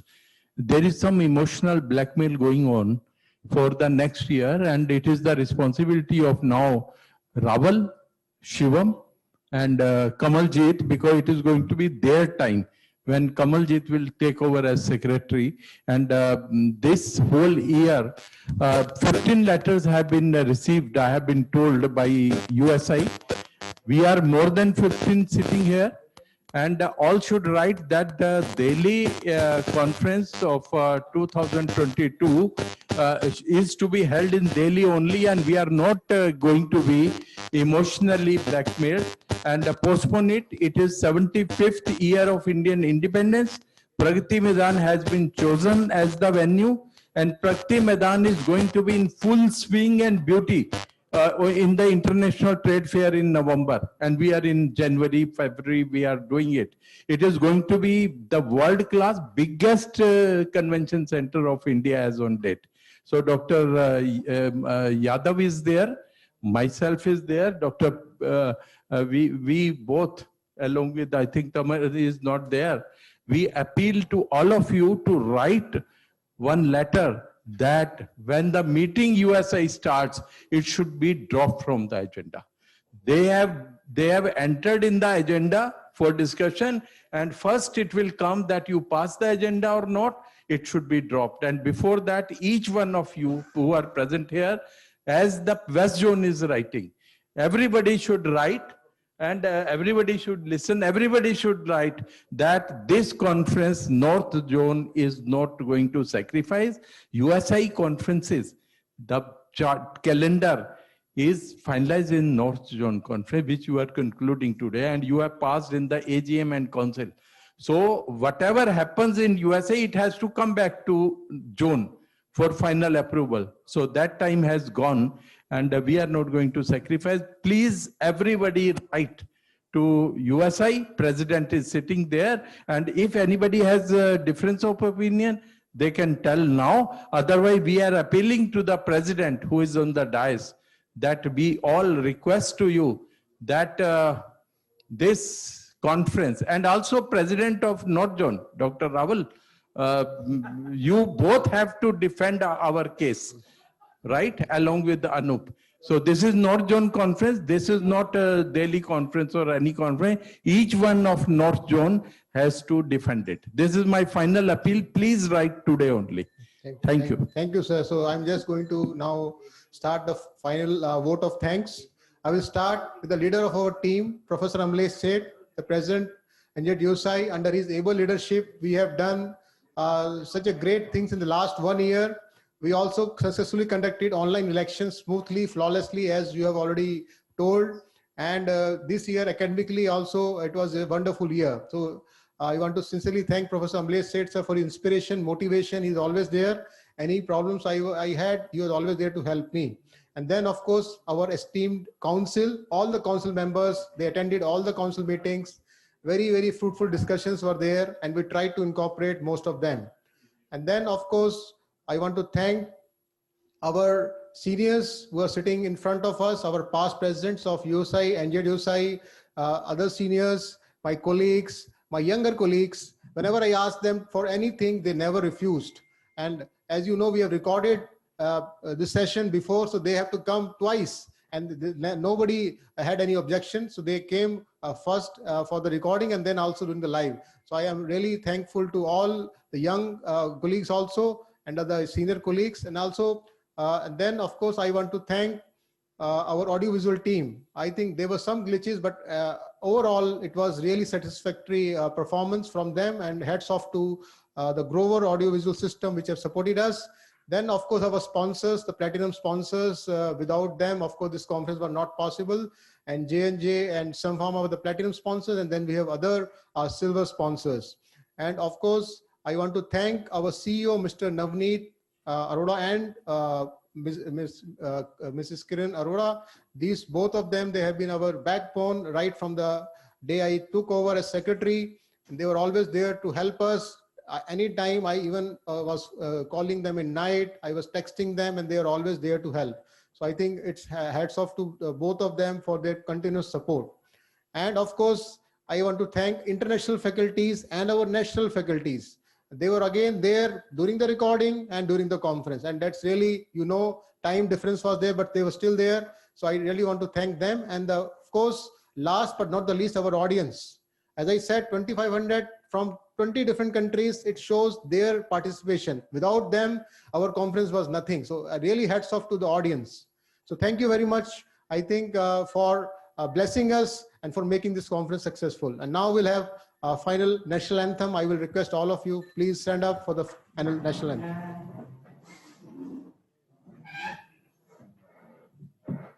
जनगण मन अधिनायक जय हे भारत भाग्य विधाता पंजाब सिंध गुजरात मराठा द्राविड उत्कल गंगा विंध्य हिमाचल यमुना गंगा उच्चल जलधि तरंगा तव शुभ नामे जागे तव शुभ आशीष मांगे गाहे तव जय गाथा जन गण मंगलदायक जय हे भारत भाग्य विधाता जय हे जय हे जय हे जय जय जय जय हे. And finally, long live NZUSI, long live USI, and hopefully we'll meet next year physically during the next annual conference in Delhi. And wishing you a very safe next year, and please take all precautions, stay safe. And now we'll have a final photograph for our new council. So first we'll have the dais photo and then the new council photo.